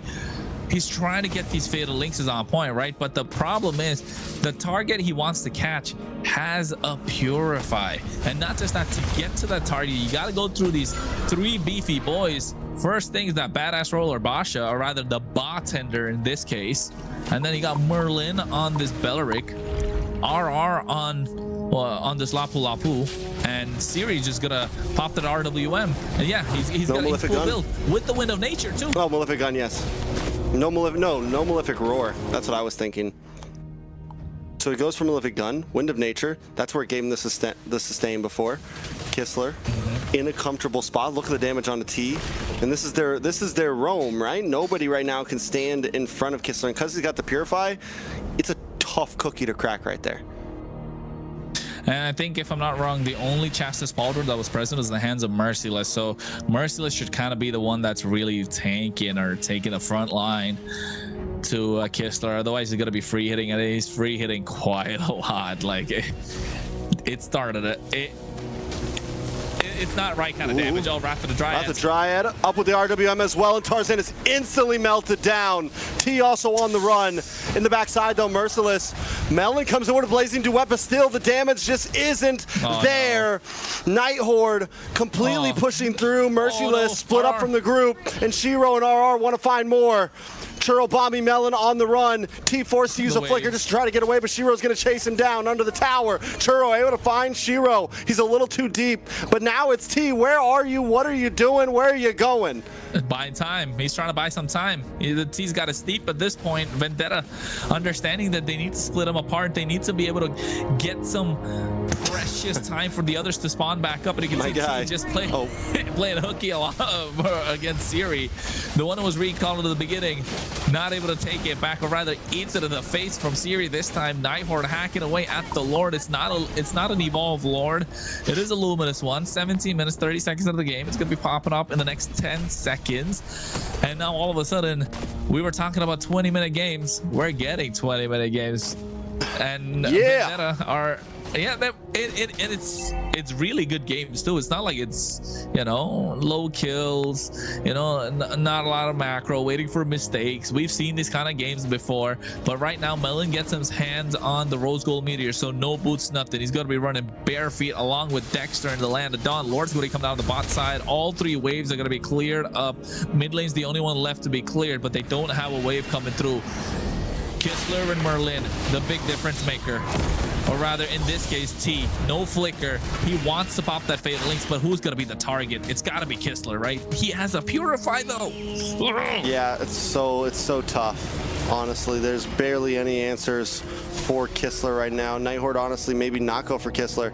You got to find a way to pick someone else off first, and Night Horde overextends as they move into this mid tower. Merlin sitting under. Out comes Wrath the Dryad. Doesn't connect onto any. But in the backside, a nice grab. Kistler forces use a flicker. Purify does connect. Merciless wants to make his way back, but he just can't do it. Merlin getting brought low, but Merciless can't find the final target. Churro able to take out Merlin as the rest of the team moves in. Tarzan brought low. Kistler in the backside, moving on to Merciless, just trying to get the final shot, but the RWN comes out delayed. It comes out just in time as Melon wants to try to melt down onto Siri, but he does have to back off. It's Churro, Bommy, and Melon against 4.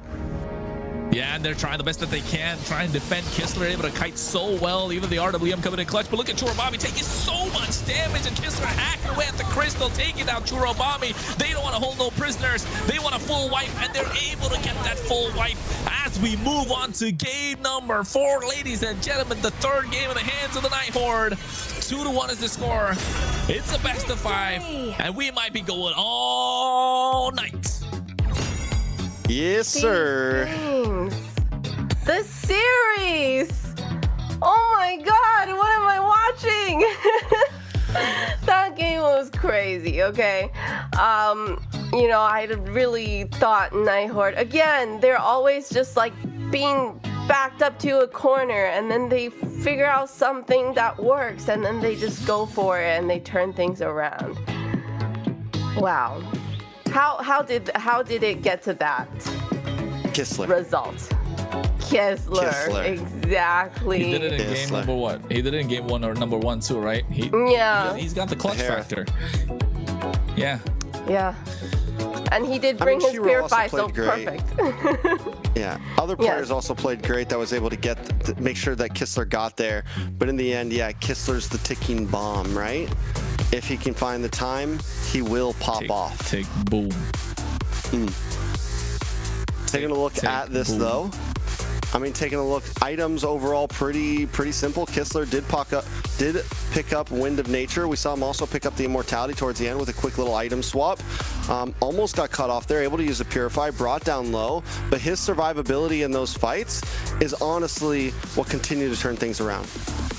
And not just that, right? The Purify actually came in late. If you take a look at the fight, T came in with the backside. He used the Fatal Links after Kistler was picked up and put down. That's when he popped the Purify. That's to why get his out health of the got fight. brought so low. Yeah, his health was super low, and then he had to even pop the Wind of Nature because he was taking a lot of damage, and sold the Wind of Nature to get that Immortality, which was looking dire because, I mean, there was a point where Merciless was right on top of him, and to be honest, Merciless could have got the kill if it wasn't for those quick item swaps or maybe a couple of basic attacks from Kistler to try and get their HP back up.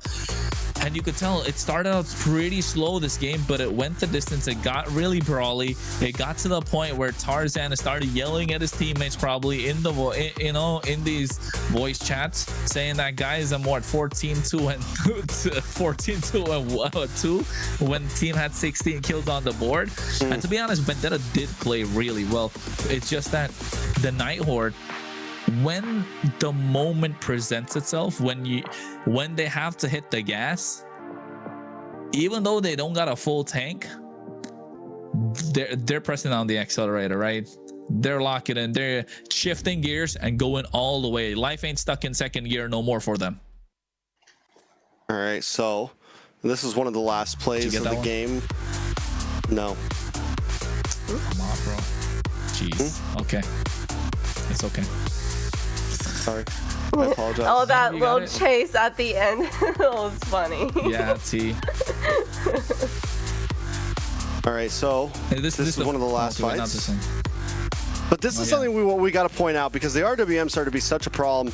Matched up with the Wrath of Dryad, every time Tarzan came in, we would just watch his health bar instantly go down. And once the damage got in there for Night Horde, Tarzan couldn't play the way he was before, and he kept trying to play the way he was throughout that game. And he would jump in, get caught by RWM, instantly get shredded down, taken out of the fight. And Melon as well could never really find an angle in. It was just too dangerous.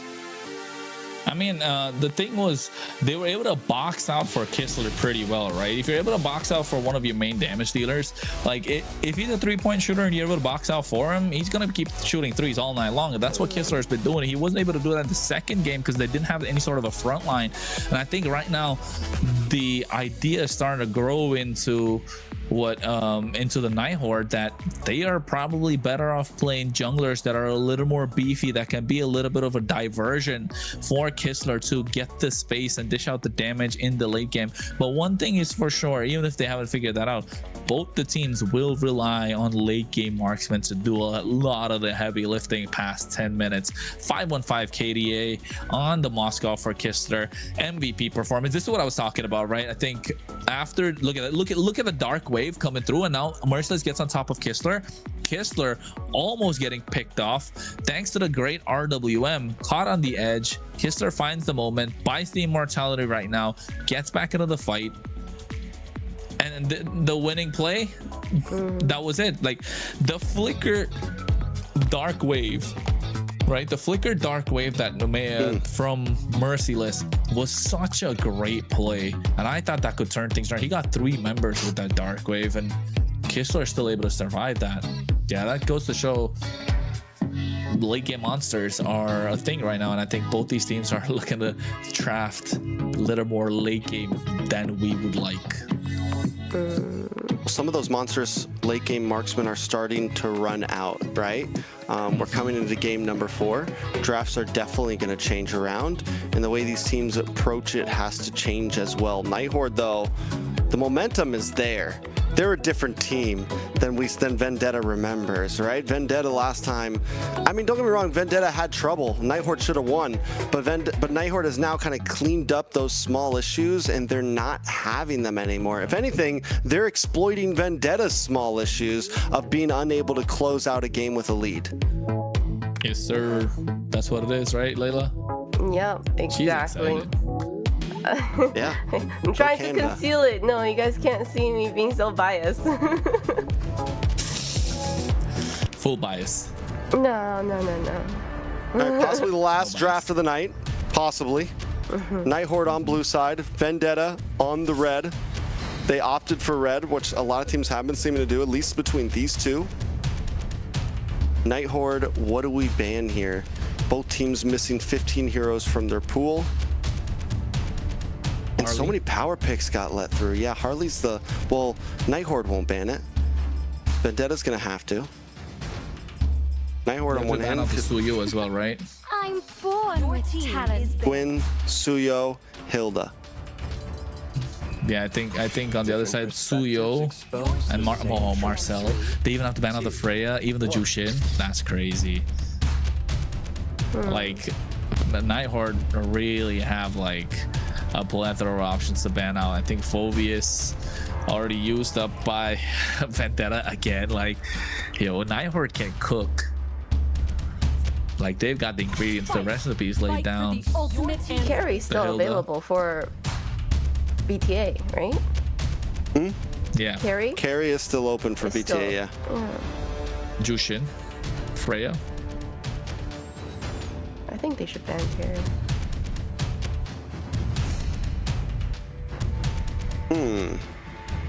Yeah, Vendetta, I think that should... Yeah. Freya ban. But you know what?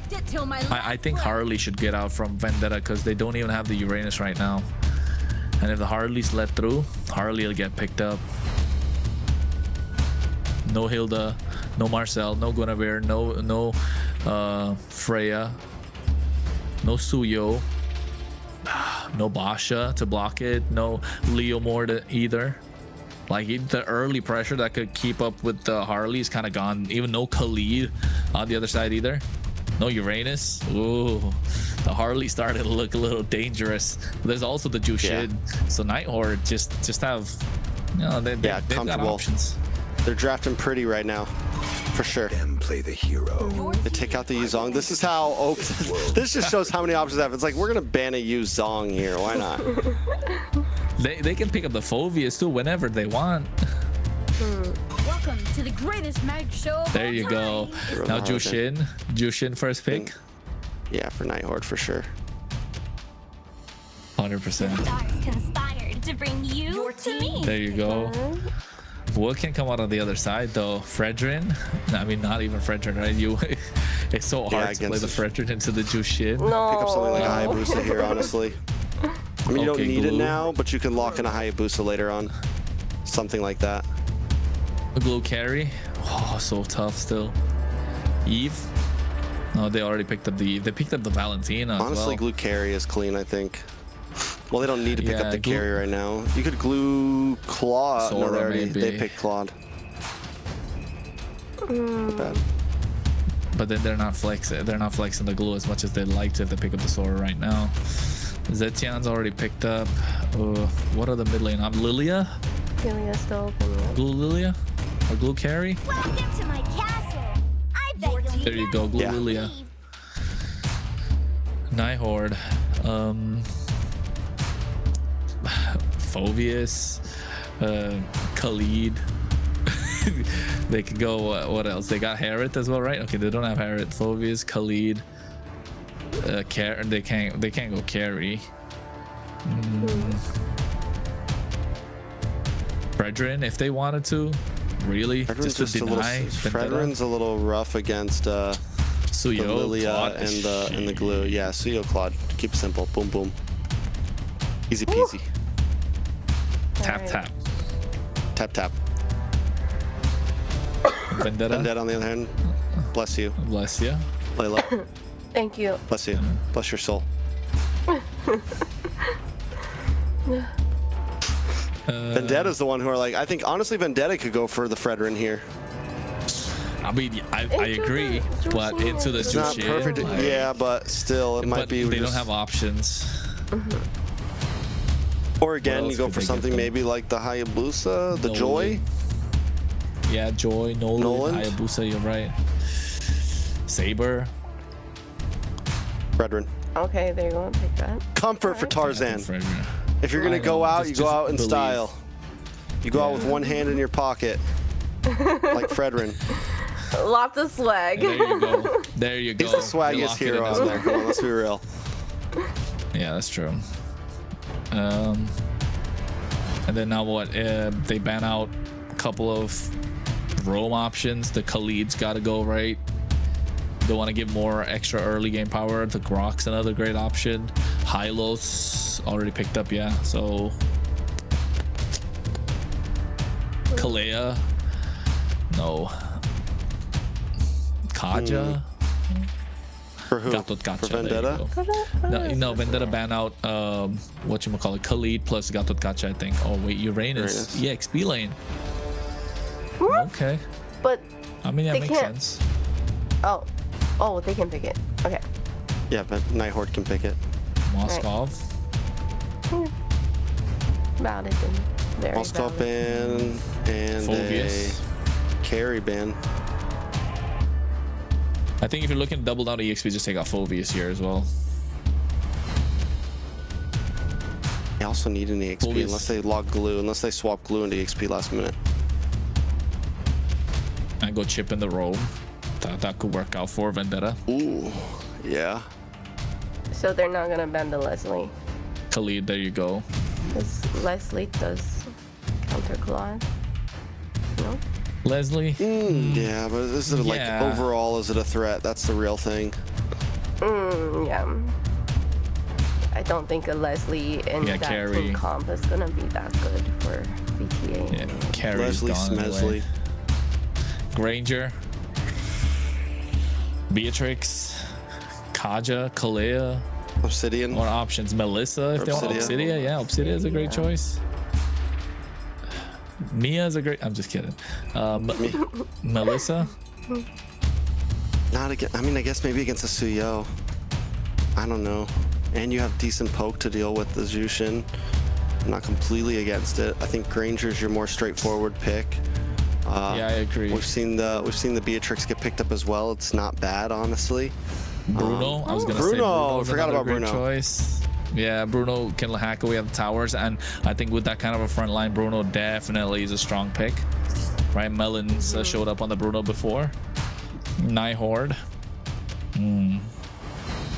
How do they round this out? Chip plus something, right? Chip has been like the bane of the existence of Bruno. Can't really do anything into it. Chip plus a Phobius just cooks.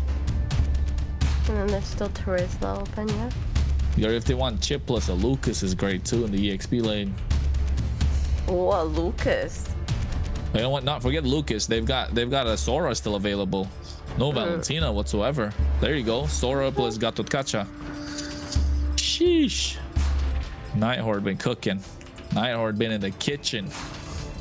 Yeah. Does it even matter? Matilda? Matilda? I don't know. Matilda? Like, I think the chip is viable. Chip is viable.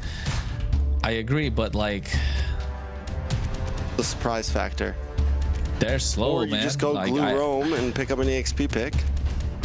Yeah, that's true too. What's in the EXP though? It's Arla. Okay. Okay, yeah.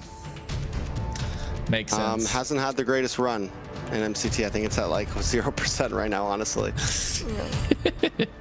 Nats, I don't even think Arla's Nats was able to pull it off. Yeah. It was popping off in MPL Cambodia, you know. The Arlot. But hey, we're talking about MCT AMER North, folks. Layla, What's your logic telling you? Layla Logic says, I like the Sora and the Gato Kacha kind of setup that can happen. So, let's see. All right. I think it's going to be a great series.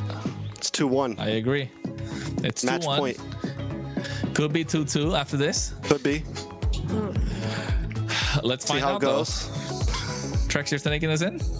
Sure. Let's do this. Night Horde, Vendetta.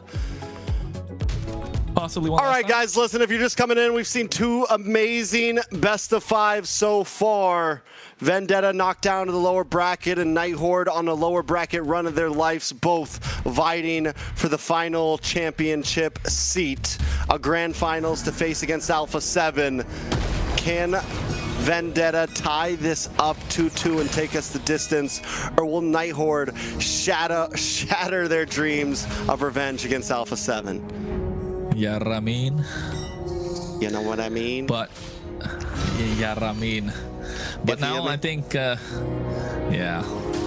this point, we gotta understand these two teams feel each other, right? They know what's up. They know they've been the distance. This is the 3rd time they're playing against each other in a series, nonetheless. And you can tell if you were hanging around from the beginning of the night, from the start of the street until the finish, you would have gone through a whole gallon of apple juice at this point. And you can see the taunt coming out as well onto T. Soul 7 coming down the lantern. Butterflies, a Shiro with a Queller gets the first blood. Powered by Runestone. Powered by Runestone. That's how you do it if you're Shiro. Coming in aggressive. Night Horde were able to do the same thing last series, and this is where they were able to really pop off. Game 1, they didn't have the greatest. Game 2, they lost. They did win Game 1, but still, the times that we've seen Night Horde get aggressive in the beginning, it's looked great for them. Definitely has. And I think, you know, if you're watching, folks, thanks for hanging out with us. Make sure you drop a like on the stream. MPLPH, MPL Indonesia stream. Drop a like. MLBB Esports, wherever you're watching from. Hopefully you got your popcorn and enjoying the entertainment that these two teams are bringing in. It has been a blast. It has been, and I think this is going to get started right now with this Turtle Pit too. Ooh, RR into the backside. Able to get some big damage down onto Tarzan. Tarzan trying to run away, and Marcela still finds him. RR goes down for that one. Churro able to get the kill. Turtle goes over to the side of Night Horde. Even trade overall, but now T might just tip the scale. Able to get away. Churro might be doing his thing here. Black Shoes pops up in the top side of the 1v1, and Kistler! Kistler finally does it. He takes out the rookie. He does it. He does it at this point, right? I think able to find the opening. It's game time. For that slide tackle to hit through. Waited for the Purify to pop. And he knew that he had nowhere to run after that slide tackle. Goes in BMI Blazing Duet. Kistler able to get one over him at this point. Trying to find the angle to dunk on all 5 members. Oh, what a final slash. Huge final slash at that. Merlin, though, and the rest of the team are back to safety. But Vendetta's hunting for sure.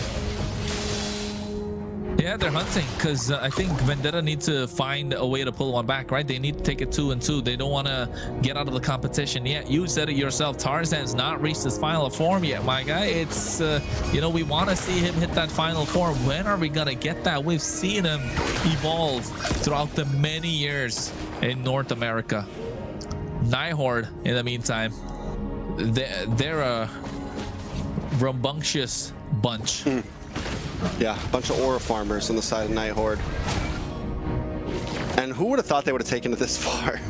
Merlin picking up things like Exborg Rome in the beginning, Benedetta Rome. I know, right? The amount of ground the Night Horde has covered so far as a team, the storyline they've had from start to finish to this spot, being at match point, looking to face against Alpha7 in the grand finals, but Vendetta as well. I mean, for a while, I think we all kind of agreed that it was a big chance it was just Vendetta Alpha7. And Night Horde is changing the storyline right now. You know what? You think Alpha7 are watching this though? Because best player. Oh wait, final slash. I hope so. Big final slash connects. AOG as well coming in from Merlin with Blazing Duet to try to combo with it. And T, Merciless, and Tarzan all drop. A double kill over to RR. Merlin finds Tarzan, and that is bad news for Vendetta. Up in the top side, Melon's just trying to get some gold plating, trying to find something in the midst of the chaos that his team is having. And you can tell Night Horde are starting to find openings. And you can see on the top side as well, Melon's going to be targeted down. He even flickers forward for this kill. Oh, Merlin, he just needed to get one basic attack down. But Shiro looking to get the snipe. Evil Quarter come down, not able to get him. Makes it out alive. Retribution even used them to take away that Beal. And now Tarzan, he's going to be slow to the party every single time he comes in. And Shiro's going to maximize all the mobility that he has in his arsenal to try and slow down Vendetta even further. All right, Night Horde with 1.5k gold lead can keep on playing their same game. And once again, you know, they have an early game, they have a late game, they have the potential to just pull through continuously. Vendetta, when you have something like the Fredrin, you're supposed to feel good in the Turtle Pit, in the Lord Pit. This is something that Tarzan prizes himself on, and right now they're just not showing up to it. Both of the last turtles are down. You're behind in gold. It's a problem right now for Vendetta for sure. Hey, guess what? Alpha7 are watching, my guy. They are watching. So I don't know. Best player said that Vendetta will be the one to make it out. Doesn't feel like it at the moment. Night Horde definitely have found their number. They're coming in with momentum. Could be the mentality factor that we're talking about, right? If you're Vendetta, already going through a grueling BO5 against Alpha7, taking them the distance, throwing a wrench in their plans, all of a sudden flipping the script, giving a surprise to the script writers, call it whatever you may. And now Night Horde doing the same. You can't write this kind of a script. I mean, if you did, no one's going to know what's coming at this point. I feel like we came into this match, and once it went 1-1, it was anybody's ball game at this point. The field is open. Tons of people thought Night Horde could do this. A bunch of other people thought Vendetta could do this. And if you thought it was one-sided, it's been denied. But Night Horde right now with their lead, this game is starting to look a little one-sided itself, and Vendetta have to do something fast. Another turtle goes into the hands of Night Horde. Oh no, look at Merlin taking so much damage. He's good. He's hanging. He's the Merlin wall. Can't take him down. Child. He's the problem child, man. Problem child. He can have multiple models. Ooh. Nice taunt. Oh, final slash, but a Blazing Duet from Kistler locks on a Melon. He is bullying Melon right now, picking on the kid. Down to the boss side though. Another fight breaks out. Shiro shows up. A nice shifting skies and T's gone. Along with Merciless, a beacon comes in and Tarzan may not be able to get away from this. A double kill for Shiro. Night Horde are taking off. Kistler BMI's to safety. Will the bird take him out? He gets the life back, and up top it's a triple for Shiro under the tower. Vendetta in shambles. This is match point. Oh no, Vendetta, what happened? Where did it all start to fall apart? It's looking dire. It's looking like it's not gonna get to the point where we're getting to see them at the grand finals. 5k goal lead right now in the hands of Night Horde. 4 kills in the pocket of Shiro. I want to see if he's got a Sky Piercer, because if he does, that's probably 3 or 4 stacks already on it. That's 40 we're talking about. Not Sanford from MPLPH, but 40 stacks on the Sky Piercer for Shiro on this Suyo. 4-0-4. Not just that they've got this Jushin, right? That's why we're thinking twice, like, does Tarzan really go for the Fredrin? But then, to be honest, when your tournament life is on the line, backs are against the wall, you need to pull out the comfort pick. It doesn't matter who you're going up against. You want something that's comfortable in your hands. You want to be able to call the shots, and that's what they needed. Just sadly that at this point, they're really getting outplayed from every single angle. Gold lane, EXP, in the jungle, in the roam, but in the mid lane. Where do they turn to? Where do they find a hope, right? Who's going to be that beacon that can help them out? I don't know. Right now, Night Horde's just shining brighter overall. Man, you remember what Shiro said in the interview, right? Good luck. Good luck. I told you that Play your best. good luck definitely had some ill intent. It was said with some malice, and you can see why too. Night Horde able to hold their own, and not just that, they got this Lord. And look at the top side. Melon's not even able to trade it for a tower, let alone clear the minions at this point. Like, he's afraid to walk around. No flicker means that he's going to be susceptible to so much more crowd control. Yes, you've got the Purify, and this is what we've seen come out from Kistler earlier, right? On the Herod, there's so much crowd control, still opting to go for the flicker just so you have the potential to make those outplays. Not going to be present in the hands of Melon right now. And for a marksman like Bruno, who thrives in the early to mid game, this is not familiar territory. He's looking like he's in a difficult position. Ooh, purple buff. Doesn't get taken. Or no, wait, no, it doesn't get taken. A little bit of damage does land on a Tarzan though. Blazing away to the backside. Look at the damage on a Melon. Oh. Melon, you just can't get away today. Kistler gets the kill. A beacon into the back as Churobami and Tarzan are thrown around, yeeted against walls, and now T's on the run as well. The team's been split up, and Shiro finds Tarzan. Churobami is the next to fall. Or no, he actually gets the kill, but wait a second. RR can't finish him off. He's got to get back to safety, but the Lord is crashing in. RR08. I don't know what the 08 stands for. We need to find out if he comes for an interview, but then that's only going to be possible if they're able to get this victory. Look at the lantern flares. They're flying around. Merciless is dashing around. Vengeance after vengeance. Merciless, just unstoppable. Wait a second, now they're in trouble. Vendetta fighting back. 3 down on the side of Night Horde. 3 down on the side of Night Horde. Sound the alarms. Vendetta is back out of the base and looking for blood. Oh no. How are they going to be able to do it? You know what, Trex? Aiko got some good news on one side today. Actually, got good news on both sides. And now they're just looking at who's going to be their opponent for tomorrow. And you could see, it looks like it's going to be the Night Horde. 4K goal lead in their hands. They've got the items. They've got the 3K goal lead ahead of Tarzan is what Shiro has. But I can tell that Tarzan's itemization has been good though. He went for the Chastis Pauldron as the first item and then goes for the Radiant Armor. So yes, my god. He's a god.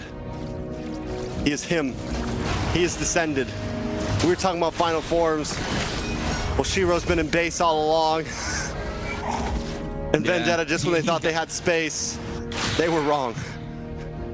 The other thing about Shiro, right? Like, if we take a look at all the other junglers that are there in MCT, everyone's got like a special. I said this a little bit earlier today. Everyone's got a special. Tarzan's got a tank jungle special. Best player's really good at the assassins, right? But for Shiro, he's been overall well-rounded. A well-rounded team, what the Night Horde is.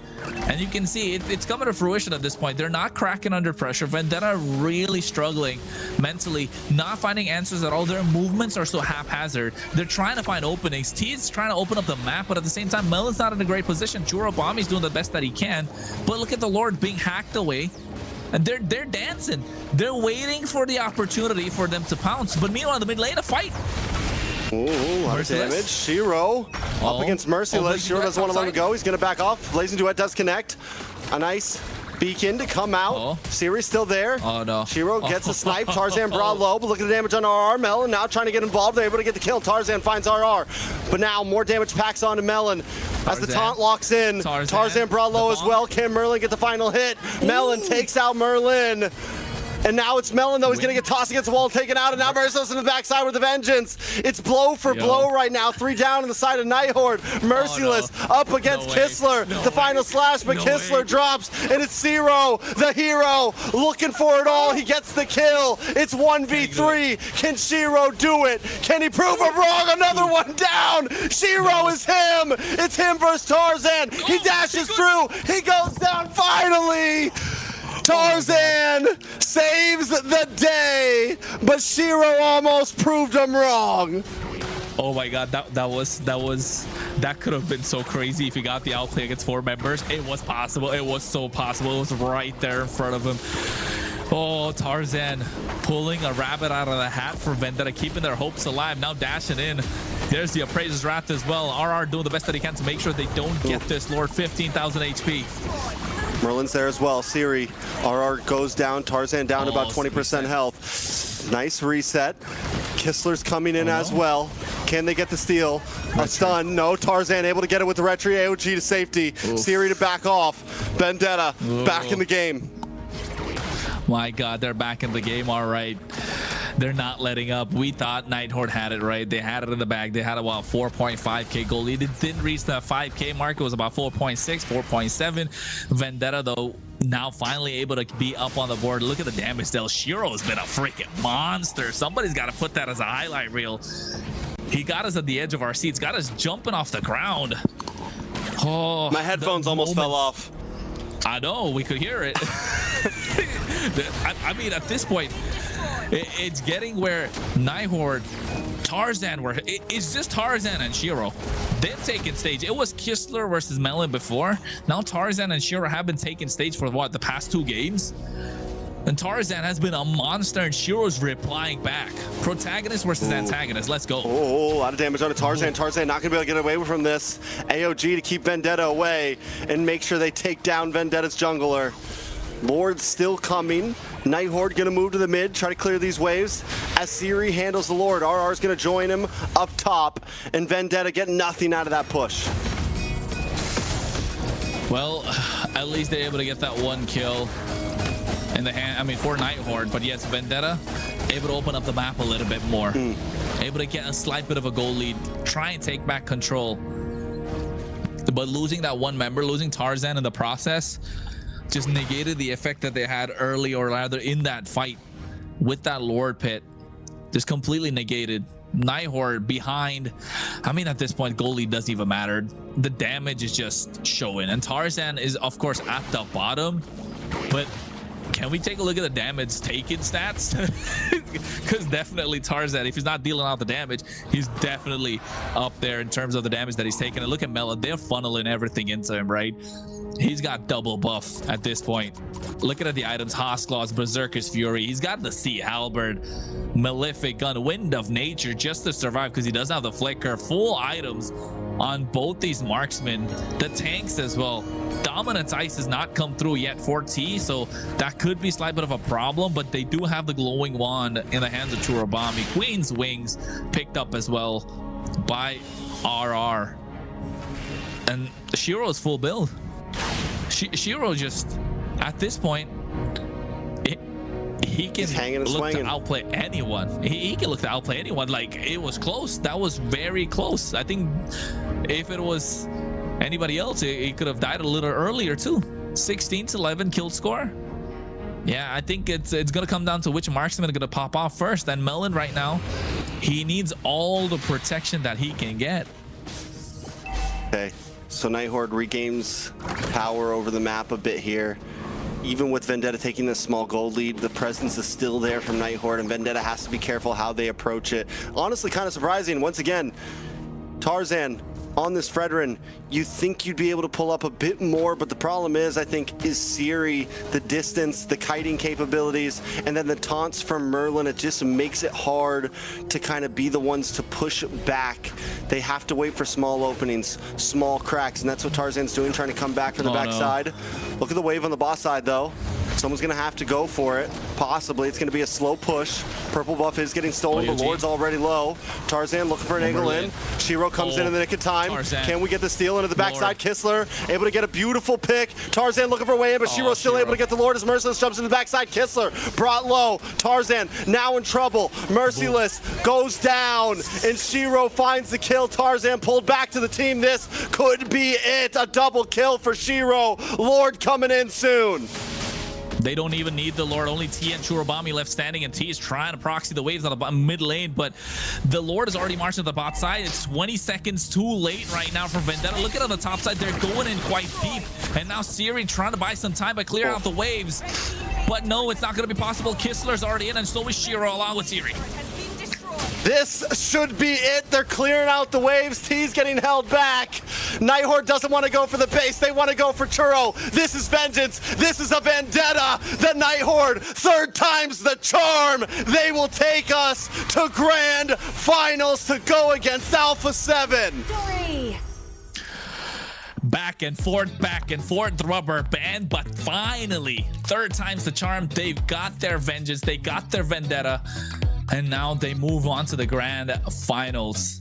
They have evolved as a team throughout the MCT, and now tomorrow we're gonna look at their final form. The final form. I like that you remember what Shiro said about third time's the charm. Has to be. Yeah, seems like, you know, he was really confident with that interview of how it was gonna go when they face Vendetta again. And it really showed today. Was that something you expected, Trex? Was that something you expected? Look at Trex. I had no clue. I had no clue. That was a great game, guys. A great series. It's been a great night. It was hype. It was hype. Moments like that, honestly, no matter how long of a day it's been, that was an insane game, and we got some great games, and Shiro showed up. And I think the reality is, coming into this, a lot of people did probably see VTA as the favorites, and it's always hype to see a team like Night Horde just come in and 3-1 VTA. I mean, just overall an amazing series. It is, and not just that, both these teams really played a lot of games, right? Especially Vendetta, they played 9 games, 9 grueling games. Every single game went about 18-20 minutes. Night Horde, on the other hand, they played 7 games themselves. Oh yeah, teams are mentally fatigued at this point, but you gotta feel for Vendetta, right? You gotta feel for Tarzan, especially saving this Fredrins for what was the last possible game into a team that kind of counters them entirely. The Sora, the Jushin, the Gatotkacha, the Claw, to be honest. Even the Suyo, after he got the Sky Piercer, were still able to pull up with a great performance overall.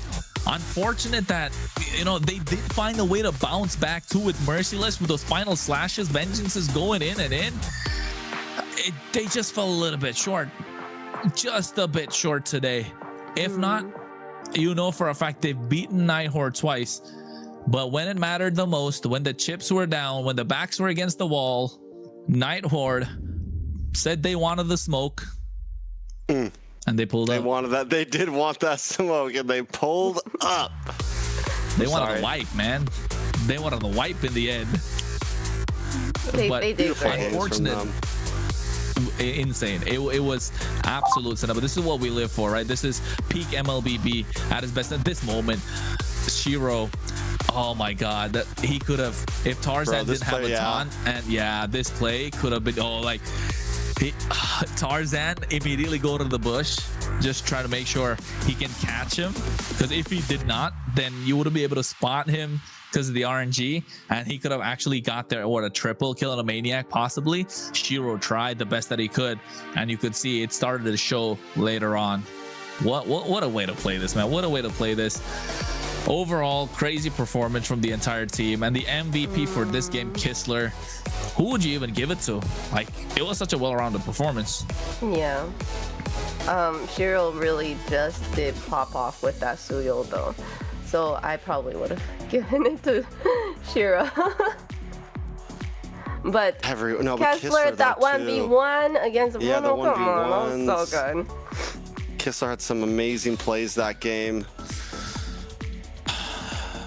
I mean, you could tell Kistler coming at the right time, right? But he was the one that was the X factor for the side of the Night Horde this time. Having that extra, the BMI with the flicker, and knowing that Melon doesn't have the flicker to make the plays on a Purify, kind of putting a stop to their plans, did allow Kistler to scale. And yes, it was definitely you know, there was a lot of help from the rest of the team, but Night Horde showing that they're not, you know, they're not someone to be messed with, and going to the grand finals. What can we say? There can't really say anymore. Absolute cinema. It's the highest placing Night Horde's ever got. They've been in completely unknown territory. Night Horde is a grassroots organization that has worked off for the past years, we're talking, and has never really even been a top 4 team at that. This is a show of just pure hard work, determination, showing up, I mean, it's unprecedented. and they have done it. They've denied the odds at this point, and we got big hopes for them, I think, coming into the grand finals. And not just that, right? Even the entire people that are behind the scenes as well, right, Layla? Yeah, and you know, big hopes for these guys. Let's have a quick talk with Merlin from the Night Horde.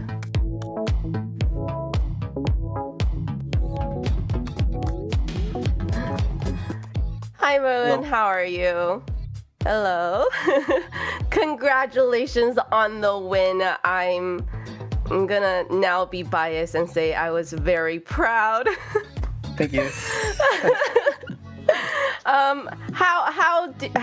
How is it? What do you? Okay, so you know, I'm lost. How does it feel, Merlin? Yes, how does it feel? It feels good, definitely. Okay. So like, what is I thought it was gonna be like a. I'll be happy like a 4 lose against them. Good thing we win this one though. Perfect. Okay, so my first question to you would be, you know, losing against them twice and then going into it this third time, what was the difference? Is it mindset? Is it strategy? What was the difference for you guys? It's definitely discipline, because like most of the time, like we just can't really end it, and like we can't really like defend properly when they're like push or something. It's mostly discipline in the game. Like we just call everyone to like just focus, discipline, and like just stay focused in the game, like nothing else. Yeah, and I think we can really see that, you know, the how centered the team was going into the series. Chronos, me? Go for it. I'm trying to do some research to ask him a question. You're going up against Alpha7 tomorrow. Earlier, Shiro said, we heard some great things from Shiro. He was like, third signs of charm to be Night Horde. He wished them good luck. Anything for your opponents tomorrow, Alpha7? Anything to say to them? I hope we give like a really good game to them. But like they're like the best team right now, like the team to beat. I like it. Let's get 7 games. Know what? Yeah, about to say it's a similar question, because you guys have not faced Alpha7 throughout the entirety of MCT, and you're going to meet them at the grand finals, right? And not just that, you guys haven't even gone for 5 full games in this global bands. Now you're going to be going to the best of 7. So like, how is it feeling? Like, of course, congratulations. You know, I bet your hands are shaking. It's pretty dark outside. It's pretty late. Definitely. But now going up against the favorites, you guys came in through the open qualifiers. You guys beat 94, 95 teams to get here. Of course, there's a feeling of pride, but now it's like the final boss. Tomorrow you get to meet the final boss of MCT North. Bowser. What's the preparation gonna be like? Good night's sleep, I guess, or something. Just chill. Don't have anything like to bother the mind, bro. Like, and also like just focus in the game tomorrow. Definitely, discipline, focus. Are we gonna see Rome Vendetta or Rome Export come out tomorrow, bro? Depends in the draft. Special. Depends in the draft. Definitely. Yeah, the problem child himself, right? We might see something crazy. Any other questions before we wrap this up? No.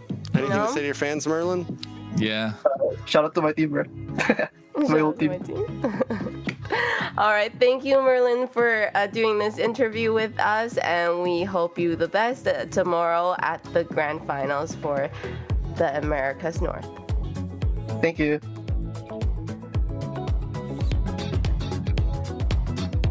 Final boss.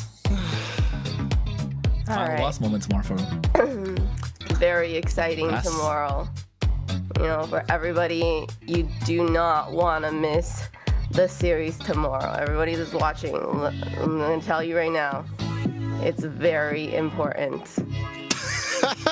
It's very important, guys. Listen, Layla logic. Like she's been saying it right.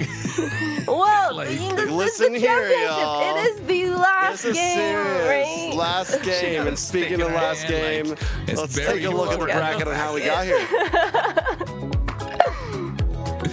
Speaking of last game, let's take a look at the bracket. Speaking of the bracket, okay.